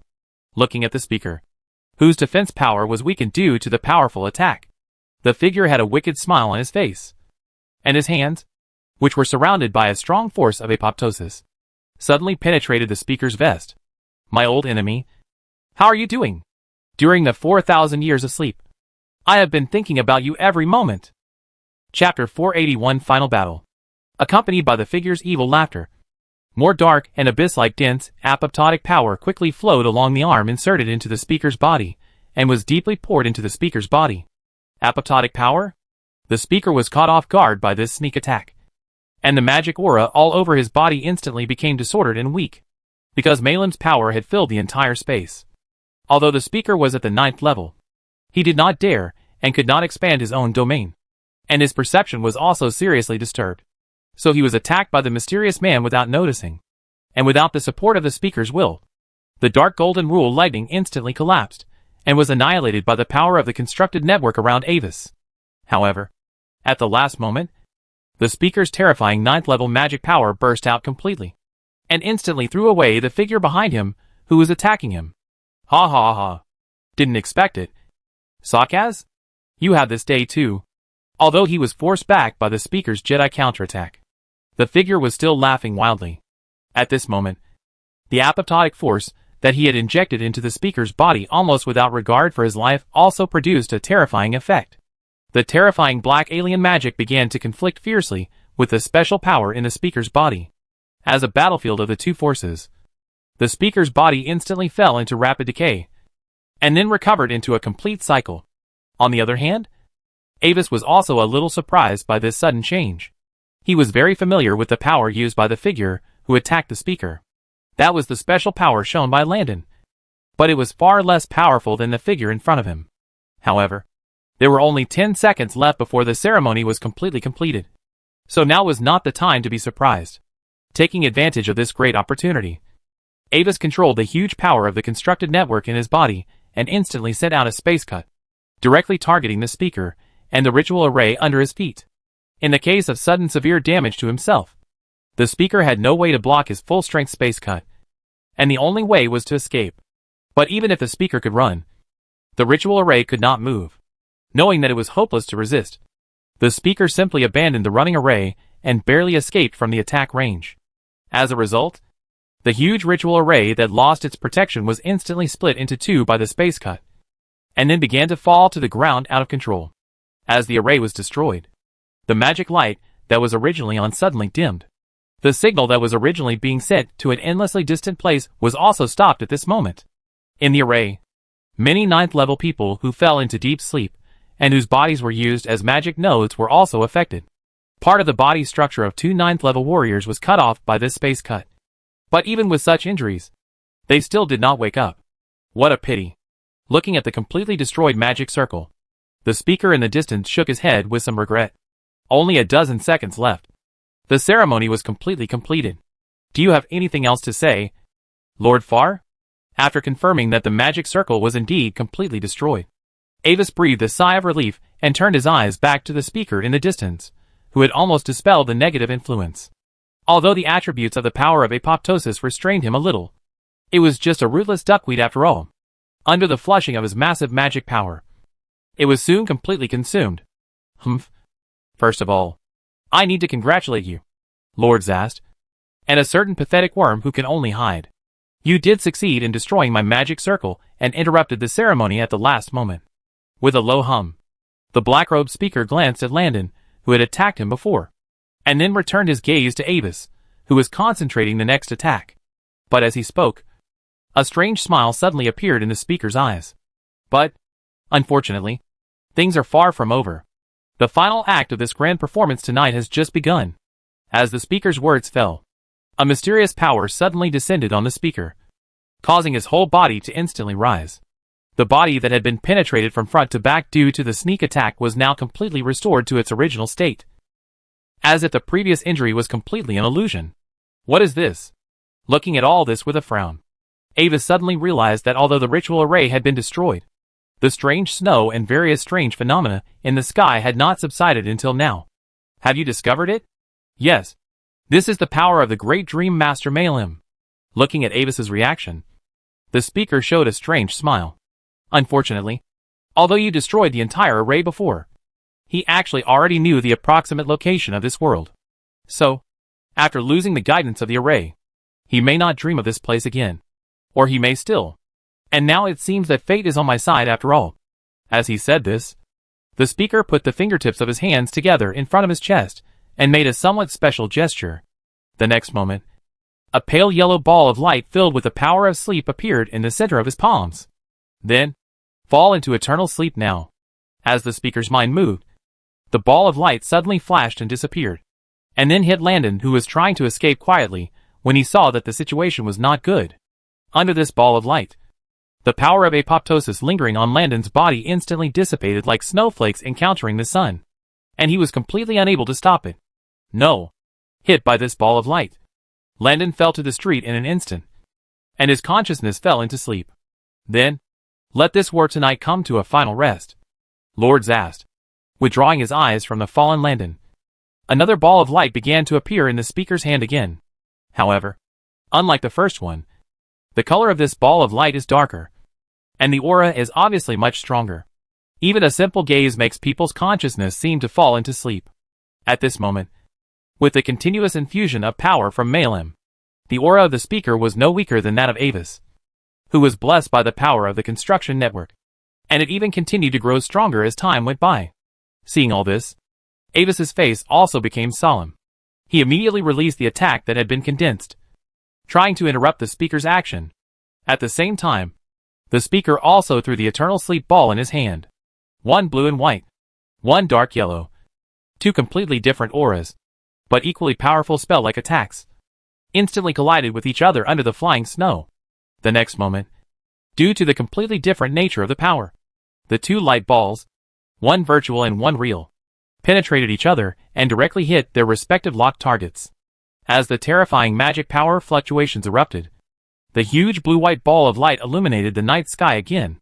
However, since both of them were blessed by powerful external forces, the attacks of both sides did not produce obvious effects. The body of the speaker showed a special dreamlike state. Although the huge rule magic power impact was shocking, it still could not touch the speaker's body. The situation on Avis was slightly different.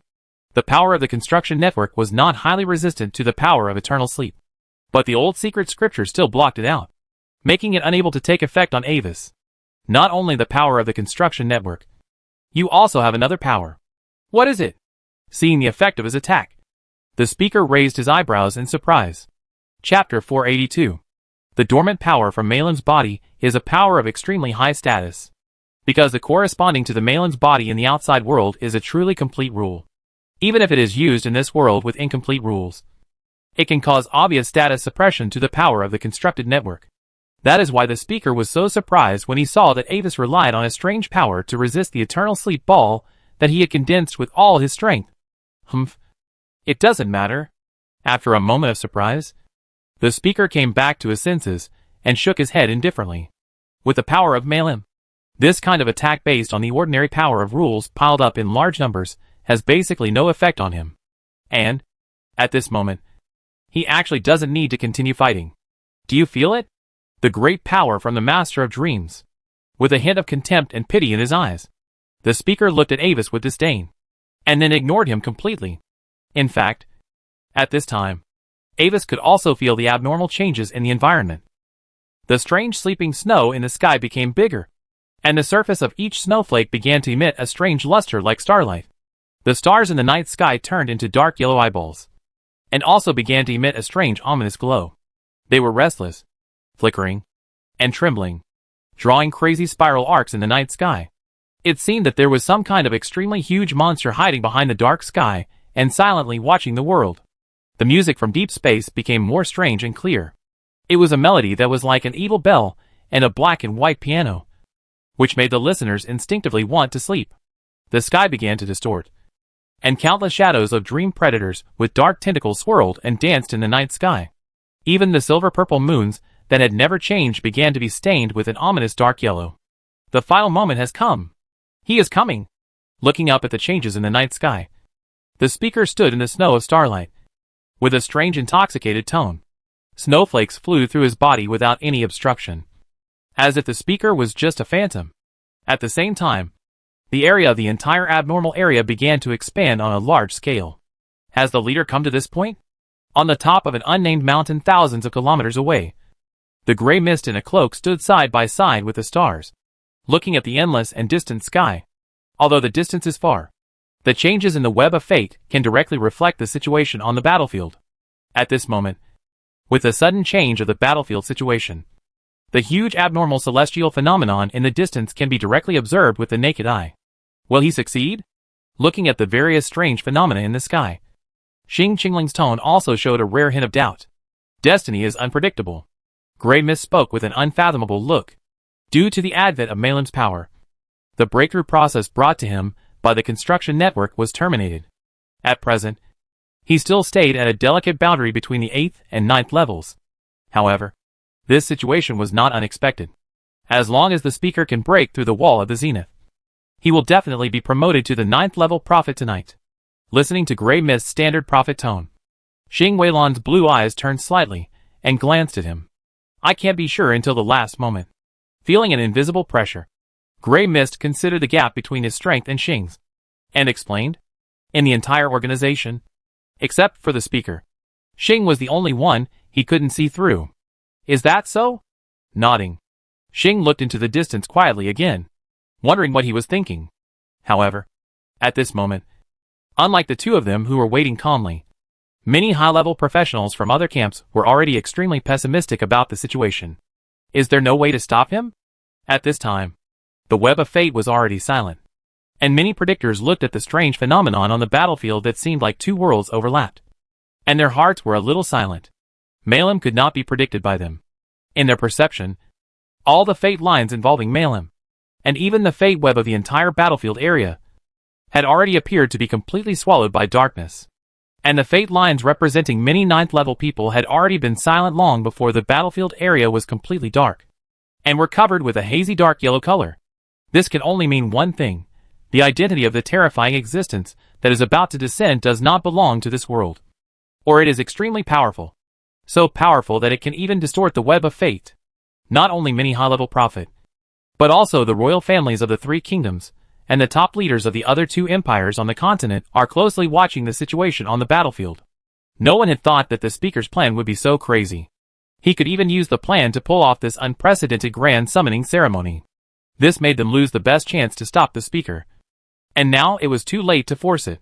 Although the gods have left, we have passed through the treasured bodies of the gods, and faced the darkness in the mortal world with the glory of the gods. There is no need to be afraid, because we are one with the gods. After seeing the result that many 9th levels were almost annihilated, the current Pope Saint Messia III spoke calmly to the many archbishops, and made the decision to fight to the death. Open the mirror of the end. This is the war of all mankind. Similarly, Gloria III was also ready to use the real foundation of the empire.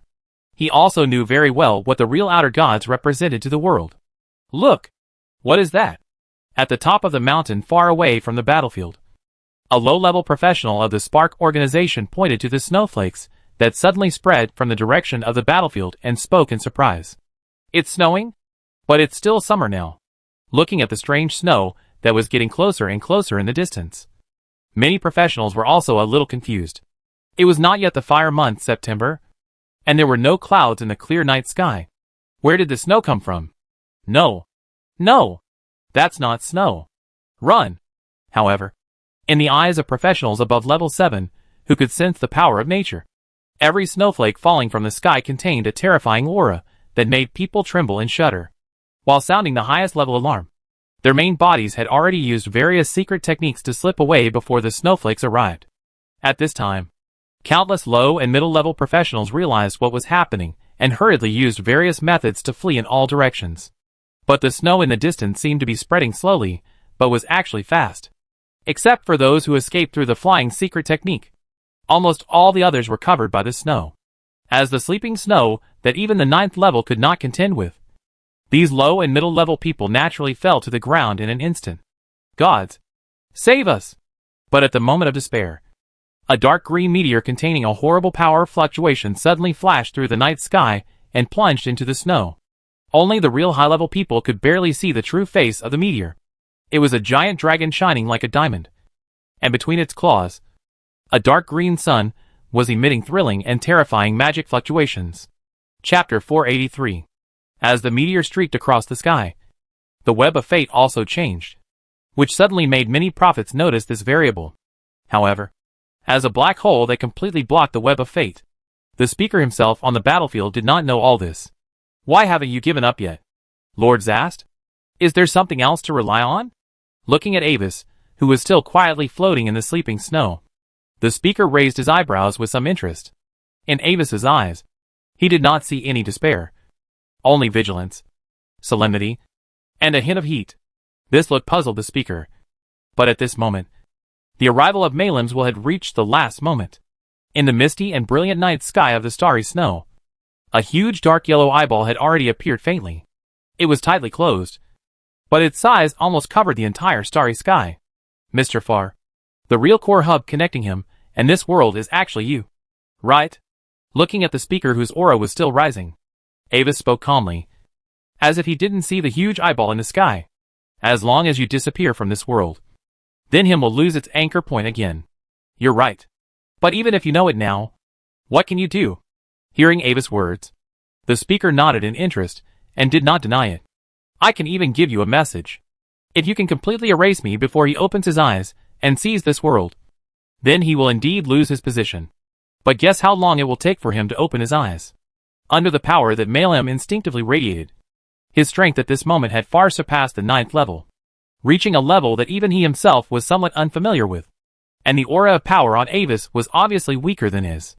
The speaker had a feeling that even if he didn't use any secret techniques and simply relied on strength to crush him, Avis would definitely not be his opponent.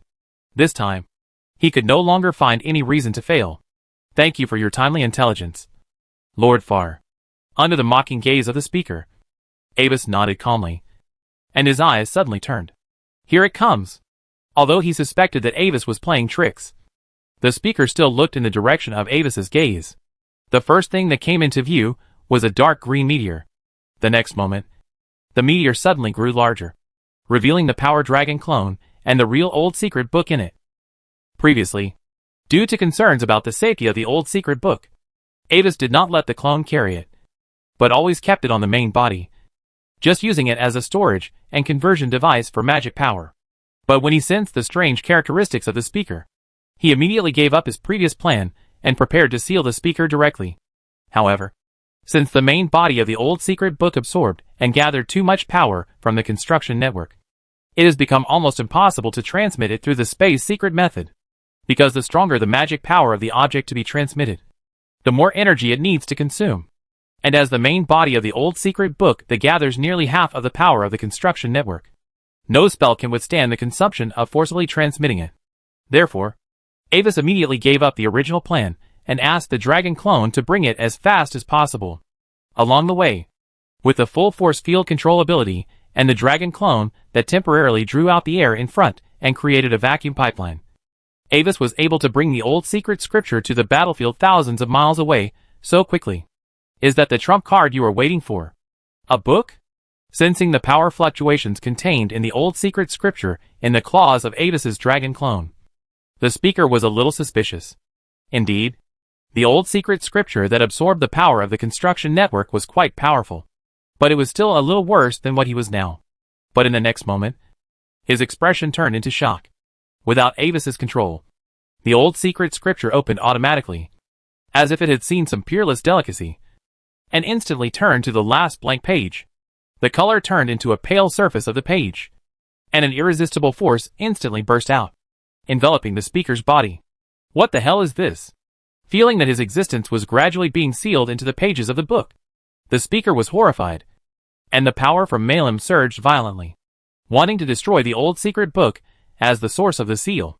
This did produce some effects. The power of Malem was no less powerful than that of the old secret book, and the two were in a stalemate for a while. But at this time, the difference in the total amount of magic power between the two was highlighted, since the carrying capacity of the old secret book far exceeded the speaker's personal body. After a slight pull, the old secret book suddenly increased its power output.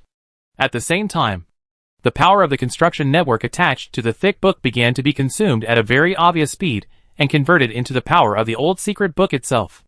In this power confrontation, the power of Malem on the speaker's body quickly reached the bottom. You once told me that the human body has its limits. I think you are right, Lord Far. Looking at the pale speaker, Avis smiled mysteriously. So, I no longer use the human body. What about you? Humph. Do you think you have one? Knowing that there was no hope of escape, the speaker was fighting the seal with all his strength. And suddenly a dark ray of light suddenly condensed in his left eye without any warning, and instantly shot towards Avis. The latter immediately flashed to the side.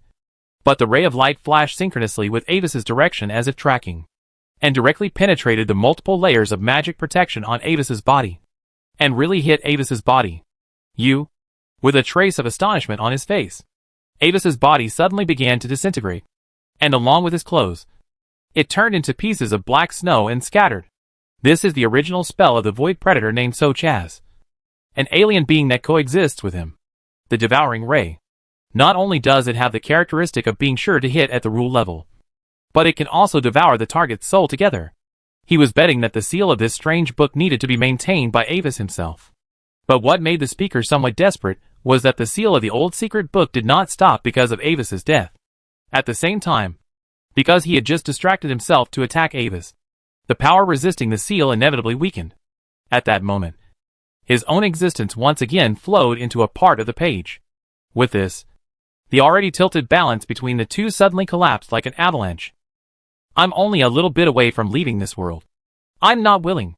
The speaker, or rather, Sochaz, looked at the huge eyes that were still tightly closed in the night sky with great reluctance, and his expression finally fell into madness.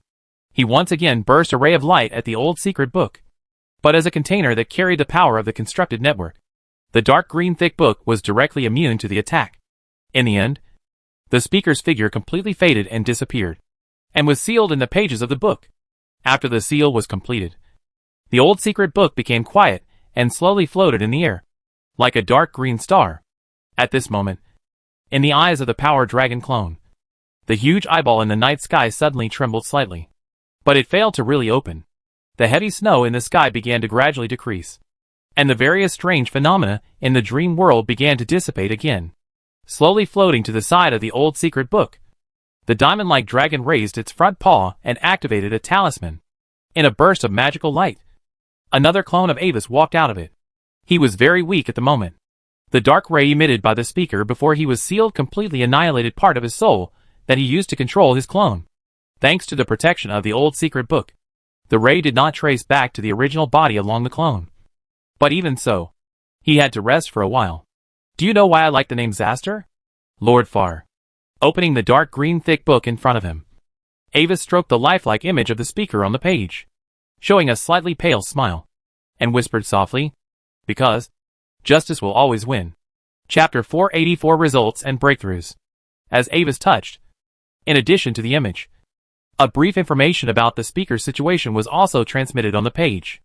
A professional who carries the power of the god of dreams Malem and the void plunderer Sochaz, the speaker of the Idle Federation, Inez Star Chaser. Avis didn't know whether the speaker, who was sealed in the old secret scripture, could still hear his words. However, this did not prevent him from talking to the speaker in a one-way manner. This was the most thrilling battle Avis had ever experienced. The speaker's last attack directly ignored the layers of protection and caused him considerable damage. This made him reflect deeply on himself again. In this world, there are countless strange abilities and secrets. Even with the protection of the old secret scripture, his situation is by no means completely safe. Just like in the last moment just now, he was actually a little careless and underestimated the enemy because the enemy was about to be sealed by the old secret scripture, which led to the instant killing of his clone by the enemy. Otherwise, even if he still didn't have time to dodge, he could still remove the clone in time before the attack really hit him to avoid damage to his soul. If there is a similar situation again, he must pay more attention to protecting himself. Until the dust really settles, he must never relax his vigilance against the enemy. After self-examination, Avis closed the old secret book that had returned to normal and checked the situation of the construction network again. In this battle, the power of the construction network gave him extremely critical help. If he hadn't grabbed the highest authority of half of the construction network through the layout before, he would never have been able to stop the speaker's plan. Previously, when the secret book of the old days sealed the speaker, it also stripped out the breath of Malem from the part of the constructed network connected to the speaker, and sealed it as part of the speaker's own power. So, Avis almost instantly took back all network permissions. And the fate of those network connectors, who had been infected by Malem's breath, seemed to have returned to normal.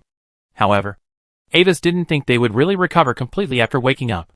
After all, compared with the power of Malem, the power of the secret book of the old days was not much better. At the same time, the cleaning of the network connection headband by many kingdom forces was still continuing.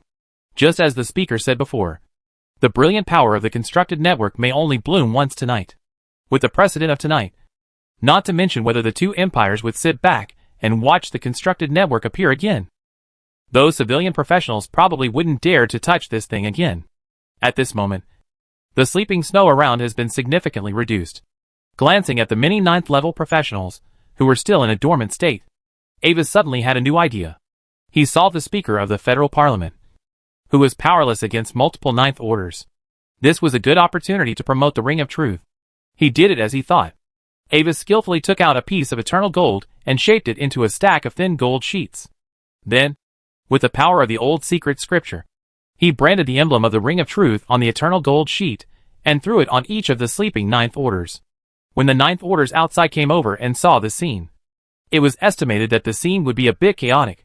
Looking at the 9th orders with business cards on their bodies, lying in all directions like corpses, Avis returned to the back of the Power Dragon clone and quickly left the battlefield.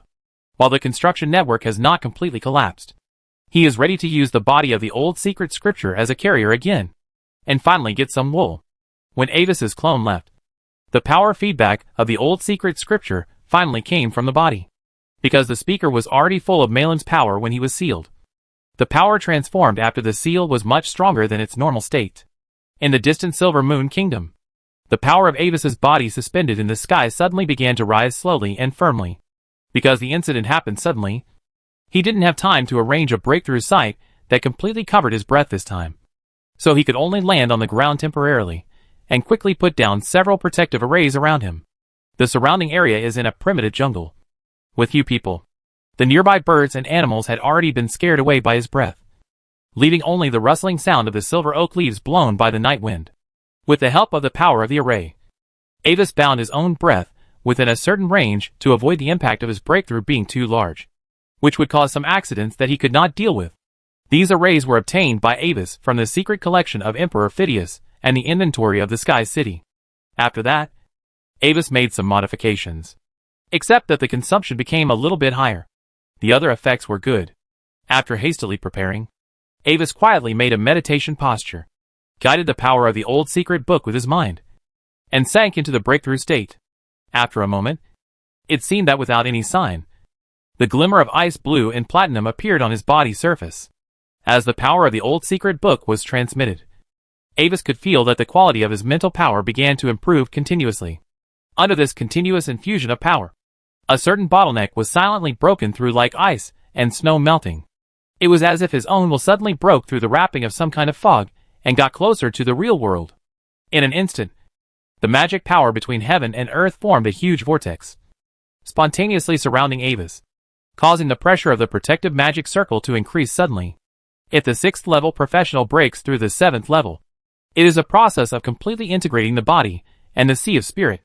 Then the process of the 7th level breaking through the 8th level is to gradually and completely integrate the mental power with his own magic.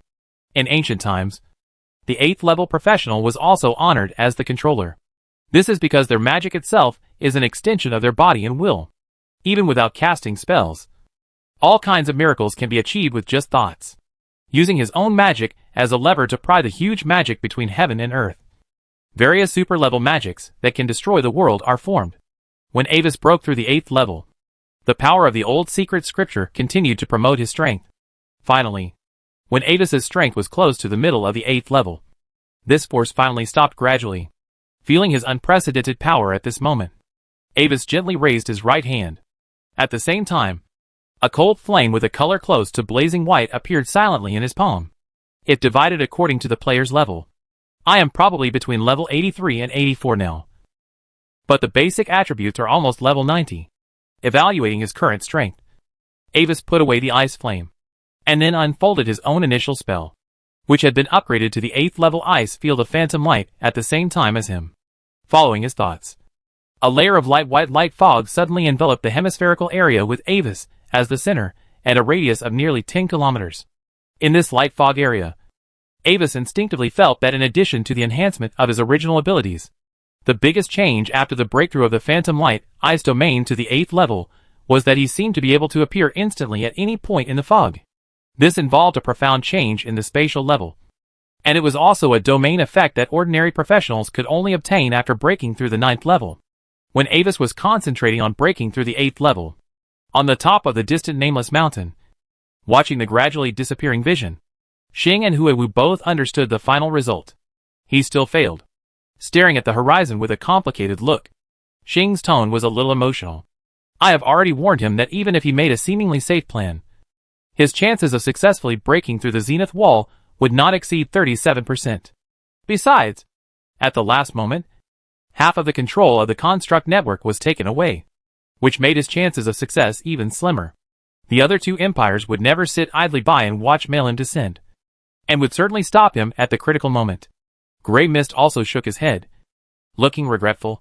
Due to the interference of the Stargazer and the intervention of Avis, he lost control of the construct network at the last moment, and ultimately failed to successfully break through to the 9th level prophet, and only regrettably stayed at the current position between the 8th level limit and the 9th level. Chapter 485 Subsequent Impact. However, in contrast, the grey fog was not affected by the fate change caused by the arrival of Malin at the last moment, because the speaker took over the control of the construction network at the last moment. Listening to the grey fog in silence, Xing looked at the distant sky, and her thoughts suddenly returned to the time before the ceremony was about to begin. At that time, the speaker had met her alone and said goodbye to her in advance. Perhaps at that time, the other party had already foreseen his failure. She also tried to persuade him to give up this plan temporarily and wait for a better opportunity that might appear in the future. However, she was used to relying on strength to solve problems, and was not good at persuading others with words alone. And this time was the same. In response to her persuasion, the speaker just smiled and shook his head to refuse. She was very sure that it was the speaker himself who rejected her at that time, not the will of Soachaz. It's too late, Xing. Too late. If I hadn't explored the forbidden zone of life and hadn't met it there, I might have continued to wait peacefully until the day my life came to an end. But all this is just a hypothesis. After I met it and shared its memories, when I looked at this world again, I noticed all kinds of unbearable lack of rules. Just like a person living at the bottom of a well. Suddenly one day, he came to the surface and saw the vast world. And he couldn't stand living at the bottom of the well anymore. Some things, once felt, can never be turned back. As he said, the speaker waved his hand and pointed to the sky dyed golden red by the sunset, and smiled. Look at this fake sky. How small and cramped it is. Like a cage that imprisons and restrains us. So, I want to go out. Go outside this sky. Go to the real world. And see what is there. Even if I can't finally overcome the obstacles of the dome.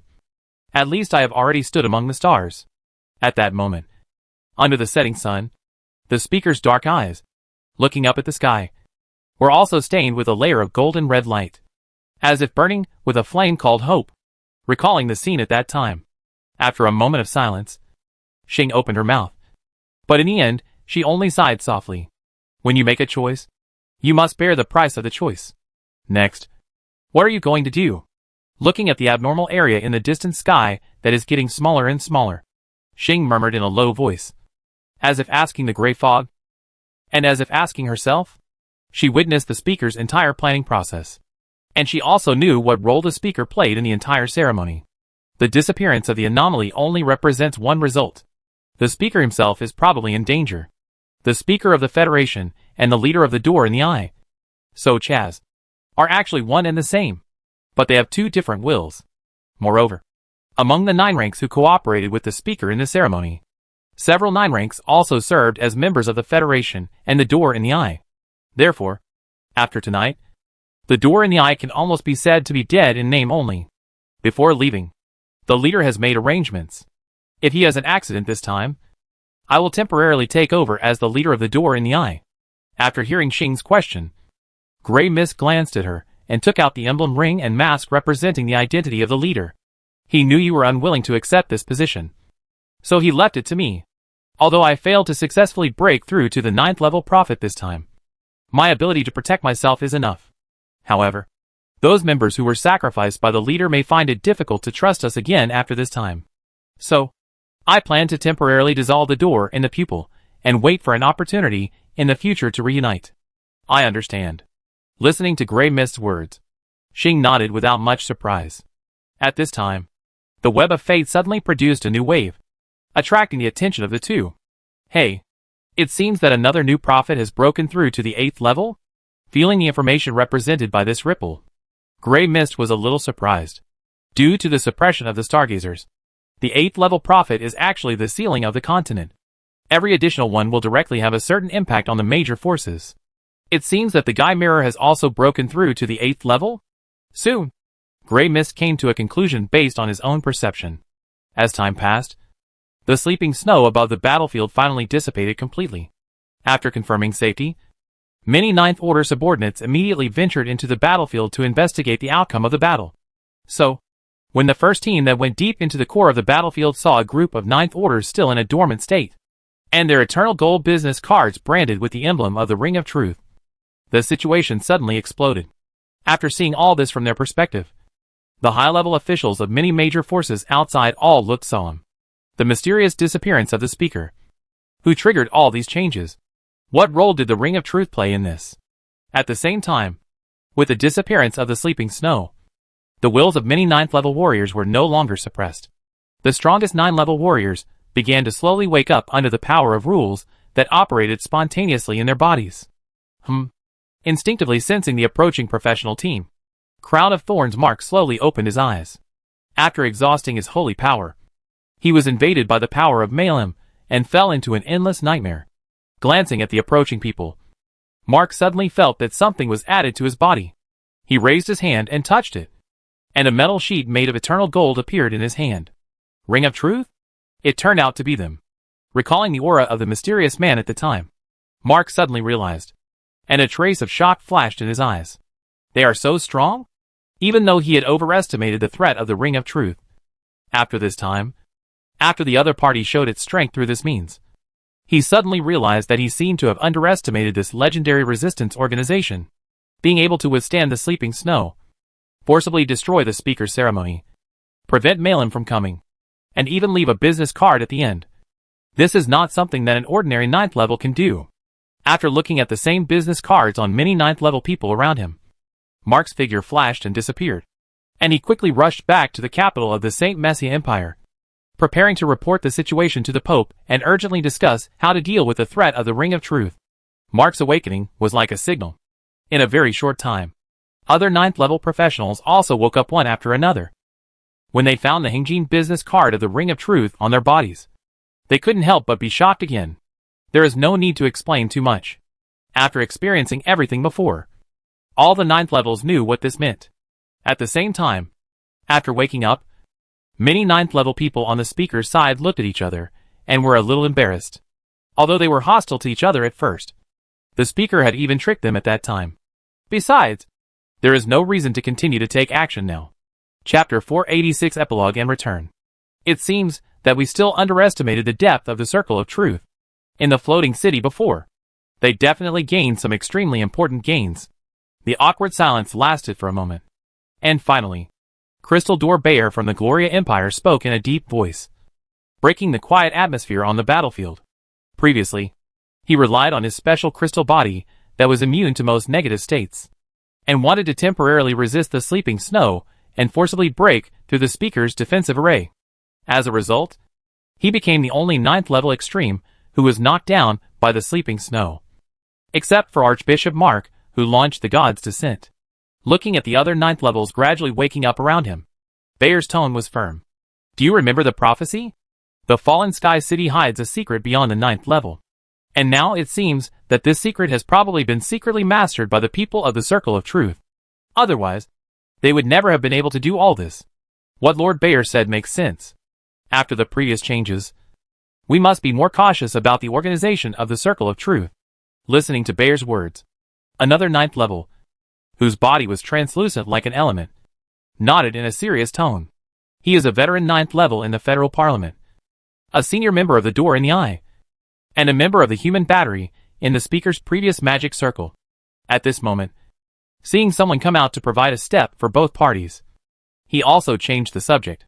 Listening to the words of the two, many other ninth levels also fell into thought. Although it is clear that Crystal Door specifically mentioned this matter with the intention of easing the relationship between the two sides, the sudden increase in the threat of the Ring of Truth is also real. You know, the other party can even eliminate the speaker who is stronger than the ninth level. Then, the life and death of them who were in a deep sleep at that time was completely dependent on the other party's thoughts. Fortunately, the other party only left a business card on each of them and did not make any other moves. This may be the other party's attitude of expressing goodwill, or it may be that the other party wants to show its strength without making extra enemies. We can easily get rid of you, just like the time in the Sky City, but we are not going to do so. After all, the other party has already announced that their goal is to revive the glory of the ancient magic empire. Since they want to revive, they can't make themselves enemies all over the world. Perhaps they intend to use this action to spread their reputation and recruit some neutral ninth level people to join. Thinking about the possible meaning of the other party's actions, the eyes of many ninth level people unconsciously became solemn.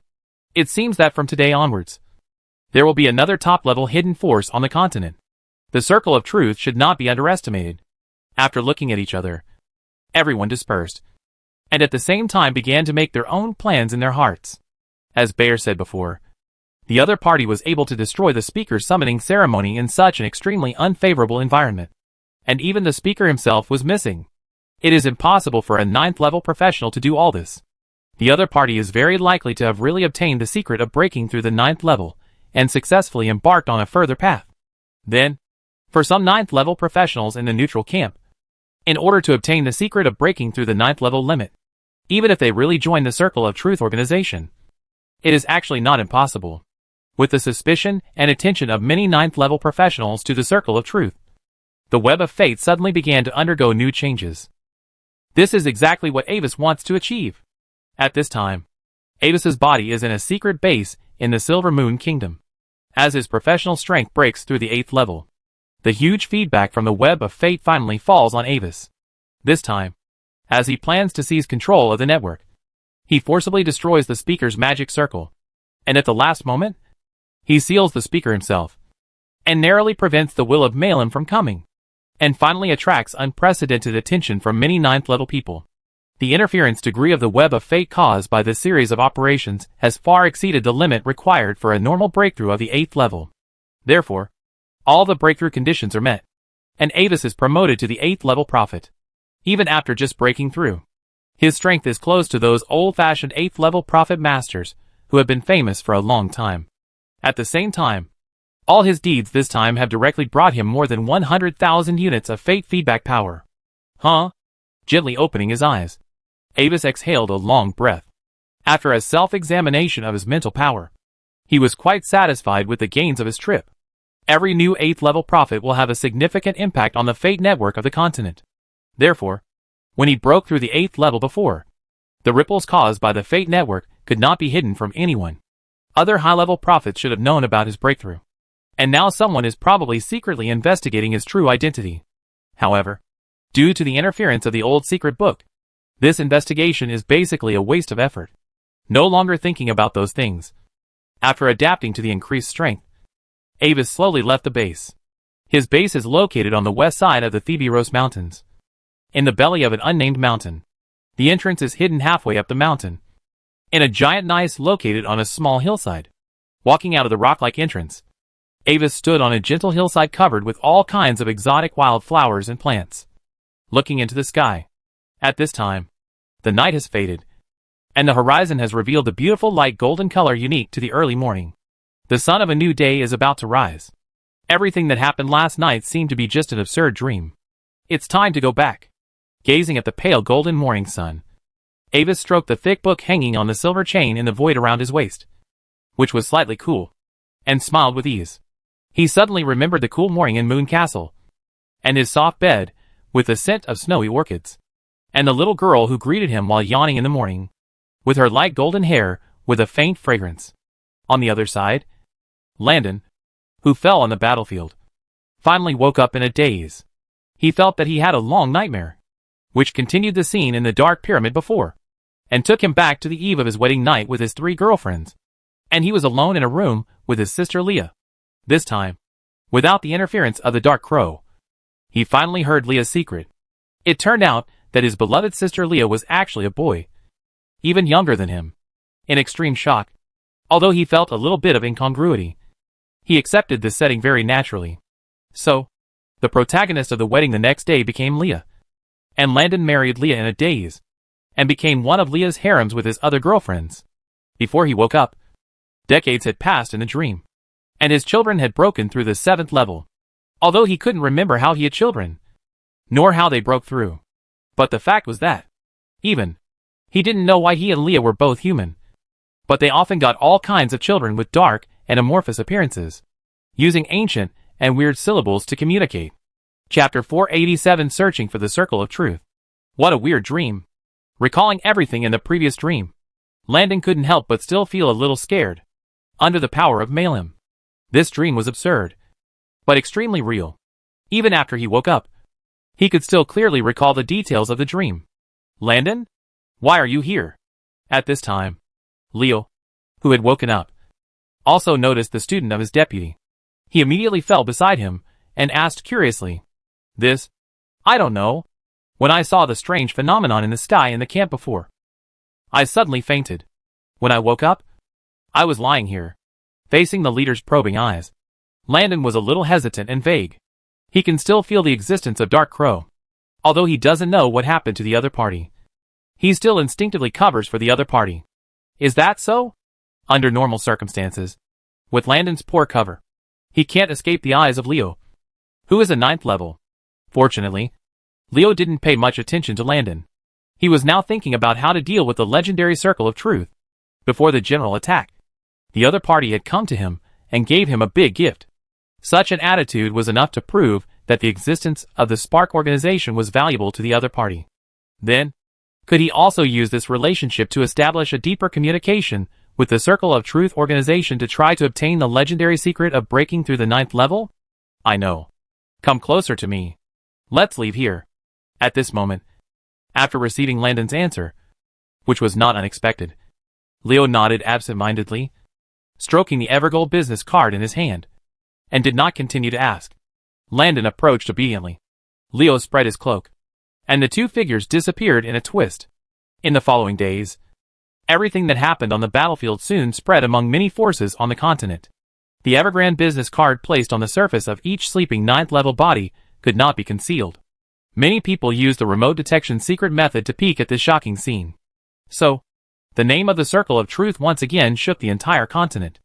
Everyone recognized the threat level of the Circle of Truth organization, and the top leaders of the 3 major empires on the continent directly regarded it as a top force with the same threat level as the Continental Magic Council.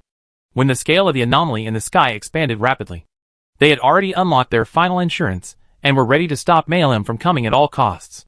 But at the last moment, all the visions disappeared by themselves, which made them feel relieved, but also wondered who solved all of this. Now that the truth has come out, many people's hearts have sunk again. Unlike the Continental Magic Council, which has always remained neutral, the Circle of Truth has appeared in front of the public as a resistance organization from the very beginning. Although the Circle of Truth is not like other resistance organizations, which will organize a large number of troops to attack cities and seize territories, it can even be said that its presence is pitifully low in normal times. But every time they take action, they do something earth-shaking. Many forces that are obviously in conflict with the Ring of Truth, such as the royal families of several kingdoms, have begun to be on guard and prepare for possible surprise attacks from the other side. However, many 9th level forces have also begun to secretly look for people from the Ring of Truth, intending to make further contact with them, and their purpose is self-evident. At the same time, as the speaker's plan failed, when there was no pressure to construct the network, many prophet masters were no longer anxious, and the intensity of the war in the Federation gradually subsided. After losing part of the territory, many resistance organizations led by Spark and Sun's Glory successfully defended the attacks of the Three Kingdoms and began to digest the territory in the rear steadily. The Three Kingdoms attacked very quickly at first, but as the battle continued and the front line stretched, their offensive eventually began to fatigue. Due to the existence of the Glory Alliance, both forces could not ignore its threat and never dared to really go all out. Now there is another Ring of Truth that is suspected to have mastered Super 9th level power. Therefore, both sides tacitly stopped the all-out war temporarily, began to digest the results of the war and develop themselves, and prepared to stabilize the internal unstable factors before the real decisive battle.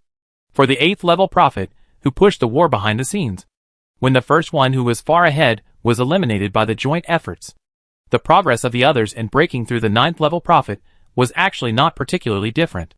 Those prophet who were originally ranked 3rd and 4th now suddenly saw the hope of competing for a breakthrough to the 9th level. Therefore, the situation that everyone had originally secretly united to unify the Federation suddenly fell apart and began to pull each other's legs. The Kingdom of Miles. Black Rose Castle. Dear Ms. Mandel, I am also very happy to see you today. After knocking gently on the door of the study, Avis, wearing a cloak, pushed the door open and walked in. After the usual compliment, he sat on the sofa very naturally and poured himself a cup of black tea. Although the original body has returned to the Empire, his several clones still stay in the Federation and manage their original identities. I am also very happy to see that you can still jump around in front of me today, Mr. Former Earl of Rockhelm. Stop reviewing a document about the secret search for the Circle of Truth organization. Mrs. Mandel's beautiful eyes pierced him like a blade and spoke in a yin-yang tone. Because the man in the mirror openly betrayed the Resistance organization and joined the Alliance of Glory. The 9th level of the Resistance army issued a killing order against him. Anyone who kills him can exchange his head for a very generous reward. For this reason, the Glory Alliance also arranged for a 9th rank to protect him, to prevent him from being killed by the Resistance organization and widely publicized as an example, which would bring shame to the entire Glory Alliance. For safety reasons, his daily movement area was also restricted, and he could not leave the capital of the Kingdom of Miles. In addition, since the Embers organization under his command was annexed by the Spark, the Rock Helmet Kingdom also fell. So he actually only had a nominal title and no affairs to deal with. So, he is now very free, and he comes to Mrs. Mandel every day to drink afternoon tea, which makes her very annoyed. However, your tea today is a bit too simple compared to your status. Looking at the tea and snacks on the table that had no magic flavor, Avis raised his eyebrows slightly. Due to the long-term war, the supplies in the Kingdom of Miles have been a little scarce recently. Now these are the only ones we can use to entertain you. I hope you don't mind. The corners of her mouth curled slightly, and Mrs. Mandel's snow-white thighs overlapped, and her tone was perfunctory. Is that so? I feel sorry for your experience. Fortunately, I brought some with me today. Avis nodded as if he didn't notice it.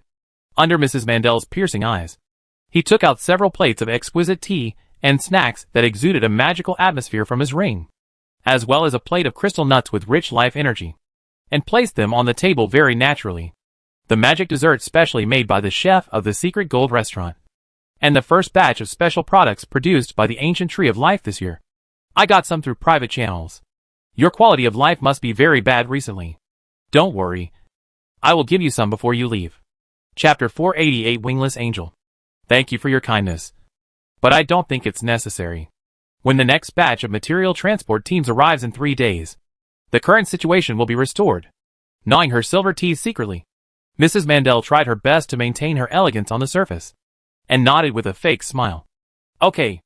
Then I will come to bother you again in 3 days.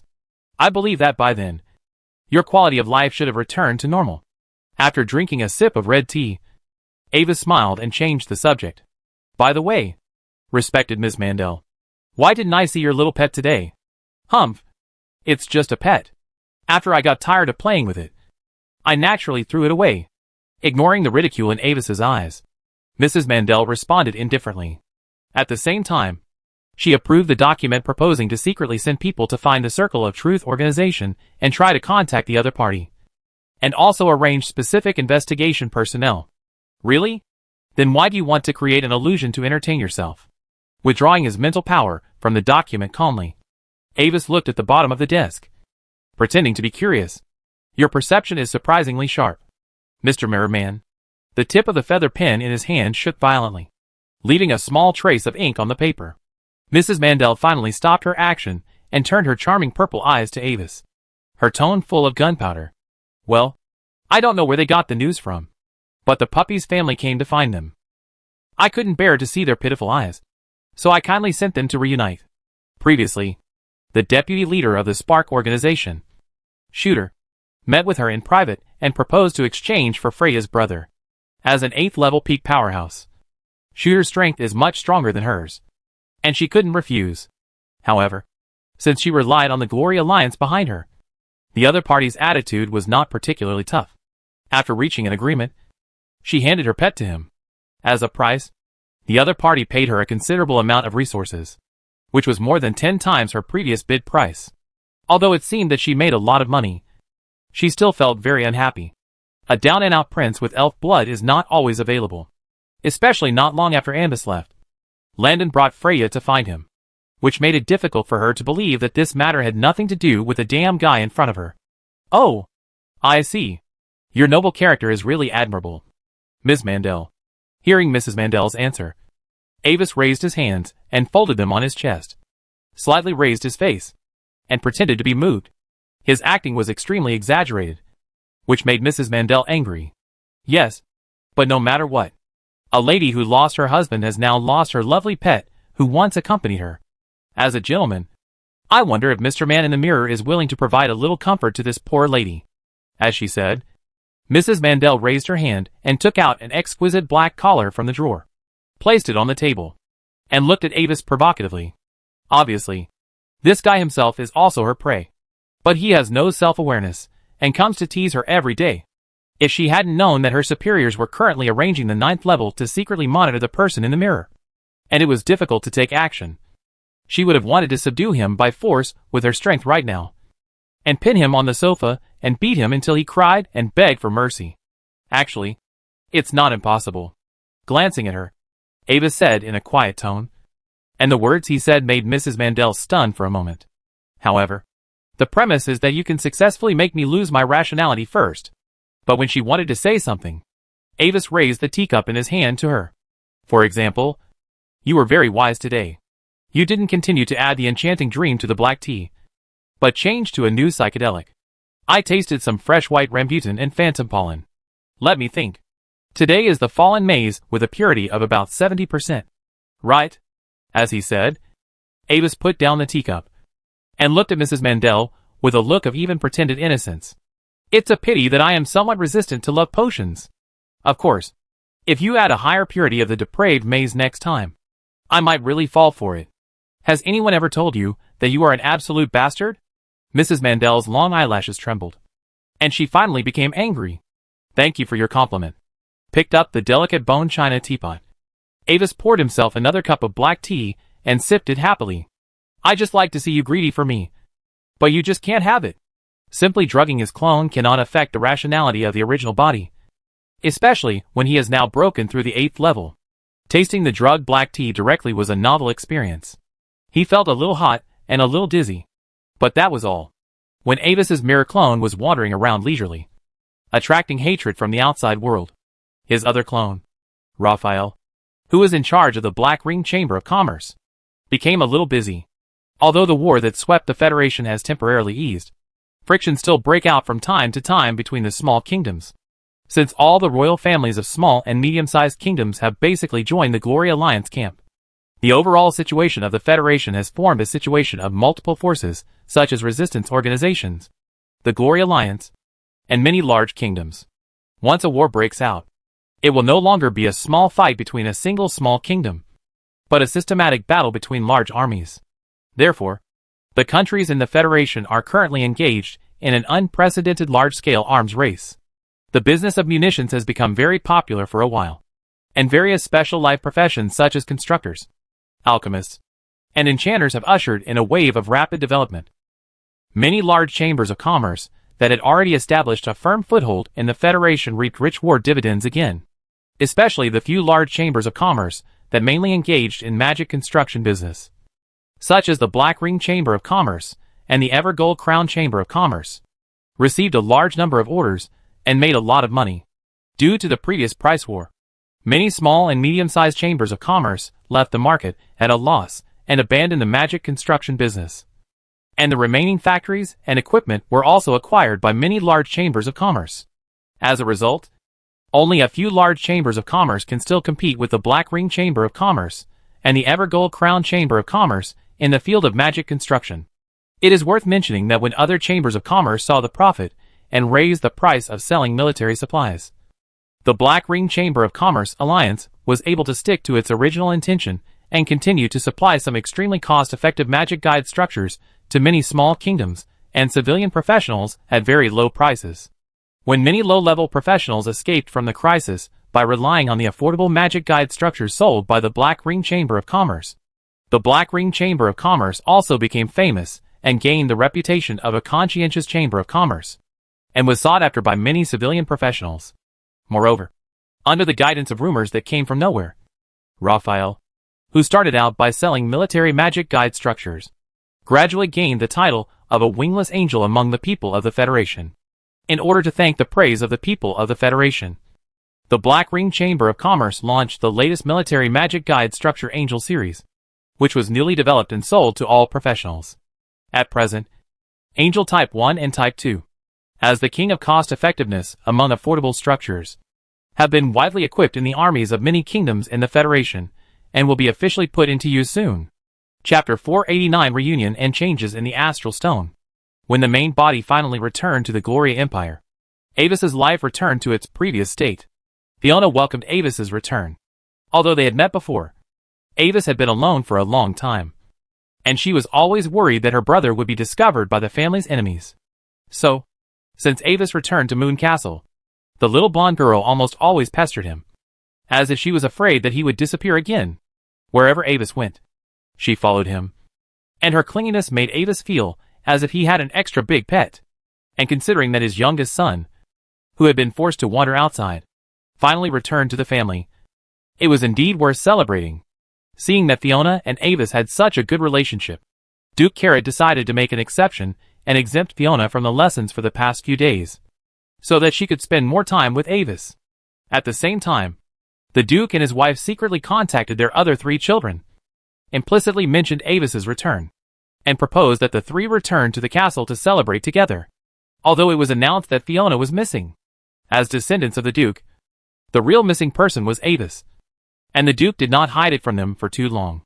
So, after arranging the affairs of their respective territories and the knights, the Duke's family finally enjoyed a sumptuous dinner together after a long absence.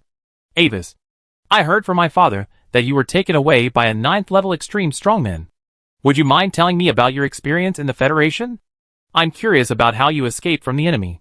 During the dinner, accompanied by the soothing classical black and white harpsichord music, Avis's eldest brother Raymond held a glass of moon shadow juice with a light blue halo and asked Avis curiously. He is a handsome young man with short light golden hair and purple eyes, like his mother Elena.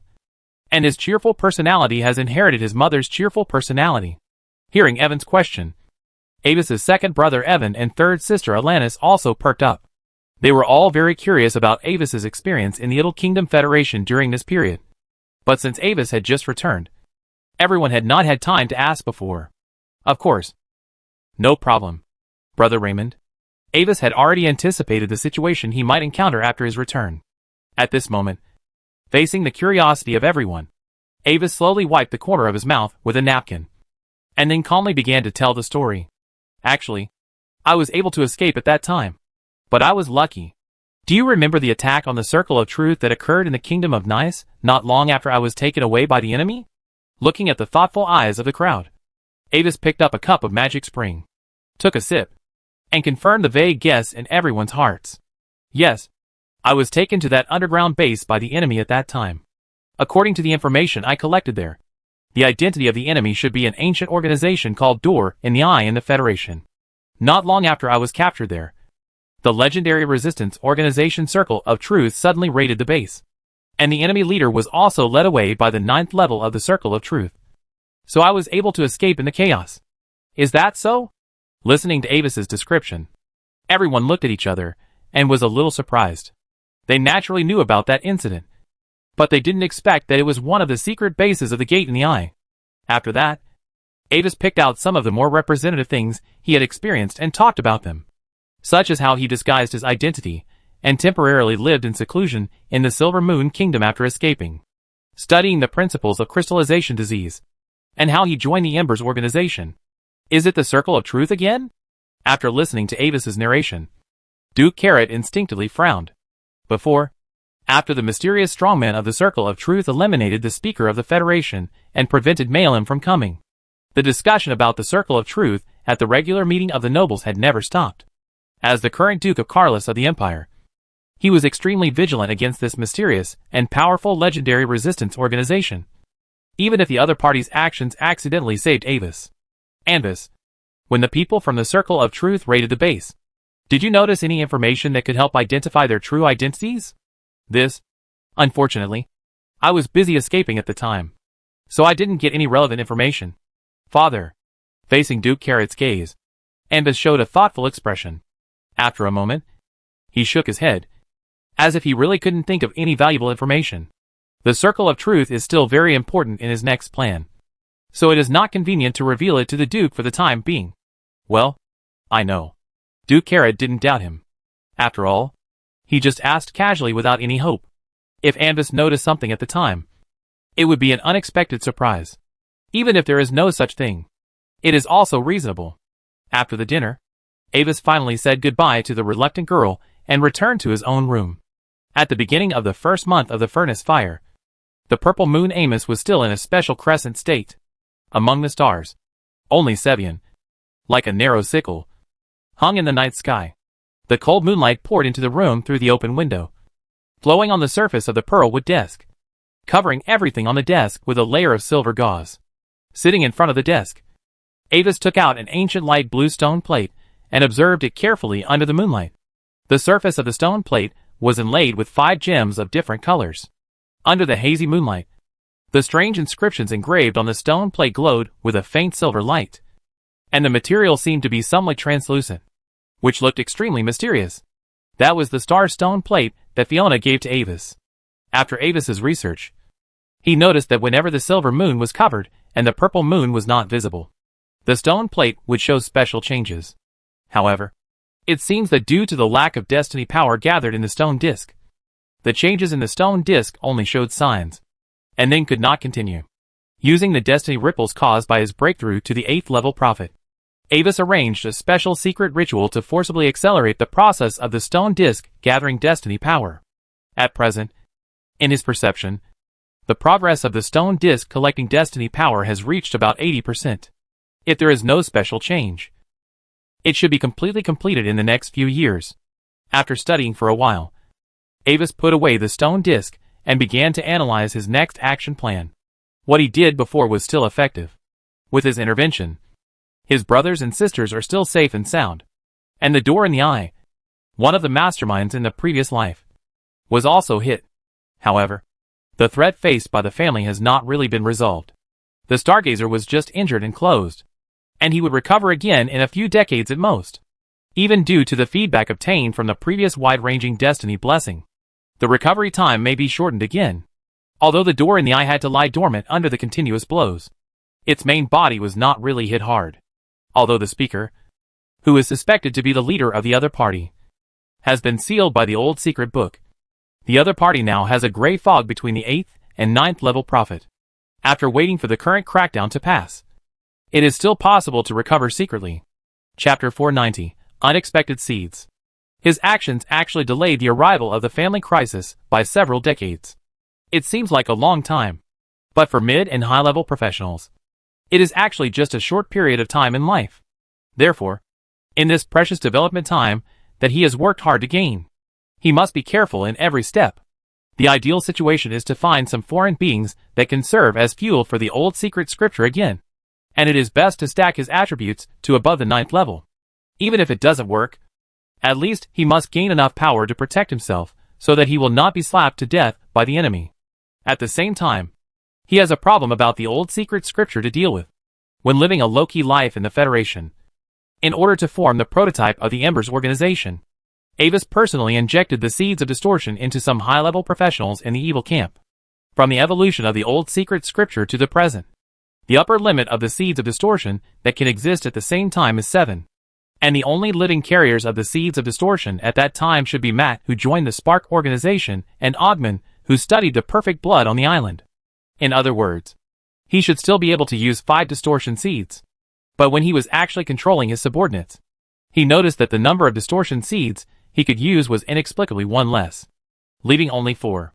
He studied it for a while, but did not find any problems. So he temporarily put it aside, and did not continue to study it. Being able to control 4 high-level professionals was almost enough. However, in the past half-month, the position of the last distortion seed suddenly had a special change. An extremely weak connection suddenly appeared out of thin air in his spiritual sea. At that time, after sensing this connection, although Avis felt a little strange, he gradually input some mental power into it, slowly replenishing the existence of the twisted seed to prevent it from dissipating again. And tonight is the moment when it is fully restored. Maintaining a shallow meditation state, Avis patiently injected mental power along the invisible and slender power pipeline to replenish the existence of the twisted seed. I don't know how long it has passed.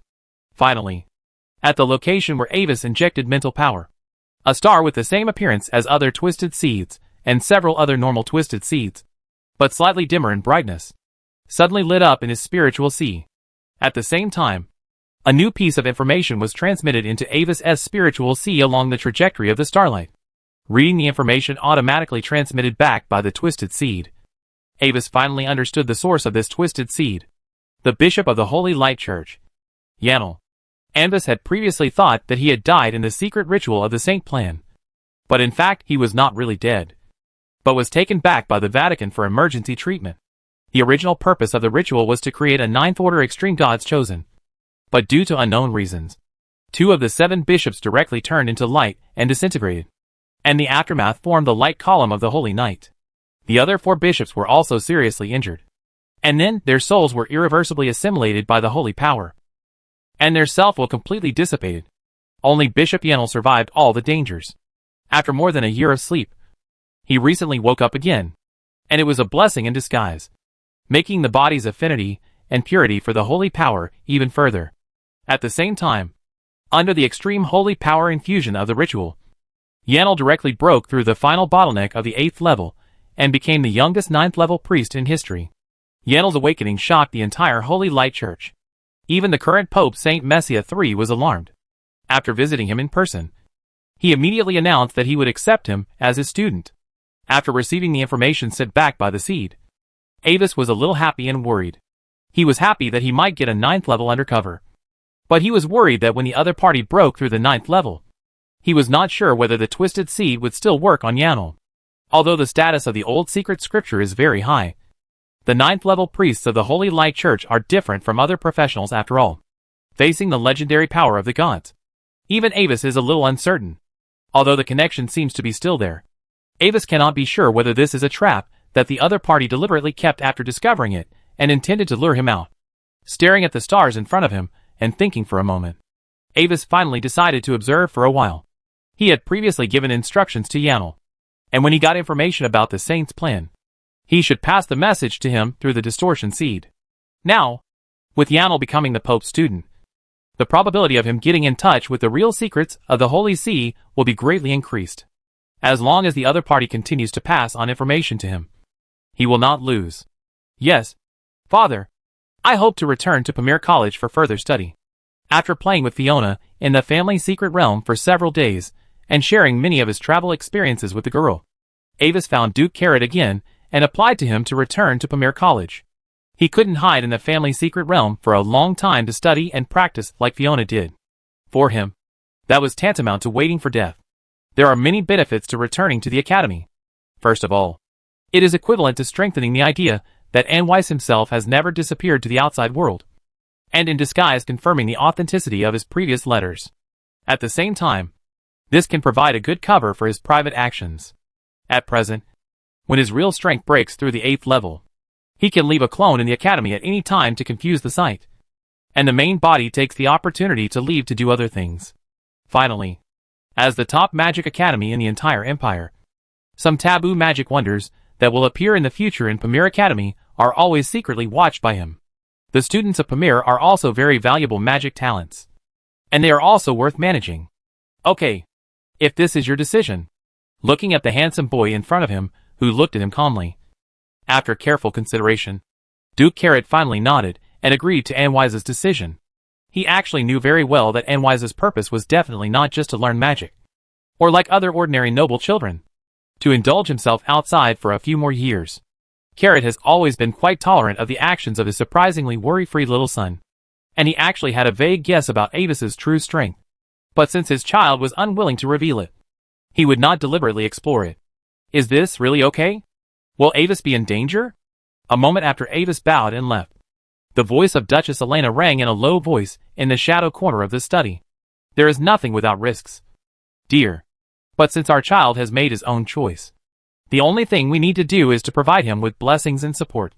In front of the large desk, the Duke sat there quietly, his fingers stroking the cool carvings of the secret gold cufflinks, as if answering his wife, and as if whispering to himself, a true strongman can never be born in a greenhouse. Chapter 491 Mysterious Fragments. Misty Forest, Pamir Academy. As the time is in the Hufar month, Pamir Academy is just in the annual recruitment period. Many academy guides who have accepted the task are waiting for the arrival of new students in their respective areas.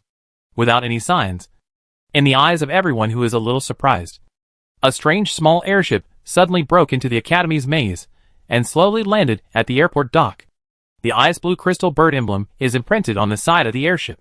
Under the shining of the morning sun, the eternal crown pattern surrounding the emblem is shining and eye-catching, accompanied by a weak magical fluctuation.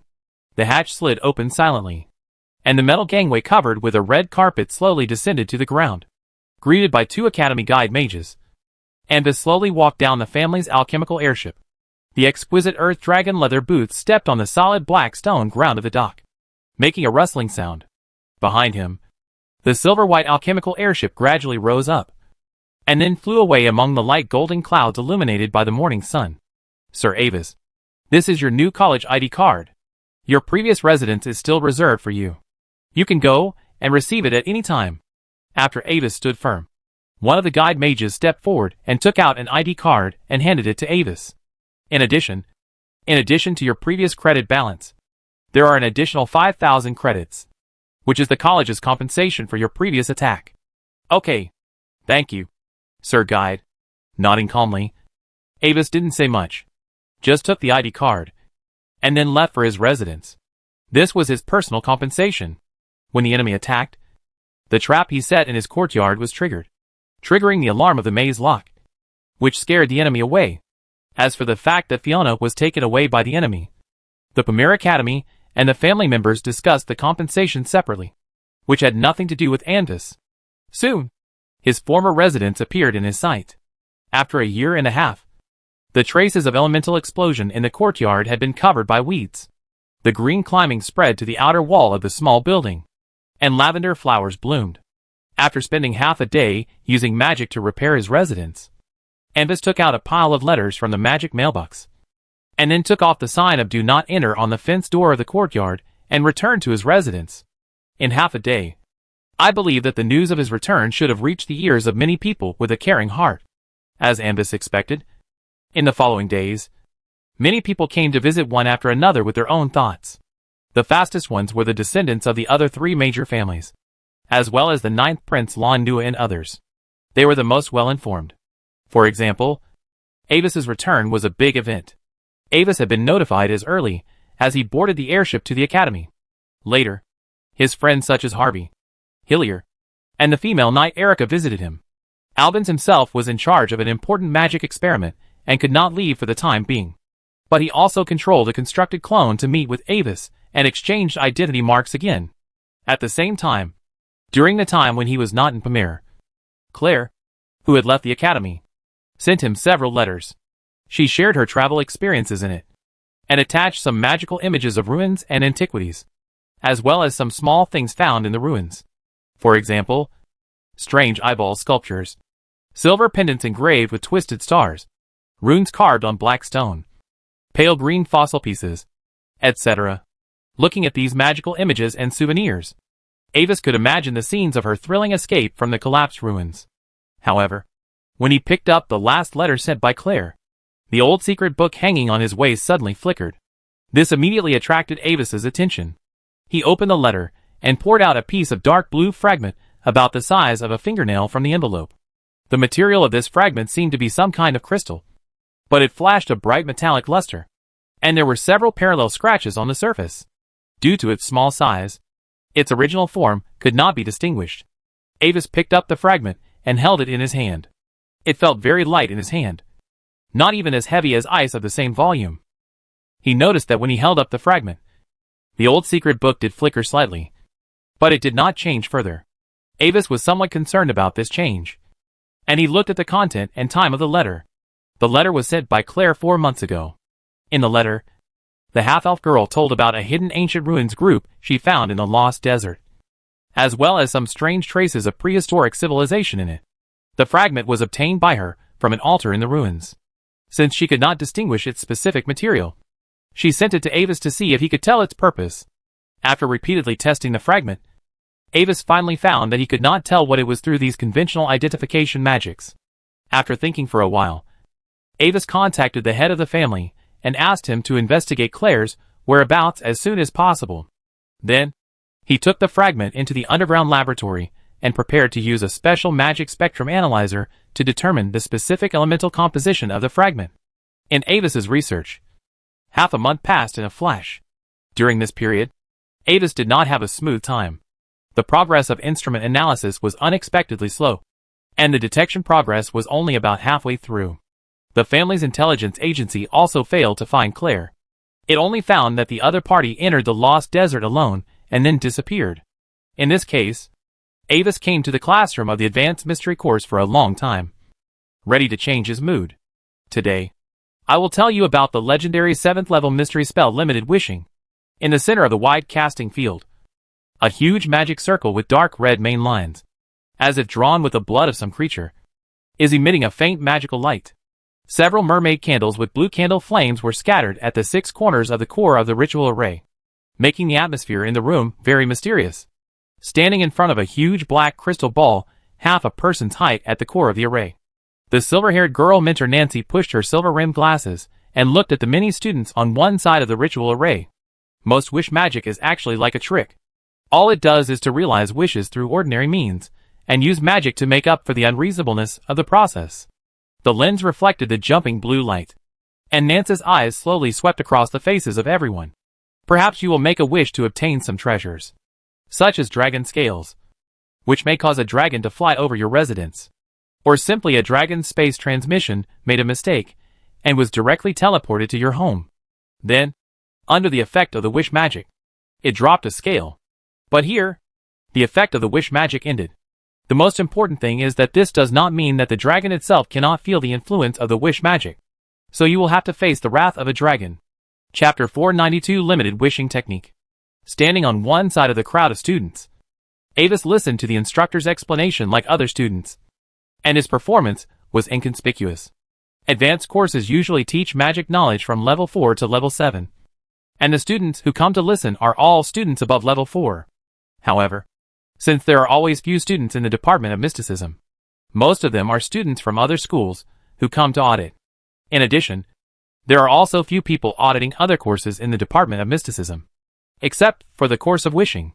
However, since I use the word most, it means that there are still a few wishing magics that are truly magical. And these magics also have one thing in common. That is, price exchange. The real key to wishing magic lies in the price of realizing the wish. Making a wish is not without cost. On the contrary, the greater the impact of your wish, the higher the cost. The classic example is the secret method of limited wishing created by His Majesty Boltzmann Fenials when he broke through the 7th level. Speaking, the silver-haired girl mentor opened the heavy black-covered book in her hand, and her white fingers slowly slid across the yellowed pages, and then stopped at one of the lines. As she thought, the words on the page glowed, and a circle of light blue aura spread from the book, activating the ritual array on the ground. At the same time, the 6 mermaid candles around the array suddenly turned from dark blue to light blue one by one, and in the crystal ball in the center of the array. A special magic reaction gradually began to gather. Looking at the many students around her, who were concentrating on observing the details of the magic circle, Nancy nodded gently. There are about 6 minutes left before the ceremony is completed. Later, when the wish magic in the crystal ball is constructed, everyone can try to make a wish to it at will. If you have any questions, you can ask them now. Mr. Teacher, is there any limit to the scope of this wish? If the wish fails, can I change the wish again? After getting the nod, a brown-haired male student immediately stood up to ask a question. However, judging from his question, the other party seemed to be in contact with this kind of wishing ceremony for the first time. As a 7th level secret ritual, if you make a wish that affects more than the 7th level range, it will cause the wish to fail. Everyone has only one chance to make a wish, whether it succeeds or fails. So please choose your wish carefully. Glancing at him, Nancy explained. Mr. Nancy, do you have any suggestions for our wishes? After the boy returned to the queue, another girl with light purple curly hair raised her hand to ask a question. Choose an immediate or short-term wish, rather than a long-term one. This way, the cost is usually not too unacceptable. After organizing her words, Nancy tried to explain in a way that many students could understand. Think about how many credits you spent on auditing the course, and what other resources you could use to exchange them. Make a wish that will not lose you. Thank you for your answer. After bowing slightly, the girl also returned to the crowd of students. After receiving this answer, many non-mystical auditors had their own calculations in their hearts. You know, if non-mystical students want to audit the wishing course, they need to consume a terrifying 500 credits. One of the benefits of choosing the unpopular school of mystical studies is the opportunity to audit the wishing course once a year for free. It is precisely because of this wishing opportunity that they will spend precious credits to audit the course.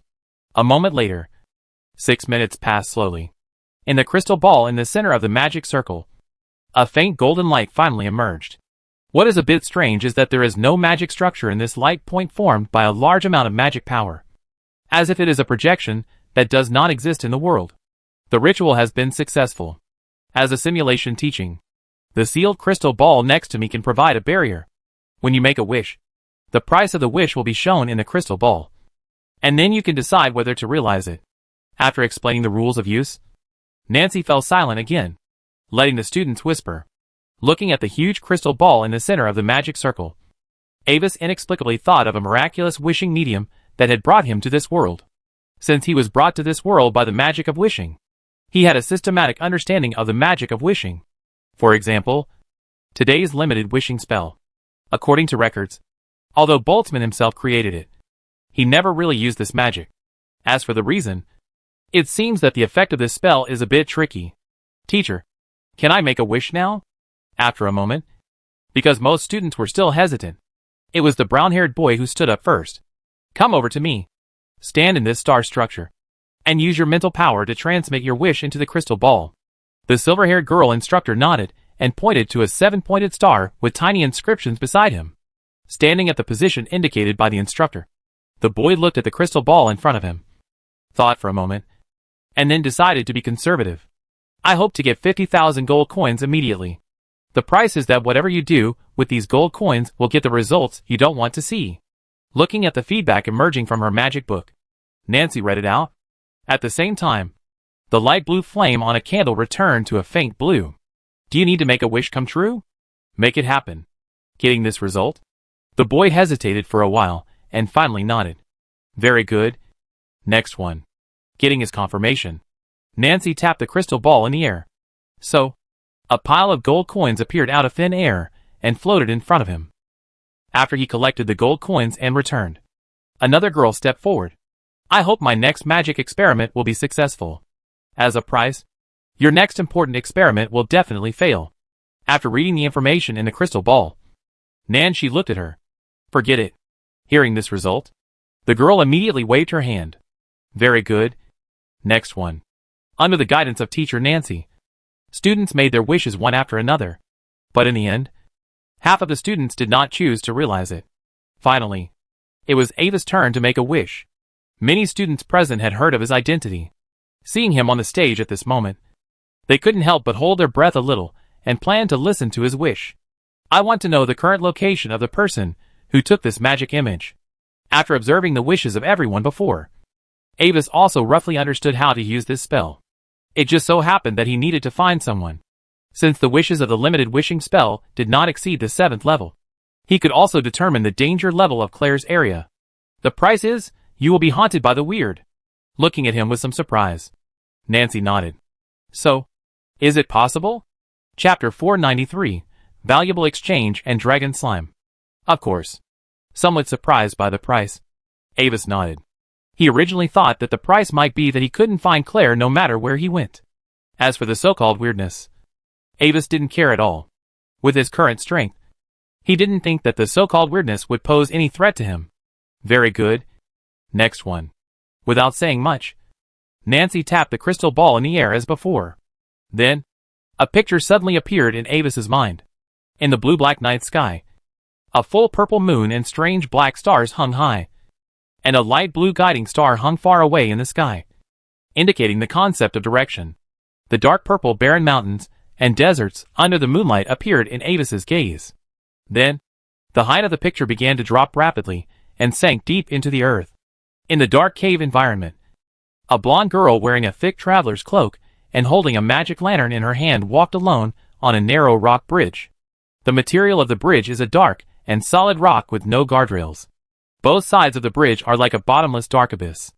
The lantern emits warm yellow light, illuminating a small cone-shaped area in front of the girl. At the end of her forward direction, a low rock palace is vaguely visible. When Avis saw the scene, the girl in the picture seemed to pause and looked around, but did not notice anything unusual. In other words, Claire is currently in a ruin in the dream world. After receiving this information, Avis frowned slightly. This was not good news for him. It was much more difficult to find someone in the dream world than in the main world. Unlike the main world, the entire dream world level is composed of countless independent dream worlds surrounding the main dream world. And if you continue to trace back to the bottom, there is an endless deep dream space. If Claire is really in an independent dream world, then the chances of him finding her quickly are not high. While Avis was thinking, the picture in his mind slowly faded, and the last scene was fixed on the back of the girl walking towards the low palace. But at this time, from the dark abyss on both sides of the bridge of the picture, some strange sights suddenly cast along the disappearing picture, making Avis's spirit feel slightly cold. In the perception of other students watching around, a strange feeling of coldness suddenly emanated from Avis's body, making the temperature in the room seem to drop a lot. Do you need help?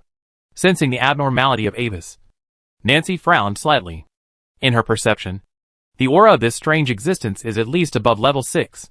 With Avis' current level 4 high-level strength close to level 5, it might be quite troublesome to deal with it. Moreover, it has only been half a month since the other party returned to the academy. If there is another accident due to the cost of the wishing spell, it will be very troublesome for the academy to face the Olivendi family. Thank you for your kindness, but I can handle it myself. Waving his hand, Avis smiled and declined Nancy. At the same time, a ring under his gloves emitted a faint light, which quickly shrank the chill around him to an undetectable level. Okay. Seeing this, Nancy glanced at his hands and said nothing more. At least a 6th level magic ring. And it seemed to be fully equipped. It's really good to have money. After a while, as the last student finished making a wish, Teacher Nancy once again explained the details that need to be paid attention to in arranging the wishing ceremony, as well as its specific spell concepts. And this wishing course officially ended. After the course, the silver-haired girl teacher closed the heavy black book in her hand, and her figure disappeared as instantly as she appeared. Many students left the classroom in 2s and 3s, and the remnants of the ceremony would naturally be cleaned up by the students who received the task afterwards. To be honest, Avis, this wishing course gave me a lot of inspiration. I think we might be able to cooperate. On the way out, Avis's mysterious school classmate, the green-haired Becky, walked beside Avis, chattering about his ideas. His light green little slime pet followed his footsteps and twisted on his head. Limited wishing is a genius idea. Its way of fulfilling wishes has given me a lot of inspiration. Based on its principle, I can create a secret method to mass-produce precious treasures. Oh! Well, dear Mr. Becky, what great ideas do you have today that you want to bring to the world? Listening to his words, Avis smiled politely and echoed casually. It is to transform from one extreme to another. You know, for example, using something that people hate extremely as a basis to transform it into another thing that they love extremely. This is in line with the concept of valuable exchange and wishing. Can you be more specific? For example, people hate dirty and smelly excrement, but they like all kinds of expensive and shining gems. Becky raised his hand and gestured excitedly. Then, according to the idea of this spell, we can completely eliminate the wishing link. Only use its valuable exchange process to transform a pile of excrement into precious gems of equal weight. It sounds like a feasible idea. Amba stopped and looked at Becky's enthusiastic face with his eyelids twitching. But, can the gems you generate with this ritual be worth the cost of the ritual materials? If you remove the most valuable wishing medium, you should be able to barely succeed in the transformation. Becky was stunned by the cold water, but he still refused to admit defeat. Then, what is the price? The transformation effect can't last forever. I will notify the Family Chamber of Commerce to permanently blacklist you and your gems. Ambus had a blank expression on his face and dispelled Becky's terrible idea. Don't. I'm just talking. If you don't think it's good, forget it. Becky changed his words immediately. If he was really blocked, he would have nowhere to cry. By the way, I remember that you seemed to have a research project on dragon slime before. How is that going? While walking, Ava suddenly remembered an experiment related to reproductive isolation that he had mentioned before. Well, the research progress is very good. I have tested many kinds of slimes, and finally found a special slime mother that can withstand dragon reproductive cells, and successfully carry the dragon characteristics of division. After extracting the special life fragments in its body, and fusing them with ordinary slimes, I obtained the first successful experimental subjects. Such as my lovely little Bessie. As he said, he poked the green little slime on his head, which shook elastically and seemed very happy with this interaction. But, Avis, why did you suddenly ask about this project? After interacting with his little pet, Becky was a little curious about Avis's reaction. Nothing. Those foreigners should like this. Glancing at him, Avis seemed to be thinking. Chapter 494 Cooperation. After years of war, the player's strength has grown rapidly, and their influence on the world has reached a level that cannot be ignored. The most direct manifestation is that this year, Pamir Academy has added an independent elective faction, Stranger Studies. This subject is responsible for studying things related to strangers, which can be subdivided into branch projects, such as the existence form of strangers, analysis of stranger behavior patterns, the mystery of stranger resurrection, and the sunken fourth continent. There are many different opinions in the magic world about the true identity of these strangers. And the most influential argument is that the existence of strangers is actually a super large abnormal phenomenon that covers the entire world. Only this hypothesis can explain the other party's incredible immortality. When this elective course was opened, many interested students joined, including many descendants of the top families in the empire. I guess you've been short of funds recently. Becky? For your project, I can make an investment for you. After carefully observing the little slime on Becky's head for a while, Avis suddenly spoke. Although he had some instinctive rejection of this project at first, since the other party had already produced results, he didn't mind putting aside his prejudice and trying to make good use of this miracle of life. After hearing Avis' words, Becky was stunned for a moment, and then instantly turned into surprise. Are you serious, Mr. Avis? How do you want to cooperate? How about this? Becky, I can give you 300,000 gold coins or other resources of equivalent value. And you need to provide me with a complete recipe of dragon slime and 10 finished dragon slimes. If there are other results in the future, you can also report to me, and I will discount them into corresponding gold coins and resources for you according to the value of the results. However, without my authorization, you cannot disclose the information of this project in any way, nor can you sell or give the recipe and finished products related to this project to any other person. After pretending to think for a while, Ava stared at Becky's eyes and put forward his own conditions. He knew Becky's information. The other party was born in the Bernuman family of the capital, and was the 17th son of Count Bernuman. And the reason why Becky chose the mysterious school was also very simple. His father could not afford to send him to other popular schools. The admission qualification of Pamir Academy is not broadleaf lettuce. Becky's magic talent can only be regarded as above average in the capital of geniuses. And Count Bernuman has dozens of other children to cultivate. It is impossible to invest too much in him alone. More resources. Oh, After hearing what Avis said, Beck hesitated. 300,000 gold coins is not a small amount. It is enough to support a 6th level peak professional to complete an important magic experiment, or support a medium-sized local war. Compared with Avis, who is the descendant of Duke Carlos, his background can only be considered mediocre.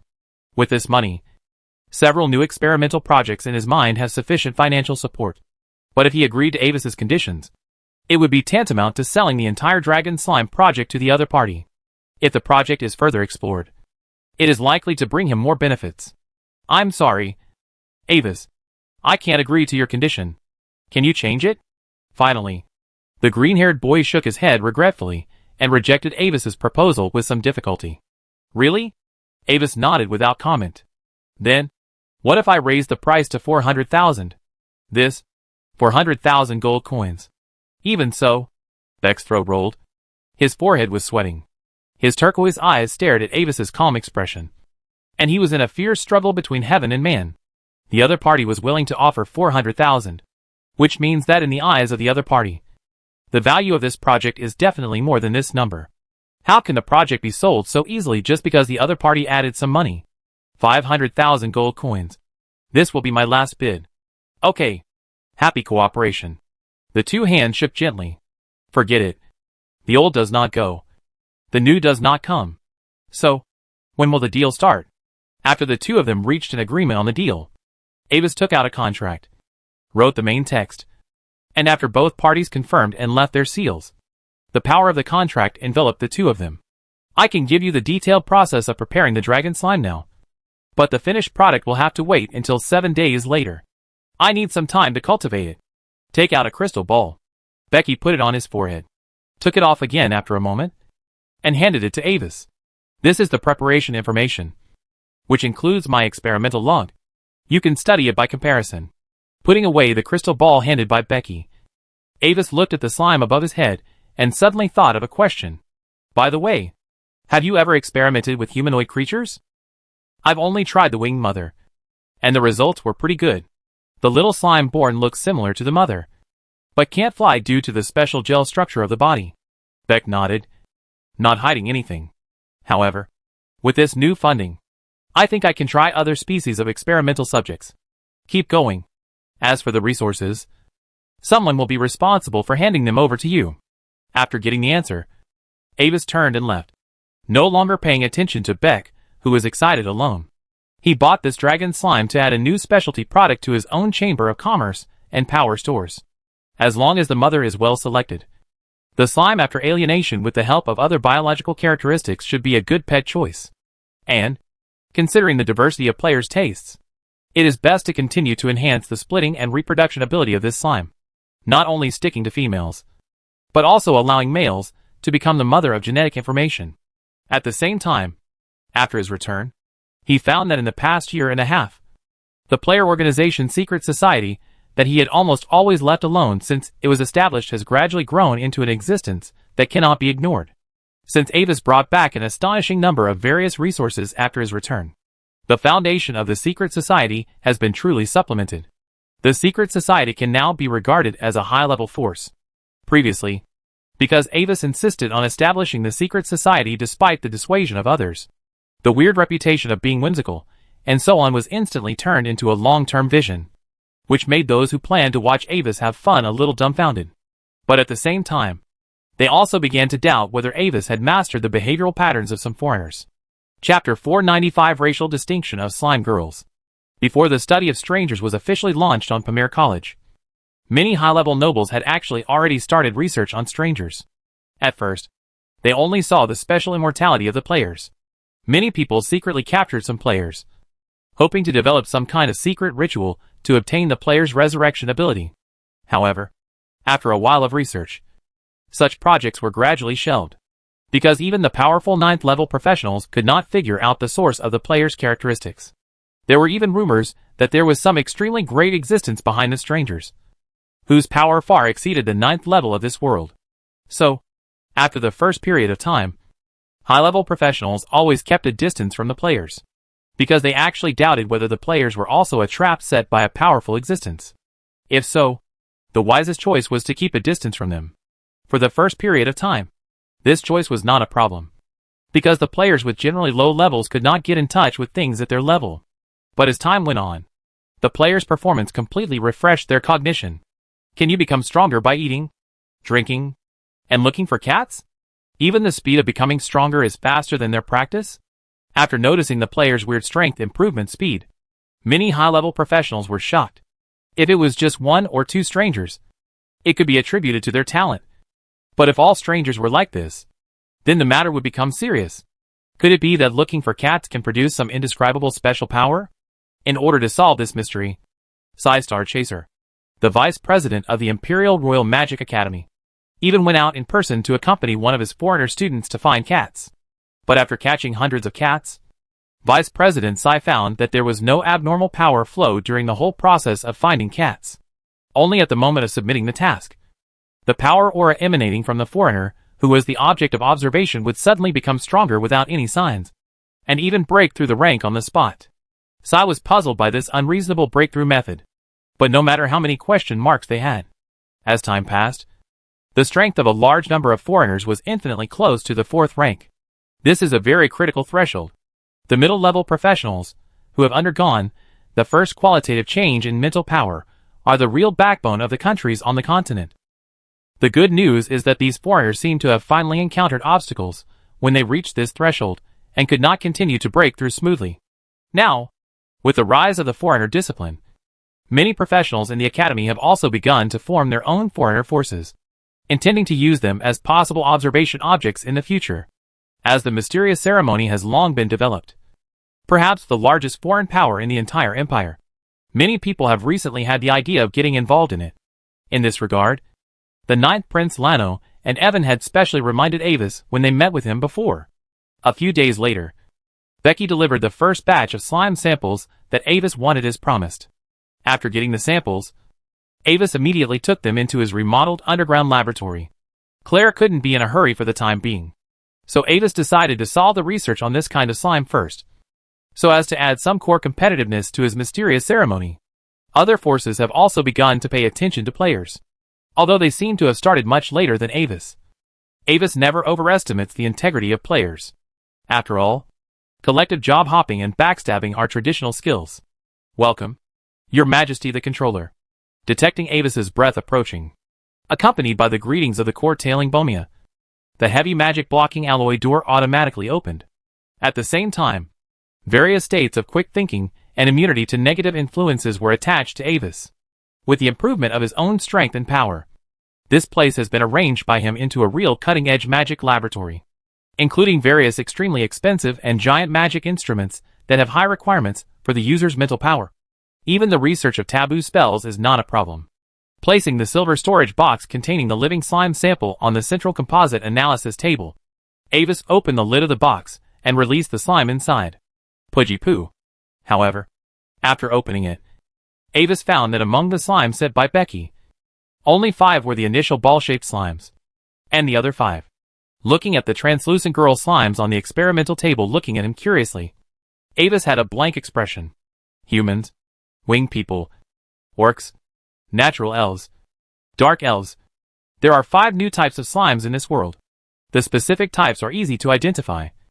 After all, one has wings and the other has cat ears. As for how he distinguished the difference between the natural elf slime and the dark elf slime, because one has a light green body and the other is gray-black. The power aura of these 10 slimes was at the first level. After thinking for a moment, Avis extracted some gel samples from these 10 slimes. Half of them were placed in a culture tank, and the other half were placed in a large transmission analyzer, ready to carefully examine their structural changes and compare them with ordinary slimes and dragon reproductive cells as a control group. Interesting. Under the control of Avis's powerful high-level mental power, the test results were soon presented. From the perspective of the instrument's magic eye, the microstructure in this gel has undergone special structural changes, like some natural magic patterns, which are partially similar to the structure of dragon cells. Unlike the process of ordinary creatures conceiving dragon offspring, the core of the reproduction process of this mutant slime is still the division and proliferation of gel. However, the small slime split from ordinary slimes will still only be ordinary slimes. However, when this dragon slime proliferates in the mother's body, It can obtain the life information of its mother, so that the offspring has some of the mother's power and characteristics. In other words, from a structural point of view, the reproduction of slimes does not necessarily require certain organ environments, but only requires sufficient nutrients. This is good news for Avis, because it means that as long as enough nutrient tanks are provided, they can be mass-produced. After figuring this out, Avis directly divided 5 giant nutrient tanks in a corner of the laboratory, and then cut 5 different types of slime girls into pieces and put them in, allowing them to divide and proliferate on their own. The original method of reproduction through the mother body is too inefficient, and batch reproduction in cans is the right way. In the future, Avis plans to put their split offspring into the special commodity list of the Mystery Society, and exchange them as a special summon of the Mystery Society's faction. As a harmonious game, Mystery Era should have many players who like this kind of disharmonious things. Avis is also a little curious about what these slime girls will look like in the eyes of players. After all, you can't expect a ball of gel to come with clothes. Of course, before selling them to the outside world, he first needs to modulate the life information of the offspring to make them lose the ability to continue to split and avoid being exchanged by outsiders for unlimited reproduction. After doing this, Avis turned his attention to the other 5 slimes. Pew pew. As he watched, several slimes jumped elastically, except for the light blue color. They looked no different from ordinary slimes. And next, Avis planned to test their limits. For example, he remembered that 2 of the 3 cursed plutonium dragons he had raised before seemed to be female. Chapter 496: How to Remove the Size Suit. It was not a whim of his to test with the cursed plutonium dragon. Logically speaking, a slime that inherited some of the characteristics of dragon reproductive cells should have no problem breeding in a real dragon. But due to the huge gap in rank, Avis was not sure whether this thing could obtain the life information of the cursed plutonium dragon. Entering the high-risk test area of the laboratory, after the heavy alloy gate fell, Avis opened the laboratory's composite defense array and released the 3 cursed plutonium dragons. As their size grew larger and larger, when Avis obtained the treasure of Emperor Phidias, they were released from the ring by Avis and raised in an area of the half-plane where the treasure house was located. After Avis' special transformation, the environment there was filled with a strong curse force field, and he would regularly put in various cursed metal ores to feed them. After 2 years of feeding, the 3 cursed plutonium dragons have steadily broken through the 7th level. The first female dragon to break out of the shell is close to the peak of the 7th level, and its real combat power is close to the 8th level. At present, their body lengths have exceeded 20 meters, which is between young dragons and adult dragons. Accompanied by shocking dragon roars, 3 huge black dragons cover the open space in the center of the laboratory. The graceful and powerful streamlined dragon body, the metal-like scales glowing with a deadly blue glow, and the dark golden vertical pupils looked around, looking at the surrounding environment that suddenly became unfamiliar. Then, they spread their wings, as if declaring the sovereignty of the territory. As soon as the dragon shadow appeared, the red light on one side of the laboratory lit up, indicating that a high-intensity curse force field reaction appeared in the test site. At the same time, Avis also felt a slight tingling sensation on the surface of his body, as if there was suddenly some invisible and slightly warm airflow in the room. But the next moment, the strong physique of the 8th level professional automatically adapted to the concentration of this curse force field. If these cursed plutonium dragons can live for millions of years, will they become lead dragons after the half-life? Looking at his lively pets, Avis suddenly had a strange thought in his mind. Then, he shook his head and stopped thinking about these things, and issued a command with his mind. Come on, cute little dragons. It's time for a physical examination. Lie down here and lift your tail up. Gaha. Feeling Avis's will, the 3 dragons immediately laid down obediently and lifted their tails high. After a series of secret influences in their will, Avis's instructions have been regarded as tasks that must be executed. However, Avis had just taken out the first dragon slime, and before he even got close, it dissolved into a pool of mucus under the terrifying curse force field.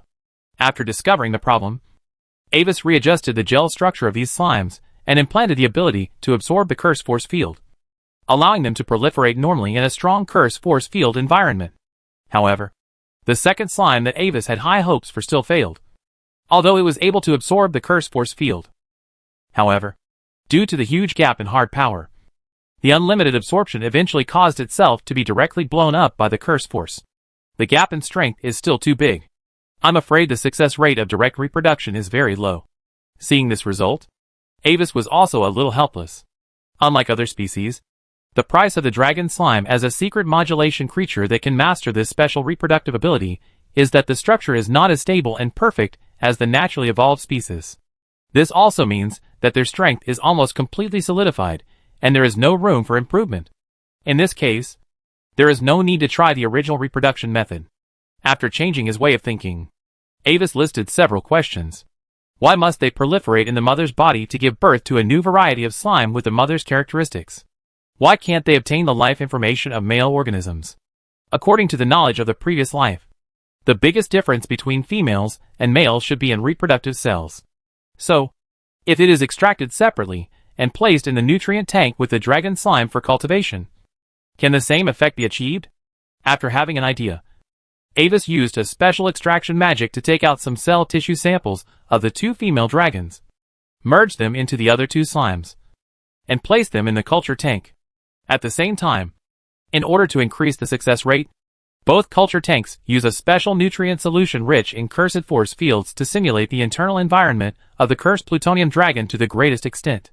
The task has been established, and the estimated completion time is 6 days and 13 magic hours. The soft synthetic voice of Talingbo Mia sounded, and the cultivation time would take about a week. After observing the slime slowly wriggling in the cursed liquid, Avis left them here temporarily, put away the 3 dragons, and then left the laboratory, ready to add some heat to the secret ceremony. A few days later, a new summoned beast from the Imperial Secret Order camp quietly became popular in the game forum of Mystic Era. When Avis put the first batch of 500 slime girls into the exchangeable list, many players were shocked when they found out. Slime girls, blue quality, have 5 different types to choose from, corresponding to humans and several major subhuman races, and can only be exchanged by formal members. The price is 50,000 points of camp contribution. The most important thing is that unlike other humanoid races, they don't have the size set. With this news, the Secret Order became popular among players again. Many players came here curiously to see what the legendary slime girl looks like. Hey, did you find out? Dragonborn. The Secret Order has a new exchangeable summon. Walking on the wide streets of the Gloria capital, the last Dragonborn chatted casually with several of his former teammates. But if you look closely, you will find that the attention of several people is actually on a nearby vendor. That was their mission target this time. Although it seemed ordinary, the opponent's panel level in the exploration skill was question mark. I have seen that the second level girl slime requires 50,000 points of faction contribution. Glancing at the conspicuous new on the exchangeable list, unlike the interest of the Bard Sharp Sword, the last Dragonborn showed no interest. 50,000 contribution points. Enough for me to exchange for a 5th level small top grade staff. I don't see how this thing is worth this price. But it's not wearing the size suit. The dwarf Jinyan Tong Aluminum muttered quietly, expressing the thoughts of many male players present. This is the result of Avis's careful modulation. As a former player, he also has some research on how to avoid the harmony of the system. For example, a portrait of a beautiful woman with a natural posture in the eyes of the natives is actually wearing a size suit in the eyes of the players. But if the key part is painted away, the size suit will disappear. So, with the help of this principle, Avis slightly adjusted the appearance of the slime girl sold to the outside world so that it can pass the review. So, if you can't find a girlfriend, you can comfort yourself with a slime that looks like a girl? Poo-poo. Isn't this a bit too pitiful? On the side, the kitten Tiramisu said venomously.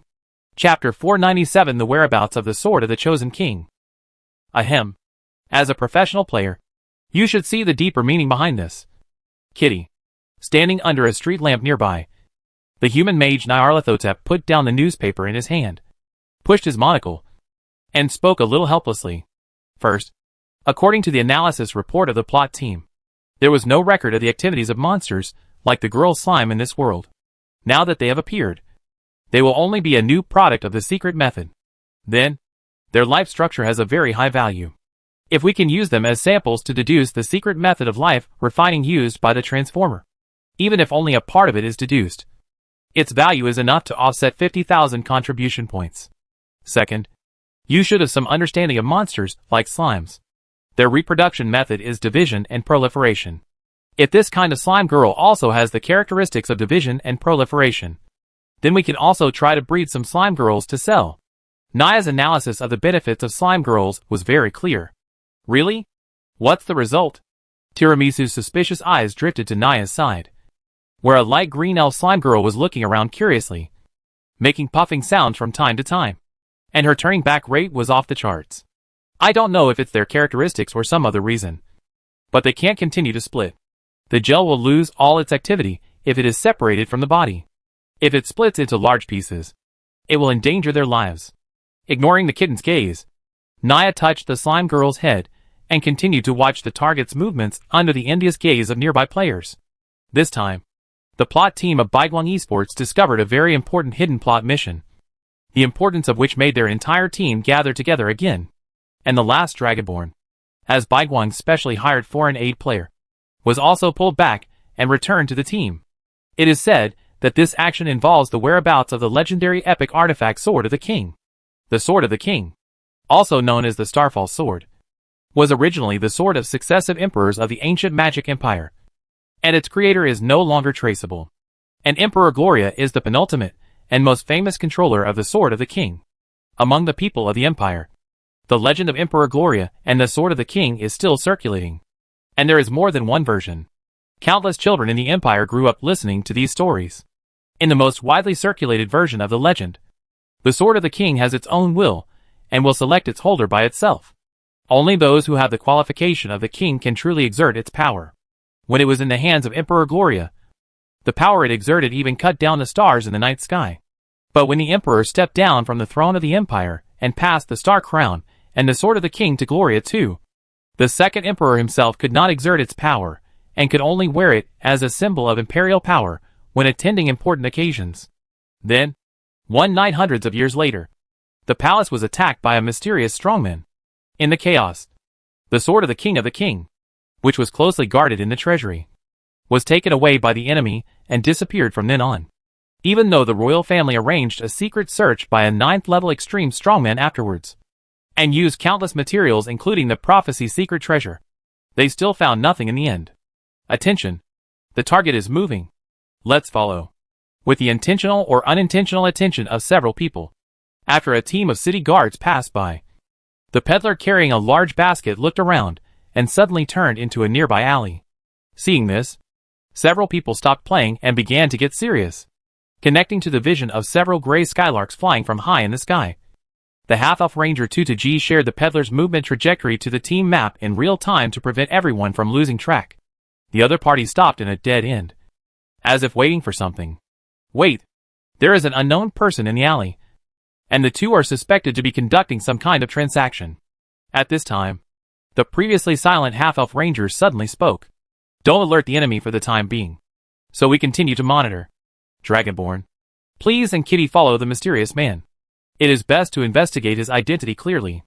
If you lose him, just come back directly. After thinking about it, Naya made a decision immediately. As a former team captain, the ability of the last Dragonborn is unquestionable. The other party is likely to meet other targets, so it is not advisable to send too many people. Okay. After a brief agreement, the last Dragonborn immediately set off, activated an invisible amulet that blocked his own breath, and took Tiramisu to take a shortcut to the target location. After a while, the peddler and another professional wearing an ordinary dark blue robe and no feature information for identification appeared in the field of vision of the two people observing the props. Under the secret observation of the two, the peddler talked with the blue-robed man for a few words, took out a small box from the basket and handed it to the other party, and then pretended to leave as if nothing had happened. But the figure in the blue robe did not leave, but continued to stand there. Is he waiting for something? Or have we been discovered? Tiramisu's fluffy cat ears trembled, a little confused.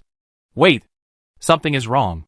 Suddenly, the last dragon frowned, and a faint blue glow lit up in his left eye.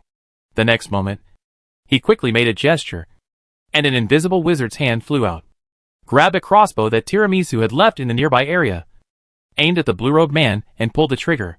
The sharp black crossbow arrow instantly hit the blue-robed man's body, but it seemed to penetrate the air without encountering any obstacles. At the same time, A dark green ray instantly shot out in the opposite direction of the attack, directly decomposing the crossbow into dust. It's an illusion. He has left. Let's go! Sensing the spreading magic fluctuations, the last dragon frowned. Using powerful magic in a big city can easily attract guards. If the guards of the capital city find them near the source of the magic fluctuation, they may get into unnecessary trouble. Dragonborn. Kitty. Pay attention. A team of guards are coming.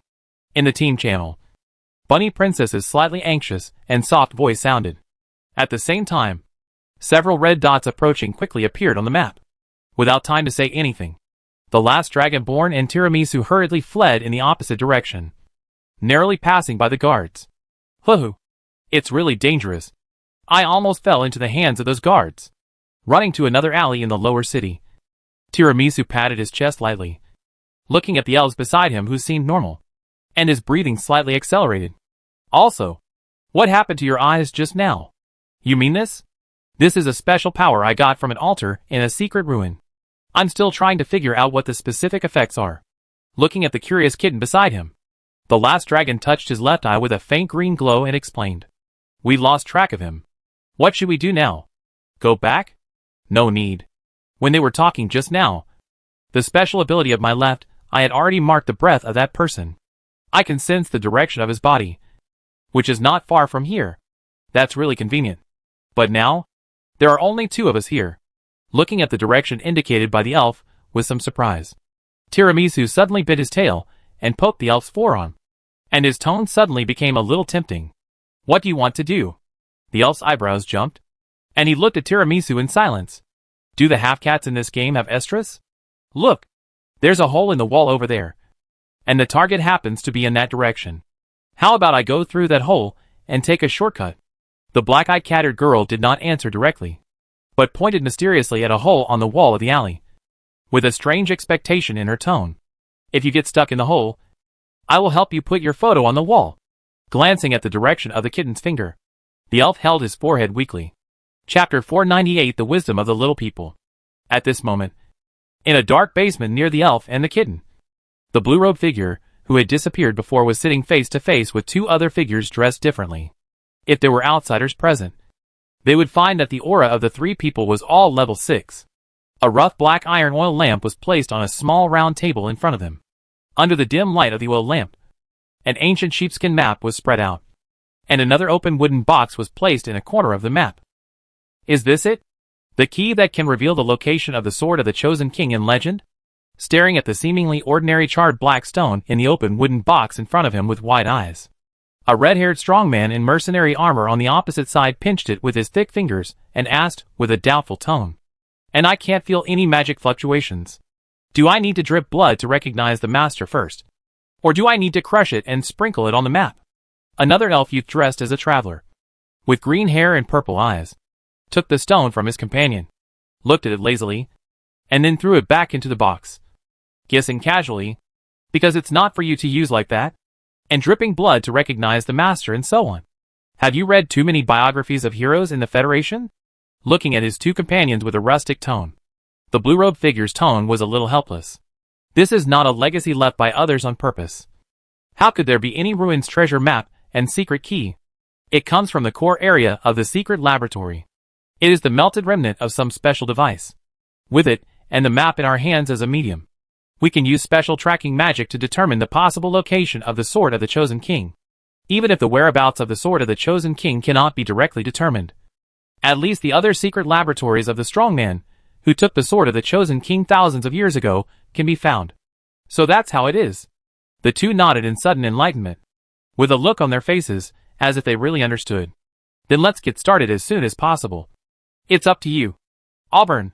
The blue-robed wizard called Auburn sighed, and resigned himself to setting up a simple ritual array, preparing to quickly get the exact location to avoid more trouble. The source of the information for several people was a lucky expedition team with an average strength of about level 4. When they were exploring in the wild, they accidentally entered a crack and found traces of a secret abandoned laboratory deep underground. The reason they could find this place was entirely because the owner of the laboratory seemed to have encountered some accidents, which caused serious damage to the entire secret laboratory. They The gap that we entered before was actually caused by the aftermath of the laboratory disaster. With a secret room at the core of the ruins as the core. The ruins are full of molten debris. And traces of the horrible magic ravages are left everywhere. Moreover, the owner of the laboratory seemed to have left in a hurry. Except for the area damaged by the powerful magic. Other areas including experimental records and various materials were almost completely intact. Thus, several special test and analysis reports, as well as the famous and somewhat mysterious term Sword of the King's Choice, were exposed to everyone. When the captain of the expedition team saw these documents containing information related to the Sword of the King's Choice, he realized that they seemed to have discovered something incredible. This relic was probably left by the mysterious 9th level who robbed the Sword of the Chosen King. The crowd boldly searched the entire relic and got a lot of things. But it seemed that due to uneven distribution of the profits or some other reasons, when they came back, the whole team fell apart and the news was leaked to a small extent. But, is it really okay for us to look for the Sword of the Chosen King? At this time, watching the actions of the blue-robed figure, the mercenary man scratched his head and suddenly spoke hesitantly. More and more people have been eyeing us recently, and their strength is getting stronger and stronger. It is too dangerous to keep them. Maybe it would be a better choice to sell them at a high price. Hearing his words, the other two looked at him in surprise. That's the Sword of the Chosen King. The sword that cut down the stars in glorious folklore. Kid, you are also an Imperial, aren't you? Don't you have any interest in it? The green-haired elf stood up and spoke with great interest. In fact, of course I am tempted, even if I can only see it from a distance. The mercenary sighed, and his thick fingers twisted the smooth edge of the wooden table, as if he was stroking the hilt of the sword in his imagination. But, our strength is not enough to interfere with treasures of this level. Instead of being robbed and killed halfway, it might be more appropriate for us to take action now. That doesn't sound like you, kid. Taking a glance at the red-haired man, the blue-robed wizard continued to arrange his magic circle. At present, the general outline has been formed, and only the detailed inscriptions are left to be filled. It just so happens that if you think so, then we don't have to bother convincing you anymore. Convince me? So you think so too? Ha ha ha. That's just right. The strong man touched his head as if he had just woken up from a dream, and laughed heartily. Only accurate information can be sold at the highest value. We really can't keep a treasure like the Sword of the King, but at least we need to confirm its true whereabouts. The elf also changed his previous lazy sitting posture and began to explain carefully. In addition, we also need to find a good buyer. This buyer must have a need for the Sword of the King and will not attack us immediately after the transaction is completed. Of course, the most important thing is that the other party must have money. What about the presidents of those wealthy chambers of commerce? It is said that some of them will spend a lot of money to collect all kinds of extremely rare things. The mercenary strongman Cheetah thought about it and put forward his own opinion. No. For the information about the Sword of the King, we may have a few better buyers now. The elf smiled mysteriously and raised a finger. For example, one of the 4 great families of the Empire. Are you crazy, Ollie? How could they agree to trade with us with their status? What if they just capture us and search our souls? Shid was shocked, but afraid of affecting Auburn's arrangement ceremony. He had to forcefully lower his voice and speak. Of course, some special insurance measures are needed, but as long as they are arranged, the money we can get will be much more than selling it to those collectors. You don't understand. Chid, the Sword of the Chosen King has a very special meaning to them.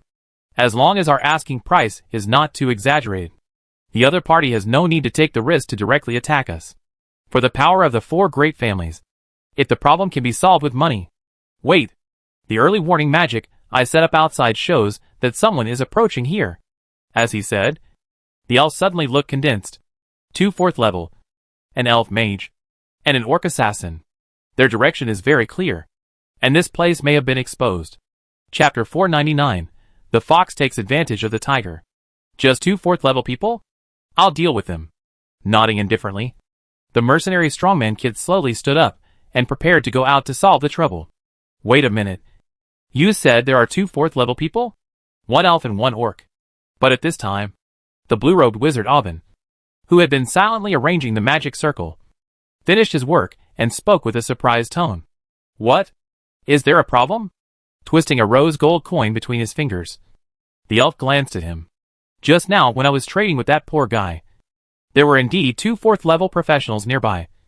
One elf and one half-cat man, who seemed to have used a strange object to isolate the breath. But unfortunately, that was ineffective against my solidified special detection secret method. Before leaving, I specially left them some gifts. But now it seems that they are probably not effective. Take out a piece of eternal self-cleaning handkerchief. Alban elegantly wiped the traces of spell materials left by the magic circle on his hand. At the same time, the magic circle started to run automatically, and a series of streams of light passed through the air. If possible, don't kill them. Kid, bring them here. I want to find out how my whereabouts were exposed. Understood. Kid nodded, pushed open the heavy magic door of the basement, and disappeared in the upward stairs. A few minutes later, Kid, who had captured the 2 people without intention, returned again. Don't kill us. I am the people of Lord Anvis Olivendi, and she and I are both strangers. The kind that can be resurrected. If you are worried that I will leak your information, I can also sign a magic contract with you. After waking up, the last Dragonborn spoke loudly immediately. At the same time, fearing that the other party would not understand, he spoke in the Imperial language and then repeated it in the Federal language. When the trap was suddenly triggered before, he knew that something bad was going to happen. As a lone wizard player, whether it is survival in the wild or ruins exploration, all kinds of magic traps are things that must be mastered. The trap that he could not find in advance could only mean one thing: that the other party's level is more than a little higher than him. Listening to his unique way of begging for mercy, the few people in the room looked at each other and saw some novelty and helplessness in each other's eyes. As time went by, everyone has become familiar with the characteristics of this strange existence of strangers. As everyone knows, strangers can be resurrected.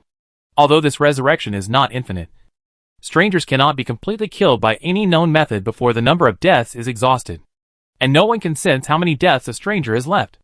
Therefore, for these strangers, if it is not necessary, they are actually unwilling to easily make a deadly feud. You can't even take off the tight-fitting clothes. You are definitely a foreigner. After a quick inspection, the elf ranger took back the dagger he used to lift the clothes and came to a definite conclusion. You just said that you are from Olivendi? Staring at the calm-looking last Dragonborn, the blue-robed wizard suddenly smiled. We need a proof. If you can contact the master behind you now, then I can decide to let you go. Yes, but I can't guarantee that Lord Anvis is definitely free now. Looking at the 3 red-named monsters of level around him, the last Dragonborn spoke cautiously. It doesn't matter. You still have 3 days to contact him. Until you can contact him. Auburn raised 3 fingers and shook them in front of the last Dragonborn. I know you can be resurrected, but I also know that your number of resurrections is limited. So, start now. Don't delay until our patience is gone. You asked me to contact the boss because it is related to the whereabouts of the Sword of the King. Right? Under the close surveillance of the 3 people, the last Dragonborn slowly took out Anvis's contact crystal ball. But at this time, he suddenly asked without warning, and turned his head to stare at the eyes of the red-haired strong man. Among the 3 people, he looked the simplest. How did you?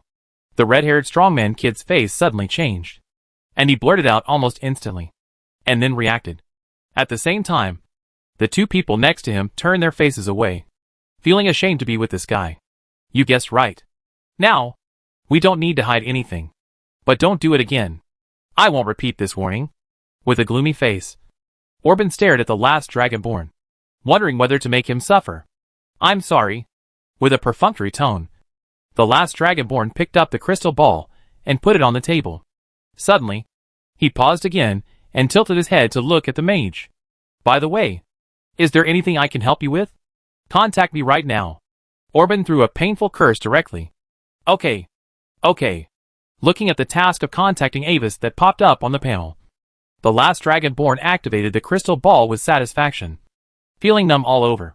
After a moment, the image of a blond boy in a college uniform appeared in the crystal ball. The boy was in a study room, and he seemed to be reviewing some documents just now. Rivers? Why did you contact me suddenly? Looking at the last dragon descendant in the crystal ball, Avis put down his feather pen, a little confused.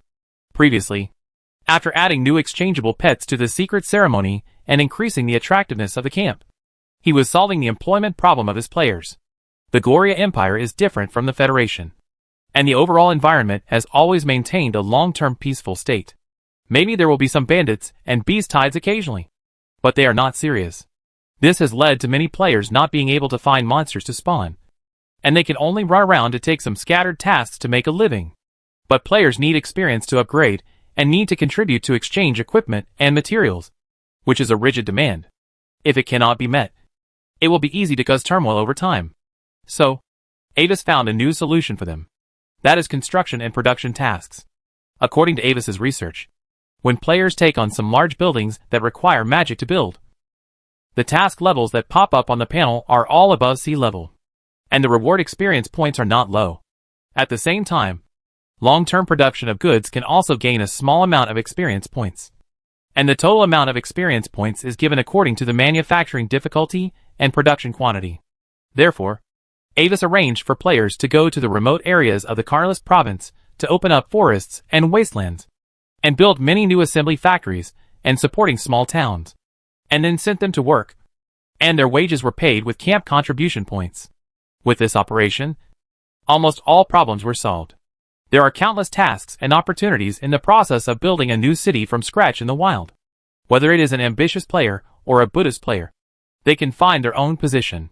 Players get experience and rewards, and Wazy gets the goods produced by players, and also consumes the energy of players to prevent players from having too much energy to do things everywhere. At the same time, many low-level and middle-level players calculated that if they did not go to the Federation to participate in the war, then taking on the city construction task of the secret ceremony seemed to be the most efficient choice. So, everything began to proceed in an orderly manner. What Enwazy just did was to plan the specific location of the next new city. Chapter 500 The Secret of the Sword of the King. Dear Lord Ambus, it's like this. Several guests around me found me, and brought information that may be of interest to you. Facing Ambus in the crystal ball, the last Dragonborn immediately changed his attitude, and was so respectful that he was almost a dogleg. Really? Nodding without comment, Ambus glanced at the environment near the last Dragonborn. At this time, except for the blue-robed wizard, the other two 6th level wizards had entered the shadows in the corner of the basement, and left the coverage of the crystal ball. The kitten Tiramisu had also been released, and under the Dragonborn's instructions, he stood aside obediently as a decoration. So, I wonder what this guest wants to do by finding my subordinates. Shifting his gaze to the wizard behind the last Dragonborn, Ambus spoke calmly. Nice to meet you, dear Lord Ambus. You can call me Lon. I'm sorry to contact you in this way, but after all, I am of low status. It is difficult to meet you in a normal way. Please understand. Seeing Ambus looking over, the blue-robed wizard Aubin stepped forward, spoke neither servilely nor arrogantly, and casually gave himself a code name. I wonder if the Olivindi family is interested in the whereabouts of the legendary Sword of the Chosen King. Sword of the Chosen King? Looking at the wizard opposite the crystal ball, Ambus raised his eyebrows slightly, and quickly recalled the information about the sword. Interesting. Continue. Tapping the table lightly with his fingers, Ambus showed a few traces of interest, and signaled the blue-robed man opposite to continue. You should know that the original Sword of the King was intercepted by a mysterious strongman thousands of years ago, and is still lost. Aubin nodded and briefly recounted the incident. A few days ago, an expedition team that escaped from the underground discovered the remains of a secret laboratory suspected to be related to the Sword of the King.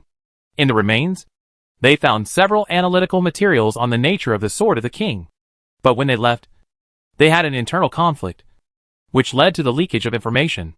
Based on some things brought out by that team, we have mastered the exact coordinates of the location of the Sword of the King, or at least the coordinates closely related to its location. But we also know that our strength may not be enough to compete with the big guys. So, for only 1.5 million gold coins, we are willing to tell you the specific whereabouts of the Sword of the King. So, this is your purpose? After listening to the words of the blue-robed wizard, Ambus's reaction was not as serious as he thought. But he stretched out a finger and shook his head slowly. I'm sorry, Mr. Lon. You are not the only one who has contacted the Olivindi family and claimed to have obtained the whereabouts of the Sword of King selection over the past 1,000 years. However, their information was quickly falsified afterwards. As he spoke, Avis leaned back in his chair and waved his hand casually. So, I need solid and reliable proof, not your empty words. I can be sure that this coordinate has a very critical connection with the whereabouts of the Sword of King selection.